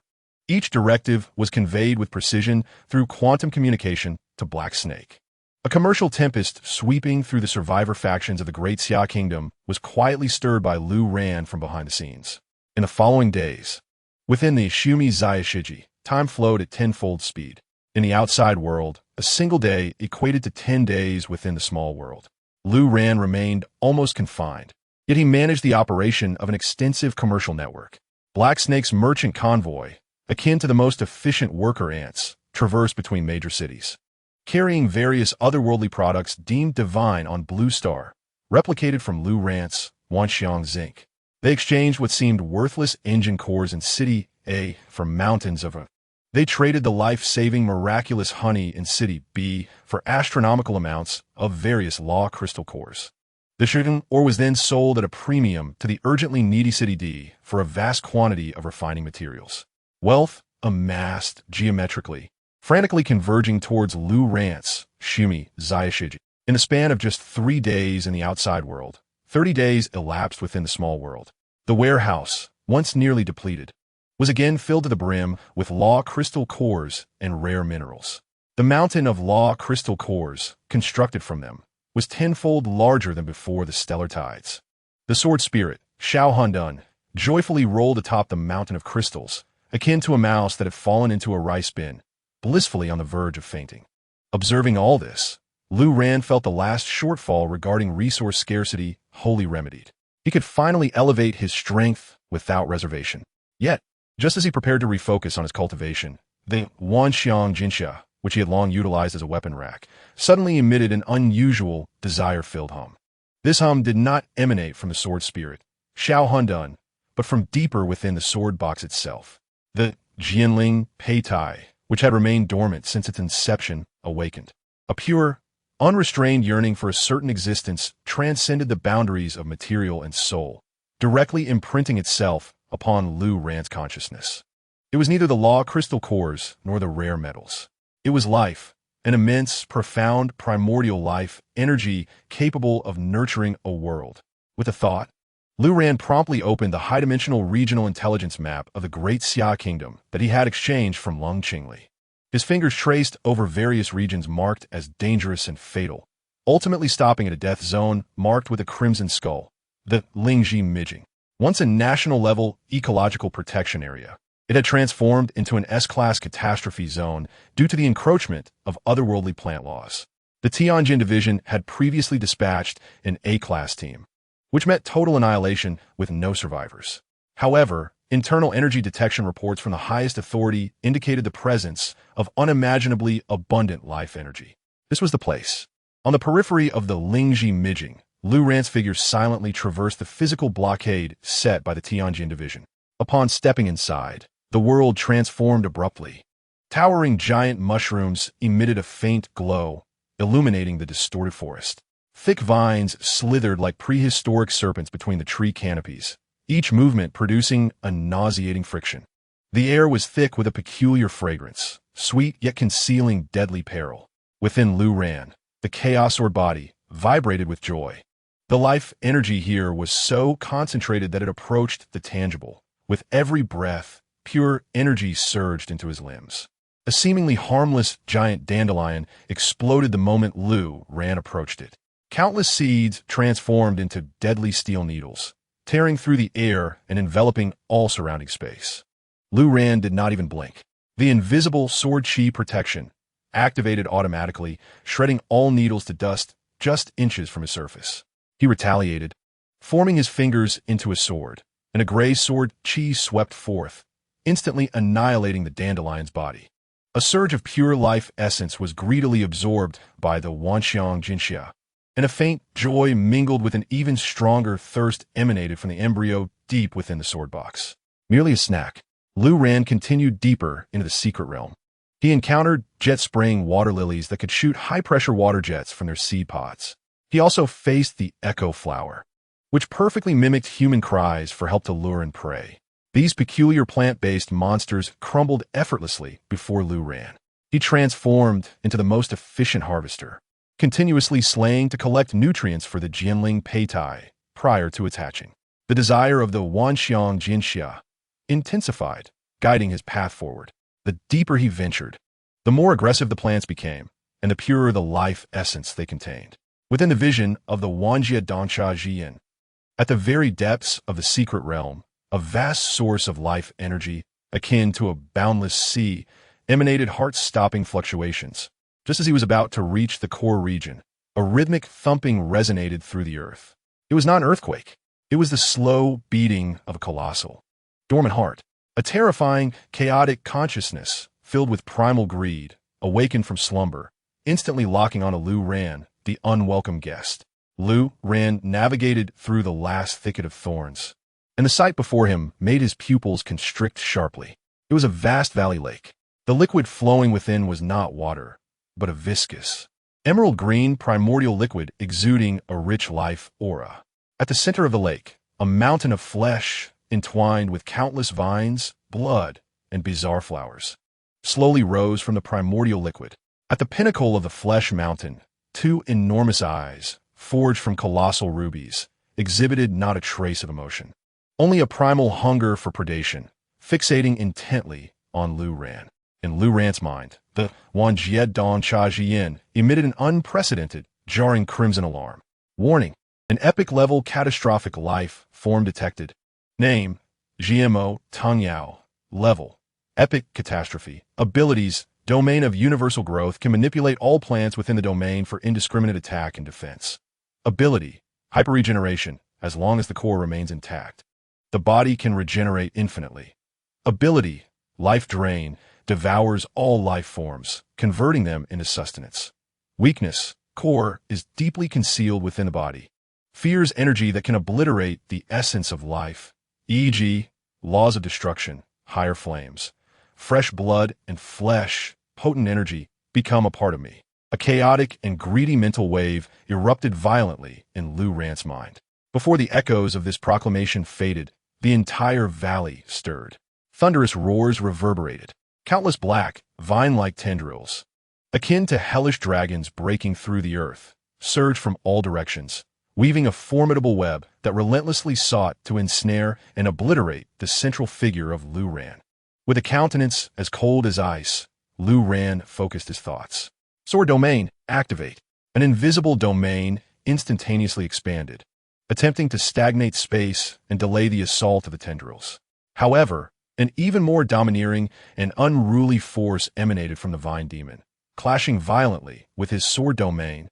Under the suppression of the opponent's Universal Growth Domain, Lu Ran's Sword Domain was severely corroded and constrained, diminishing the effect of spatial stagnation. For the first time in a domain confrontation, he found himself at a disadvantage.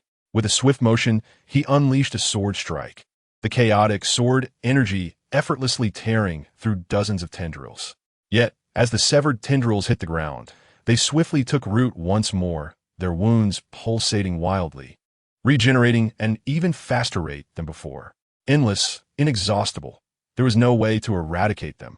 In that moment, the true body of the Vine Demon, that towering flesh mountain, opened a colossal maw composed of layered petals and menacing teeth.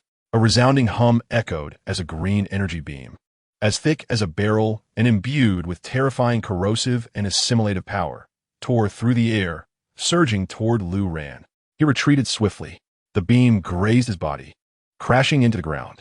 The earth was corroded, creating a bottomless pit as everything at the edges was rapidly assimilated, sprouting grotesque flesh lumps and tendrils. Driven into a corner, Lu Ran was forced to evade, continuously swinging his sword to sever the incoming tendrils while also dodging that lethal energy beam.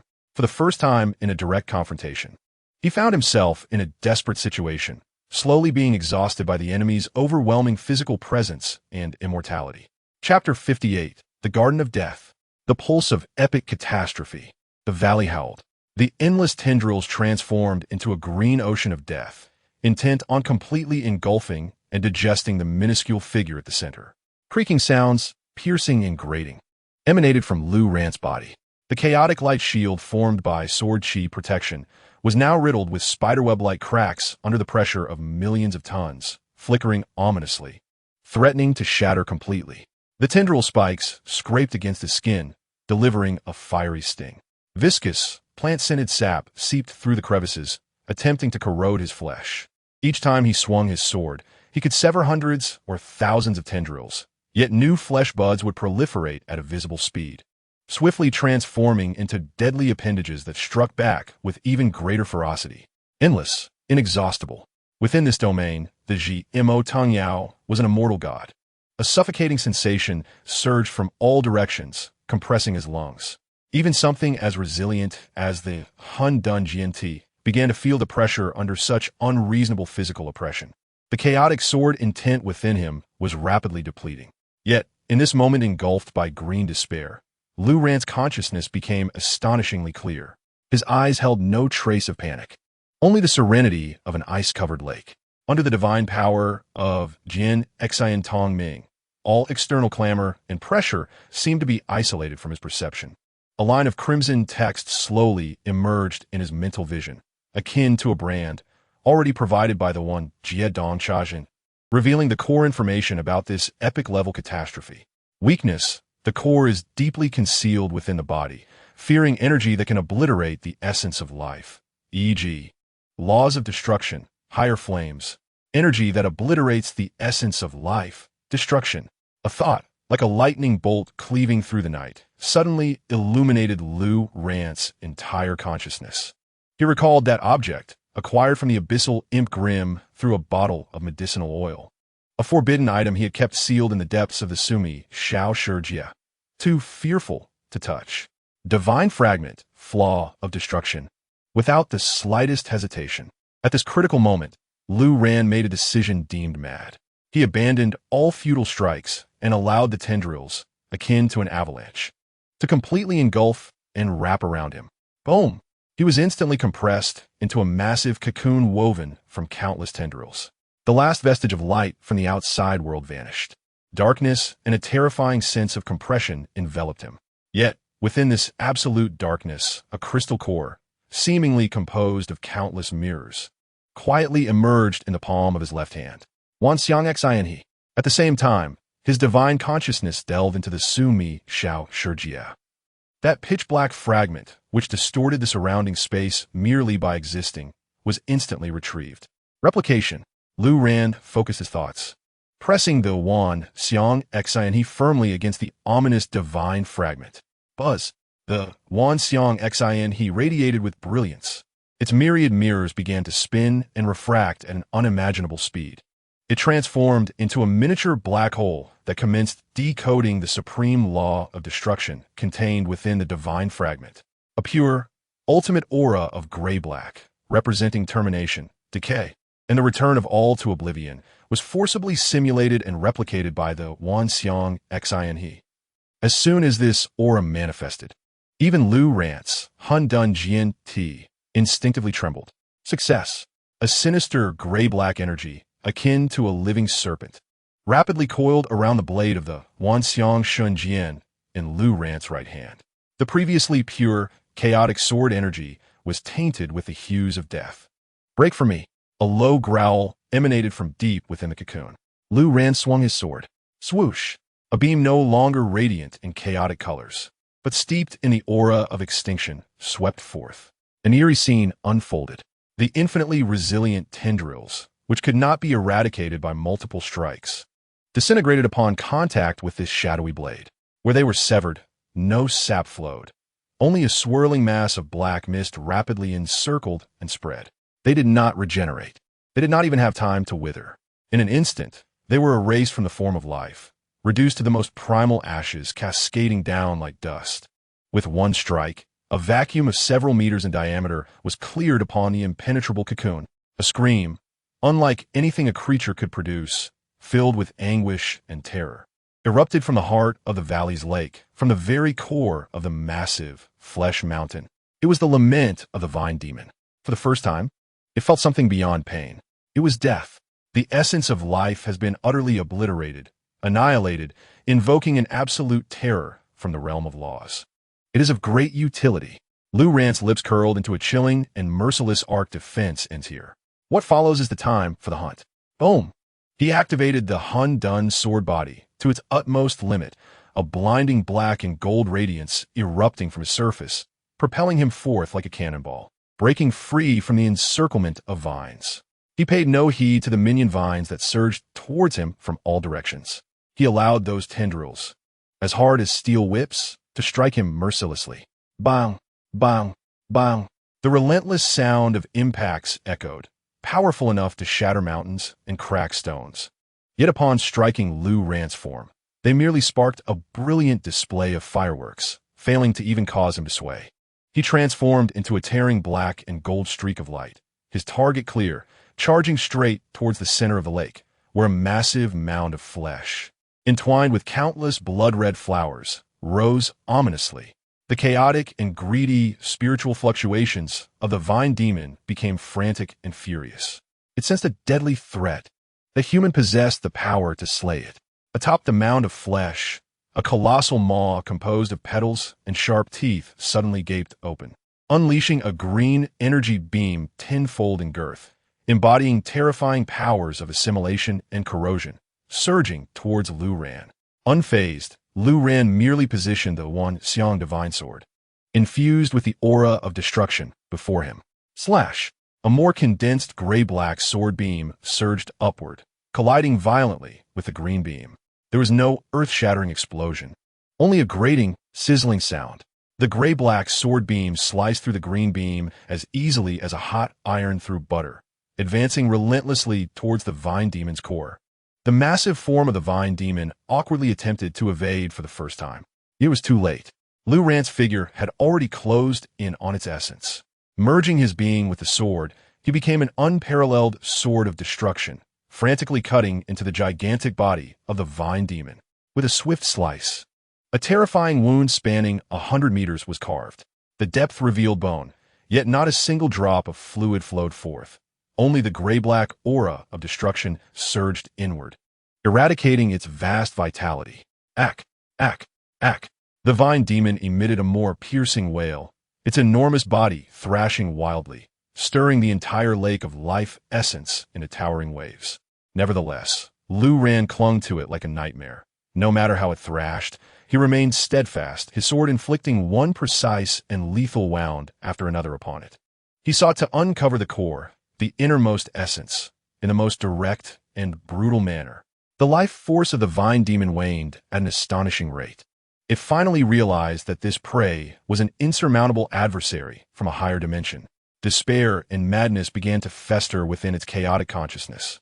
Suddenly, all of the Vine Demon's outward attacks ceased abruptly. The tendrils that had previously lashed out at Lu Ran retracted swiftly, as if by a tidal force. Back into its core, the massive mound of flesh began to pulse violently at an eerie frequency, its gigantic form rapidly contracting and collapsing, as if brewing something ominous. An energy wave, 100 times more terrifying than before, erupted from within it. At the valley's end lay a vast lake. Yet, what surged within was not clear waters, but a viscous substance akin to nectar, exuding an essence so potent that it sent shivers through the very soul, a life essence of unparalleled richness. The entire lake shimmered emerald green. Merely standing at its edge, inhaling the mist-laden air, filled Lu Ran's undone sword body with an overwhelming sense of fullness.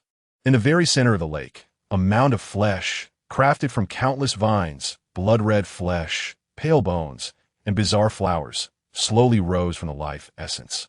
Atop the mound, two enormous eyes made of rubies gleamed with a cold and greedy light, fixating on Lu Ran, the uninvited guest. The lens of the Wan Jiet Dong Cha Ji Yin blared an unprecedented, jarring crimson alert. Warning: detected epic-level calamity creature, plant demon, Vine Demon. Race: interdimensional plant, abyss aggregate. Level: epic, initial stage. Ability 1. Domain of all growth. Within its domain, it can manipulate the growth and attack of all plants. Possessing near-infinite regenerative capacity. Ability 2. Super speed regeneration, as long as the core remains intact. Any physical damage can be instantaneously restored. Ability 3. Life Drain, can forcibly extract the life essence of all living beings within its domain, converting it for its own use. Weakness: its life core is deeply concealed within its essence. It harbors an extreme fear of energy that can obliterate life essence, e.g. laws of destruction, high-level flame laws, laws of extinction, fresh blood and flesh. Such formidable energy become a part of me, chaotic, greedy, and exuding unparalleled majesty. A spiritual wave surged into Lu Ran's mind like a tsunami. Before the voice faded, boom! The entire valley came to life. The ground, the forest, the lake, the countless robust tendrils surged forth like dragons breaking ground, obscuring the sky, converging upon Lu Ran's position in a frenzied attempt to strangle him. Sword Domain, activate. With a focused gaze, Lu Ran expanded the complete sword domain instantaneously from his center. However, this time, the previously invincible sword domain faced an unprecedented suppression. Under the influence of the opponent's domain of all growth, Lu Ran's spatial immobilization effect was diminished by over 90%. Although his chaotic sword energy could easily sever the encroaching vines, those severed tendrils would instantaneously regrow upon hitting the ground, sprouting with even greater speed, growing wildly, endless, as if they could never be vanquished. Trouble brewed. Furrowing his brow for the first time, Lu Ran realized the formidable nature of this plant demon Vine Demon far surpassed his expectations. It bore no discernible weaknesses. Its seemingly unfair infinite regeneration ability, coupled with absolute dominion over the entire secret realm, was sufficient to exhaust any foe beneath the epic level. Just as Lu Ran found himself ensnared by countless tendrils, the mound of flesh at the lake's center opened a gaping abyss-like mouth, fashioned from countless sharp petals and pale teeth. Buzz! A beam of green energy, as thick as a barrel, infused with horrifying corrosive and assimilative powers, tore through the air like divine retribution, surging directly towards Lu Ran. His pupils contracted sharply. The Wanxiang divine armor enveloped him in an instant. He pushed his speed to the limit, narrowly evading the direct impact of the beam. Boom! The beam struck the ground behind him, instantly corroding the earth into a bottomless pit, the edges teeming with bizarre blood and flesh plants that sprouted wildly. Lu Ran was swept by the residual force of the beam, causing the surface of the Hun Dun sword armor to sizzle and emit clouds of white smoke. A formidable sensation of paralysis and weakness surged through his armor, invading his body. For the first time, he found himself trapped in a dire situation, overwhelmed by the sheer mass and domain of his adversary, facing the grim prospect of being worn down to nothing. Struggle, for your energy and flesh will become the nourishment for my evolution. The malevolent psychic fluctuations of the vine demon reverberated once more. It seemed to envision the delectable scene of this formidable intruder being gradually absorbed and assimilated, ultimately becoming a part of its own being. Endless tendrils surged from all directions, sealing off every escape route for Lu Ran. A net of despair had been cast. Yet, amidst this dire predicament, Lu Ran's gaze grew increasingly frigid and composed. A fleeting thought crossed his mind, revealing the vine demon's singular weakness, the energy that annihilates the very essence of life. His eyes fell upon a corner of the Shumi Zaishit. There lay an inconspicuous shard of crystal, as black as ink and seemingly capable of devouring all light.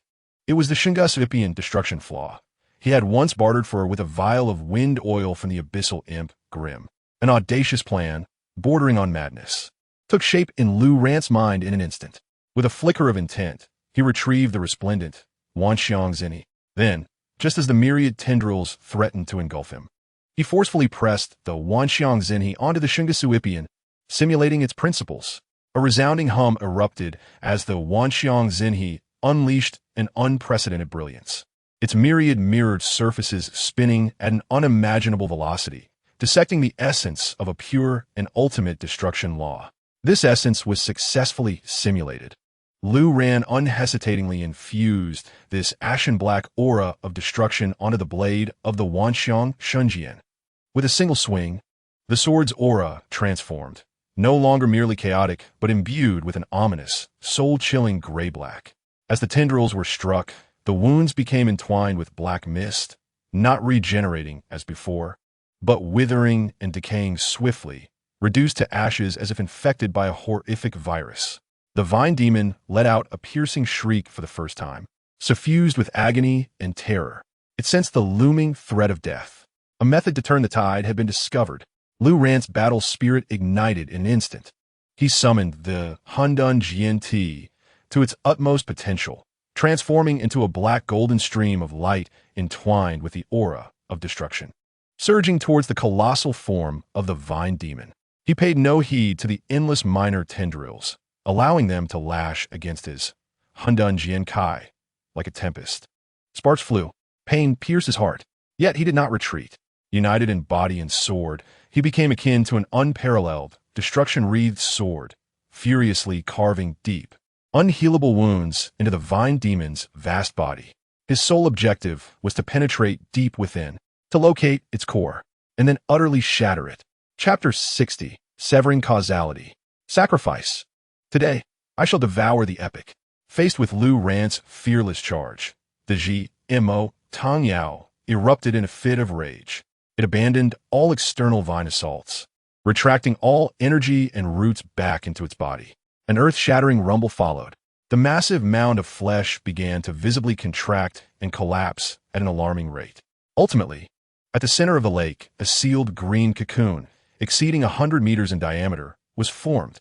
The surface of the cocoon was adorned with countless mysterious and sinister blood-red runes, rapidly circulating and emanating a heart-stopping, destructive aura. The warnings from the Wan Jiedong Cha Ji Yin nearly scorched Lu Ran's retinas. Extreme danger warning. The GMO Tang Yao is conducting a life sacrifice. It will detonate all accumulated life essence for millennia within 10 seconds, triggering a life explosion capable of obliterating the entire secret realm. rivaling the power of a divine punishment-level missile. Host, please evacuate immediately. 10 seconds. Lu Ran understood he was out of time. Conventional attacks could never breach the energy defenses erected by an epic being in such a brief span. Escape? That word did not exist in his lexicon. Lu Ran's eyes narrowed, and he activated the Jin Xan Tongming to an unprecedented zenith. His mind sank into tranquility, sensing through the dense cocoon the vast, turbulent energy flow within, akin to a cosmic sea. 1 second, 2 seconds, 3 seconds. He found it. At the very core, in the depths of the cocoon, he perceived an infinitesimal singularity, its energy flow contrary to the surrounding chaotic energies. There lay the Vine Demon's life core, the source of all its power, and its sole vulnerability. Now was the moment. Lu Ran took a deep breath and raised the Wanxiang Shenjian high above his head.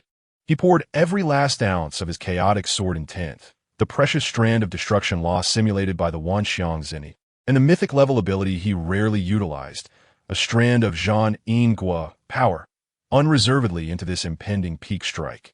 Break! He swung the sword down.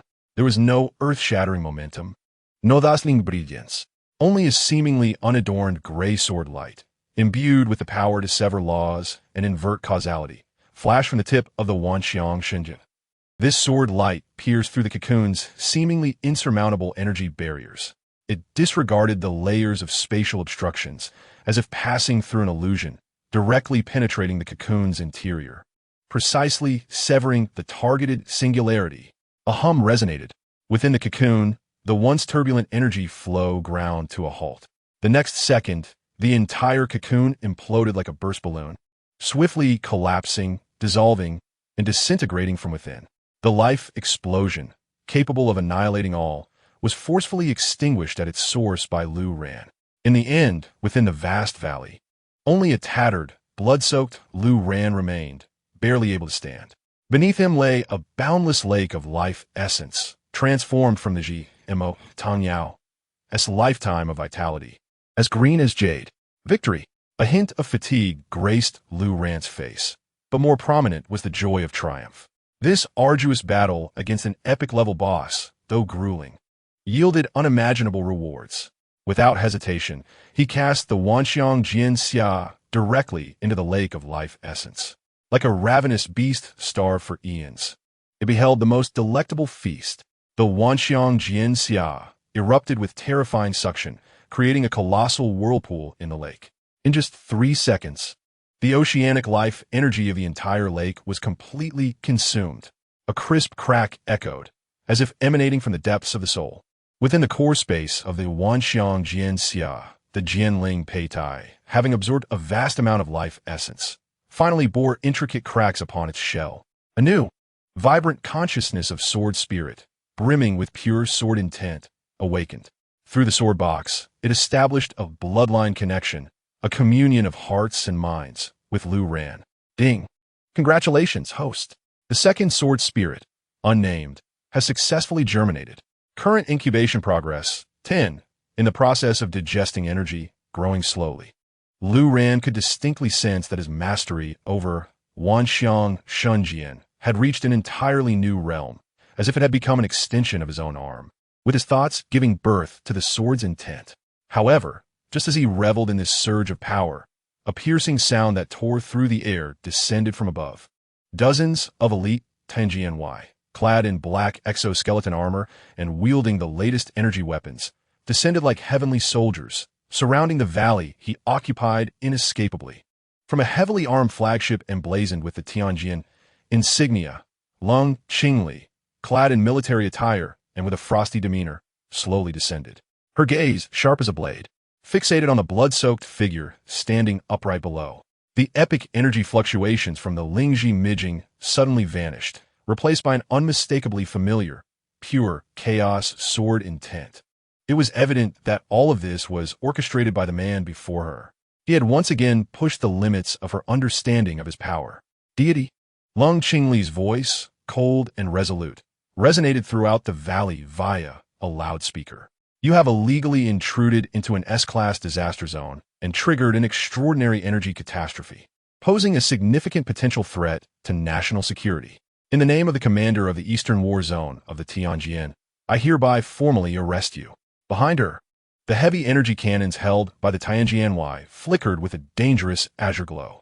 Further away, on the mountain summit, several ominous red dots precisely targeted Lu Ran's forehead and heart. Those were divine sniper rifles, faced with an intimidating array capable of instilling fear in any epic existence. Lu Ran slowly raised his head. He regarded the woman in military attire on the flagship, her expression complex, as she raised the Wanxiang Shunjian. A cold and mocking smile played at the corners of his mouth. Arrest me? You think you can? His voice was not loud, yet it clearly reached the ears of every Tianjianwei present. It was a profound calm, beneath which lay a disdain and indifference capable of freezing souls. Lung Qingli's heart jolted. In those deep-set eyes, she saw not a trace of anxiety or fear, only an aloofness that looked down upon mere ants. Warning: target energy response is slightly rising. Deity, surrender now.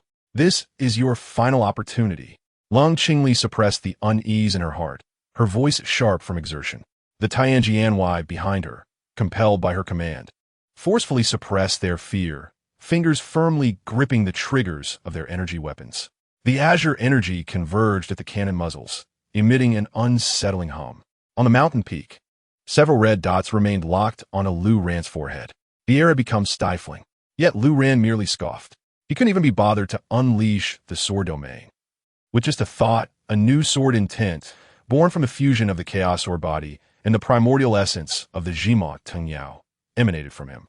This sword intent, formless and intangible, rippled like a transparent wave, gracefully sweeping across the entire valley centered around Lu Ran. In the next moment, an extraordinarily bizarre scene unfolded. The heavy cannons in the hands of the Tianjianwei, charged with terrifying energy, flickered erratically like malfunctioning light bulbs before extinguishing with a pop. All the energy indicators on the exoskeleton armor instantly turned red and then faded into darkness. The once heavily armed elite squad was reduced to a pile of expensive scrap metal in an instant. What? My Type 3 energy cannon has jammed. Damn it. The power system of the armor has completely collapsed. How is this possible? What has happened? After a moment of silence, chaos and panic erupted uncontrollably. On the flagship, the technician responsible for monitoring, witnessing the flood of red alerts and static on the screen, let out a scream of disbelief. Commander, we have lost all electronic links with ground units. Their life support systems and weapon systems have been entirely destroyed. On the mountain peak, several elite snipers were fixated on their target through the sights. Suddenly, a faint crack resounded. The precious divine sniper rifle scopes, crafted from special crystals, unexpectedly revealed intricate cracks, as if crushed by an invisible hand. The lenses shattered into a fine powder. In that moment, every Tianjianwei felt a chill surge from the soles of their feet to the crown of their heads. They didn't even see what the enemy had done. No, the opponent hadn't done anything at all. Merely standing there, their proud technological weapons, capable of suppressing epic existences, had transformed into a heap of scrap metal. What terrifying power was this? It transcended their comprehension. This was not combat. This was divine punishment, as everyone fell into a stupor of fear. A thunderous shockwave reverberated in Lung Qingli's mind. A cold, indifferent, emotionless thought, like a decree from a deity, branded itself deep within her soul. This voice bypassed all physical mediums and mental defenses. Are you certain you wish to engage in battle over a cleared S-class restricted area with an existence capable of effortlessly obliterating it? Lung Qingli's body trembled violently. She abruptly looked up, staring intently at the figure below. It was not a transmission. It was a higher-level mental imprint that directly impacted her consciousness. Her proud A-class energy perception talent felt as fragile as paper before him. The thought offered her no respite and continued to resonate. The land beneath your feet was, 10 minutes ago, brewing a catastrophic life explosion capable of erasing the eastern war zone of Daxia from the map. It was I who prevented it. Now tell me, am I the destroyer or the savior? Boom! Lung Qingli's mind went blank. A catastrophic life explosion? She instantly understood why the epic energy fluctuations from the Lingji Mijing had abruptly ceased. Why it was replaced by this familiar chaos sword intent. It turned out he was not destroying. He was saving. With his own strength, he had halted a calamity that could have annihilated tens of millions. And she, with her people, had aimed her cannons at this savior and sought to arrest him. An unprecedented absurdity and bone-chilling fear seized her heart. She could clearly sense that Lu Ran's aura at this moment was even more unfathomable and harmonious than when she had encountered him in the industrial district. As if he had become one with the heavens and the earth. He had grown stronger, strong to a degree that left her feeling it was a luxury to even look up at him, an incomprehensible new realm. The vast disparity in power, the brutal truth that overturned her understanding, and the blatant killing intent within that cold thought. Under the weight of triple pressures, Lung Qingli's inner defenses utterly crumbled. Her complexion instantly turned as pale as parchment, devoid of any trace of blood. The hand gripping the communicator trembled violently. "Commander?" The officer on the flagship, observing her dazed expression, cautiously reminded her. Taking a deep breath, as if exhausting every ounce of her strength, Lung Qingli struggled to utter a few words into the communicator. "All, retreat." The command was issued. The Tianjin guards, already terrified beyond measure, felt as if a great pardon had been granted, neglecting even their incapacitated equipment. They scrambled away from the unforgettable valley with utmost haste and desperation. Lu Ran watched the armed flagship and transport aircraft fleeing in panic, his gaze betraying no signs of disturbance. From beginning to end, he had never truly regarded the official forces with any seriousness. This planet was far too insignificant. His journey lay across the myriad realms. With a flash, Lu Ran returned to the Shumi small world. Sitting cross-legged, he began to review the battle that had just transpired. The extraordinary slaying of the epic Ji-Mo Tong Yao granted him a clearer understanding of his own strength. Yet, at the same time, he unearthed a troubling suspicion. The Vine Demon, though formidable, displayed a chaotic intelligence, imbued with the madness and greed characteristic of abyssal creatures, seemingly not a product of natural evolution. With a thought, Lu Ran activated the one Jiet Tong Cha Ji Yen. Golden light swirled in his eyes. This time, he sought to trace back the life essence of the Ji-Mo Tong Yao that had already been devoured by the Wan Xiang Jianxia. Buzz. Lu Ran's vision pierced through the barriers of time and space, revealing the core source of that immense life energy. It was not a plant, but rather a spore, pulsating like a heart, radiating a ghostly green luminescence. On the lens of the Wan Jie Tong Cha Ji Yen, data refreshed at a frenzied pace. Deeply analyzing life essence. Analysis successful. Target source, abyssal parasitic spore, Wang Sea level. Origin plane, number 733, abyssal scorched earth plane. Parent body information, abyssal worm offspring, Mo-Gula. Warning. High-dimensional causal lock detected. Before Lu Ran could scrutinize further, an ominous line of crimson text appeared on his system panel without warning, exuding a sense of foreboding and calamity. Negative status. Abyssal mark. Effect. You have slain an important spore sown by the abyssal worm offspring in this domain. Your soul aura has been locked. It will regard you as a thief who has stolen its fruit. When it awakens from slumber or when the time is ripe, it will traverse domains to hunt you down personally. Chapter 62. Evolution of the Sword Box. I make sword energy into bombs. The scarlet text flowed slowly across the system panel, carrying a cold, bone-chilling malice from a high-dimensional existence. Abyssal Ghost Mother. Merely the name instilled a slight sting in Lu Ran's, Jian, Xi and Tongming. Hunting me? Lu Ran's expression grew slightly grave. This was the first time he had been directly marked by the opponent's back end after defeating an enemy. Moreover, judging by the name, it was evidently not the kind of lowly entity affiliated with the Shadow Council. This was a true, godlike terror entrenched in a certain plane. However, his concern lasted but a moment. Lu Ran's gaze soon regained its calmness, even igniting a flicker of interest. Crisis also signifies opportunity. A godlike existence, with its resources, laws, and very essence, would prove to be an unprecedented boon for the Han Dun Jianti and Wan Xiang Jianxia. If you wish to hunt me, let's see if you possess the capability. Lu Ran snorted coldly, burying this distant threat deep within his heart. What mattered now was to digest the spoils of this encounter and elevate his strength to a new echelon. His gaze fell upon the core of this acquisition. Wan Xiang Jianxia. At this moment, the sword box hovered quietly in the air of the Shumi small world, its surface shimmering with vibrant colors, emanating an unprecedented pulse of life. After absorbing the essence of an entire epic calamity life form, it was undergoing a momentous transformation within. Lu Ran's consciousness delved into the core space of the sword box. Here, it was no longer just the Q-version black-clad little chaos representing destruction and chaos. Beside it lay another Q-version entity, dressed in emerald green, exquisitely carved and seemingly harmless. A mini-sword spirit, sprawled across a cloud formed of life energy, fast asleep. With each breath, it exuded a formidable life force. Clearly, it was the second sword spirit that had successfully sprouted after absorbing a massive amount of life essence. Since it was born from life essence, henceforth, it shall be named Xiao Sheng. Lu Ran casually bestowed a name upon this new companion, as if sensing its master's naming. The sleeping Xiao Sheng's lips curled into a slight smile, as if dreaming a beautiful dream. With the second sword spirit representing life, now firmly established chaos and life.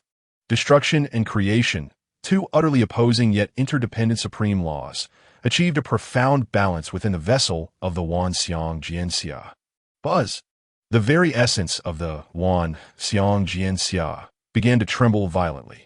Countless intricate patterns on its ancient sword body lit up as if undergoing a profound structural reorganization. Ding! Detected that the host's core treasure, the Wan Xiang Jianxia, has simultaneously accommodated the opposing yet unified root sword spirits of chaos and life, achieving hidden evolution conditions, quality enhancement in progress, internal structure being reshaped, new functional modules unlocking. A series of system notifications left Lu Ran momentarily breathless. He could distinctly sense the aura of the Wan Xiang Jianxia ascending at a visible rate within the sword box, adjacent to the core space originally designated for storing the Wan Xiang Shenjian. Countless fine threads of laws began to weave and coalesce under the torrent of immense energy. At the moment when the boundless life essence collided and fused with the chaotic destructive force rooted in the sword box's essence, an unprecedented creation storm erupted within that small core space. Countless law threads, finer than a hair and a billion times more delicate, were forcibly torn from the void's source, half manifesting deep gray-black, representing termination and oblivion, while the other half shimmered with a brilliant emerald hue, symbolizing sprouting and creation. They ceased to be mere oppositions, instead beginning an epic weaving under the guidance of a higher will, intertwining gray-black threads with emerald ones, like death and life composing the universe's first symphonic creation on its strings. With each intersection, each entanglement, countless tiny sparks erupted, each containing a new, profound principle that transcended the boundaries of life and death. Ultimately, these lines, bearing the ultimate mysteries of the universe, gradually coalesced into a complex, chaotic light sphere, approximately 1 meter in diameter, composed of countless runes that perpetually flickered in and out of existence. This light sphere was not static, it pulsed steadily, each throb resembling the heartbeat of a nascent universe, radiating an extraordinary rhythm that was neither life nor death. Through the veil of the hazy, luminescent barrier composed of runes, one could faintly glimpse the terrifying scenes within. Countless miniature stars, having just been born, abruptly collapse into singularities. Numerous nascent worlds, barely taking shape, return to silence in an instant. The cycle of life and death is compressed into an eternal moment. They intertwine, construct, and finally, gradually form a sphere of light, approximately 1 meter in diameter, composed of billions of intricate runes. Within this sphere of light, it seems to harbor a universe in a constant state of birth and demise. The announcement resounded ding. The quality of the Wanxiang sword box has been successfully upgraded. New functional module unlocked. Sword Intent Rune Core. Lu Ran immediately immersed his mind into the newly birthed Sword Intent Rune Core. The eye of all realms engaged in thorough analysis. Item: Sword Intent Rune Core. Function 1. Sword Intent Analysis. It can deeply analyze any sword intent possessed by the master and model its laws. Function 2. Sword Intent Compression. It can highly compress and solidify the analyzed sword intent model, forming a one-time use sword intent rune. Function 3. Sword Intent Imprint. It can imprint the generated sword intent rune onto any non-living material, transforming it into a sword intent bomb that could be detonated by the master at any time. Upon observing the parsed information, Lu Ran's pupils dilated in shock. His heart raced uncontrollably. Overjoyed, this was truly a divine skill tailor-made for him. What did it signify? It meant that he could pre-store and mass-produce his unstoppable chaos sword intent. Imagine a seemingly ordinary pebble, a common bullet, or even a leaf. After being imprinted by the sword intent rune core, they would transform into a terrifying remote-controlled bomb containing his full force. This would be an unparalleled weapon capable of altering the tides of battle, whether in stealthy skirmishes or in future large-scale wars. Time to test it. Lu Ran suppressed his inner elation and began the experiment. With a thought, he activated the sword intent rune core. The sphere of light slowly rotated, and Lu Ran felt a trace of his chaos sword intent being instantly extracted and absorbed into the sphere. The billions of runes within the sphere flickered and calculated rapidly. In less than a second, a tiny rune, the size of a fingernail, inscribed with profound patterns and exhibiting a gray-black hue, gently floated out from his sphere. Lu Ran extended his hand, and the rune lightly landed in his palm. He could distinctly feel the concentrated and violent destructive power contained within this small rune. Lu Ran casually picked up a fist-sized ordinary stone from the ground of the Shumi Small World. He gently pressed the sword intent rune onto the surface of the stone. With a sizzling sound, the rune sank into the stone like a branding iron, vanishing from sight. The ordinary stone appeared unchanged on the surface. However, Lu Ran could distinctly feel a faint, elusive spiritual connection stemming from the sword intent established between him and the stone. With a thought, he hurled the stone out of the Shumi Small World towards a distant towering mountain. The stone traced an insignificant parabolic arc in the air. Just as it was about to touch the ground, a cold smile crept across Lu Ran's lips. Thought, detonate. There was no sound, no flammes. Instead, the small stone suddenly disintegrated mid-air, transforming into an intensely condensed gray-black chaos sword chi. The sword chi flashed by. Boom! In the next moment, the distant mountain, towering hundreds of meters high, was obliterated as if swept away by an invisible giant hand. The upper half of the mountain was completely annihilated, disintegrated into the most primordial flow of particles. The cut was as smooth as a mirror. Witnessing this terrifying destructive power, Lu Ran's eyes grew increasingly bright. This was merely a fraction of the sword intent he had extracted.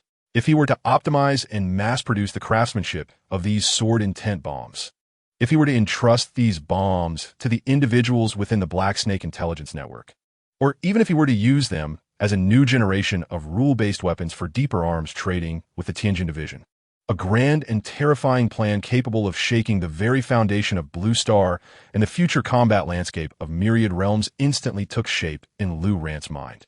He would become the sole rule-maker. Chapter 63. Turning Trash into Divine Artifacts. I have activated the Multiverse Intelligence Network. Within the Shumi Small World, spiritual energy surged, and time flowed at 10 times the speed of the outside world. Lu Ran sat cross-legged atop the ruins of the Sword Furnace Secret Realm, having fully recovered from a mental and energy drain incurred in his battle with the Jima Tingyao, even experiencing a degree of advancement. His consciousness delved into the chaos sword body within his Dantian, feeling the increasingly magnificent and life-infused sword intent. He nodded in satisfaction. The rewards of slaying an epic-level calamity were immeasurable. Now it was time to tally the spoils. His first gaze fell upon the newly formed sword spirit. Within the core space of the Wanxiang sword box, the black-clad little figure representing destruction and chaos was curiously poking at a hovering emerald-green cocoon. Inside the cocoon, an equally cute version, exquisitely crafted mini-sword spirit was sweetly asleep. It had absorbed the entirety of the life primordial essence lake, and its energy was so vast that would require a long time to digest and grow. Lu Ran's gaze then shifted to the mountain of treasures accumulated from the multiverse black market and the nine-tailed fox merchant Yuzhao. Leap Engine Core Fragment. Originating from a high-level mechanical civilization, although broken, the fragments of spatial laws contained within would greatly benefit the stability of the Shumi Small World. Indestructible Goodly Technique Fragment. A body-refining technique from a high martial plane. Though only a fragment, its principles resonate similarly with the Chaos Sword body and can serve as a reference. Core Fragments.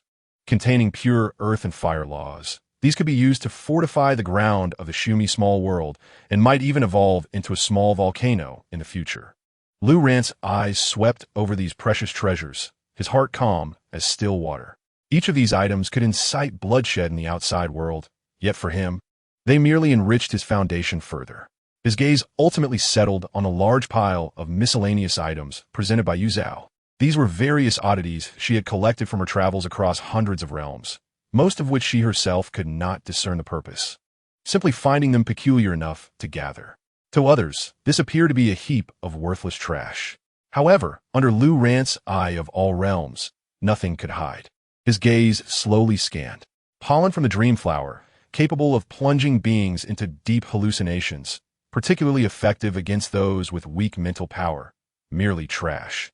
Beard of the Dwarf King, containing a trace of stubborn law, could be used to forge resilient ropes, somewhat useful, but not much. Tears of the Storm Giant Crystal, containing a faint lightning power, could be enchanted onto the sword intent bomb. Suddenly, Lu Ran's attention fixed upon the bottom of this pile of miscellaneous items. There lay a palm-sized, uniquely shaped metallic disc. It displayed a muted silver-gray hue, its surface engraved with countless strange patterns that seemed to flow as if alive, patterns Lu Ran had never encountered before. At the center of the disc, there was a recess seemingly designed for placing some kind of energy core. At this moment, the entire disc lay in a state of lifelessness, devoid of any perceptible energy fluctuations. Wanjia Dongcha Jiyin, activate. Golden streams of data frantically refreshed across Lu Ran's lenses. Item: Shukong Tong Sunki, severely damaged, energy depleted. Origin: a peculiar creation crafted by a scavenger from a high-level civilization wandering the Sea of Void. Function: capable of capturing and deciphering the chaotic information flow generated in the Sea of Void due to dimensional collisions, law ruptures, and the murmurs of deities and demons. Colloquially known as the Whisper of the Void. Status: core energy module completely damaged, power source of the drive system exhausted.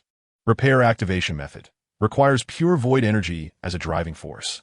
The Whisper of the Void, eavesdropping on the information flow of the myriad realms? Lu Ran's heart skipped a beat. Intelligence: this is the true wealth, surpassing all resources and might. If he could grasp it, he would forever stand ahead of others, foreseeing crises and laying out opportunities in advance. Without hesitation, he extended his hand, attempting to inject a trace of chaotic sword intent into it.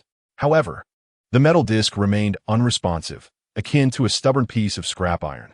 Pure void energy, Lu Ran murmured. This was a form of energy he had never encountered before. A higher echelon of power. It appeared that, for the time being, it was unattainable. He stored the Shukong Tong Sunki away, feeling a twinge of regret in his heart, but remaining undeterred. The opportunity was simply not yet ripe. Rising from this Shumi Xiao Shiji, he concentrated, manifesting himself in the desolate wilderness of the outside world. He was prepared to test his recent fortune. After a significant surge in power, he sensed almost instinctively that his existence had become intricately entangled with the laws of this realm. This entanglement might manifest as luck. Lu Ran nonchalantly selected the nearest, most inconspicuous white exchange terminal from the distribution map provided by Tianjin Sea. It was a white cube situated in a forsaken corner of the city, surrounded by scattered refuse, evidently having been attempted by countless individuals with naught to show for it. Lu Ran approached it. After a moment's contemplation, he retrieved an item from the Shumi Xiaoshiji. It was a seed, tainted by the laws of destruction, that had fallen from the body of the Ji Ma Ting Yao. This seed, devoid of any life essence, with its internal structural laws thoroughly collapsed, was utterly worthless, a toxic remnant to Lu Ran and any living being in this world.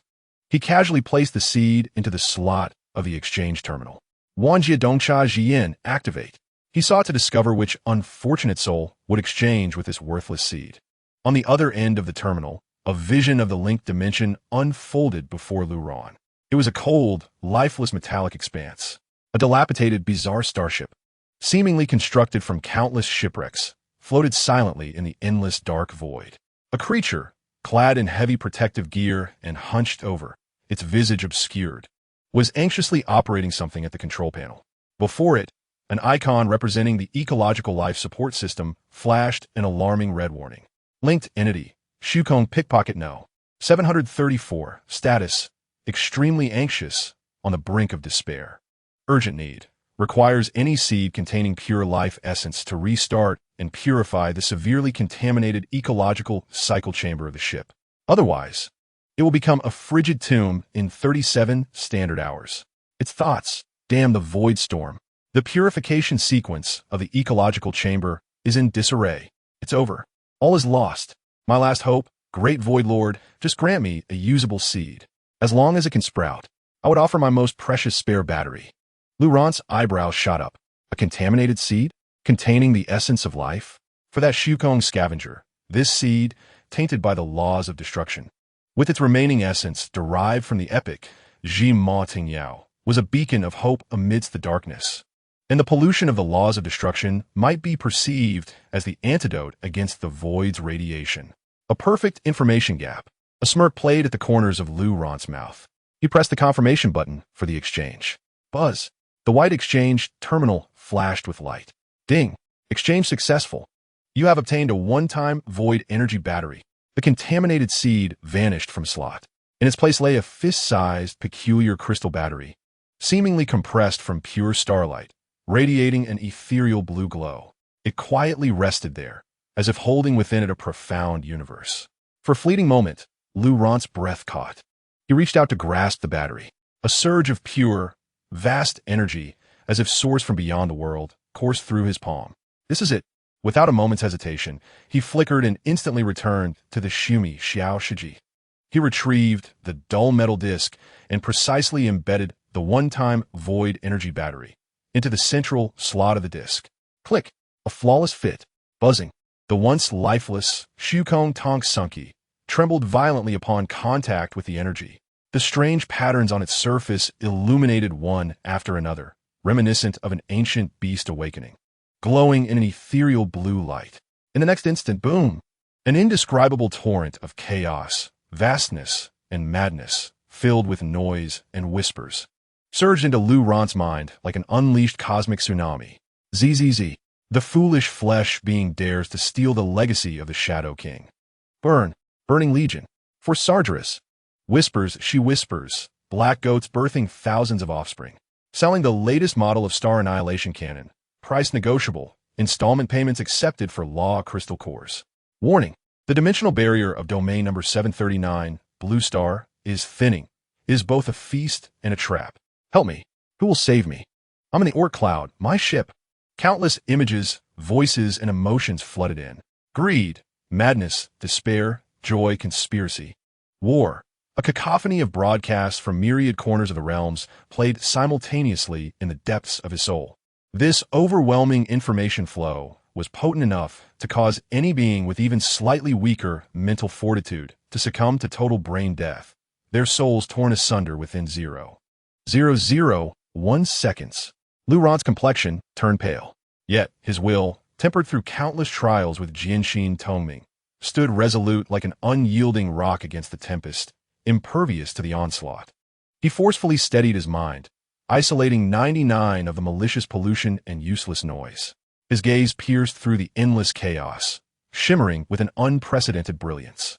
He knew that from this moment forth, the entire myriad realms held no secrets from him. He had unlocked an intelligence backdoor, potent enough to overturn everything, uniquely belonging to him alone. Chapter 64. Unity of Divine Powers. I have deciphered the apocalypse script, as if standing at the cosmic center. Amidst the simultaneous roar of myriad voices, chaotic murmurs, frenzied pleas, venomous curses, chilling transactional information, countless fragments of spirit, like the sharpest blades, attempted to sever Lu Ran's consciousness, dragging him into an abyss of endless madness. Had it been any epic existence, even a mage specialized in mental fortitude, faced with such a terrifying mental assault, the only fate would be a shattered soul, reduced to a mere echo within this cacophony of information noise. But Lu Ran was different. His brow furrowed slightly, not from pain, but from irritation. The noise was unbearable, akin to an antiquated radio dialed into a non-existent frequency, emitting an incessant cacophony of harsh static. Although this discordant noise posed no threat to his soul's essence, safeguarded by Jinshin Tongming. Extracting useful information from this ceaseless barrage of detritus was akin to searching for a needle in a haystack. He endeavored to capture fleeting, lucid fragments with his mind. Yet the torrent of information surged too swiftly and voluminously, just as he pinpointed an exchange concerning the abyssal demon's procurement of souls. It was immediately overshadowed by a mechanical prayer extolling the God of all machines. The inefficiency was disheartening. Moreover, sustaining such acute mental concentration over an extended period, even he felt a twinge of fatigue. This approach was untenable. Even if his mind could endure, time was not on his side. Amidst the chaotic noise, Lu Ran's thoughts remained resolutely calm. Passive listening was merely acquiescing. What he required was observation, an active filtering and analysis. A thought, like a flash of lightning, pierced the chaos in his mind. Why rely on a single ability? What if he combined Wanjie Dongxia Jiyin and Jinshin Tongming? One was a mythic insight ability, capable of discerning the essence of all things and deconstructing the fabric of laws. The other was a mythic sword technique, enabling clarity of heart and resonance with the laws of heaven and earth. One focused on analysis, the other on perception. These abilities were theoretically perfect complements. Without further hesitation, Lu Ran concentrated his will. Buzz. A golden light suddenly ignited within his eyes. Wanjie Dongxia Ji Yin operated at full capacity. Simultaneously, he relinquished all restraint on Jinshin Tongming, allowing his crystalline sword heart to resonate with the chaotic law fluctuations transmitted by the Shukong Tonk Sunki. A marvelous chemical reaction occurred at that moment. If the previous whispers of the void were a tempest of violent signals encompassing the entire universe, then now, the golden light of Wanjie Dongxia Jiyin functioned as an invisible firewall endowed with supreme authority. It instantaneously filtered, incinerated, and erased the malicious spiritual pollution, the emotional detritus, and the senseless moans and howls that comprised over 99 of the spam and virus files. Meanwhile, Jinshin Tongming transformed into the most efficient engine. Lu Ran mentally established several keywords: Blue Star, Crisis, Opportunity, Law Crystal Core, Order Weaver. His sword heart began to subtly resonate with the law fluctuations containing these concepts within the torrent of information. The previously deafening cosmic noise was instantly reduced by 99. What remained, though still cacophonous, had transformed from a chaotic mush into a bustling marketplace where different sounds could be discerned. A smile slowly crept across Lu Ran's lips. He had succeeded. He immersed himself further, beginning to precisely extract information from this filtered data. Soon, several relatively clear and lengthy dialogues were successfully captured. The first segment came from a chilling, ethereal voice that seemed devoid of substance, tinged with a hint of condescension. That water blue domain coded as 739 is becoming increasingly intriguing. The rift torn by the stellar tides is far larger than anticipated. My phantom realm delights in worlds on the brink of collapse, yet brimming with vitality. In 7 standard days, the first echoes will arrive. By then, the boundary between reality and illusion will blur, and the entire city shall become my perfect stage. The first echo node will be established in that theater, replete with remnants of the past. Phantom realm? Echo node? Abandoned theater? Lu Ran's eyes narrowed slightly, committing these keywords firmly to memory. The second segment was rife with brutish greed and desire, reminiscent of a ravenous beast roaring. Boss, the information is confirmed. That water blue planet's barrier has indeed thinned. Local fusion is about to commence. Ha ha ha. Splendid. That is an untouched treasure trove. I've heard the purity of the law crystal cores within is exceedingly high. Once local fusion is completed, our blood-tooth mining team can rush in and collect enough cores for the brothers to feast for a century. Prepare everything. Set the coordinates to east longitude XXX, north latitude XXX. That's one of the areas with the weakest energy. Our RAM will enter from there. Local fusion? Blood-tooth mining team? Lu Ran's mind stirred as he promptly compared the coordinates provided with a global map from the Black Snake. That location was a coastal wasteland in Western Europe, rarely trodden by human feet. It seemed that multiple factions were eyeing this succulent morsel known as Blue Star. The third segment revealed a tone of furtive urgency, as if plotting something sinister. Hurry, The 7th performance team of the Order Weavers has already released their announcement. Their stage is about to be completed. We must seize a substantial haul from those fusion nodes before the performance formally begins.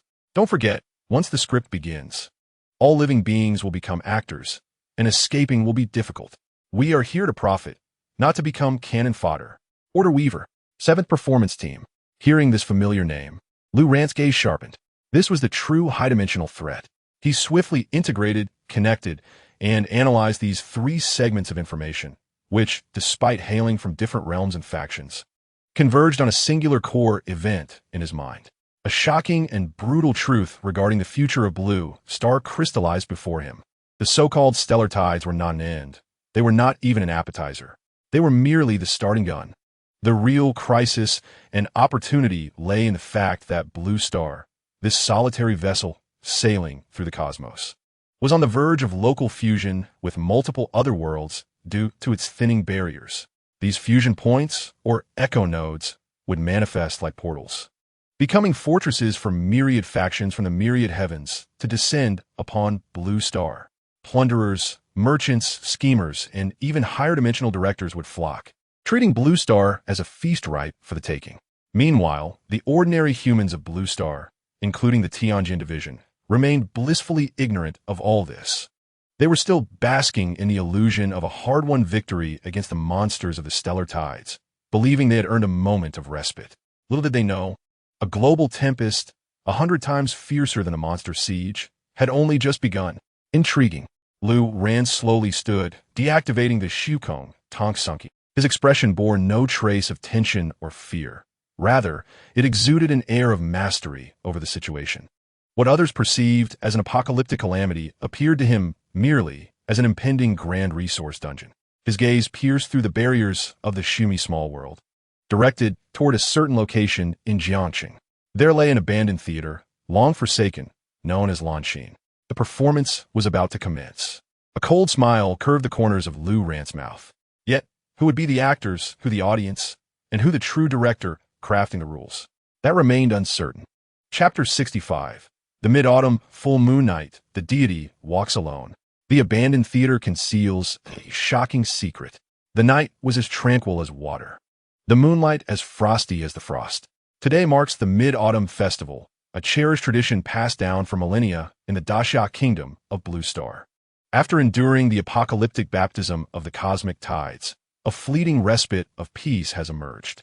This festival, symbolizing reunion and harmony, has been imbued with unprecedented significance. In the heart of the city, myriad lights twinkle like a galaxy, and the air is thick with the joy of survival and the aroma of food. The massive screens of towering buildings continuously play tributes by the Tianjin Sea to the fallen heroes of the Barrier Project and express a hopeful vision for the future reconstruction of their homeland. Children chase and frolic in the streets with electronic lanterns, their laughter resonating as the sweetest notes in this scarred world. Yet, unbeknownst to anyone, a cosmic storm, far more ferocious than the tides of the stars, is silently drawing near. Above this seemingly peaceful realm of lights, a solitary figure glides through the shadows of the buildings like a phantom. Lu Ran moves with incredible swiftness, merging seamlessly with the darkness, stirring not a whisper of wind, nor alerting any electronic surveillance. His Jinshin, Tongming, enables him to perceive the swirling warmth of humanity below, a medley of joy, longing, sorrow, and hope. Countless emotions intertwine, forming a vast net that envelopes the city. However, these matters hold no relevance for him.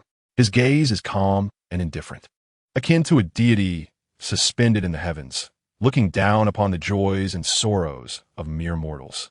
His objective lies at the periphery of this bustling metropolis, in a forgotten area long since abandoned. Passing through the last vibrant residential zone, he arrives at a desolate wasteland, cordoned off by high walls and barbed wire. Once the industrial heart and cultural center of Jiangcheng, it has fallen into neglect amid urban planning changes, becoming a haven for the homeless and scavengers. Following the cosmic tides, this place has descended into profound silence. Lu Rant's silhouette drifts like a feather onto the rooftop of a dilapidated building. Before him stands a grand structure, marred by the ravages of time. Its Baroque style, once magnificent, now bears a crumbling dome with gaping holes. resembling a giant gazing at the night sky.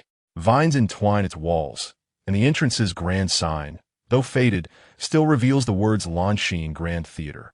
This is the first echo node mentioned by the unknown entity from the Phantom Realm within the Shukong Tongsunki. Without the slightest hesitation, Lu Ran's figure flickers, and he silently slips into the theater through the dome's breach. A potent blend of dust, mildew, and decay assails his senses. The interior of the theater is even more dilapidated than he imagined. Moonlight filters through the holes in the dome and windows, casting mottled beams that illuminate the dancing particles of dust. Rows of red velvet seats, shrouded in thick dust, stand like silent tombstones. On the vast stage, the curtain has decayed into tattered rags, swaying gently in the night breeze like ghostly apparitions.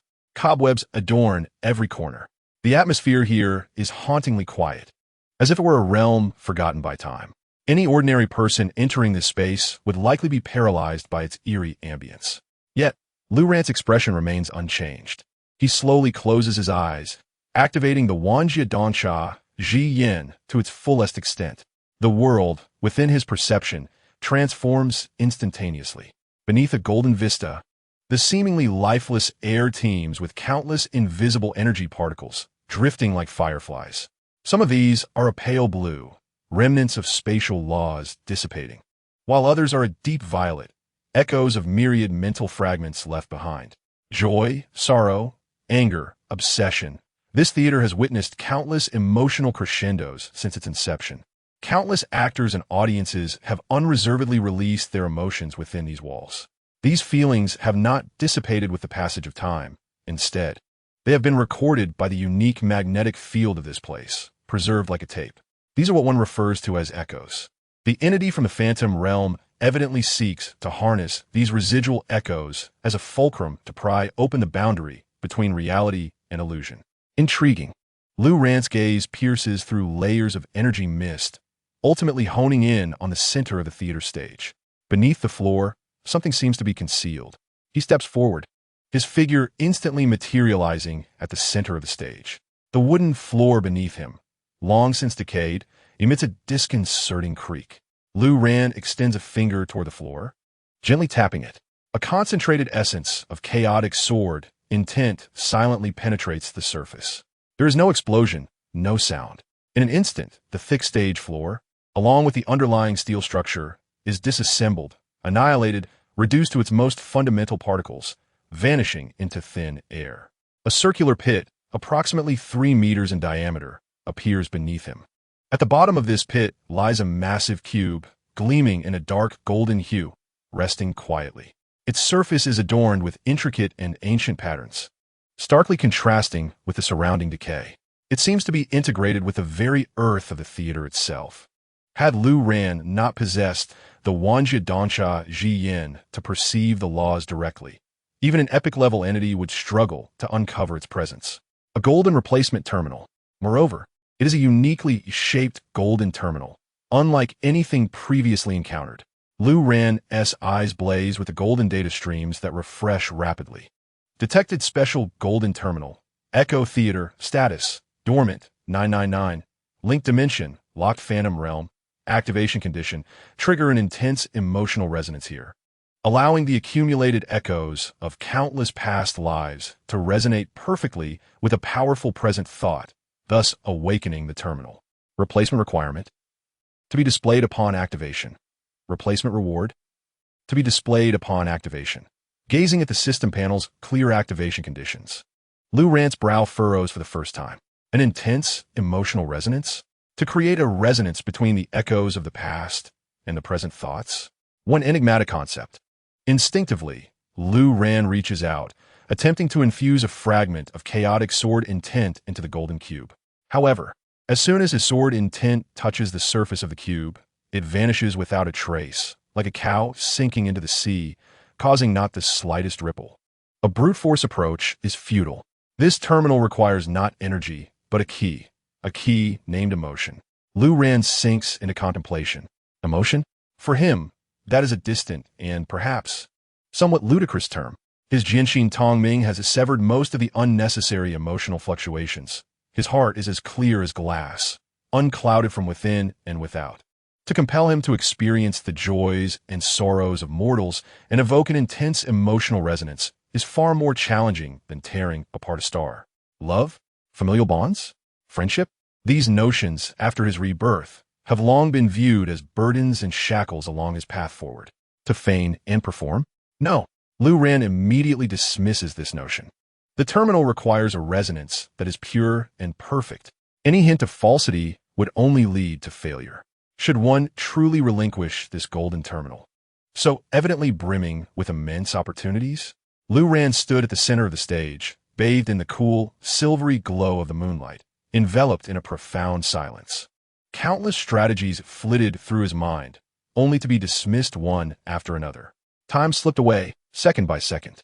The distant clamor of the city seemed to gradually fade. The world appeared to consist solely of him in this silent theater. He was a decisive, self-serving seeker of the path, a deity who had long regarded emotions as inconsequential. Where could he seek that so-called ultimate emotion? Suddenly, Lu Ran slowly raised his head. His gaze swept over the rows of empty seats below, traversing the tattered curtains swaying in the darkness. A glimmer of enlightenment flickered in his eyes. Who proclaimed that emotion must solely encompass love, hatred, joy, or sorrow? Who asserted that resonance must be shared with others? There exists a kind of emotion that transcends all mundane feelings. There's a resonance that, originating from within, can stir the very heavens and earth. That is the purest and most profound expression of a seeker's journey. What is his path? It is one of decisiveness, solitude, plunder, and an unending quest for strength. It is to rise amidst the apocalypse and walk alone above the heavens. This is his emotion. This is his joy and sorrow. This is Lu Ran's path. I understand now. A cold yet confident smile curved Lu Ran's lips. He would perform a monologue, uniquely his own, on this stage that had witnessed countless joys and sorrows. Chapter 66. The sword dances the universe. A tear startles the gods. My path is the lament of all living beings.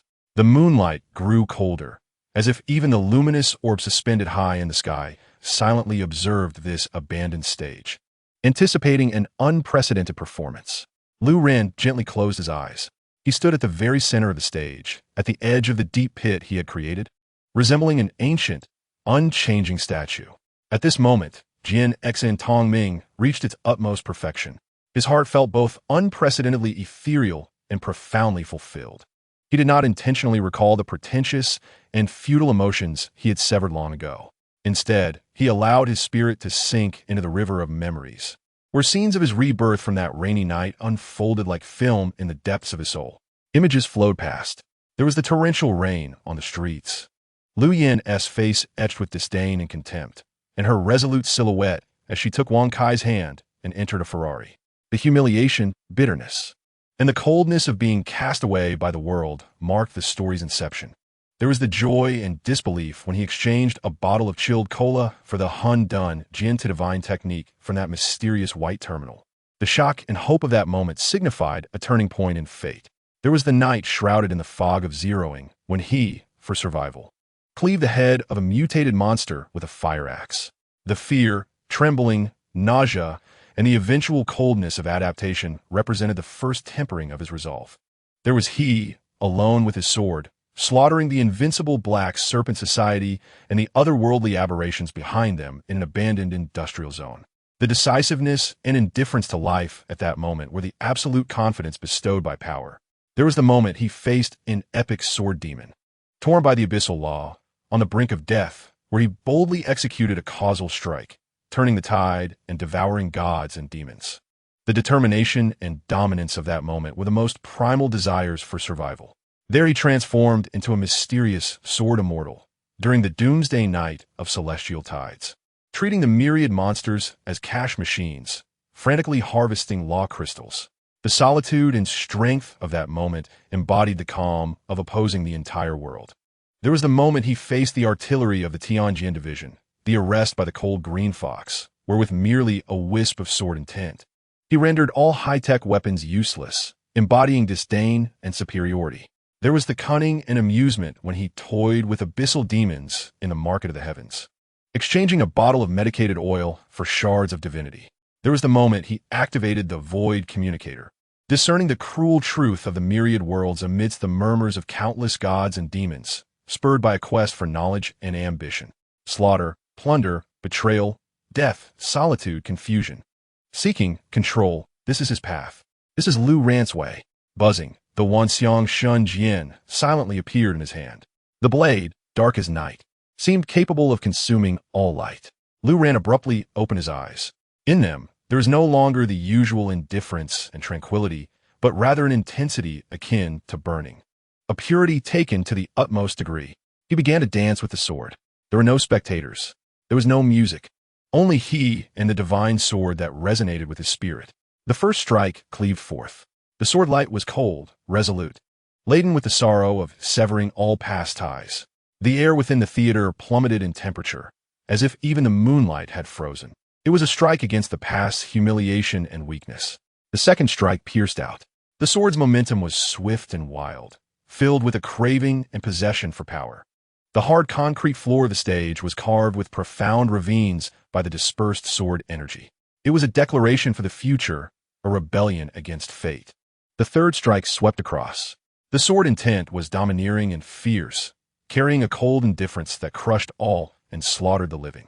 In an instant, every remaining chair, curtain, and decoration within the theater silently disintegrated into powder under the weight of this sword's will.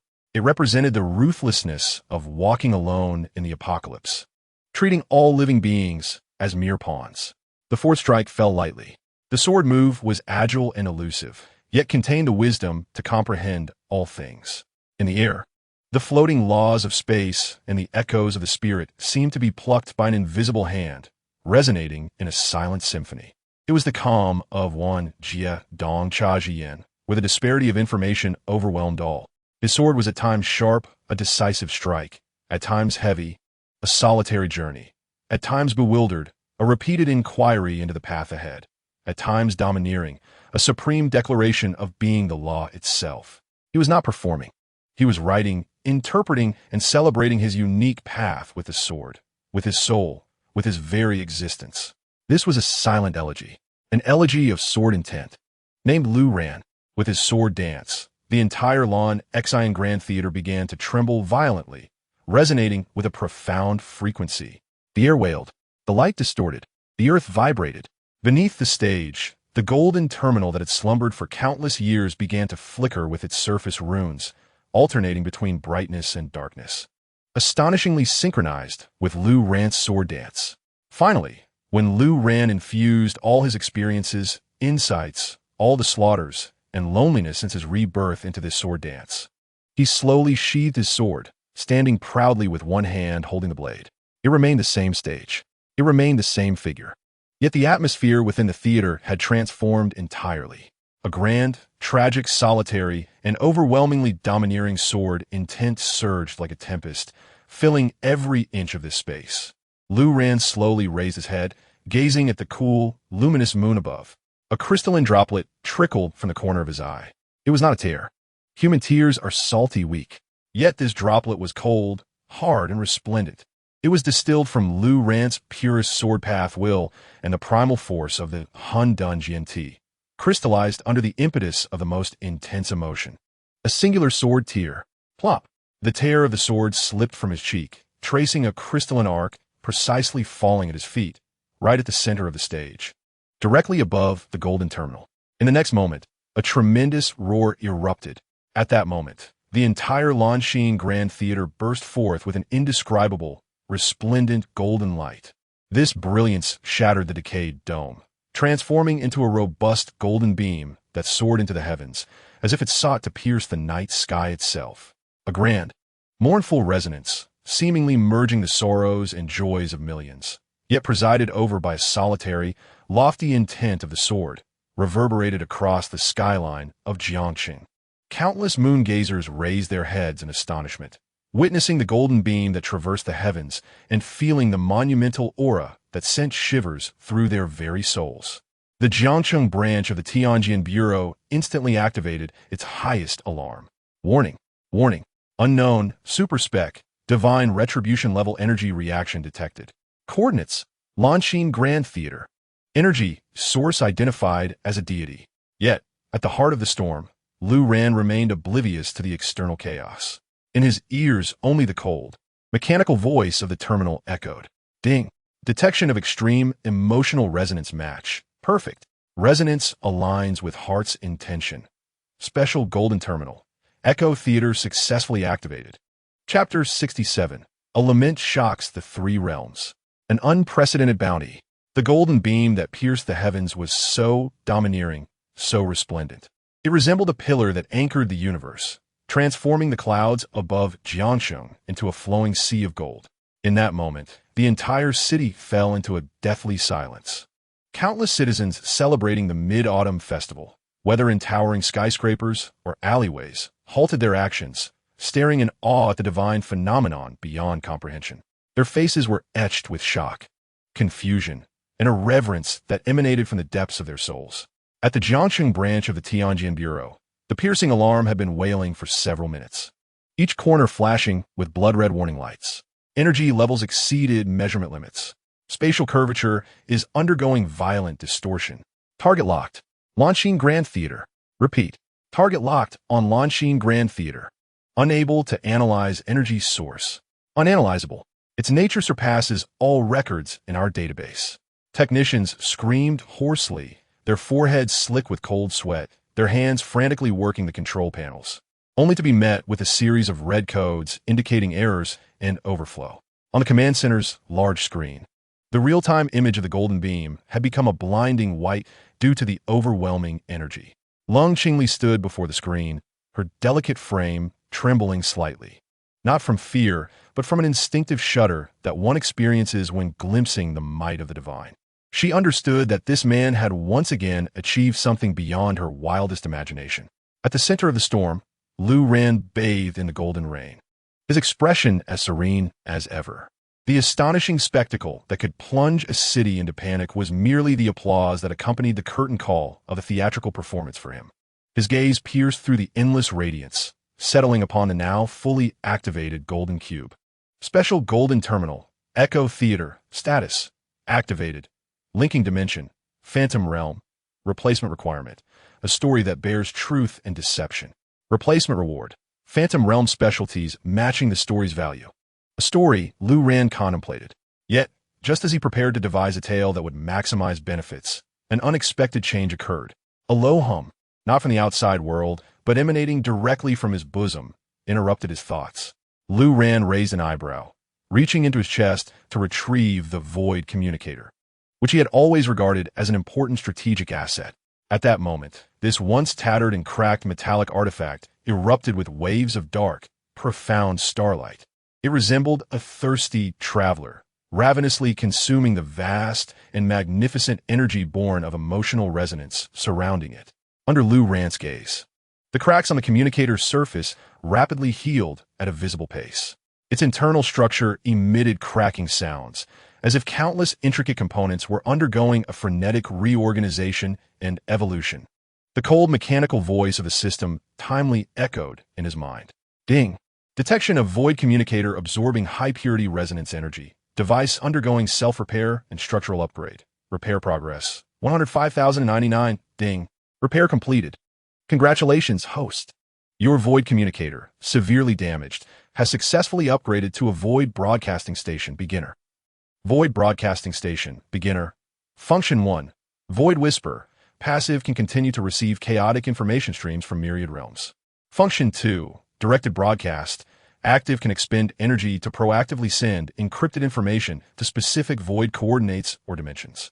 Note, each broadcast is like lighting a match in the dark universe. It may guide your allies or attract ravenous beasts. Lu Ran's pupils constricted suddenly. From passive reception to active transmission, this was no mere repair or upgrade, but a qualitative metamorphosis. It meant he would no longer be just an eavesdropper of intelligence, but could become a disseminator of information, a guide of circumstances, even an instigator of war. The strategic value of this item had escalated exponentially in that instant. However, the joy in Lu Ran's heart had barely endured for a second. The eye of insight into all realms abruptly erupted with an unprecedented sting. In his golden vision, a scarlet arrow, embodying both extreme danger and immense opportunity, flashed wildly, pointing directly to the depths beneath his feet. There's more below. Lu Ran's reaction was instantaneous. Without a moment's hesitation, he willed the myriad phenomena divine sword in his hand to strike down once more at the deep pit he had just opened. Swish! This time, it was no silent obliteration. Instead, a razor-sharp, dark gray sword light condensed with a hint of simulated destructive law energy surged forth. The hard rock layers crumbled beneath this strike as if they were mere tofu. An even deeper, grander underground cavity was instantly cleaved open. The moment the cavity appeared, a chilling, eerie aura, more sinister than that of the Echo Theater, surged forth from below. It was a pure manifestation of illusionary power. Lu Ran focused his gaze. Just below, nearly 100 meters deep, another cube floated. This cube radiated an ethereal blue hue, its surface swirling with countless lights and shadows. Merely a glance was enough to ensnare the weak-willed into an endless dream. A blue replacement terminal. Even more astonishing to Lu Ran was that surrounding this blue terminal were countless chains composed of golden runes. The source of these chains was the golden terminal of the Echo Theater above. It turned out that this golden terminal was not merely a replacement terminal, but also a seal binding the even more enigmatic blue terminal below. And now, with the activation of the golden terminal by Lu Ran's sword intense lament, the energy balance of the entire sealing system had been thoroughly disrupted. The grand and overwhelming resonance energy above surged like a torrential flood, wildly inundating the blue terminal below. The data stream from Wanjie Dongcha Jiyan surged furiously. Detected special blue terminal. Wanxiang Huanjing subnode.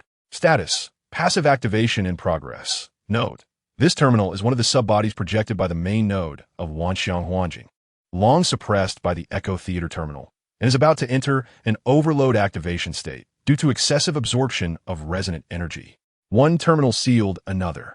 Yet, his performance unexpectedly activated both terminals simultaneously.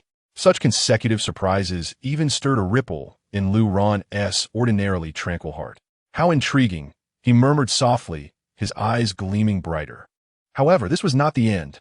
Just as the blue terminal was on the verge of being completely overwhelmed by energy, a resonant hum akin to the birth of the universe suddenly erupted. Behold, the soaring golden pillar of light, the starlight emanating from the recently transformed Shukong Guangbazan, and the illusionary power surging from the blue terminal below. These three distinctly different yet origin-linked resonant energy forces were forcibly drawn together by an invisible hand. The golden Echo Theater, the ethereal blue Wanxiang Huanjing subnode, and the Shukong Guangbazan hovering in Lu Ran's palm, sparkling with starlight. Countless arcane energy threads manifested among them, intertwining and connecting, ultimately forming a stable and intricate triangular energy matrix. An unprecedented terminal matrix. Ding! Detected special event. Terminal resonance. Echo Theater, Wanxiang Huanjing subnode, and Shukong Guangbazan have formed a temporary resonance matrix. Host gains a special exchange opportunity. Chain exchange. Chain exchange. By offering a sacrificial item to the matrix core, one can simultaneously execute a high-quality exchange across 3 terminals. Warning: the quality of the sacrificial item will directly determine the reward limit of the 3 exchanges. Warning: you have only one chance. A magnificent triple gain. 1 input, 3 outputs. And furthermore, outputs of exceptionally high quality. Lu Ran's breath momentarily stilled at this revelation. He immediately comprehended the implications. This was a gamble. The greater the stake, the higher the reward. Without a moment's hesitation, his mind shifted, and he retrieved an item from the Shumi Xiao Shiji. It was a fist-sized orb, radiating a glass-like hue, within which countless light and shadow patterns of the laws seemed to fluctuate. It was the epic Law's Crystal illusion he had previously seized from an assassin of the Shadow Council. The value of this crystal was immeasurable, enough to drive any A-rank or even S-rank transcendent into a frenzy. Yet Lu Ran did not even blink. He cradled the crystal, gazing at the slowly rotating energy matrix core formed by the 3 terminals below. He understood that typical exchanges emphasized equivalent trade, an information gap. However, this chain exchange resembled a sacrificial offering, With the utmost sincerity, he sought to exchange for divine favor. Then let me see what surprises you can bestow upon me. Upon uttering these words, he released his grip. The epic Law's crystal illusion plummeted like a shooting star, precisely descending into the matrix core woven from gold, blue, and starlight. The next moment, a torrent of energy, far more terrifying than the previous golden pillar, erupted with the Lanshin Grand Theater at its epicenter. This time, it was not merely a singular color, a dazzling golden pillar of light, a dreamlike, profound blue pillar of light, a shadowy pillar of light interspersed with countless stars, seemingly from the universe's edge. 3 beams of distinct colors, yet each embodying divine power, shot skyward in a triangular formation, tearing through the night, stirring the winds and clouds. As if proclaiming something to the entire world, Jiang City fell utterly silent. The Tianjin Division's equipment was instantly destroyed, plunging into a profound stillness. At the center of the convergence of those 3 beams, within the energy storm capable of obliterating all matter, 3 treasures cloaked in divine light, their precise forms obscured, slowly ascended from the matrix core. They quietly hovered before Lu Ran, emanating an aura so supreme that even the Huindo Jianti rejoiced in ecstasy. An unprecedented, abundant harvest had arrived. Chapter 68, Divine Armor Bestowed. Shukong Wanxiang. Today, I stand ready to battle gods and demons. The 3 towering pillars of light arrived swiftly and departed just as quickly. As the energy storm that rendered the world speechless gradually subsided, only 3 soft glows remained, quietly hovering before Lu Ran amidst the ruins of the Lanshin Grand Theater. 1 orb of golden light, radiant as the blazing sun, exuding an aura of solemnity, order, and resonance. 1 orb of blue light, deep as a dream, filled with the essence of transformation, intertwining the false and the real. 1 orb of starlight, dark as the void, seemingly encompassing the mysteries of the universe and the whispers of the heavens. Lu Ran's gaze calmly swept over these 3 glows. Under the scrutiny of his Wanjie Dongsha Jiyan, all disguises were rendered futile. First, he focused on the most resplendent golden light. As the radiance dissipated, it revealed not a singular item, but 3 pieces of armor crafted from pure light. A pair of streamlined greaves, etched with runes that danced like the wind. A heavy, steadfast breastplate, embossed with patterns as solid as mountains. And a pair of arm guards extending to the elbows, adorned with energy nodes as dense as stars. Upon their emergence, they emitted a joyful hum, as though they had found their destined master, transforming into 3 beams of flowing light that eagerly enveloped Lu Ran's body. The cold metallic texture melted into the warmest currents the moment it touched his skin, perfectly conforming to the contours of his body, ultimately merging into faint golden lines that appeared and disappeared. An unprecedented sensation of harmony, strength, and perfection coursed through him. Ding! You have received the exchange reward from the Echo Theater. Congratulations, host. You have obtained the legendary sword body set, Dawn Sword God 33. Component 1. Dawn's Edge, Greaves, Quality, Legendary. Effect. Movement speed increased by 300, attack speed increased by 200, all leg attacks gain the Dawn effect. Capable of tearing energy shields. Component 2. Rock's Embrace, Breastplate, Quality, Legendary. Effect. Physical damage reduction of 70, energy damage reduction of 70. When the core area suffers a fatal attack, can activate an absolute barrier, rendering one immune to damage once, cooldown, 24 hours. Component 3. Galaxy's Call, Arm Guards, Quality, Legendary. Effect. Sword energy control range expanded by 500, precision of sword energy control increased by 500. Maximum number of simultaneously controlled sword energies increased by 1,000. Set attribute, activated Sword God Posture. Sword God Posture. Upon activation, all sword-related abilities of the host are enhanced by 100. Consumption is reduced by 50, and the host gains temporary divine authority over the sword, capable of briefly suppressing all laws below their own rank. Lu Ran slowly clenched his fist. He could distinctly sense an unprecedented affinity with the sword laws of heaven and earth. It was as if, with but a thought, he could summon all sharp concepts within 100 miles. This legendary set of armor bestows upon him not merely a significant enhancement in attributes, but also signifies a transcendence in rank. From a mere combatant relying solely on Hunyuan sword body, and sword techniques. He has taken a resolute step towards the divine realm of wielding authority. Very well. Lu Ran uttered succinctly, shifting his gaze to the second halo, which emanated from Wanxiang Huanjing, subnode, a ghostly blue light. Within this radiance lay a crystal-clear eyeball, seemingly sculpted from the purest crystal. Deep within its pupils swirled a vortex composed of countless phantoms, capable of ensnaring one's very soul with a mere glance. Ding!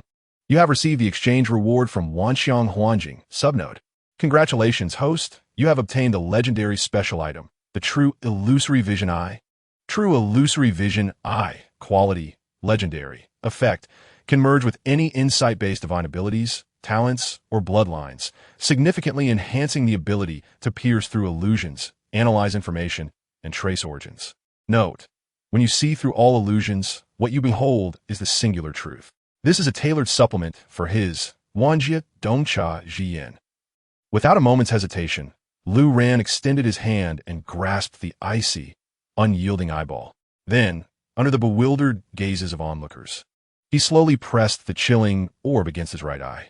There was no gruesome spectacle as one might imagine. The True Illusory Vision Eye, upon contact with Lu Ran's eyelid, transformed into a torrent of pure data, infused with infinite illusory information, surging wildly into his right eye. Even Lu Ran, with his formidable will, could not suppress a muffled groan at that moment. It felt as though his mind had been forcefully thrust into an entire library of the universe. Countless images, myriad lines of laws, and numerous phantoms of beings exploded, flashed, and reorganized within his consciousness.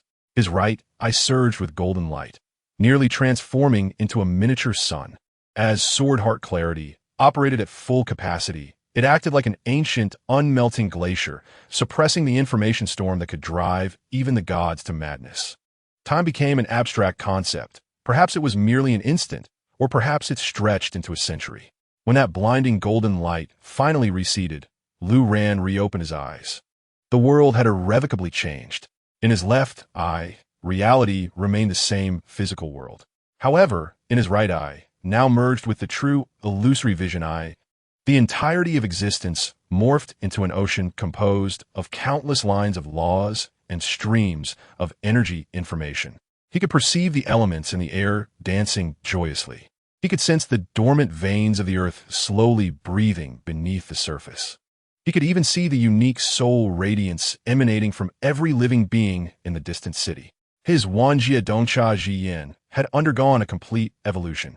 If the previous insight I resembled a supercomputer, requiring active scanning and analysis, it now resembled an innate talent, a passive instinct, to perceive all things and gaze upon the essence. For the first time, a flicker of satisfaction surfaced within Lu Ran's heart. Finally, he turned his gaze towards the third and most enigmatic halo, which emanated from the Shukong Guangbazan, a profound starlight. As the starlight dissipated, it revealed an unremarkable, ancient scroll made from some unknown beast's hide. The scroll depicted no mountains or rivers, only an abyss of darkness, speckled with countless minuscule points of light, twinkling like diamonds. It was a star map. However, the moment Lu Ran's gaze met this star map, his soul felt irresistibly drawn into the unfathomable depths of the cosmos. He witnessed the birth and destruction of stars, the collision and fusion of galaxies, the voracious consumption by black holes, and the ejection of all matter by white holes. These were the mysteries of the universe, the evolution of laws, the ultimate truths of existence. After what felt like an eternity, Lu Ran emerged from that grand shock, his eyes betraying a genuine look of astonishment for the first time. As Wanjie Dongcha Jian operated at full capacity, a deluge of data frantically refreshed upon his retina, ultimately coalescing into a few lines of text that made his heart skip a beat. Ding! You have received the exchange reward from the Shukong Guangbazan. Congratulations, host. You have obtained the mythic strategic auxiliary item, the Shukong Wanxiang 2. Shukong Wanxiang 2 quality. Mythic.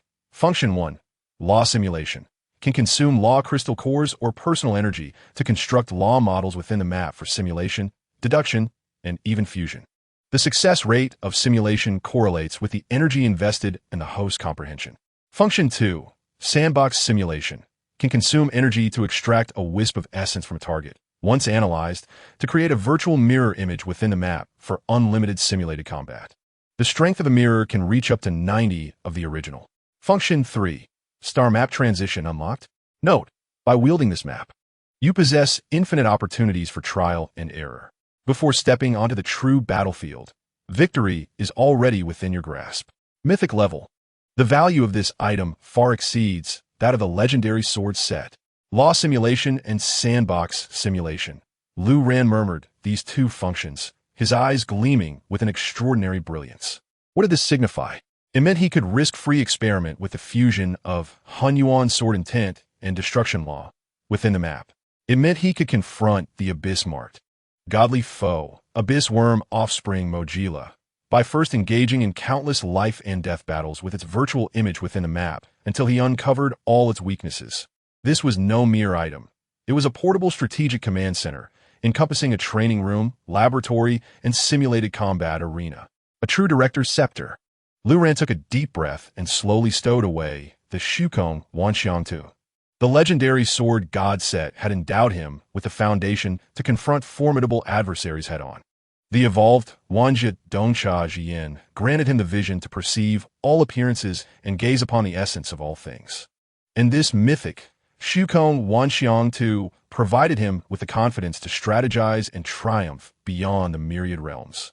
From power to perception, and finally to strategy, this night marked a comprehensive evolution for Lu Ran, from within to without. He slowly lifted his head, sensing the mark from the Abyss Worm offspring deep within his soul, now appearing clearer than before. A cold, cruel smile curled at the corners of his mouth. The pursuit of the gods and demons. Is it? Now, I find myself somewhat eager for it. I hope you prove to be more engaging than I anticipate. Chapter 69. The Divine Presence. How dare the ants gaze upon the divine? The night breeze swept through, gently stirring the millennia of dust in the ruins. No longer silent and dull. Each speck of dust seemed to be imbued with the resplendent remnants of divine power, glowing faintly with a golden hue. Under the cold moonlight, these tiny points of light coalesced into flowing, brilliant rivers of stars, swirling around Lu Ran's figure in a silent dance. This mundane land, at this moment, resembled a sacred domain graced by the divine, with even the humblest of dust imbued with immortal divinity. Lu Ran stood quietly at the center of the ruins. The energy matrix composed of 3 terminals had vanished with the birth of the treasures. The dawn sword god ensemble adorning him transformed into faint golden patterns, merging seamlessly with his skin, subtly shimmering under the moonlight, exuding an ineffable rhythm that words fail to encapsulate. He had just completed an ultimate leap in the hierarchy of life. His power, vision, and strategy evolved comprehensively across 3 dimensions. Just as he was preparing to return to Shumi Zayashiji to thoroughly assimilate this unprecedented and monumental gain, a series of urgent and muffled engine roars pierced the tranquility of the mid-autumn night, drawing nearer with a relentless intensity. Dozens of blinding searchlight beams from all directions illuminated the ruins as brightly as day, rendering every speck of dust visible. One-armed hovercraft after another, sleek and black, exuding a sci-fi metallic texture, circled like vultures, swiftly sealing off all exits of the theater. The silver emblem of a scale and a sword on their hulls flickered coldly under the light. Tianjianxi. They had ultimately arrived. Shadows loomed, revealing a mobile fortress of steel, its hull glimmering with a frigid metallic sheen, far surpassing all surrounding creations. As it descended slowly, the powerful anti-gravity engines excavated a massive crater in the ground, swirling debris and divine golden dust into the air. The colossal scale insignia at the bow released an aura of ultimate authority and order from the mundane world, concentrated by countless beams of light. The heavy alloy hatch rose with a low hydraulic hiss, the cold white light outlining her sharp silhouette. Clad in a crisp black combat suit, the silver emblem representing mundane order on her shoulder appeared so diminutive in this moment. Her cool visage was as pale as parchment, yet the depths of her pupils reflected the sacred golden dust, filled with an indescribable shock. She stepped out of the hatch, her footsteps resonating with a weighty hesitation, akin to a pilgrimage amidst the desolation. The energy tsunami triggered by the three beams that pierced the heavens and the earth had instantly overwhelmed the highest monitoring systems of Tianjianxi's headquarters. In a heartbeat, all devices were incinerated. The last energy readings transmitted to the screen were garbled nonsense, deemed erroneous by the system, having surpassed the limits of divine punishment. Those were mortal instruments, wailing as they glimpsed the might of the divine. The elite Tianjian guards behind her quickly formed a tactical formation, raising their energy weapons in unison, their dark muzzles aimed at the center of the ruins. Yet this time, no one dared to fire. Even their hands gripping the weapons trembled uncontrollably. The residual energy in that area, merely a fraction of what had dissipated, made them feel as if their souls were perched on the brink of an abyss, ready to plummet into ruin and disintegration. Lung Qingli waved her hand, signaling everyone to hold their positions. Alone, she took a few steps forward, standing at the edge of that energy aura. She could not dare to approach any closer. Slowly, she closed her eyes, her pride as an A-class transcendent. Her most cherished talent of energy perception was pushed to its utmost limit in this moment. She yearned to see clearly. She sought to comprehend the terrifying existence that the man had become. With a hum, the world, within her perception, was instantaneously stripped of color, transforming into an abstract canvas composed of countless energy lines. She gazed towards the center of the theater. There a figure stood. However, this time, what she witnessed was no longer the chaotic sword intent that devoured everything like a black hole, as she had seen outside the Lingji secret realm. She beheld light. Three distinctly clear, yet perfectly ultimate lights. The first light was the dawn's piercing brilliance. It was sharp, swift, brimming with unparalleled sharpness and speed, as if representing the pinnacle of swiftness in the cosmos. The radiance flowed around the figure's legs, each flicker causing subtle ripples in the surrounding space. That was the light of dawn. The second light was the rock-solid light that supports heaven and earth. It was heavy, steady, indestructible, exuding an aura of eternal imperishability, unyielding through eons. The light enveloped the figure's torso, as if constructing an insurmountable barrier, shielding against all harm from the past, present, and future. That was the light of the rock. The third light was the all-encompassing light of the galaxy. It was vast, profound, intricately precise, as if woven from the trajectories of countless stars, symbolizing the ultimate control and calculation. The radiance enveloped the figure's arms, numerous intricate energy nodes resembling a miniature universe, gently revolving. That was the light of the galaxy. Each of these three lights contained an essence of purest law. Each was enough to drive any S-class transcendent into madness, exhausting their lives in pursuit. And now, these three supreme laws representing speed, defense, and control appeared simultaneously upon one individual. What sent shivers through Lung Qingli's soul was that these three distinctly different laws of light exhibited no conflict or rejection whatsoever. They were like the most obedient subjects, perfectly submitting to the core of that figure, a profound and dark chaos that seemed capable of devouring all while nurturing everything. They fused flawlessly with the chaotic sword intent, amplifying each other, ultimately forming a divine visage that she could neither comprehend nor imagine, let alone describe. With a gasp, Lung Qingli abruptly opened her eyes, and a spurt of blood shot forth. Blood seeped from her eyes, nostrils, and ears. Her talent had merely glimpsed a fragment of that divine visage. Yet the overwhelming information and the might of the laws had resulted in a severe backlash. Staggering back a few steps, she was caught by her aide behind her. "Captain!" The aide's exclamation seemed to fall on deaf ears. She merely fixated on the distant, tranquil figure with her blood-streaked eyes. All her pride, all her unwillingness, all her thoughts of pursuing and striving to match equaled were, in that moment, utterly shattered, reduced to the most humble dust by that divine-like silhouette. She finally understood. The chasm between her and Lu Ran was no longer a mere divide between mortals and prodigies. It was not a gulf that hard work and talent could bridge. It was the disparity between an ant struggling on the ground and a deity hovering high above, gazing down upon the rise and fall of the universe. Pursue? How utterly ridiculous! How could an ant chase after a god?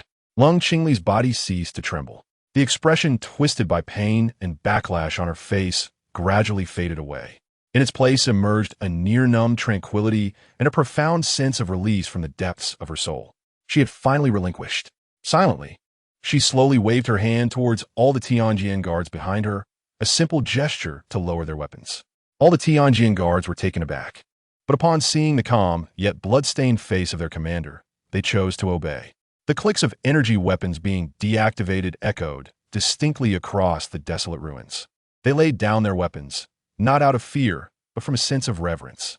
It was an instinctual awe for a higher existence that transcended their life forms. Throughout it all, the figure at the center of the ruins remained motionless. He did not even cast a glance in their direction, as if this elite armed force capable of suppressing a city was no different from the dust beneath his feet. Once all the Tianjian guards had relinquished their weapons, Lu Ran's figure stirred. He neither ran nor flew. His figure remained stationary, akin to a projection suffering from poor reception, gradually becoming transparent and faint. Ultimately, under the gazes of all witnesses, he utterly dissipated into the chilling light of the mid-autumn moon. Soundlessly, he vanished as though he had never existed, leaving only the golden dust, imbued with divine light, as evidence that the preceding events were not mere illusions. The oppressive divine aura that had stifled everyone also faded away. After a long pause, Ling Qingli slowly straightened her posture. She refrained from ordering an investigation of the scene, understanding its futility. Mortals cannot fathom the sanctum of deities. Instead, she bowed deeply towards the desolate ruins, the very place where the man had vanished. This bow represented a mortal's reverence for the divine and signified the absolute submission of the highest violent institution of Lanxing. She turned away, grasped her communicator, and connected to the encrypted line of the Tianjian Sea's supreme headquarters. A stern and urgent voice resonated from the other end. Qingli, what is the situation? Or those three beams of light? What about the target? Ling Qingli's gaze drifted towards the radiant moon in the night sky, her voice calm yet hoarse. Report to headquarters. The target, codenamed Shinchi, is no longer observable, comprehensible, or confrontable. She paused, articulating her thoughts with meticulous care, the final conclusion she had pondered for a considerable time. I recommend abandoning all pursuits and probing actions regarding the target. Elevate the document's classification to the highest level of confidentiality and immediately adjust our strategies to a mode of supreme collaborative prayer. We beseech him to stand with us. The communicator fell into a prolonged, deathly silence. Chapter 70. The Infinite Simulation. The Shadow King's Script. I shall direct your demise. In the realm of Shumi, enveloped in celestial mist and spiritual rain, Lu Ran's figure materialized before the palace, suspended above the sea of clouds. The external clamor and turmoil were thoroughly isolated. Here, it was his divine kingdom, a domain under his absolute control. Without a moment's delay, he did not even take a moment to savor the newfound power conferred by the Dawn Sword God said. With a mental command, he settled into a lotus position upon the white jade plaza of the palace. In the next instant, he extended his hand, palm facing upward. An ancient scroll, crafted from an unknown beast's hide, gradually emerged. It was indeed the mythic strategic auxiliary artifact, the Shukong Wanxiang II. The scroll unfurled automatically, hovering before Lu Ran. Instead of depicting any concrete geography of mountains and rivers, it revealed an abyss of profound darkness, within which billions of minute light points flickered like diamonds, slowly swirling. This was not merely an illustration. It was a slice of the true universe sealed within 2 dimensions. Lu Ran's gaze was unprecedentedly focused.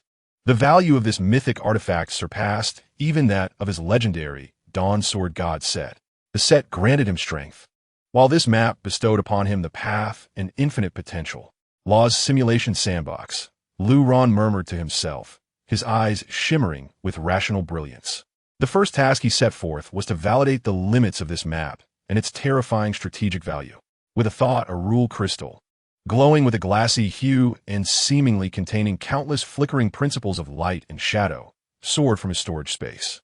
It was the rule crystal illusion he had previously acquired from an epic-level assassin of the Shadow Council. This epic-level crystal, if exchanged, could procure a top-tier legendary piece of equipment. Yet, at this moment, Lu Ran exhibited no hesitation. He flicked his finger. Whoosh! The rule crystal illusion transformed into a streak of flowing light, accurately entering the deep expanse of the Shukong Wanxiang 2. Boom! The entire star map erupted in brilliance.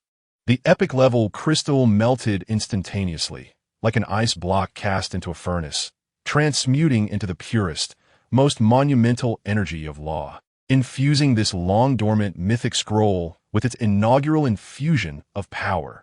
The operational velocity of billions of stars on the map accelerated abruptly. A chilling system prompt echoed in Lu Ran's mind. Ding! Epic-level rule crystal detected. The rule simulation function of the Shukong Wanxiang 2 has been activated. Please input the target you wish to simulate. Lu Ran's eyes turned cold and sharp. The image of those black-robed figures, akin to rats in a gutter, entangled and relentless, surfaced in his mind. Simulation target, Shadow Council. His intent transformed into command, directed at the Shukong Wanxiang 2. Buzz. Countless light points on the star map began to flicker violently, rapidly assembling and arranging. Soon, a massive three-dimensional star map composed of light points slowly took shape before Lu Ran. It was unmistakably a miniature of launching. On the map, the vast majority of areas radiated a soft white light, symbolizing life and order. However, in some concealed corners, clusters of black points, exuding an aura of evil and chaos, loomed ominously. These were the strongholds of the Shadow Council scattered throughout launching. Lu Ran's Wanjie Dongcha Jian operated at full capacity, merging with the Shizhen Huanshi Jitong, elevating his insight to an unprecedented realm. His gaze swept over the black points, and countless pieces of information flashed through his mind.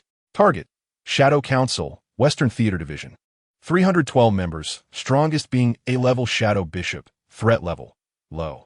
Target: Shadow Council, Southern Theater Infiltration Team, 17 members, adept in assassination and intelligence theft, threat level, extremely low.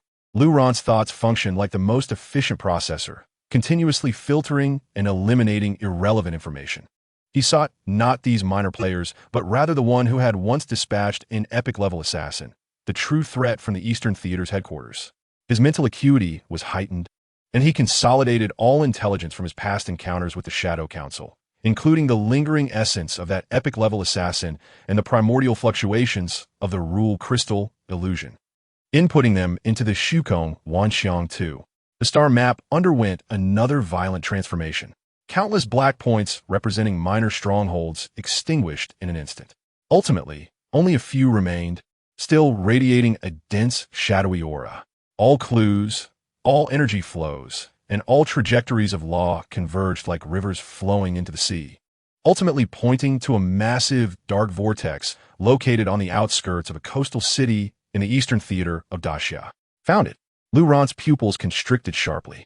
His attention instantly locked onto the dark vortex. The function of the Shukong Wanxiang 2 was further activated. Buzz. The scene before him zoomed in instantly, as if shifting from a cosmic perspective to a satellite view. Then from that satellite perspective to a microscopic view. An extinct volcano, long designated as a natural reserve, emerged in the frame. Yet, the simulation of the Shukong Wanxiang 2 did not cease. The image penetrated thick mountains and rock layers, delving deeper into the earth. 500 meters underground, 1,000 meters, 3,000 meters. Finally, the image stabilized within an immense, hollowed-out subterranean lava chamber. An unimaginably vast secret base appeared before Lu Ran's eyes. Countless black-robed acolytes scurried through the base like ants, their faces marked by fervor and devotion, murmuring incantations. At the very center of the base, a more horrifying sight caused Lu Ran's gaze to turn frigid. It was an altar, a colossal altar constructed from countless twisted flesh, pallid bones, and a writhing black substance, spans over a kilometer in diameter.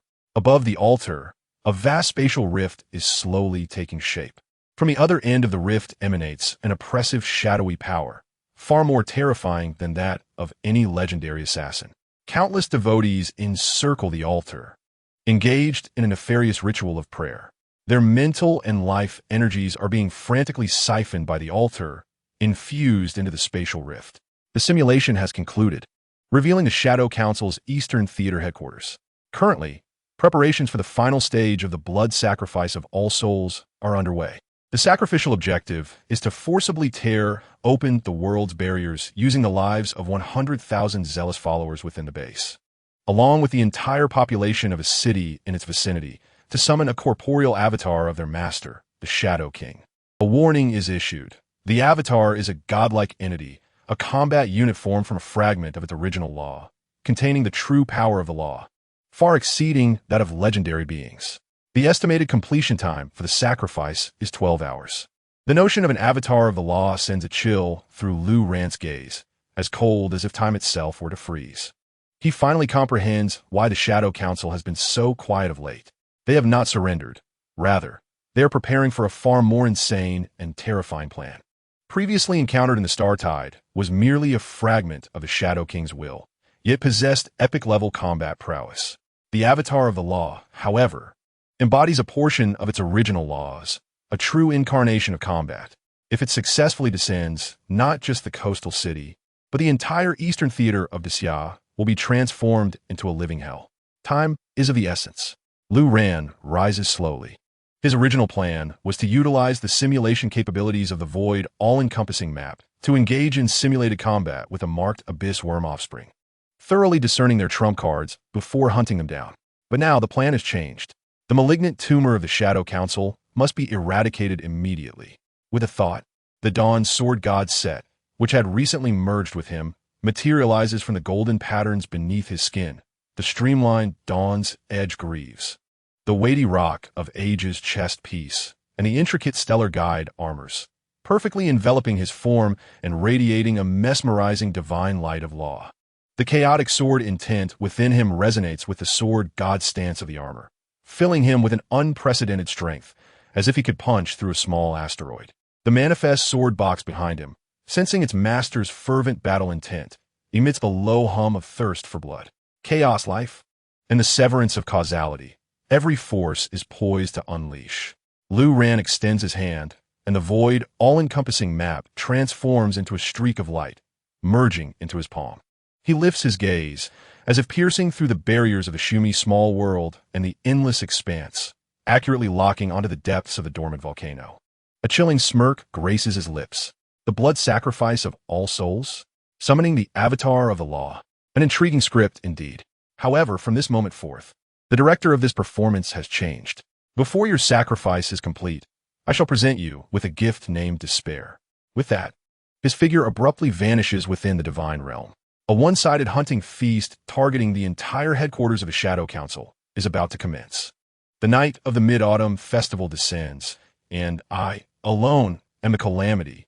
The Mid-Autumn Festival is traditionally a time for families to gather, illuminated by countless lights beneath a full moon. Yet, along the eastern coast of Desya, an unexpected torrential rain envelopes the area. Ink-black clouds ominously swallow the brilliant moon, plunging the eastern coast into an abyss of darkness. Ice-cold raindrops merge into a dense silver curtain, cascading down as if from a breached celestial river. The violent torrents crash against the cold urban structures, merging into a roaring flood that washes away all remnants of the holiday. A chilling gale howls through the crevices of skyscrapers, shattering the warmth and comfort of countless homes. In this realm, only a foreboding silence remains, as if the world is offering a cold prelude to the impending divine retribution. Within the Shumi small world, before the Cloud Sea Palace, Lu Ran's figure materializes. He gazes upward, seemingly penetrating the world's barriers to observe the darkness shrouded by wind and rain beyond. On this mid-autumn rainy night, I am like a lone blade, destined to confront fate itself. He murmurs to himself, devoid of emotion, only a chilling resolve permeating his voice. With a thought, the faint golden patterns adorning his skin burst forth with radiant brilliance. The streamlined Dawn's Edge greaves extend from his ankles, intertwining metal and law, exuding an exhilarating sense of speed. The weighty rock of Age's chest piece forms upon his chest, emanating an aura of eternal indestructibility. The intricate stellar guide armors envelop his arms and hands, with myriad lights flickering within, as if controlling a miniature universe. The Dawn Sword God set has fully materialized.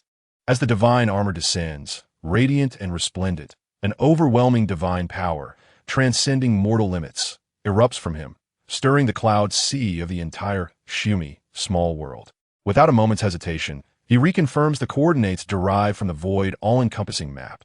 Eastern Sea, dormant volcano, the headquarters of the Shadow Council, where the blood sacrifice of all souls is taking place, using 100,000 lives as offerings. Lu Ran's gaze is as frigid as the absolute zero of the cosmos. The intent to kill is resolute. In the next instant, his figure vanishes within the Shumi small world. With a thunderous roar, a blinding white lightning cleaves the night sky, briefly illuminating the dormant volcano, which sprawls like a black beast on the eastern shore. The torrential rain pours down. At the base of the volcano, patrol squads of 3 are stationed every 100 meters. Clad in high-tech waterproof combat suits and armed with energy weapons, they vigilantly scan the surrounding darkness. Above, an invisible energy detection net envelopes the entire volcano. Any signs of life intruding will trigger an alarm at the first instance. This is the lair of the Shadow Council, fortified over a century to the utmost extreme. A figure silently emerges amidst the rain.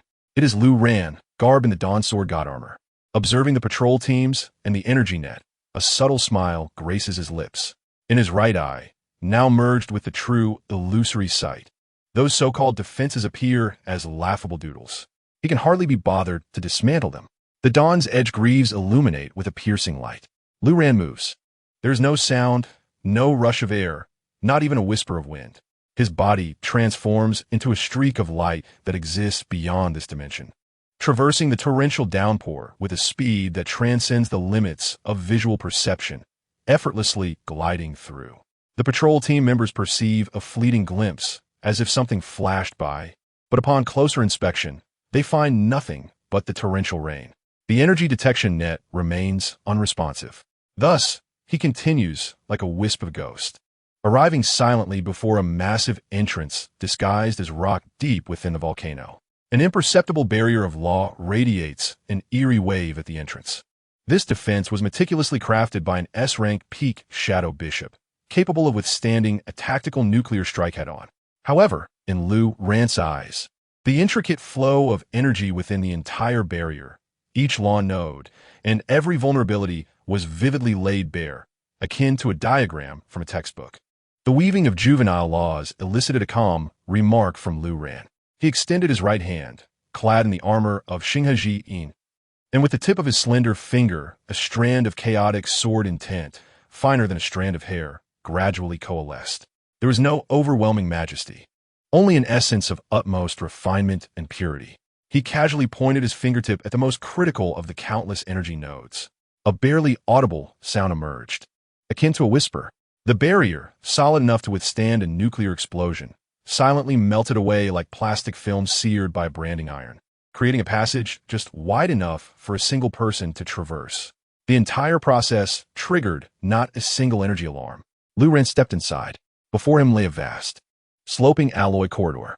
The walls of the corridor were etched with twisted, sinister blood-red runes, and the air was saturated with a nauseating stench of blood, mingled with an eerie essence of fervor and despair.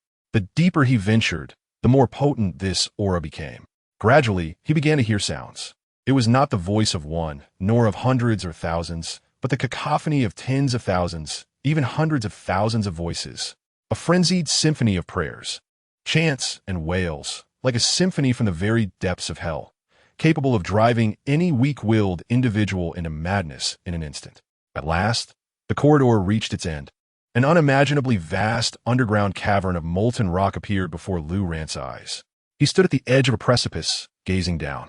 Below him lay a flesh-and-blood altar, with a diameter exceeding a kilometer, writhing and pulsating as if it were a colossal heart, alive and breathing. Surrounding the altar stood a throng of black-robed fanatics, 100,000 in total. They raised their hands high, their faces flushed with a sickly hue and fervor, pouring their life and souls into the slowly forming rift in the air above the altar. Streams of pure life, energy, and soul power were extracted by the altar, transformed into fuel, and infused into the rift.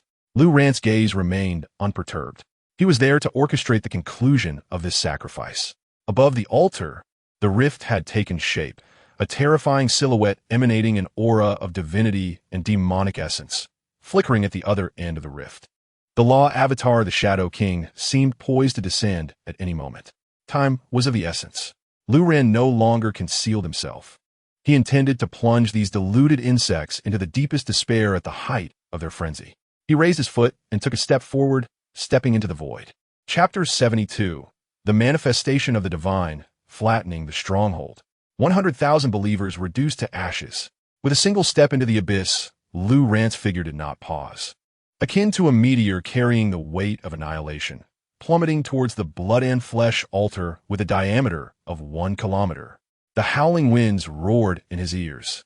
The faint golden radiance of the divine armor, breaking Dawn's sword god, carved a dazzling trajectory through the darkness of the cavern.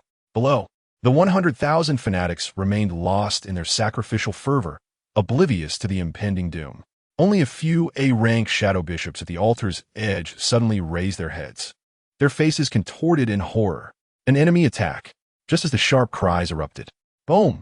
A deafening explosion resonated throughout the cavern. Lu Ran's figure crashed heavily against the edge of the blood-and-flesh altar. The terrifying physical impact, combined with the immense chaotic sword intent within him, unleashed a visible wave of destructive force, rippling outward. Crack, crack, crack. The ground, composed of flesh and bone, instantly fractured and crumbled. The first hundreds of fanatics, unable to even scream, were obliterated into a mist of blood by this horrific shockwave. This bloody and domineering entrance brought an abrupt halt to the frenzied atmosphere surrounding the altar. All eyes turned to the figure that had descended from the heavens. Now, standing upright, chaos, Lu Ran uttered softly. Buzz, an invisible, supreme pressure emanating from the realm of laws surged forth from him. Sword domain. A chaotic sword domain with a radius of 100 meters enveloped the core area of the kilometer-wide altar in an instant. Within this domain, space became viscous as mercury, and time's flow was forcibly slowed. All believers ensnared within the sword domain, along with the aberrant monsters birthed from flesh, suddenly felt their bodies weigh heavily, as if burdened by an invisible mountain, their mobility suppressed at its very core, rendering even the mobilization of their inner energies an arduous task. Kill him. Blasphemer. Offer your lives to the Shadow King. After a brief silence, a more frenzied roar erupted. Countless attacks infused with curses and dark energy poured down upon Lu Ran like a torrential rain. Yet, Lu Ran did not even flinch. Clang, clang, clang. The rock's protection, armor on his chest, emitted a heavy glow akin to the earth, and all ranged attacks merely sparked without leaving a mark. Absolute defense. Lu Ran's gaze remained as cold as that of a deity. He slowly raised the myriad manifestation divine sword in his hand. In the next moment, he swung the sword. There was no earth-shattering sword light, nor devastating explosions. Just a simple sweep. But within the sword domain, this swing became synonymous with death. Swish, swish, swish, swish, swish. Thousands of strands of chaotic sword energy, finer than hair, yet imbued with the essence of ultimate destruction, sprang into existence at every corner of the sword domain. They came alive, transforming into a storm of death that engulfed everything. Puffed, puffed, puffed. As the storm passed, blood and flesh scattered everywhere. The bodies of the fanatics were as fragile as paper, effortlessly pierced, sliced, and torn apart by the sword energy. In an instant, vast areas within the sword domain lay utterly vanquished. Roar. The blood and flesh altar seemed to sense the imminent threat and began to writhe violently. Monstrous aberrations, stitched together from countless bones and flesh, towering like trucks and exuding an epic presence, crawled from the depths of the altar, roaring and advancing towards Lu Ran with heavy steps. Child's play, Lu Ran scoffed. He flicked his fingers. Swish, swish, swish. Several ordinary pebbles he had casually picked up were launched forth. Each pebble bore an insignia of highly compressed sword intent. Sword intent bombs. These bombs precisely landed beneath and upon those epic aberrations. Boom, boom, boom, boom. In the next moment, a series of terrifying explosions erupted. Each sword intent bomb's detonation equated to an all-out strike from an epic powerhouse infused with the essence of destruction. The horrific shockwaves of the explosions, intertwined with the rampant chaotic sword energy, reduced those seemingly indestructible epic monsters to mere bloody pulp scattering them into fragments. The entire battlefield transformed into a one-sided slaughter. Lu Ran activated the Breaking Dawn's edge in his legs. His silhouette transformed within the confines of the 100-meter sword domain into a golden lightning bolt, imperceptible to the naked eye of mere mortals. With every flicker, the zealot's head soared high. With each traversal, the core of a grotesque monster was precisely cleaved asunder. The armor, Xinghe Jin, radiated a brilliance as vast as the galaxy. His mastery over sword energy reached an astonishing level of finesse. Hundreds and thousands of chaotic sword energies, under his will, functioned like the most precise scalpel, executing efficient targeted strikes on every high-value target upon the battlefield. The entire subterranean cavern was transformed into a Shura hell, rivers of blood converging into streams. Corpses piled high, with severed limbs scattered everywhere. The fervent prayers of the zealots had long turned into desperate wails and screams of utmost despair. Time became an abstract concept. When the last zealot was pierced through the heart by a streak of golden light, pinned against the altar's stone wall, the world fell silent. 100,000 souls lay vanquished. Lu Ran, with a sword in hand, hovered slowly above this mountain of corpses and sea of blood. The Breaking Dawn Sword God ensemble shimmered with radiant hues, untouched by dust. His figure, akin to a demonic deity, was reflected in the distorted pupils of a few surviving shadow bishops, becoming their eternal nightmare. The will to resist collapsed entirely. Yet, Lu Ran's gaze did not linger on these remnants of a defeated force. He lifted his head and looked toward the void above the altar. The rift in space remained open, undeterred by the cessation of the sacrificial offering. On the contrary, it pulsated with intensified frequency, absorbing the vast, fresh energies of death and despair from the battlefield, becoming more stable and potent than ever before. An aura far more terrifying than all the monsters combined began to emerge from the other side of the rift. The great fish was about to be hooked. A hoarse and icy voice resonated from the pinnacle of the altar. A middle-aged man, clad in an opulent black bishop's robe, with a gaunt visage and eyes as sharp as a hawk's, emerged from the shadows. He paid no heed to the carnage beneath him, but scrutinized the suspended Lu Ran with the keen interest of a hunter observing its prey. This man was none other than the leader of the Eastern War Zone of the Shadow Council, codenamed Ingyan, a true S-class peak powerhouse. With the strength of one, he had slaughtered 100,000 of my followers. Your might has transcended mortal limitations. Ingyan's voice carried a tone of condescending admiration. Unfortunately, you arrived too late. The descent of the Shadow King is irreversible. You shall become the most exquisite offering to the Shadow King. Before his words could fully dissipate, Ingyan vanished from his position. In the next instant, he materialized behind Lu Ran, a dagger forged from pure shadow energy, stealthily lunging toward Lu Ran's heart. This was his prideful talent, brief future sight. He could foresee all possible events within the next half-second and select the most advantageous course of action. With this ability, he had assassinated countless foes stronger than himself. He envisioned this strike would accurately pierce the heart of this mysterious powerhouse. However, just as the dagger was about to make contact with the Rock of Guardianship breastplate, Lu Ran's figure oddly shifted half an inch at an angle that defied the laws of physics. The shadow dagger grazed the edge of his divine armor, igniting a shower of blinding sparks, yet inflicted no damage. What? Ingyan's pupils constricted in disbelief. This is impossible. This scene had not appeared in his foreseen future. Foreseeing the future? Lu Ran slowly turned, a smirk gracing his face. Do you think you can toy with time and causality in my presence? From the moment Ingyan appeared, Lu Ran had already activated the Void Myriad Manifestation Chart. The sand table simulation function initiated instantaneously, targeting Ingyan as the subject and himself as the variable. The Void Myriad Manifestation Chart simulated over 1 million combat possibilities in a mere tenth of a second. All of Ingyan's potential attack methods and action patterns were meticulously deduced. Moreover, Lu Ran's true illusionary vision pierced through Ingyan's so-called future-seeing ability, revealing it as nothing more than a paltry imitation formed from a fragment of the time laws. In the face of true law deduction and fundamental insight, Ingyan's proud trump card was nothing but a complete joke. Who are you? Ingyan was utterly horrified as he sensed an absolute oppression emanating from the very essence of life itself. Without a second thought, he attempted to activate his ability and escape into the void. But it was too late. Death. Lu Ran uttered a single cold word. His attack was as elusive as a shadow, leaving no trace.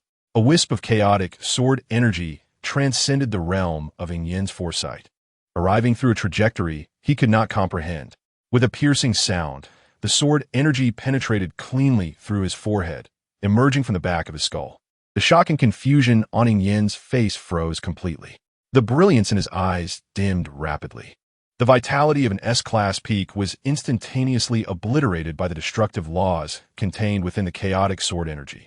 With a thud, his lifeless body plummeted from the air, crashing into the blood sea below. With Yin's demise, the last vestiges of resistance from the entire base crumbled. Yet, at that moment, an anomaly arose. In the center of the altar, the most vile and core essence of flesh and blood began to converge and writhe frantically. In an instant, it formed a massive flesh cocoon, pulsating like a heart, with a diameter exceeding 3 meters. With a crack, a fissure opened on the cocoon's surface. A pale, slender hand emerged from within. Moments later, a figure slowly stepped out of the flesh cocoon. It was Lu Yan, but at this moment, she had long ceased to be human. Half of her body had fully merged with the blood altar, countless writhing crimson tendrils thrashing wildly behind her. Her face bore a twisted expression of resentment and madness. Astonishingly, she retained fragments of her memory. Lu ran. She unleashed a scream filled with extreme malice, her voice grating like nails on glass. "It's all your fault. You destroyed everything, ruined my glory, my immortality. I want you dead. I want you to accompany me in death." She raged, the dozens of blood-soaked tendrils behind her tearing through the air like venomous serpents, surging toward Lu Ran. Faced with this once familiar yet now grotesque visage and the venomous curse, Lu Ran's gaze remained utterly unperturbed. It was akin to observing a bothersome fly. He could scarcely be bothered to employ the myriad phenomena divine sword. With a casual flick of his wrist, an unremarkable beam of sword light flashed by. This sword light did not aim at Lu Yan's corporeal form, nor at the blood-soaked tendrils. It directly bypassed all physical barriers, acting upon a deeper level of soul and causality. The mythic-level divine ability, causality severance. Lu Yan's scream abruptly ceased. Terror and confusion overtook her features. She sensed that something immensely vital to her had been severed at its very root. In the next instant, her body, accompanied by the grotesque, blood-soaked tendrils behind her, began to dissolve and decompose rapidly, much like snow under the sun. It did not transform into blood or flesh, but rather into the most fundamental, ethereal particles. Along with her soul, every trace of her existence in this world, and all causal connections to it, were utterly and cleanly erased beneath this sword. As the wind blew, the ashes vanished without a trace. The woman who had intertwined with Lu Ran across 2 lifetimes ultimately met her end in the most thorough and satisfying manner.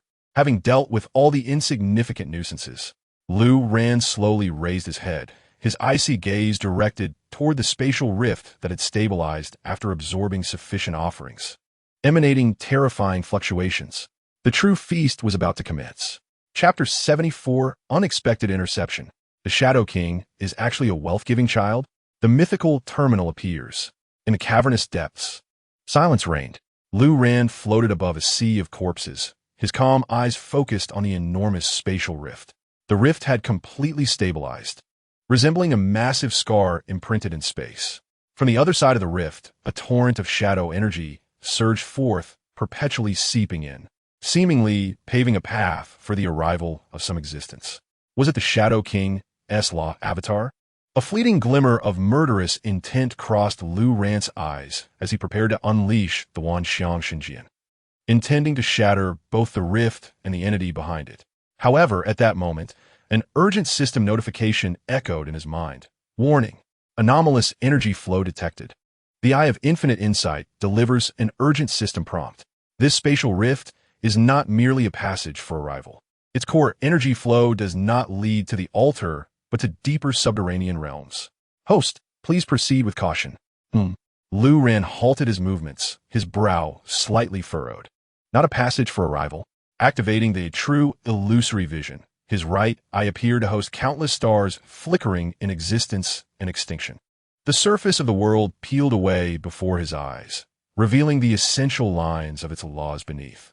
He saw that the overwhelming shadow energy rushing from a spatial rift was absorbed by the blood altar at less than 10% efficiency, while over 90% pierced through the altar, converging frantically toward an unknown point deep underground, like rivers flowing into the sea. The blood altar and the so-called conduit for the Shadow King's avatar were merely a facade. The true objective lay elsewhere. How intriguing. A cold smile graced Lu Rant's lips. He was eager to uncover what the Shadow Council was scheming. He raised the one Xiang Xinjian, aiming at the massive blood altar beneath him, which measured 1,000 meters in diameter. This time, he held nothing back, channeling chaotic sword intent into the blade. Open for me. With a decisive strike, a brilliant sword light, 1,000 meters long and dazzling enough to seem capable of cleaving heaven and earth, erupted forth. Where the sword light passed, the writhing blood altar was instantly bisected, as if a hot knife had sliced through butter. The terrifying sword energy continued downward, tearing through the thick earth crust and slicing through molten rock. A bottomless chasm appeared at the center of the cavernous depths. At the very bottom of this chasm, above the surging molten core, an astonishing sight unfolded before Lu Ran, causing him to momentarily catch his breath. It was an immense spherical device, exceeding 100 meters in diameter, composed of countless silver metal rings that spun and nested around one another, along with some unfamiliar crystalline structures that sparkled like stars. It floated serenely atop the molten core, exuding an ancient, vast energy wave that transcended legendary status. Special mythical terminal detected. Core of the Stargate inactive.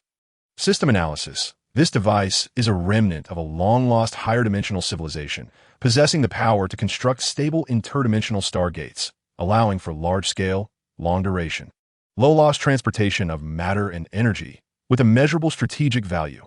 The core of the Stargate. Lu Ran's pupils constricted sharply. He understood in an instant. The Shadow Council's true aim was not to summon some ridiculous avatar of the Shadow King. Their plot revolved around this Stargate core, buried deep underground, which they had studied for over a century without being able to activate. The so-called blood sacrifice of myriad beings and the so-called conduit for the law avatar were merely means to one end, utilizing the blood, flesh, and souls of 100,000 beings as energy, and then leveraging the immense energy surge during the arrival of the Shadow King's law avatar to forcibly activate the Stargate core. Once activated, they would open a permanent passage to the Shadow Realm, where their master resided. At that point, what would descend would not be mere law avatars, but an inexhaustible army from the Shadow Realm. One audacious plan. At this moment, this scheme was on the verge of success before Lu Rant's eyes. The rift above the altar trembled violently as the Shadow King's law avatar, no longer patient, began to force its way into the world. A towering silhouette, composed entirely of pure shadow law, began to emerge from the rift, inch by inch. The overwhelming shadow energy surged downward into the cavernous depths like a black waterfall breaching a dam. As anticipated by the Shadow Council, this energy was being voraciously absorbed by the Stargate core. The massive sphere, dormant for countless ages, began to rotate its silver rings in a mysterious rhythm. The crystalline core also radiated an unprecedented brilliance. It was being activated. Lu Rant's heart raced at that moment. He gazed upon a strategic artifact capable of connecting myriad realms and enabling large-scale transportation. His eyes ablaze with unprecedented fervor. An opportunity. This was a once-in-a-lifetime chance. He absolutely could not allow the Stargate core to connect to the Shadow Realm. He had to intercept. He aimed to sever the energy connection between it and the Shadow King's avatar before the Stargate was activated and locked onto the Shadow Realm, thus seizing control of the activation process himself.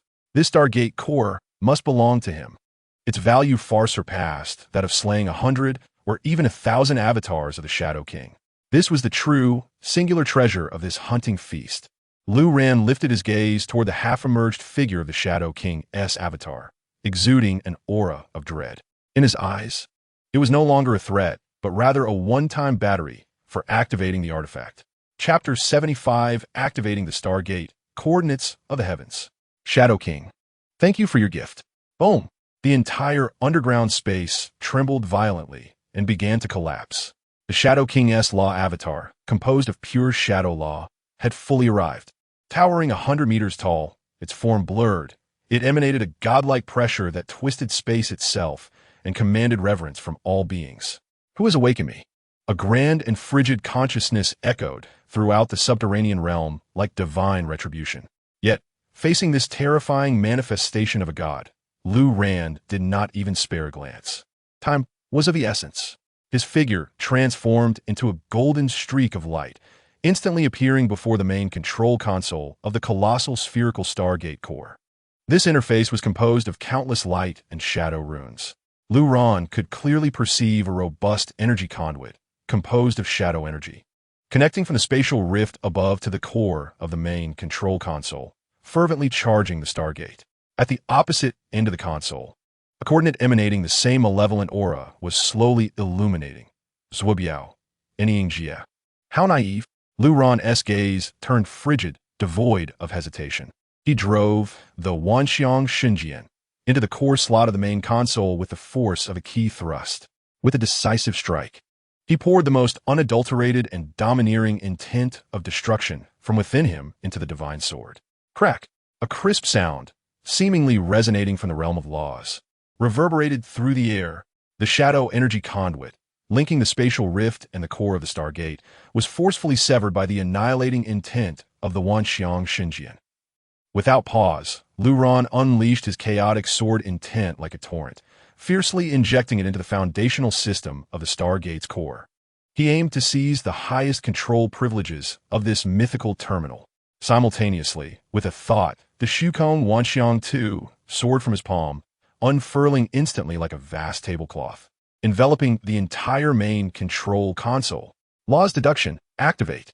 He intended to employ the terrifying deductive capabilities of the Shukong Wanxiang II to decipher the operational logic and access codes of the Stargate core in the shortest time possible. What are you doing? High above, the Shadow King's Law avatar finally sensed something amiss. It realized that its connection to the beacon had been forcibly severed. Its energy had been intercepted. Fury, an unending rage. It emitted a roar of utmost wrath. As a colossal hand formed purely from the laws of destruction descended from the heavens, crashing down upon Lu Rand. This strike could reduce a mountain to mere dust in an instant. Yet, Lu Rand remained steadfast before the main control console, his entire focus immersed in the acquisition of the Stargate's privileges. Buzz, the Panchurjiu chest armor on his torso shone brilliantly upon sensing the imminent threat. A golden barrier as solid as the earth manifested above him.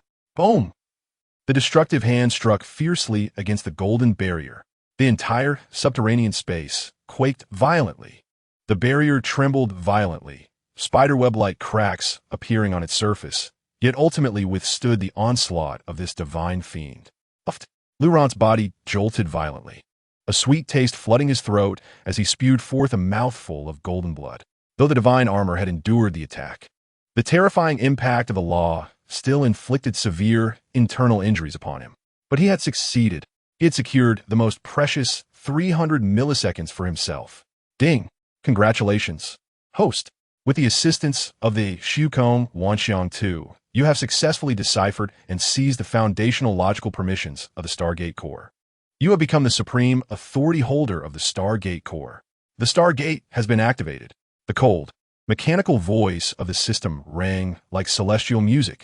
A gleam of ecstatic light erupted in Lu Rand's eyes. He had triumphed. Scan.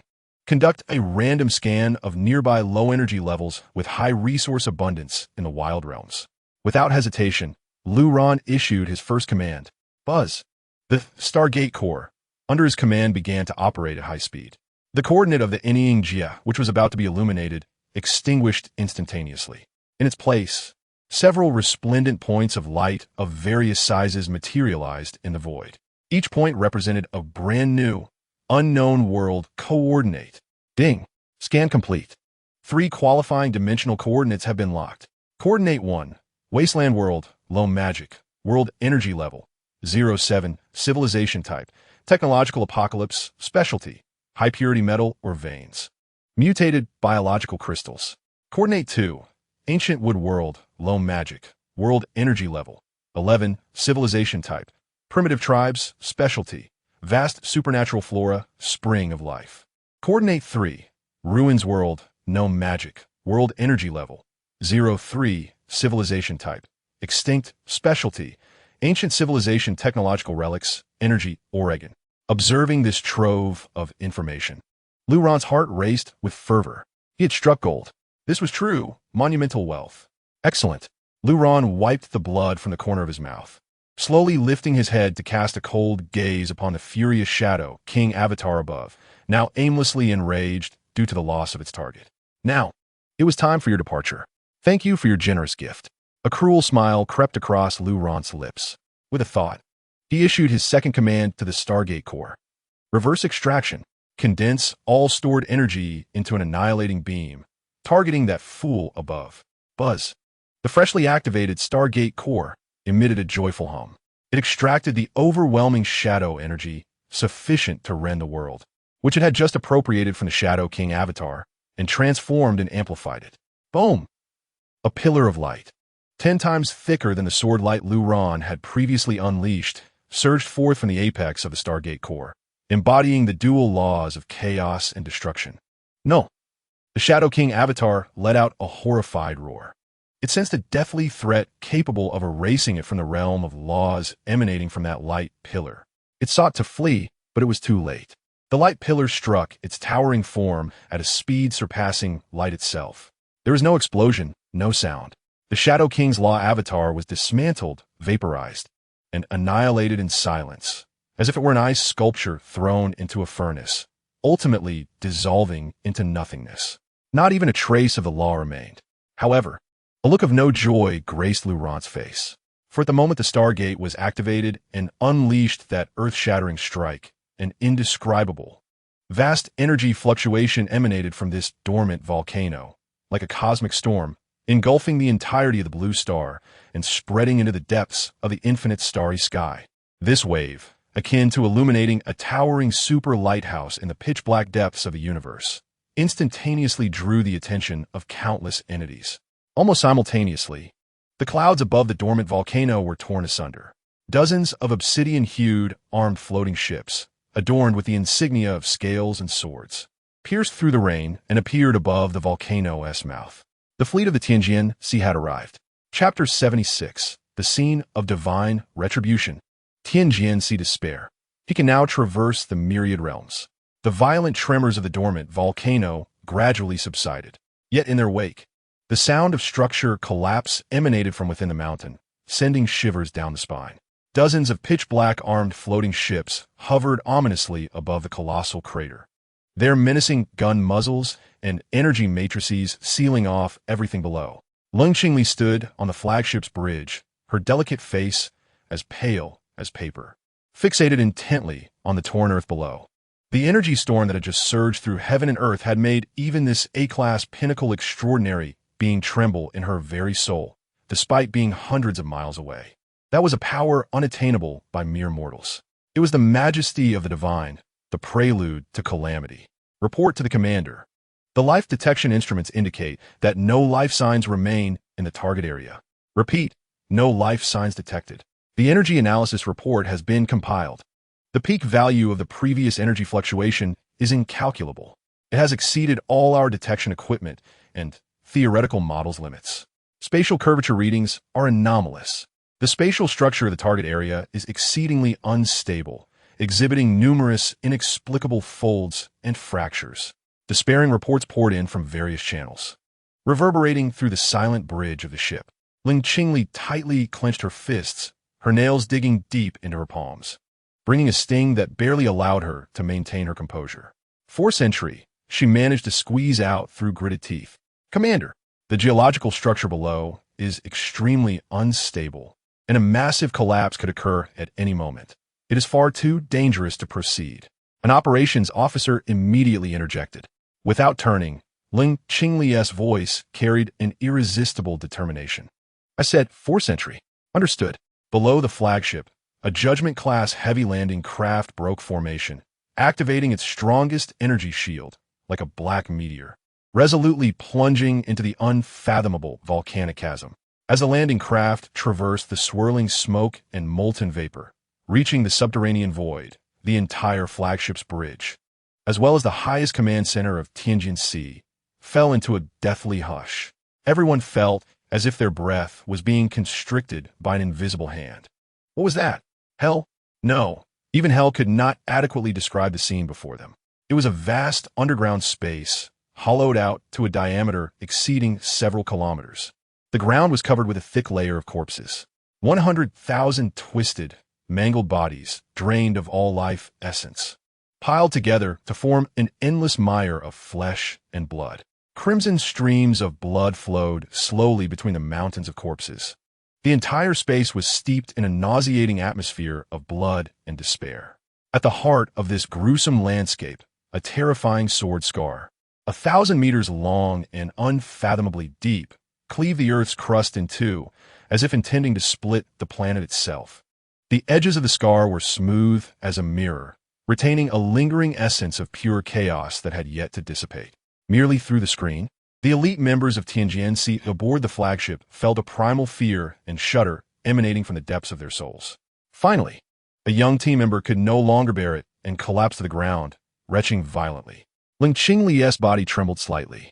She forced herself to divert her gaze towards the analysis panel of the technicians.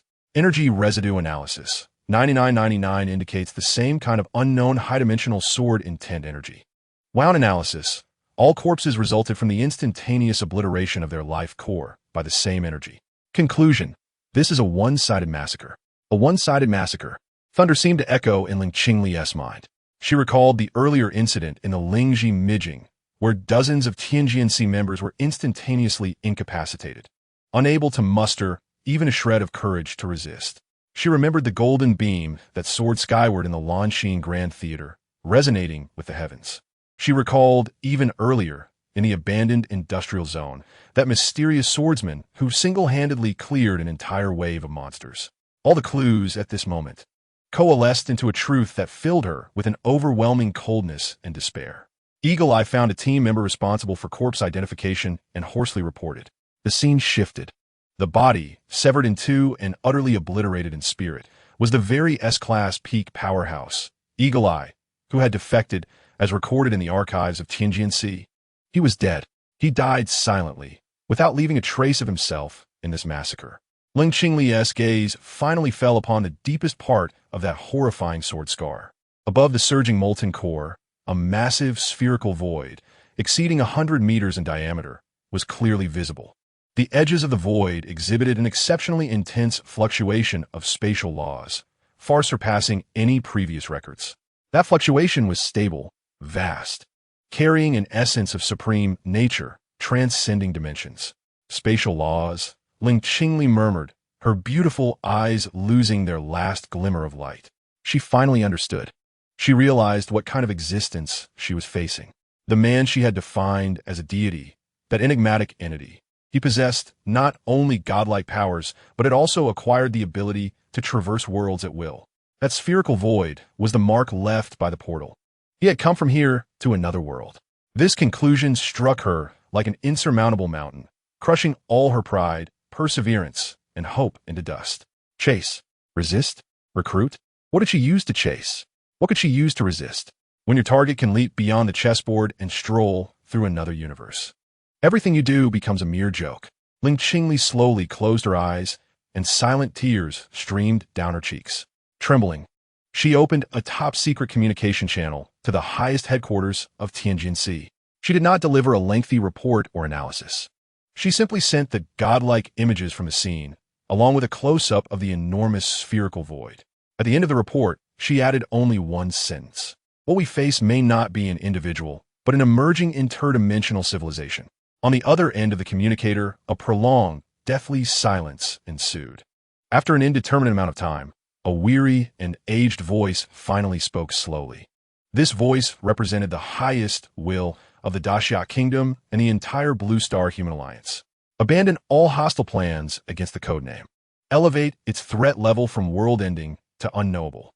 From this day forth, regard it as an uncontrollable natural disaster that must be coexisted with. The order was given. and communications were cut off. Ling Qingli stood on the bridge, gazing down at the hellish scene below, rendered speechless. She knew that from this moment onward, the era of Blue Star had changed. And that man, Lu Ran, who activated the portal and stepped into the unknown world. Would he realize that his actions had irrevocably altered the landscape of an entire world? Or perhaps, would the cosmic storm triggered by his activation of the portal bring forth even more troublesome and terrifying entities than Tianjinxi? For example, those interdimensional merchants who lurked in the whispers of the void, spying on Blue Star? Or the Order Weavers who viewed the world as a stage? The storm had only just begun. Chapter 77. The Sword Spirit Hatches. The Dance of Life and Destruction. In the Sumi small world, Lu Ran's figure materialized in the square before the palace. With a casual wave, the massive core of the Stargate, composed of countless silver rings and dazzling crystals, plummeted with a resounding crash to the center of the square. This mythical creation hovered silently, emanating an ancient and vast aura, bestowing an inexplicable charm upon the entire Sumi small world. Lu Ran gazed at his masterpiece, nodding in satisfaction. Although he had endured a severe internal injury from withstanding a blow from the Shadow King's avatar in his quest for the Stargate, all was worth it compared to the acquisition of this strategic artifact. He sat cross-legged, immersing his mind within his body to begin healing his injuries. The Chaos Sword body activated on its own, streams of chaotic energy flowing through his limbs, mending the damaged meridians and organs. Simultaneously, he retrieved the pitch-black Wanxiang sword box, which seemed to contain the birth and death of countless stars. Buzz. The moment the sword box appeared, it emitted an unprecedented, intense humming sound. A wave of extreme desire resonated from the depths of the sword box. Lu Ran's heart stirred as he plunged his consciousness into the internal space of the sword box. He beheld a colossal, unimaginably pure energy sphere floating at the core of the chaotic space. The luminous sphere, one half a vibrant crimson embodying the essence of life, and the other half a pitch-black void representing the origin of the soul, encapsulates the entirety of the energy derived from the blood sacrifices of 100,000 fervent devotees, forcibly intercepted and devoured by the Wanxiang Jinxia. At this moment, this colossal energy is being voraciously absorbed by the two cores within the sword box. The sword spirit, known as Little Huan, which symbolizes chaos and destruction, opens its diminutive mouth wide, akin to a great whale drinking water, consuming all the negative and despairing essence of the soul. Its form solidifies at a visible pace, its aura deepening and becoming increasingly formidable, resembling a miniature deity of annihilation.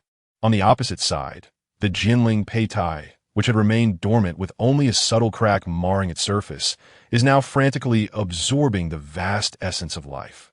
As the torrent of life energy floods in, the cracks on the surface of the embryo begin to spread rapidly. The crisp sound of cracking resonates throughout the space of the sword box.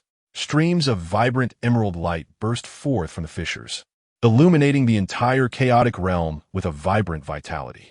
Lu Ran holds his breath, quietly observing the spectacle. He can sense that a new life, entirely distinct from Little Huan, is about to be born. Finally, as the last trace of life essence is completely absorbed, a sharp crack resounds. The shell of the Jinling Peitai shatters with a thunderous noise. A myriad of gentle emerald radiance explodes forth from within. As the light dissipates, a diminutive figure, entirely green and seemingly composed of the purest life energy, emerges, adorned with a pair of transparent wings. It appears even smaller than Little Huan, exquisitely crafted and utterly adorable. Upon its emergence, it curiously surveys its surroundings, and upon seeing Lu Ran's figure, its emerald eyes brim with affection and attachment. With a melodious sound akin to wind chimes, it flutters its tiny wings, transforming into a streak of green light, playfully dancing around Lu Ran's soul, occasionally nuzzling its smooth little head against his cheek. A wave of pure, joyous emotion, symbolizing life, growth, and nourishment, flows through the soul link, resonating deeply within Lu Ran's heart.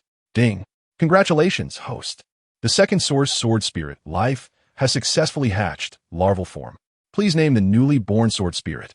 As Lu Ran feels the power that stands in stark contrast to Little Huan's destruction, a smile graces his lips.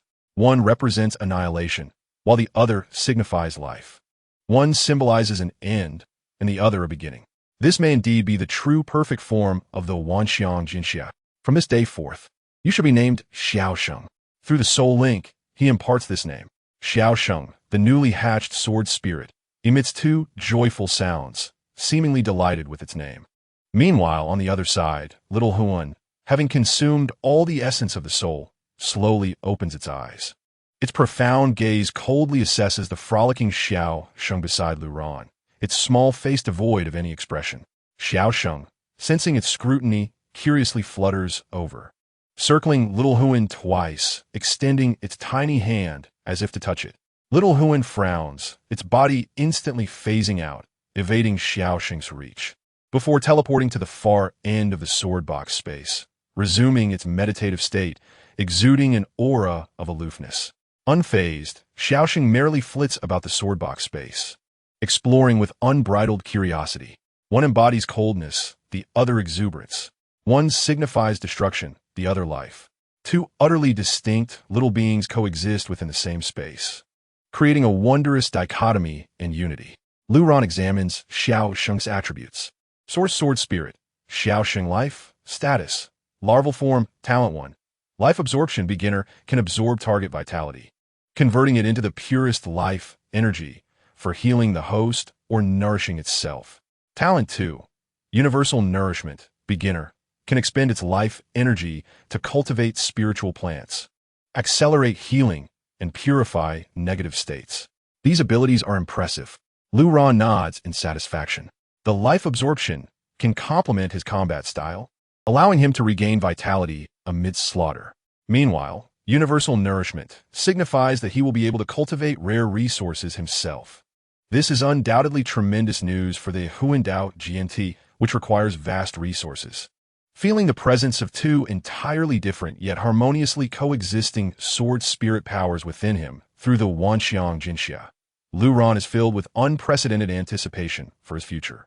The growth of the dual sword spirits will undoubtedly propel his journey along the path of swordsmanship to greater lengths and wider horizons. However, at that moment, the newly born Xiaosheng suddenly conveys a strong, fervent emotion through their soul link. Its gaze is eagerly fixed upon a lake within the Shumi small world. Formed from the life essence of the Ji Ma Teng Yao, Luran instantly comprehends. Xiaosheng's growth necessitates an abundance of pure life-based resources. It is clear that his current realm, Blue Star, can no longer satiate its appetite. It seems that his interdimensional trading plan must be prioritized immediately. Chapter 78. A Leap Across Realms. Welcome to the Novice Village. To procure the nourishment required for the development of the newly hatched sword spirit Xiaosheng, and to test the true might of the Xingmen Hexin, Luran shows no hesitation, heading directly to the colossal, mythic device at the center of the Shumi small world. He reaches out, gently placing his hand upon the control panel of the Stargate. With a hum, the entire Stargate core, as if responding to its Master-S call, activates instantly. Countless silver metallic rings begin to rotate slowly in an enigmatic trajectory, while the crystal at the core radiates with dazzling light. Before Luran, an operational interface composed of light and shadow runes materializes out of thin air. The interface clearly displays 3 illuminated world coordinates. Coordinate 1, Wasteland World, Low Magic, World Energy Level, 07, Civilization Form, Technological Apocalypse, Special Products, High Purity Metal Veins, Mutated Biological Crystals, Danger Level, Moderate. Coordinate 2, Qingmu Realm, Low Martial, World Energy Level, 11, Civilization Form, Feudal Dynasty, Special Products, Abundant Extraordinary Plants, Fountain of Life. Danger Level, Low. Coordinate 3, Ruins World, No Magic, World Energy Level, 03, Civilization Form, Extinct Special Products, Ancient Civilizational Technological Relics, Energy Ores. Danger Level, Extremely Low. Luran's gaze locks directly onto the second coordinate. Qingmu Realm. As a low martial plane, though the spiritual energy is thin, it is abundant and diverse. Wondrous flora, and even possesses a fountain of life. This is a perfect haven tailored for the sword spirit Xiaosheng. Moreover, with a low danger level, it serves as an ideal starting point for his interdimensional journey. Target locked, Qingmu Realm. Luran issues the command. Ding. Target locked, Qingmu Realm. Energy consumption calculation complete. Opening a one-time stable transport pathway, lasting 1 hour, requiring the consumption of 1 epic rule crystal or equivalent energy. 1 epic crystal for an hour of stable transport. This price is mere trifles for Lu Ran, who is now affluent. Without hesitation, he retrieves an epic crystal containing immense life laws, obtained from the Ji Ma Ting Yao, from the warehouse of the Shumi Small World, placing it into the energy slot of the Stargate. Boom! As energy surged forth, the silver ring at the core of the Stargate began to rotate with an unprecedented velocity. Waves of visible spatial ripples emanated from the gate, expanding outward in all directions. At the very center of the Stargate, a void in space began to ripple violently, reminiscent of water disturbed by a stone. Soon after, the fabric of space was torn apart by an invisible force, giving rise to a circular portal, over 10 meters in diameter, radiating a gentle azure glow, with a faint scent of fresh vegetation wafting from within. This was the gateway to another realm. Despite having witnessed countless grand spectacles, Lu Ran's heart raced as he beheld this majestic and stable Stargate, brimming with the allure of the unknown and opportunities yet to be seized. He took a deep breath, striving to calm the tumultuous emotions within him. To avoid unnecessary complications, he focused his thoughts, suppressing the terrifying aura of the chaos sword body that could make any world tremble, and transformed the Dawn Sword God armor into faint golden patterns, concealing them beneath his skin. Simultaneously, he donned a simple coarse linen robe, procured from the Black Serpent, resembling an unassuming traveler. Having completed these preparations, he no longer hesitated and stepped forward. In an instant, his figure vanished into the azure portal. The world shifted, time and space twisted. A wondrous sensation enveloped him as he was transported through the laws of space, only to find himself standing amidst an expansive and untamed forest. Towering ancient trees loomed overhead, blocking out the sun. The ground was carpeted with thick layers of fallen leaves, yielding softly beneath his feet. Exotic vegetation, unseen and unheard of on Blue Star, flourished in abundance. This was the Qingmu Jia. Lu Ran immediately activated his senses. He quickly discerned the immense differences between this world and Blue Star. The physical laws here were largely consistent with those of Blue Star. Gravity and air composition were similar. However, the laws governing energy were astoundingly thin. The concentration of energy particles in the air was less than 1% of that found on Blue Star. In such an environment, not only would wielding world-shattering powers be a challenge, even ordinary transcendent beings would struggle to maintain their energy flow. Here, his chaos sword body felt like a mighty dragon that had plunged into a mere brook. Though still formidable, it sensed a significant suppression emanating from the world's rules. When he attempted to summon a trace of chaotic sword energy, he found that the mental effort required was more than tenfold that needed on Blue Star. Indeed, the laws of each world were distinct, Lu Ran mused. Nevertheless, this suppression was of little consequence to him. His true strength originated from the essence of the chaos sword body, from his comprehension of the laws, rather than dependence on external energy.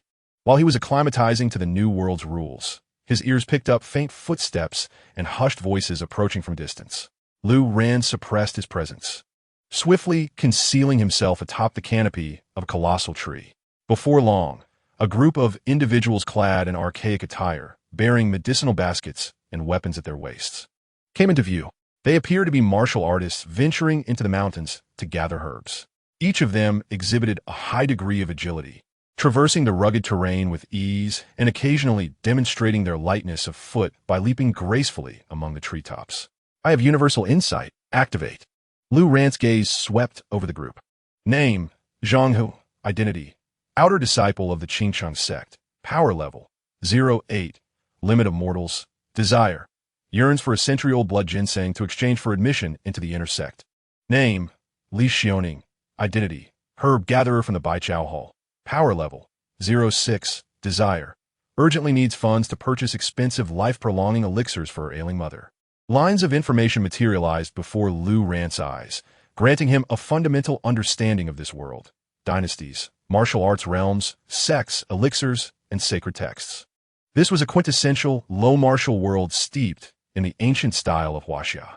What struck Lu Ran as both amusing and bewildering was the realization, gleaned from the analysis of the eye of universal insight, that these martial artists considered the century-old blood ginseng and millennium-old lingji to be treasures worth risking their lives for. Even though the life, energy, and informational essence contained within them paled in comparison to the common carrots found in Blue Star's markets, priced at merely 1 yuan per gene. An immense disparity in information, a staggering difference in value. Lu Ran's eyes gleamed with the brilliance of discovering a treasure trove. A wild and audacious plan rapidly took shape in his mind.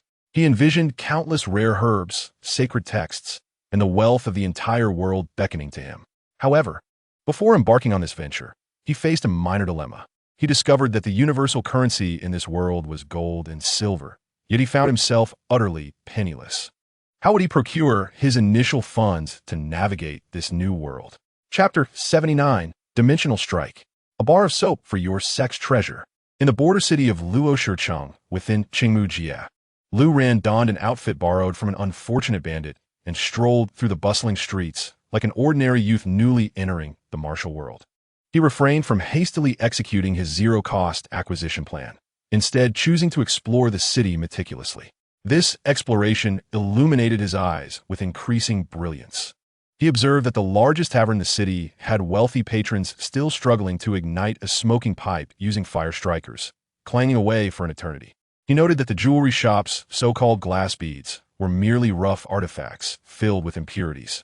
Yet they were regarded as rare treasures by the wealthy ladies who lavished their fortunes upon them.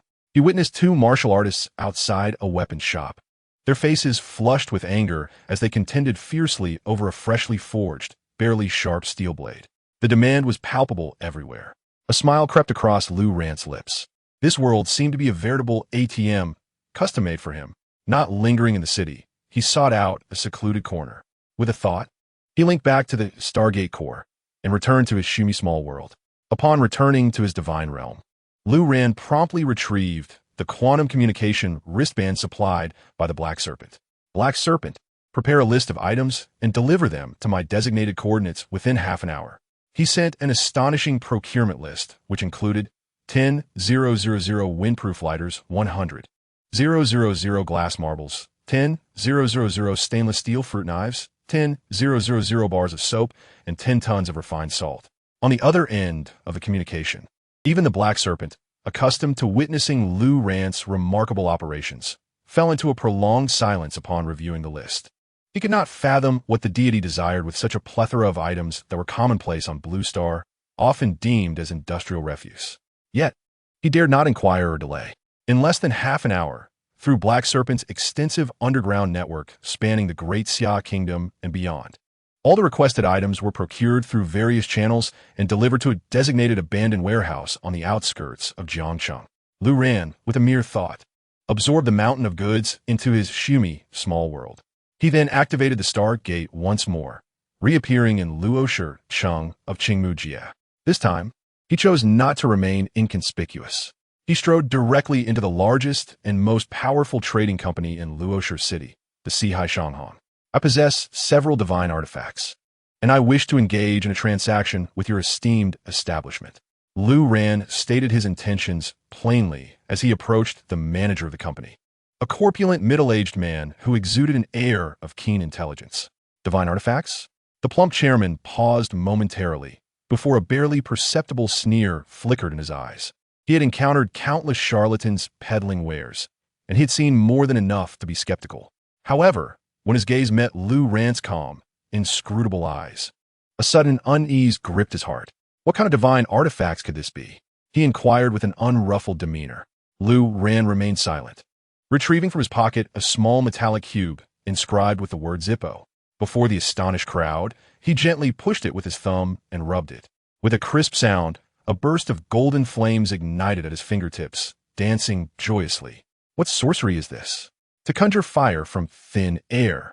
Is he a celestial being? This is a miracle. The entire hall fell into a stunned silence, soon shattered by an uproar of astonished exclamations. Everyone's eyes were riveted on the flickering flame, as if witnessing the most extraordinary marvel in existence. The chairman's breath quickened, his eyes widening in disbelief as he fixated on the metal box that could summon fire from nowhere, his flesh quivering with excitement. Lu Ran paid no heed to the astonishment surrounding him. He then produced a translucent glass marble, within which swirled a cosmic light.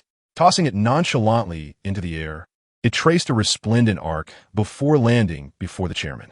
"This is known as Divine Man's Tear," Lu Ran stated calmly.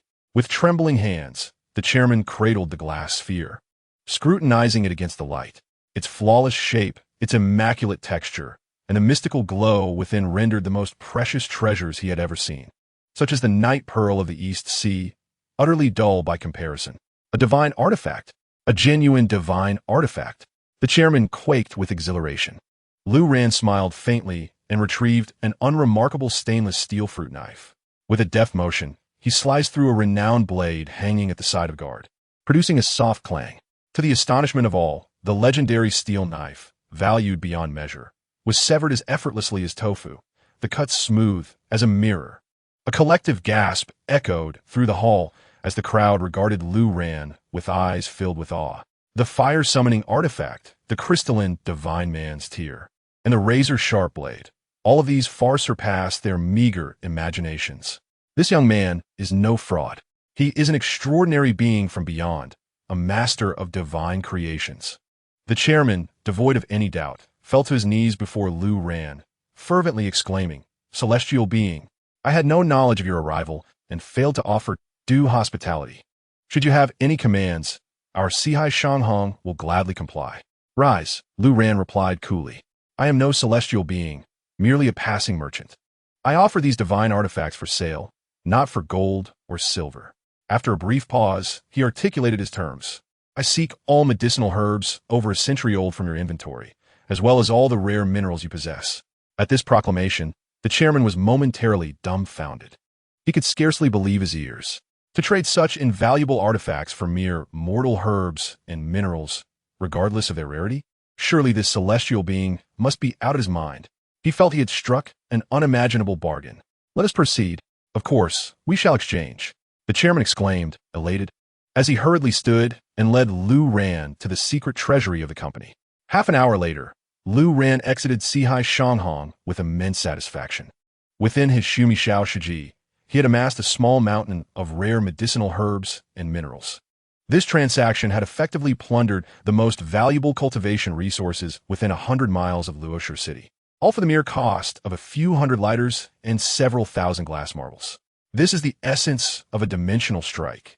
News of this extraordinary event spread like wildfire. Soon, the entirety of Luoshi City and the surrounding martial arts sects were set ablaze with excitement.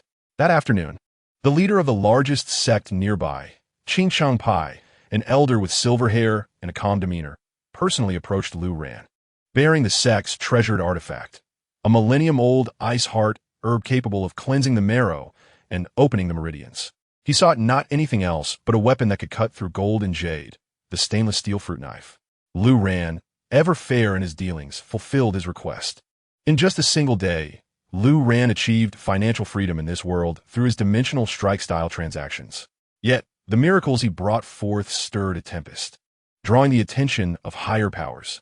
The city lord's residence in Luoshi, the martial arts alliance near the state capital, and even the imperial city, which represented the highest authority in this realm, all turned their gaze upon Lu Ran, the enigmatic being from beyond, and the astonishing divine artifacts in his possession. A monumental storm surrounding Lu Ran was quietly brewing. Chapter 80, The Official Plea. I have become the sole supplier of Blue Star. While Lu Ran amassed wealth in the Qingmu realm, a colossal tempest was simultaneously sweeping through the extraordinary world of Blue Star, specifically in the Great Xia Kingdom. At the eye of the storm were mysterious resources that had suddenly emerged in major underground black markets worldwide. Their origins unknown, yet of such astounding quality that they defied belief. Have you heard? The Haish organization has recently released a batch of goods, allegedly sourced from a high-level martial arts realm, featuring millennium-old spiritual herbs that are 10 times more potent than those found in our Blue Star. Not just spiritual herbs. I've also acquired a piece of Qingming Xiantai, my flying sword, which had stagnated at the pinnacle of the refined grade for years. Sword to epic quality with just a nail-sized fragment. It's madness. Pure madness. Now, a mere century-old Zhugua in the black market is being auctioned at the price of a perfect level law crystal core. This is merely the starting bid. On the Extraordinary Forum, similar posts proliferated. Everyone was frenzied over the sudden appearance of these divine artifacts. Countless extraordinary individuals who had been stuck at their bottlenecks for years broke through with the aid of an otherworldly spiritual herb. Numerous blacksmiths crafted their long-desired divine weapons thanks to the rare minerals they obtained. Within mere days, this influx of resources elevated the overall prowess of extraordinary beings in the Great Xia Kingdom, and even globally by an entire tier. Naturally, this upheaval caught the keen attention of the official Tianjin Division. Tianjin Division, Jiangqing Branch. Cold, Qingli gazed at the top-secret report in her hands. Her brows furrowed and her expression grave. Have we traced the source of these resources? She inquired in a low voice. An intelligence analyst, drenched in sweat, reported, Commander, we have deployed all available manpower and technological resources, yet all leads ultimately point to the Heish organization. However, this organization is like a phantom. No matter how we attempt to infiltrate or exert pressure, we cannot reach its true core. It is as if an invisible hand is shielding it from our grasp. The analyst paused momentarily, his voice strained as he articulated, according to our assessment, the quality and variety of this batch of resources have far surpassed anything produced by launching or any known exchange terminals. There is only one possibility, Lung Qingli remarked, her tone tinged with bitterness and resignation. It is his doing. Aside from that entity, classified as an unknowable level of natural disaster, I cannot conceive of anyone else possessing such extraordinary influence. He is no longer content with mere transactions within launching. He has embarked on a multidimensional trade that we cannot comprehend or imagine. He is recklessly flooding launching with resources from other worlds. His intentions are unmistakable. The Law Crystal Core, Lung Qingli murmured, he requires a vast quantity of Law Crystal Cores. In the face of this interdimensional trade barrier, all the monitoring techniques, technological means, and even military deterrents that the Tianjin Division took pride in are rendered utterly ineffective. They cannot prevent it. They cannot trace it. They cannot even emulate it. This is a thorough and overwhelming dimensional strike. The resource equilibrium of launching is being irrevocably shattered by him alone. Commander, what should we do? Should we forcibly dismantle the Heish organization and sever his supply channels? A radical young officer suggested. Dismantle? And then what? Lung Qingli shot him a cold glance, then added provocatively, would you have him sell these precious resources which could enhance our overall combat capabilities to the Free Alliance of North America or the Round Table Knights of Western Europe? Do you wish for Daxia to be the first to exit the contest among the heavens in the future? The officer was left speechless, shamefacedly lowering his head. The command room fell silent once more. Everyone realized they were faced with an unprecedented dilemma. They were acutely aware of an entity that was voraciously draining the most vital strategic resource of launching, the Law Crystal Core, yet they were powerless to intervene. They even had to watch him, dependent upon him, for the goods he was flooding the market with were equally essential to them. After an indeterminate time, Lung Qingli seemed to have made a resolute decision. She reopened the highly confidential communication channel. Headquarters, this is Lung Qingli. I propose that we immediately cease all hostile actions against the Heish organization and, in an official capacity, initiate contact with them. We must use the Law Crystal Cores from our official reserves to purchase the otherworldly resources in his possession. This suggestion was tantamount to bowing the proud head before a terrifying existence that was beyond their control. Yet, it was the only and most prudent choice available.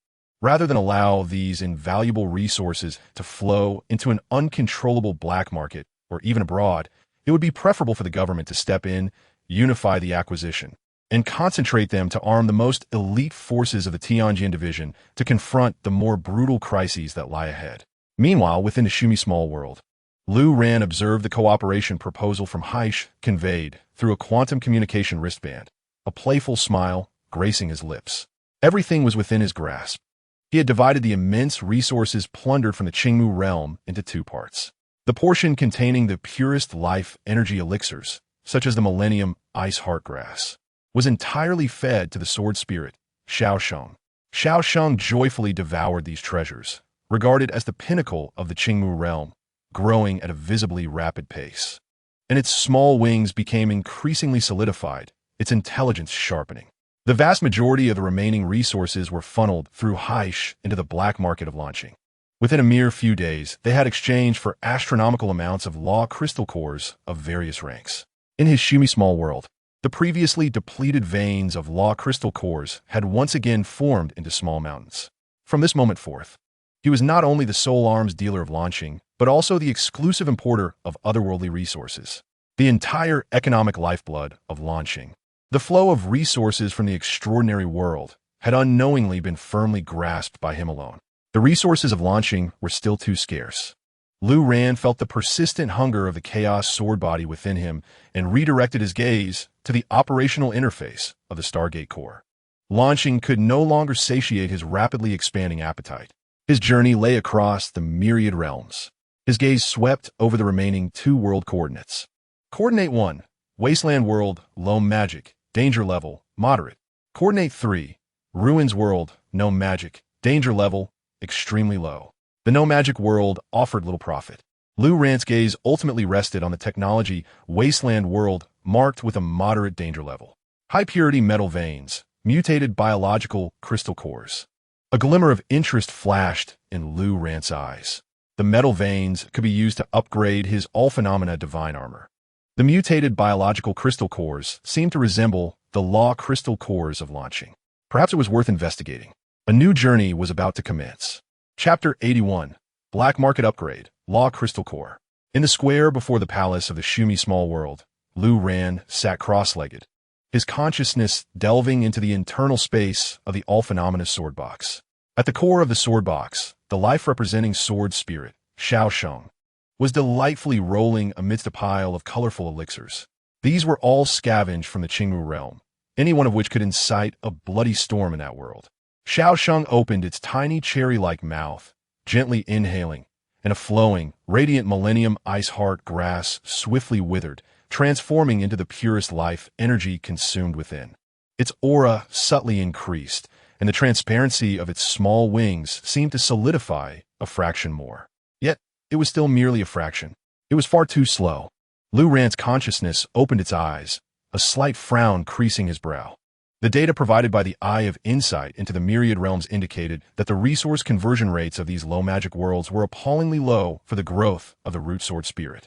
It was akin to attempting to fill the sea with sand, seemingly endless, yet ultimately a drop in the bucket. To truly foster rapid growth in Shao Sheng and the slumbering chaos, higher quality sustenance was essential. His gaze shifted to the mythic creation, the Stargate core. 100 meters in diameter, constructed from countless silver rings and brilliant crystals, situated at the center of the square. Eye of Insight into the myriad realms, activate. Lines of faint golden information materialized on Lu Ran's retina. Target, Stargate Core, Terminal, Status, Primary Activation, 310. Next stage function unlock requirements, 1. Multiple types of high-level law energy, at least legendary level. 2. Unknown superdimensional metal to stabilize the core structure. Legendary level law energy, superdimensional metal. Lu Ran murmured to himself. Relying solely on himself to traverse the myriad realms in a headless chase was inefficient and perilous. A wild and audacious thought rapidly took shape in his mind. Since the extraordinary beings of launching interact daily with exchange terminals and explore various perilous locations, they must inevitably accumulate a plethora of otherworldly items they cannot recognize, deeming them as refuse. Yet, under his eye of insight into the myriad realms, these refuse might actually be invaluable treasures. Why should he mind himself? He could easily establish rules, issue bounties, and have millions of extraordinary beings across launching act as miners to gather materials for him. With this realization, Lu Ran's gaze sharpened instantly. He hesitated no longer and took out the quantum communication wristband provided by Heish. Heish, Master, I am here. At the other end of the communicator, the voice of He Shi, as unwavering and respectful as ever, resonated. I have a plan. Lu Ran's voice was calm and unwavering, yet imbued with an undeniable authority. You must immediately consolidate all our intelligence channels, both underground trading points and online networks.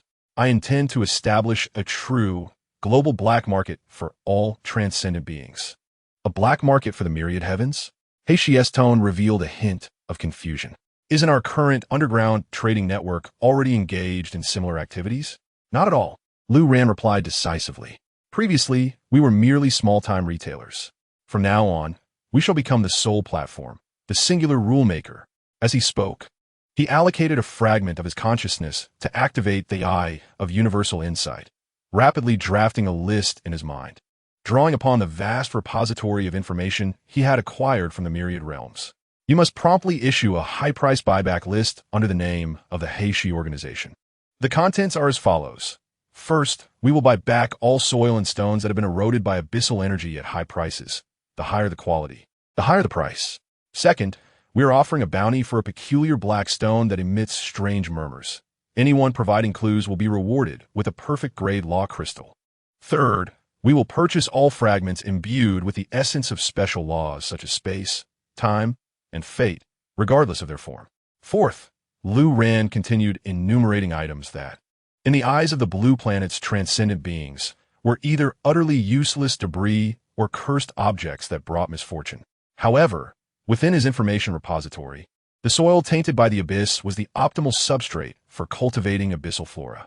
The stone that murmured was a crucial artifact for a certain psychic deity to restore their divine power.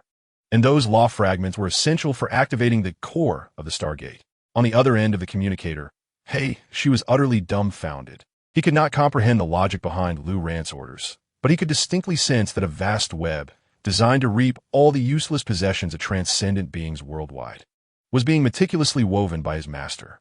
What a grand ambition! What terrifying control! Yes, master, I will attend to it immediately. Heishi's voice trembled slightly with excitement. Within a mere 3 days, a cryptographic app named Myriad Heavens and a physical trading network, controlled by core members of the Heishi organization, quietly emerged across major secure zones worldwide.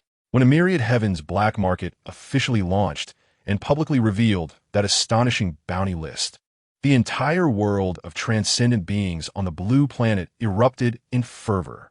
What a joke! Polluted clumps of soil can be exchanged for law crystals? Has the Heishi organization gone mad? A murmuring stone? I actually found one at the mass grave outside the city just the other day. It kept me awake at night, and I was about to throw it away. This thing can also be exchanged for a perfect grade crystal. Is this for real? I have a broken pocket watch that I swapped at the exchange terminal. It seems to have a hint of temporal law. Can it be traded for money? Countless transcendent beings, harboring a mix of skepticism and hope, began to funnel their adventurous acquisitions or various trinkets obtained from the exchange terminal into the recycling channels of the Myriad Heavens black market. In the next moment, they received rewards far beyond their expectations. Someone exchanged a cursed bone for an epic-grade law crystal that enabled a breakthrough in their bottleneck. Another person traded a handful of luminous sand for an elite-grade runic weapon personally forged by Lu Ran, worthy of being a family heirloom. The reputation skyrocketed instantaneously. The Myriad Heavens black market became the singular holy land in the hearts of all transcendent beings overnight. A nationwide treasure-hunting frenzy for Lu Ran was thus set in motion. However, Lu Ran stood within the assume-me small world, observing the astronomical influx of resources in the back end. Yet his gaze remained tranquil. He understood that this was merely the first step. While the nationwide treasure hunt could solve the issue of quantity, the true determinants of his power ceiling, the highest quality resources, ultimately had to be acquired through his own efforts. At this moment, unbeknownst to him, countless eyes were being opened in this treasure-hunting frenzy, and numerous unexplored areas were being investigated. Certain dangerous items or clues from higher dimensions, buried deep underground or forgotten in corners, which even the eye of universal insight could not immediately discern, were being unearthed alongside the refuse, quietly merging into the grand web he had woven. Hello, precious one, I am the tale. Work tags, Urbanheim martial arts, Myriad Realms system, decisive action, core theme, information arbitrage, transforming waste into treasure, behind-the-scenes manipulation reference titles, devouring the starry sky, global high martial arts. I just want to quietly play games, self-reflection. In the previous chapter, the protagonist successfully set up the Myriad Heavens black market, achieving a preliminary accumulation of low to mid-level resources. The core task of this chapter is to reveal the limitations of this model according to the outline and to propel the protagonist towards seeking more stable, efficient, and core energy sources.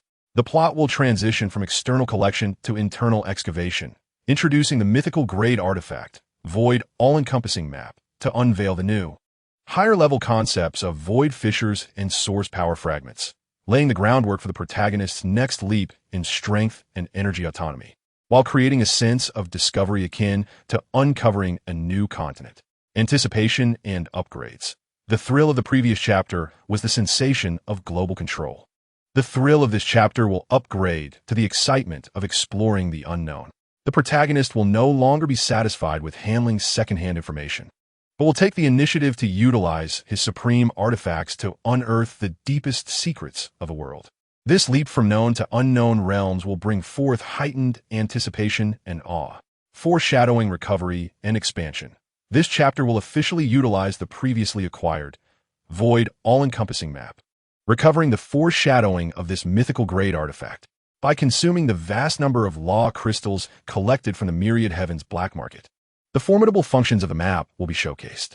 Simultaneously, the newly appearing void fissures and source power fragments will serve as a new core resource setting that threads through subsequent plots, ultimately resolving the energy issue for the protagonist and unlocking the ultimate function of the core of the Stargate. Character development and contrast. Through the protagonist's calm demeanor in the face of vast resources and his realization that reliance on others has its limits, his clear goals and insatiable mindset as a strong individual will be further deepened. This stands in stark contrast to ordinary transcendent beings who are content with merely exchanging resources in the black market, highlighting a distinct dichotomy. Chapter 82, Void Fissures. Source power fragments in the back end of the myriad heavens black market. Data streams refreshed like a waterfall. Unique items from around the globe were continuously funneled through She's network into Lu Rant's massive warehouse located in the Su-Mi small world. The reserves of law crystals surged at an alarming rate. However, Lu Rant's expression bore little joy. He stood before the warehouse, casually picking up a peculiar metallic piece recently acquired from a South American transcendent, exuding an ominous aura. The eye of universal insight automatically provided information. Corrupted divine metal, trace amount. Value, can attract low-level abyssal beings or serve as a core material for cursed weapons. Energy level, epic degraded, still too low. Lu Ran casually tossed the metallic piece into the sorting area, his gaze sweeping over the mountain of treasures. Shaking his head slightly, these items might be coveted divine artifacts for ordinary transcendent beings on the blue planet, but for him, who aspired to activate the core of the Stargate and to enable the Chaos Sword body to break through once more, they were merely trifles of little consequence. Their energy levels and law tiers were too low, with limited conversion potential. Relying on others ultimately has its limits, Lu Ran realized. The most efficient resources would always rest firmly in his own hands. He no longer paid heed to the workings of the black market. Turning to the other side of the Su-Mi small world, standing before the Shukong Wanshi 2, which floated in the air, slowly rotating and depicting countless stars. This mythical grade artifact, acquired through chain exchanges, had only been used once to deduce the location of the Shadow Council. Its true power had yet to be discovered. This time, Lu Ran resolved not to explore outward. He aimed to delve deeply into the secrets of Blue Star itself. System, activate the Shukong Wanshi 2 world origin probing function. Lu Ran commanded, his consciousness intertwined with the Wanshi 2, setting the probe directive. Target, within the range of Blue Star. Attribute, highest energy level, the most primordial energy source. With a resonant hum, the Shukong Wanshi 2 emitted a long, sonorous sound, as if awakening a slumbering primordial beast. A chilling system notification echoed in Lu Rant's mind. Warning, conducting world origin probing will consume vast amounts of law energy. Continue? Continue, Lu Ran answered without the slightest hesitation. With a mere thought, the mountain of law crystals, recently amassed by the celestial black market, instantly collapsed. Countless law crystals transformed into a vibrant torrent of energy, frantically consumed by the unfathomable core of the Shukong Wanshi 2.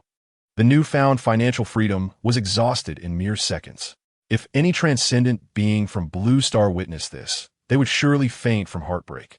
Yet, Lu Ran remained unfazed. Money is meant to be spent. Resources only hold meaning when transformed into strength. As vast energy surged forth, the Shukong Wanshi 2 erupted in an unprecedented brilliance.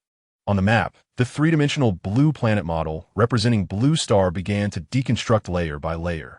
The atmosphere, the crust, the mantle, countless intricate lines of law and energy nodes raced past Lu Rant's vision. The information contained within sufficient to incinerate any supercomputer in an instant. However, under the analysis of the Wanjie Donshajin, everything became remarkably clear. Finally, when the planetary model was deconstructed to its core, a minuscule point, nearly imperceptible yet radiating a blinding red light, flickered between reality and illusion, precisely marked by the Wanshur 2. Ding! Target locked. The Wanjie Donsha Jian swiftly followed up. Commencing analysis. Kongjian Laishur, small periodic, location, singularity at the center of Blue Star's core.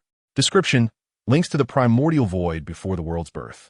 One of the sources constituting the myriad laws of this realm.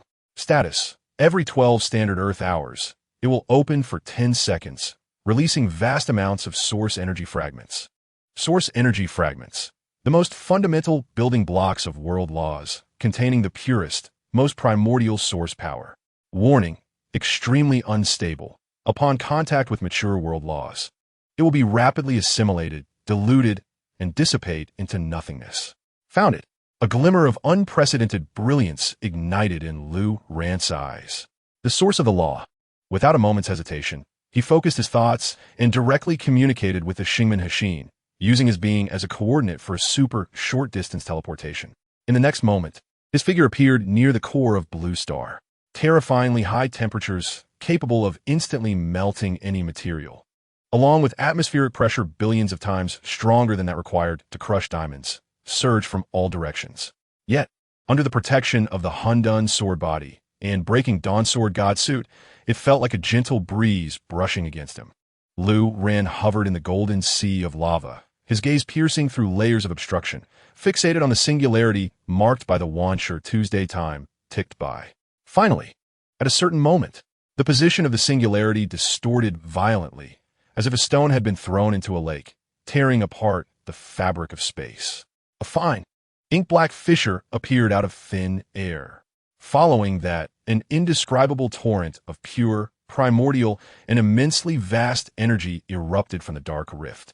This energy torrent instantly divided into countless fragments shimmering with multicolored light, reminiscent of the first fireworks at the dawn of the universe, dazzling to an extreme.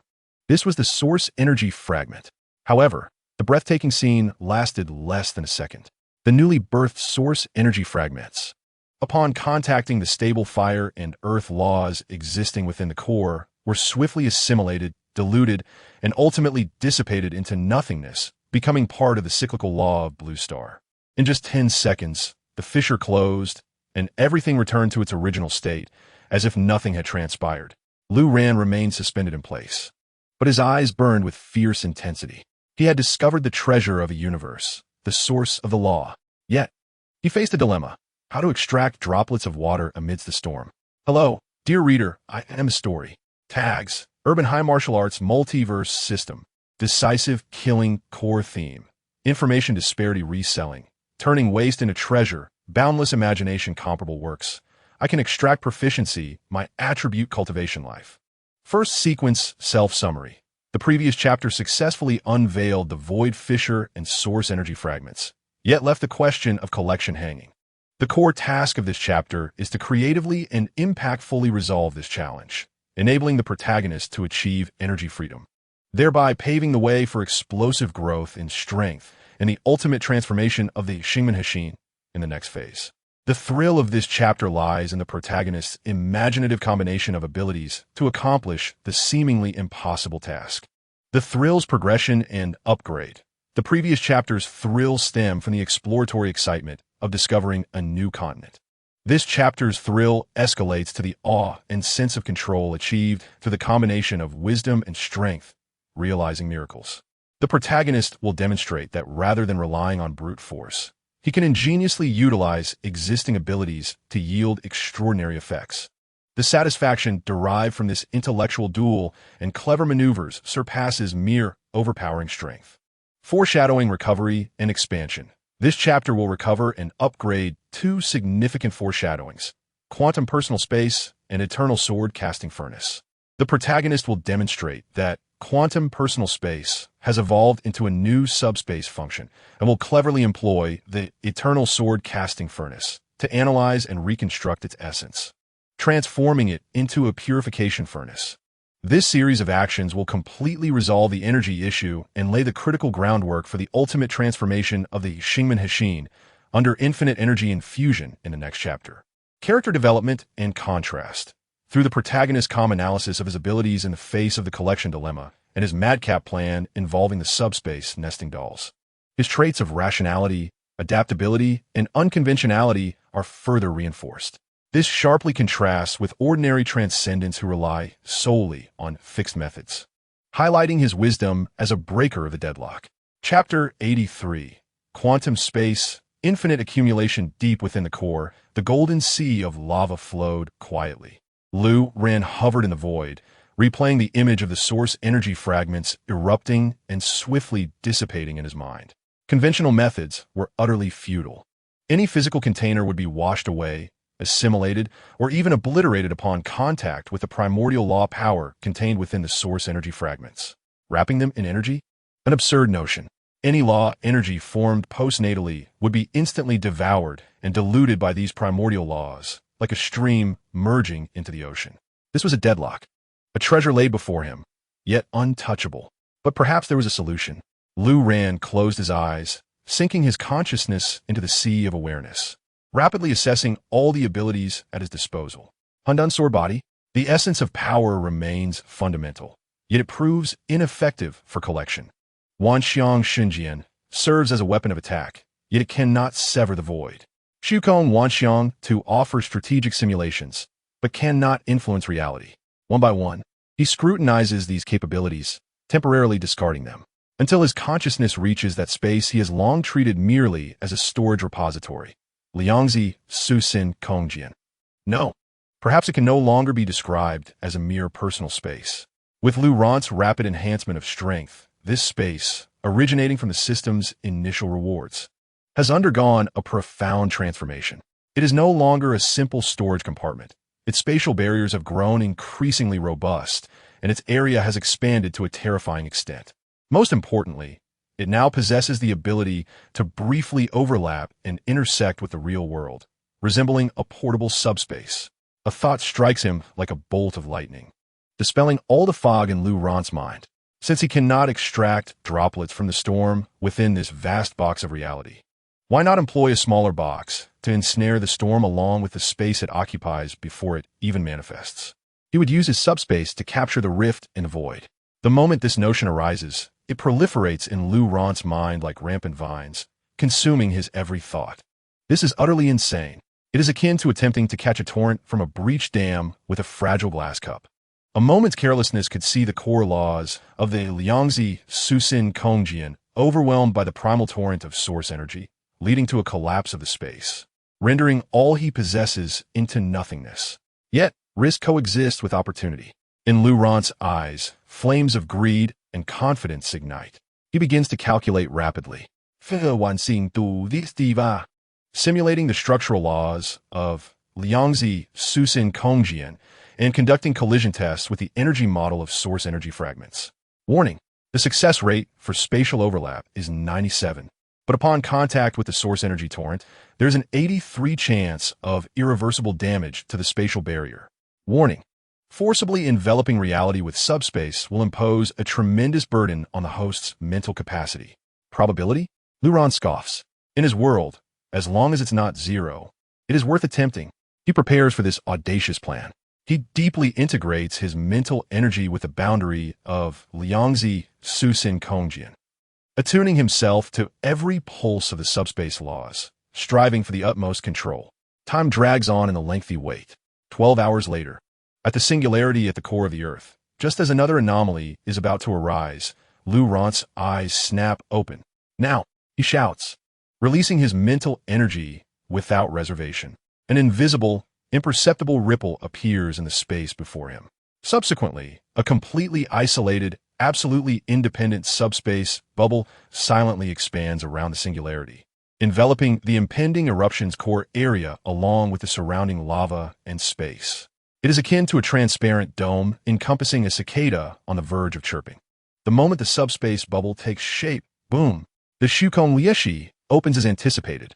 The torrent of energy representing the universe's primal forces, accompanied by billions of multicolored source energy fragments, erupts like a world-destroying dragon, breaking free from its prison. Yet this time, they do not disperse, nor are they assimilated by the laws of the blue planet. All their energy is firmly trapped within Lu Rant's Liangzi Susin Kongjian. The entire subspace trembles violently, lamenting. Countless spiderweb-like cracks appear on the spatial barrier, threatening to collapse at any moment. Collect. Lu Rant dares not delay for an instant. The moment the rift closes, he swiftly retracts the subspace, brimming with the storm, into his body. A tremendous mental load causes his vision to darken, and a mouthful of blood escapes him, instantly vaporized by the surrounding lava. Yet he laughs heartily, for he can see within his personal space a resplendent river of source energy fragments flowing slowly, breathtakingly beautiful. He has succeeded. Lu Rant's figure vanishes from the Earth's core, returning to the Shumi small world. As he gazes at the tumultuous and beautiful river in his subspace, a new challenge presents itself: how to handle this primal energy. It resembles a collection of the finest ingredients, yet it harbors deadly toxins, making it impossible to consume directly. Lu Rant's gaze falls upon the ancient Yongheng Zhujianlu. The essence of the forging furnace lies in analyzing matter and energy, reconstructing them according to his will. If it can reconstruct, then it can surely purify. A brand new idea emerges. He approaches the forging furnace and issues an unprecedented command. Mode switch, purification. Buzz. The furnace's flames transform from a scorching white to a gentle moonlit hue, as if capable of cleansing all things. Cautiously, Lu Rant draws forth a strand of source energy fragments from the subspace and casts it into the furnace. Contrary to his expectations, there is no violent explosion. The once ferocious source energy fragments, upon contact with the moonlit flames, swiftly become docile, as if encountering their nemesis. The most primal and chaotic laws within them are gradually stripped away, leaving only the purest and most perfect essence of the laws. Moments latte. A melodious chime resonates from the furnace's outlet.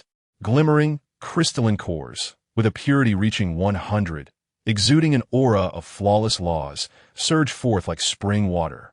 Fire, water, space. Destruction, life, attributes galore. Lu Rant stands in awe before this astonishing spectacle, utterly captivated. Then, an overwhelming joy engulfs him. He has succeeded.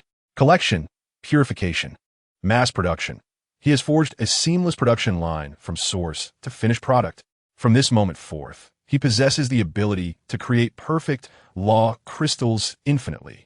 The notion of energy freedom has been realized in the most extraordinary and audacious manner. Lu Rant gazes at the energy river composed of perfect law crystals pouring forth from the forging furnace, converging into a dazzling sea of crystals in the square. He smiles. He directs his gaze once more towards the colossal Xingmen Hexin. Now, let me see what kind of monstrosity can be created with infinite energy. Hello, treasure. I am the story. Tags, urban high martial arts, universes, system, decisive and slaughter core concept, golden finger upgrade, pattern enhancement, divine trials benchmark novels, perfect world, Jacan, one world, one sovereign self-summary. In the previous chapter, the protagonist has completely resolved the energy issue, achieving the feat of infinite law crystals, reaching peak satisfaction.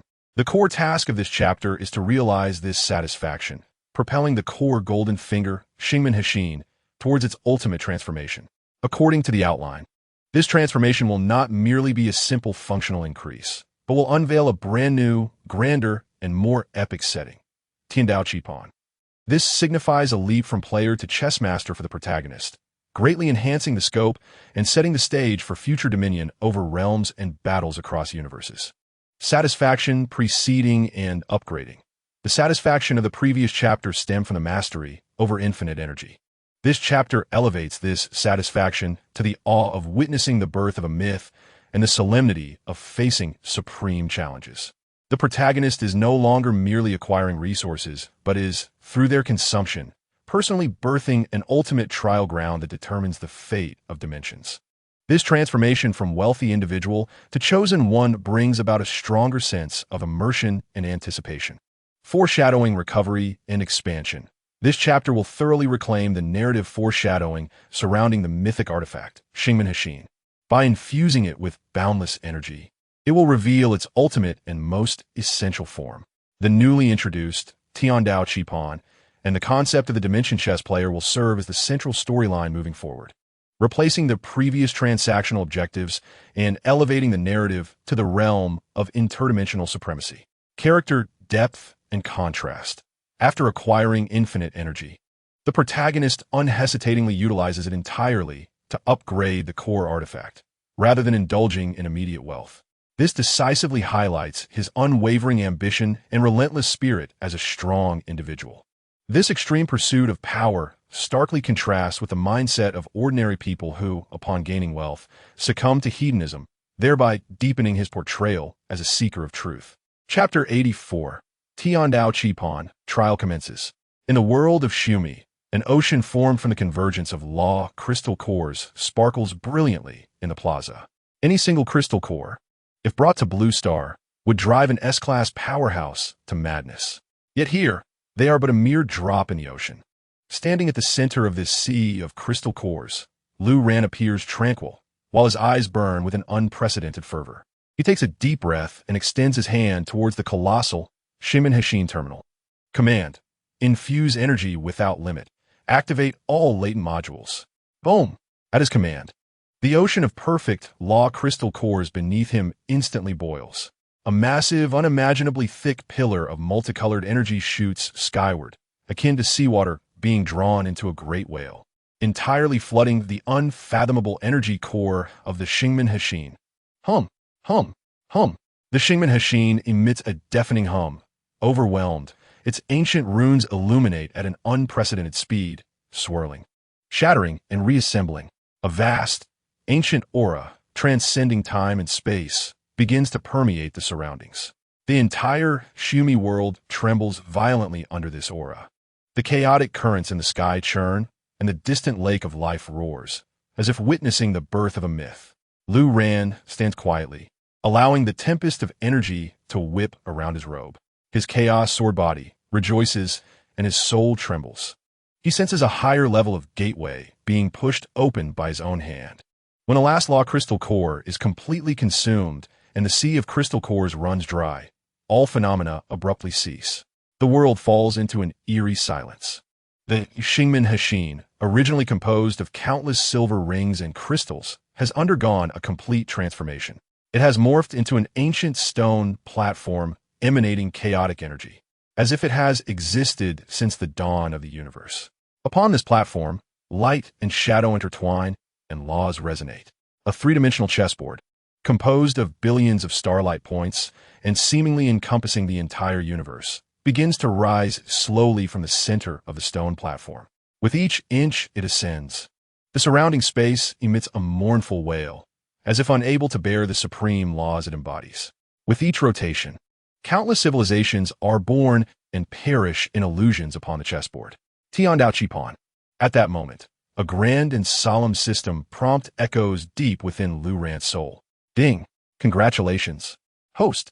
Incalculable law energy has been consumed. The ultimate module of Xingmen Hexin Tiandao Qipon has been activated. Trial explanation. This is the trial of the chess player. Chess player. Within the myriad realms, the actual controllers of lower planes recognized by the supreme laws. They're no longer mere pieces on the board, but players qualified to sit at the table and engage in games with other civilizations. The chess player possesses partial world authority over the plane they control, can establish rules, confer deities, and guide civilizations, embodying the true essence of a realm's sovereign reserve. Trial content. Randomly selected. Trial reward. Successfully passing the trial grants the qualification of chess player and dominion over a realm. Trial punishment. Failure results in the soul suffering backlash from the heavenly laws, incurring permanent damage and disqualifying any future attempts at this trial. Chess player. Sovereign reserve. Lu Ran gazes at the Tiandao Qipon, encompassing the birth and death of billions of stars, feeling the supreme laws contained within that transcend all his current understanding, igniting an unprecedented battle intent in his eyes. Since his rebirth, everything he has done, trading, decisively eliminating obstacles, accumulating resources, has been aimed at escaping the fate of being a mere piece and becoming the one who plays the game. Now, the opportunity lies before him. He feels no hesitation or fear. Wealth, power, resources, if they cannot be exchanged for a higher echelon of life, then they are utterly meaningless.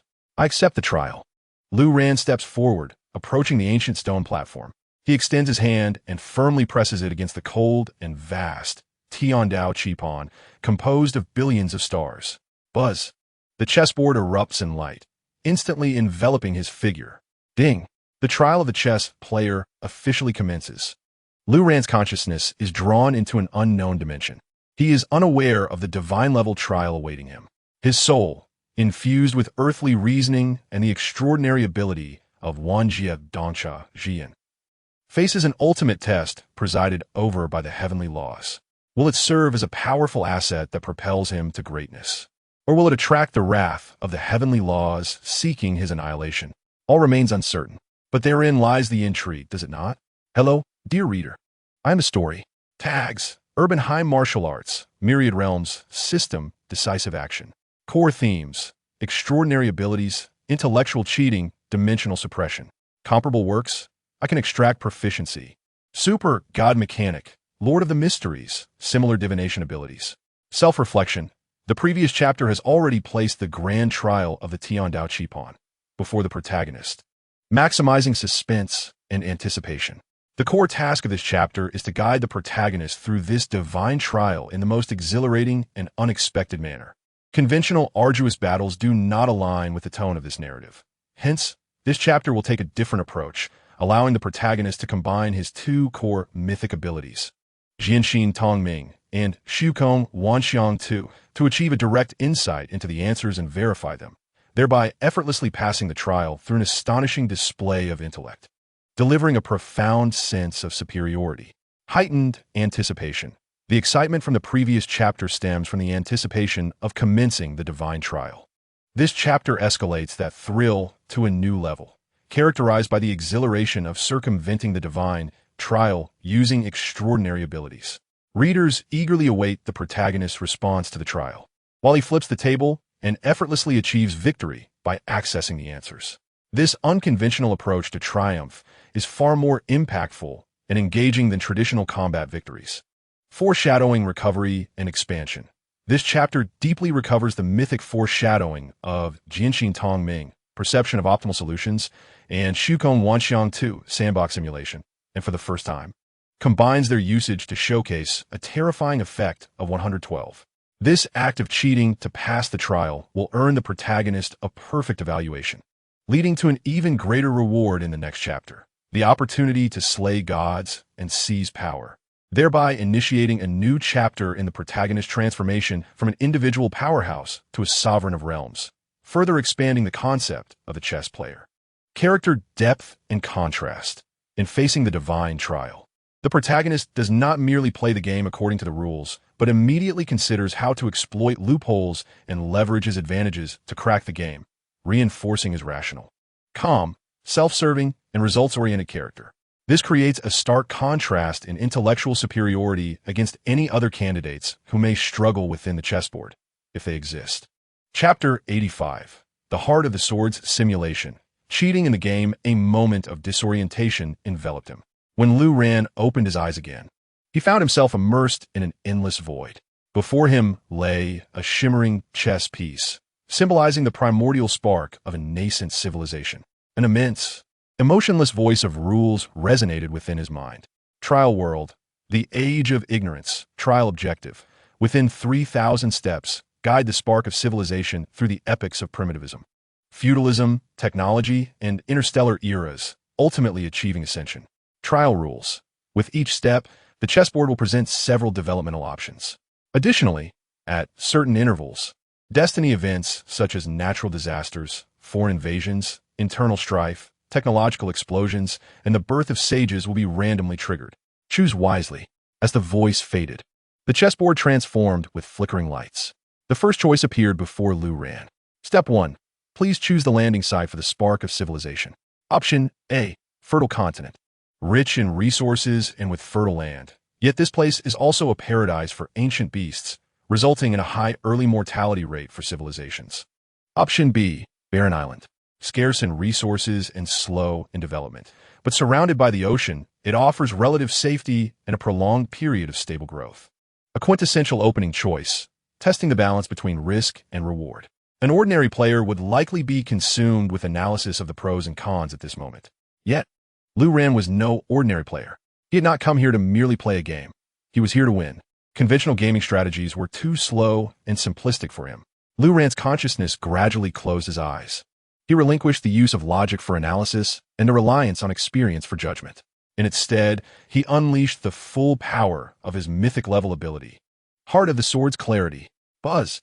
The entire world transformed in his perception. The heavenly Tao chessboard no longer presented concrete options and text. It became an intricate web woven from innumerable causative threads, each shimmering with different hues. Each thread represented a potential future, and the brightness of each thread foretold the ultimate destiny of that choice. Choosing option A, fertile continent, countless causative threads extended outward, most of which dimmed significantly in the early stages or even snapped altogether, evidently indicating the civilization's destruction by ancient beasts. However, a few threads, after enduring harrowing trials, burst forth with dazzling brilliance, suggesting a path of defying fate from a hellish beginning. In contrast, selecting option B, barren island, the causative threads appeared dim and slow to develop at first. Nonetheless, Lu Ran clearly discerned that deep within one seemingly inconspicuous causative thread, approximately 500 steps into the game, lay an extraordinarily robust and luminous thread of fortune. That radiance surpassed all the causative threads of option A combined. He had found it. Lu Ran's mind was resolute. Yet, he did not immediately make a choice. A lion fights with all its strength, even when hunting a rabbit. In the face of the heavenly Tao's trial, any oversight could lead to irreparable consequences. Void myriad diagram. Simulation. With a thought, he activated another mythic-level ability within his mind. Using the heavenly Tao chessboard as a template and the two options as variables, he conducted a simulation of the next 1,000 steps. Buzz. The intangible computational power surged within his consciousness. Billions of possibilities were simulated and deduced in mere seconds. The results of a simulation perfectly corroborated the intuition of Heart of the Sword's clarity. Choosing A, while possessing a minuscule probability of rapid ascension, bore a greater likelihood of immediate collapse. Conversely, selecting B, though initially arduous, would allow for the avoidance of an impending cataclysmic meteor shower that could devastate the continent, leading to an unparalleled golden era of development following the destruction of the continental civilization. Intuitive verification. How could one lose in this game? A playful smile crept across Lu Ran's lips. Without hesitation, he made his choice. You have selected Barren Island. The chessboard transformed once more, and the spark of his civilization ignited the first wisp of smoke above the island. Each subsequent step became a personal showcase for Lu Ran. Step 30, triggered destiny event, Great Flood. Option A, migrate to the highlands. Option B, cut timber and build ships. With Heart of the Sword's clarity, Lu Ran observed that the causative thread following option A led to a bleak outcome of food shortages and civilization collapse, while option B would usher in the bright prospects of a great age of exploration. He could hardly be bothered to use Void Myriad diagram for verification. He chose B outright. Step 120, triggered destiny event, invasion by foreign races. Option A, mobilize the entire populace for a desperate battle. Option B, strategically abandon the coast and retreat inland. Lu Ran discerned through Heart of the Sword's clarity that a desperate battle was a dead end, while retreating inland could trigger a hidden narrative of perseverance and technological explosion. He once again made the optimal choice. Heart of the Sword's clarity pierced through causation, revealing the optimal solution. Void Myriad diagram simulated the sandbox, validating all possibilities. These two mythic-level abilities, combined in his hands, formed the most terrifying cheat. Lu Ran maneuvered like a top-tier player with a map revealed, foreseeing the future as he navigated a novice-esque single-player game. He flawlessly avoided all crises, seizing every subtle opportunity propelling the gears of civilization development at an astonishing pace. In merely a few hundred steps, well within the limit of 3,000, the civilization he guided had already illuminated technologies such as curvature navigation, genetic ascension, and dimensional leaps. Ultimately, aboard a colossal mothership traversing the galaxy, they achieved ascension in a resplendent burst of higher dimensional light.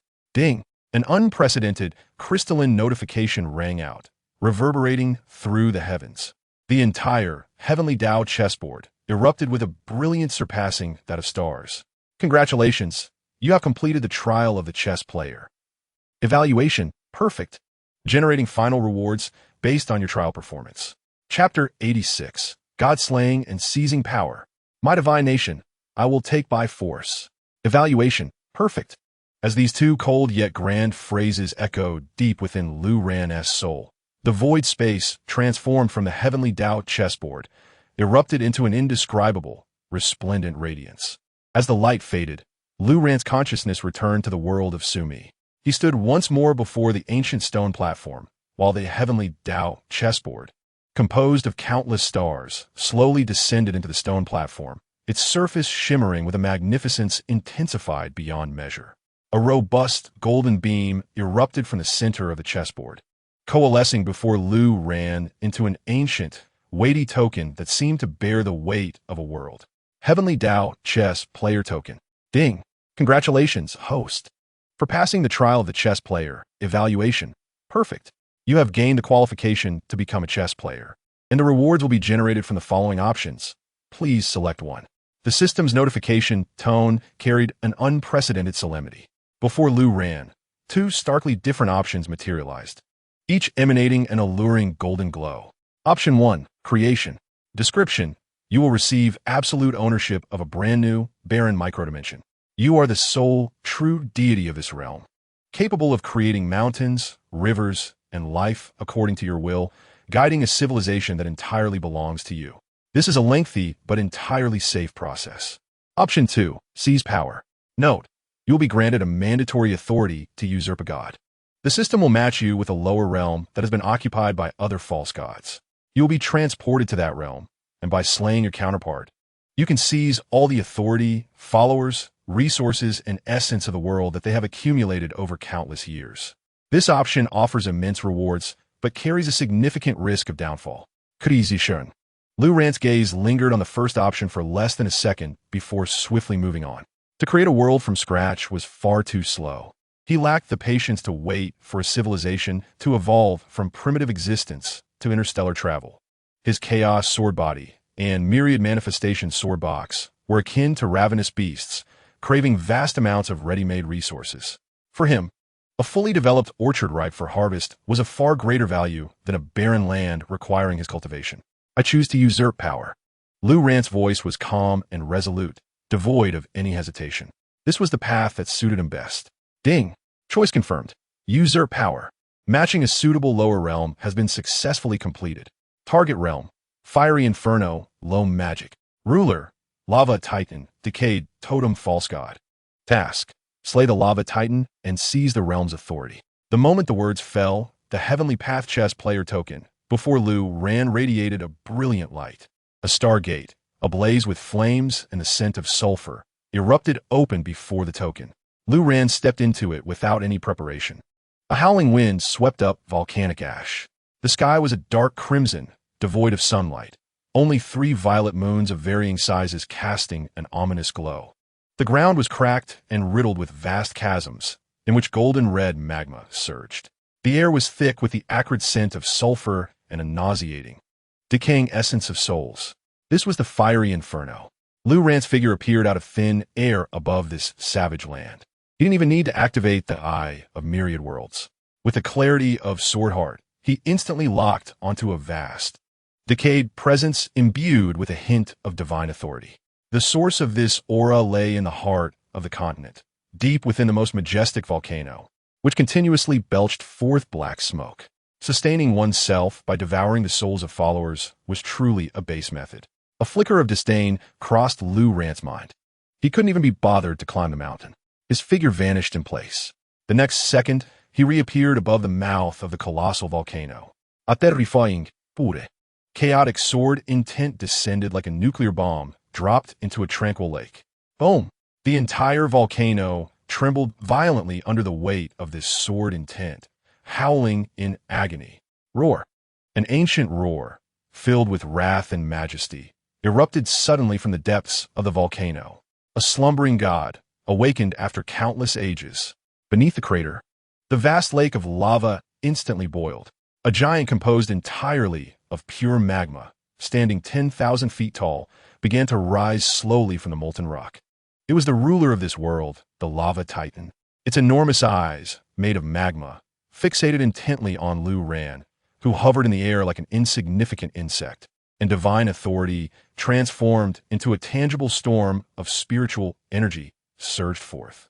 Blasphema, D. The grand will echoed throughout the heavens and the earth. The lava titan raised its arm, summoning towering waves of magma, like a fiery canopy, crashing down upon Lu Ran. This strike was capable of reducing any being in this world to ashes. However, Lu Ran's face bore no expression. He didn't even draw the myriad manifestations' divine sword. He couldn't be bothered to materialize his Dawn Sword God armor. Faced with the magma sky capable of incinerating heaven and boiling the seas, he simply raised his right fist. Then he struck. There was no earth-shattering noise, no dazzling brilliance, just the purest, most concentrated power, compressed and refined through the chaos sword body. Boom! The space seemed to be pierced by this single punch. The towering magma canopy burst like a punctured balloon, exploding into a rain of fire that scattered in all directions. Lu Ran's figure traversed through the firestorm, taking a step forward to stand before the giant head of the lava titan.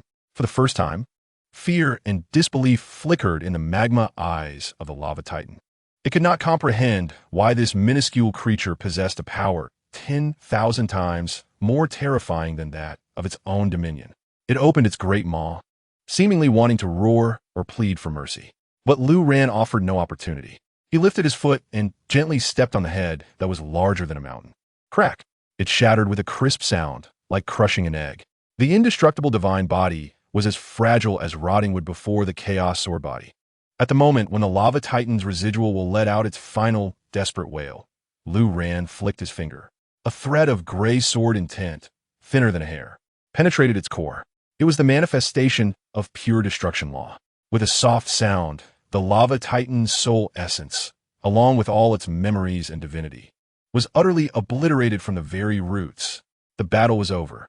It lasted no more than 3 seconds. With the fall of the false god, the Heavenly Path chest player token on Lu Ran's chest flew out autonomously. It transformed into a miniature black hole, devouring the immense divine power that had dispersed into the heavens and the earth after the lava titan's demise, as well as the core control authority of the entire realm.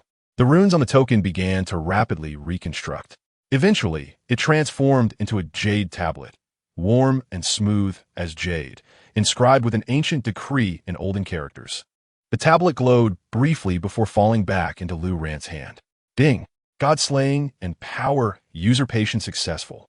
You have obtained absolute control over the fiery Inferno realm. The Heavenly Path chess player token has absorbed the realm's authority and evolved into a realm decree, holding the jade tablet that represented the authority of a world. Lu Ran felt an absolute sense of control akin to a bloodline connection with the wild land beneath his feet. He smiled. From this day forth, he would no longer be alone. He was a god, a new deity with his own divine kingdom and sources of power. Chapter 87. Sword intent transforms into name Wuji. One man can stand against 1,000,000 troops. In a Shumi small world, Lu Ran's figure materialized, playing with the jade tablet of Realm Decree. As his divine consciousness delved within, a vast torrent of information surged into his mind in an instant. It encompassed everything about the fiery Inferno realm, from the birth of the first fire element to the rise of the lava titan, and the billions of years of its decay and fall. The entire history of the world unfolded before him like a scroll. This was the authority of the realm's master. With a thought, the 3 violet moons in the sky of the fiery Inferno, located in another dimension, dimmed by one. With another thought, a massive lava fountain erupted from the cracked ground, shooting into the sky. Words became law. In this world, under his control, he was the omnipotent creator. Quite intriguing. Lu Ran's lips curled upward. Yet, this was not the most important aspect. He focused his attention on the functions of the realm decree itself. Eye of Myriad Worlds, activate. A pale golden stream of data rapidly refreshed across Lu Ran's retina. Item, Dimension Command, Level, Mythical Upgradable, Binder, Lu Ran, Core Function 1, Dimension Control. You possess absolute authority over the conquered dimension of Ronghua Lianyu, which includes, but is not limited to, modifying physical laws, reshaping landscapes, creating and destroying beings, and drawing from the world's primal essence. Core Function 2, Command Creation. You can expend the primal power of the dimension to create entities based on your own laws. Using the command as a medium, the quality and strength of the creations depend on the primal energy and the intensity of the laws you invest. Lu Ran's gaze was firmly fixed on the function of command creation. Beneath it, there was a more detailed sub-option. Command Creation Branch, Law Incarnation. Description: you can infuse a strand of your own primal law into the dimension command, expending massive amounts of primal energy to shape it into a law incarnation that is absolutely loyal, possesses independent thought, and can execute any order you give perfectly. Law Incarnation. A flash of unprecedented brilliance erupted in Lu Ran's eyes. What does this mean? It signifies that he could possess a perfect shadow warrior, a being of formidable strength, utterly reliable, capable of assisting him with various tasks. This function was truly tailored for him. Although the Black Serpent was loyal, its power was too weak and its perspective limited, rendering it incapable of alleviating many burdens. An incarnation with a portion of his own strength would be entirely different. It is you. Lu Ran no longer hesitated. He sat cross-legged, his mind sinking into the sea of qi, carefully separating a strand of the purest, most refined chaos sword intent essence from that chaotic ocean. Though minute, this strand of sword intent contained his entire understanding of the Tao: slaughter, plunder, destruction, and endless cycle. He slowly infused this strand of sword intent into the dimension command in his hand. Simultaneously, he issued the command. Command Creation. Create the sword incarnation. Buzz. The dimension command radiated brilliant light. A terrifying force surged forth from the jade tablet. The primal essence of the entire world of Ronghua Lianyu, which Lu Ran had just conquered, seemed to be drawn in frantically, as if by a super pump, across endless dimensions. Visibly, the sky of that savage continent darkened rapidly. The underground lava cooled at an astonishing rate. The energy level of the entire world diminished at an incredible pace. Meanwhile, the massive amounts of extracted primal essence transformed into the purest energy, continuously pouring into the strand of chaos sword intent that Lu Ran had infused. That strand of sword intent, as if nourished by infinite resources, began to expand, grow, and take shape rapidly. Before Lu Ran, a figure akin to his own form, with an indistinct visage composed entirely of pure, flowing sword light, slowly coalesced. It hovered silently, emanating an unparalleled sharpness powerful enough to tear the heavens and sever eternity. Ding! Sword Intent Incarnation successfully generated. Incarnation Attributes. Possesses 30 base attributes of the host, 100 skill templates, absolute loyalty, capable of independent action. Please name your incarnation. Lu Ran gazed at the figure before him, which seemed to be the embodiment of the sword itself, feeling the essence within it that was derived from the same source as himself, yet more pure and extreme in its swordsmanship. 1 gives rise to 2. 2 gives rise to 3.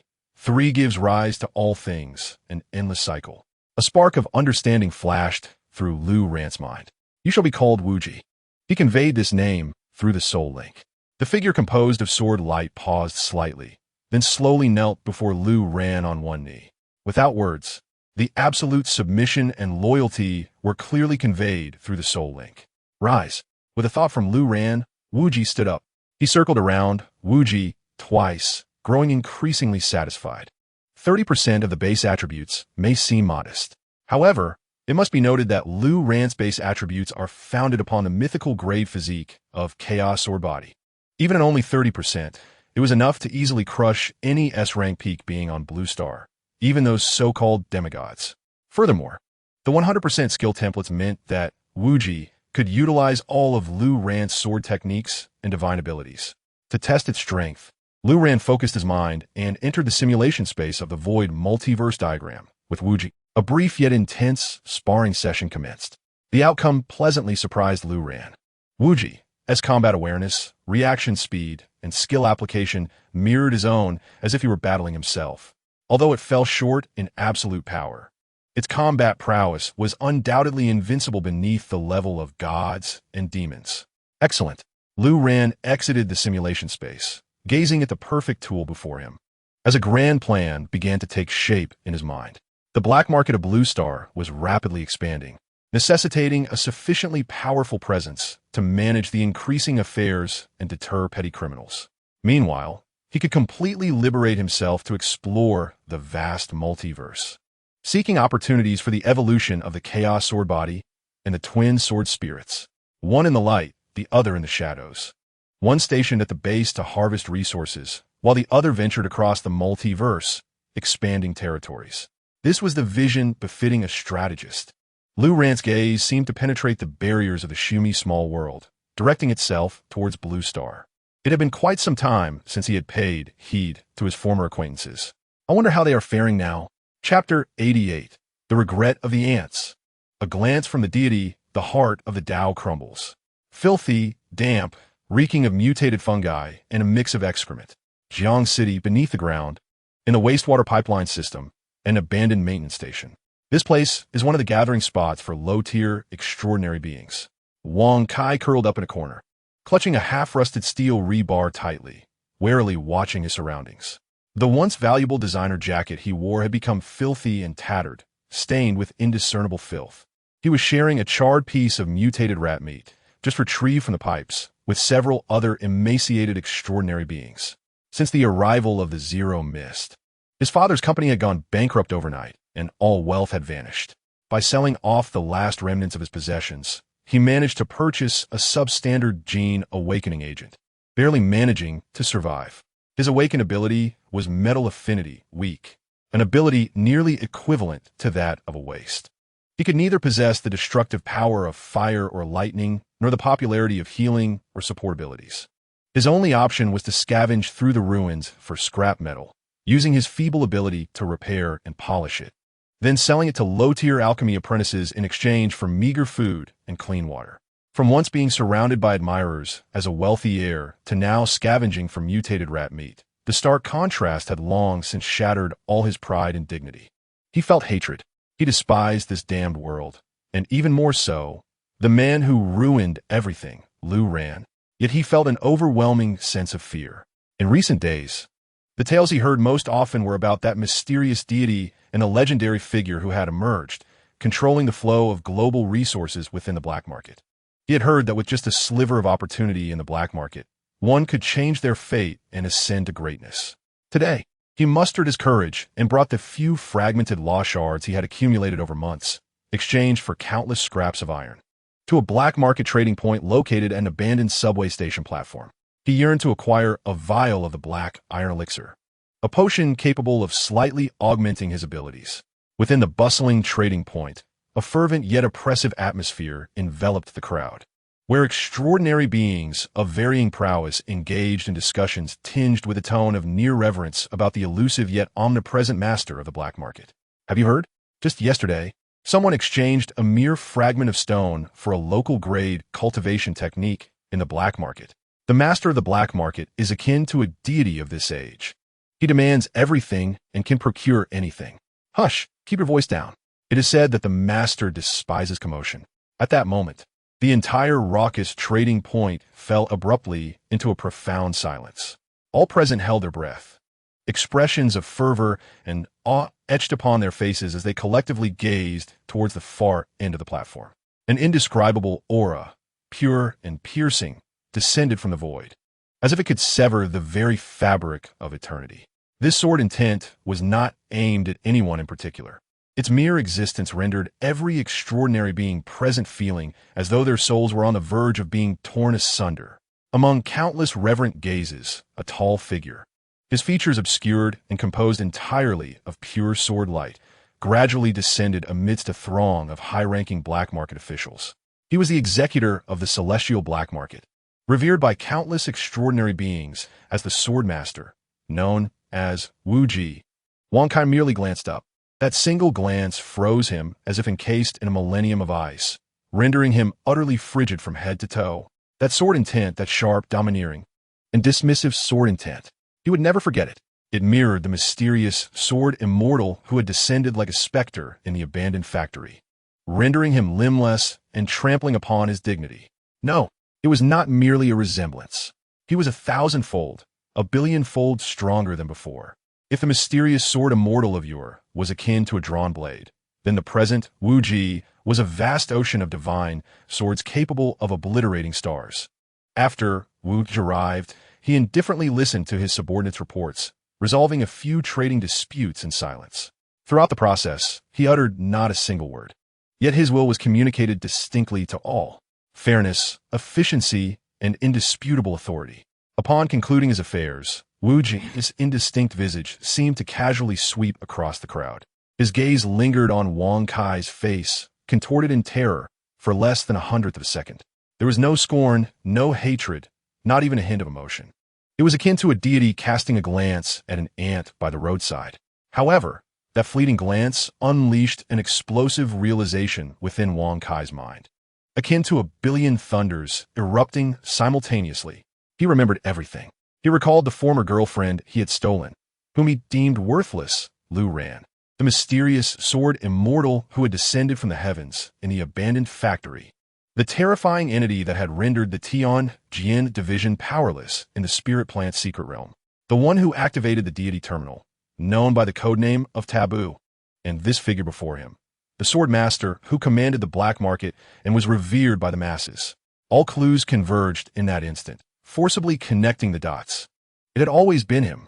He realized that the individual he had offended was never an ordinary person. He, a mere frog at the bottom of a well, had dared to provoke a true dragon soaring through the 9 heavens. No, a deity. A boundless wave of regret and fear surged within him, akin to a flood bursting its banks, instantly drowning all remnants of his reason. He recalled his prior arrogance and foolishness, the humiliations he had inflicted upon Lu Ran, and Lu Yan's avaricious visage. Thud! Wang Kai's legs weakened, and he collapsed to the ground. Tears streamed down his face as he emitted incomprehensible screams and manic laughter, repetitively chanting a single phrase. He is a god. We have offended a god. Ha ha ha, we have offended a god. Amidst the disdainful and crazed gazes of those around him, 2 guards from the black market approached expressionlessly, dragging the utterly broken Wang Kai from the trading point like a lifeless dog and tossing him into the depths of a dark tunnel. Throughout all, Wu Ji never cast him another glance. The collapse of an ant was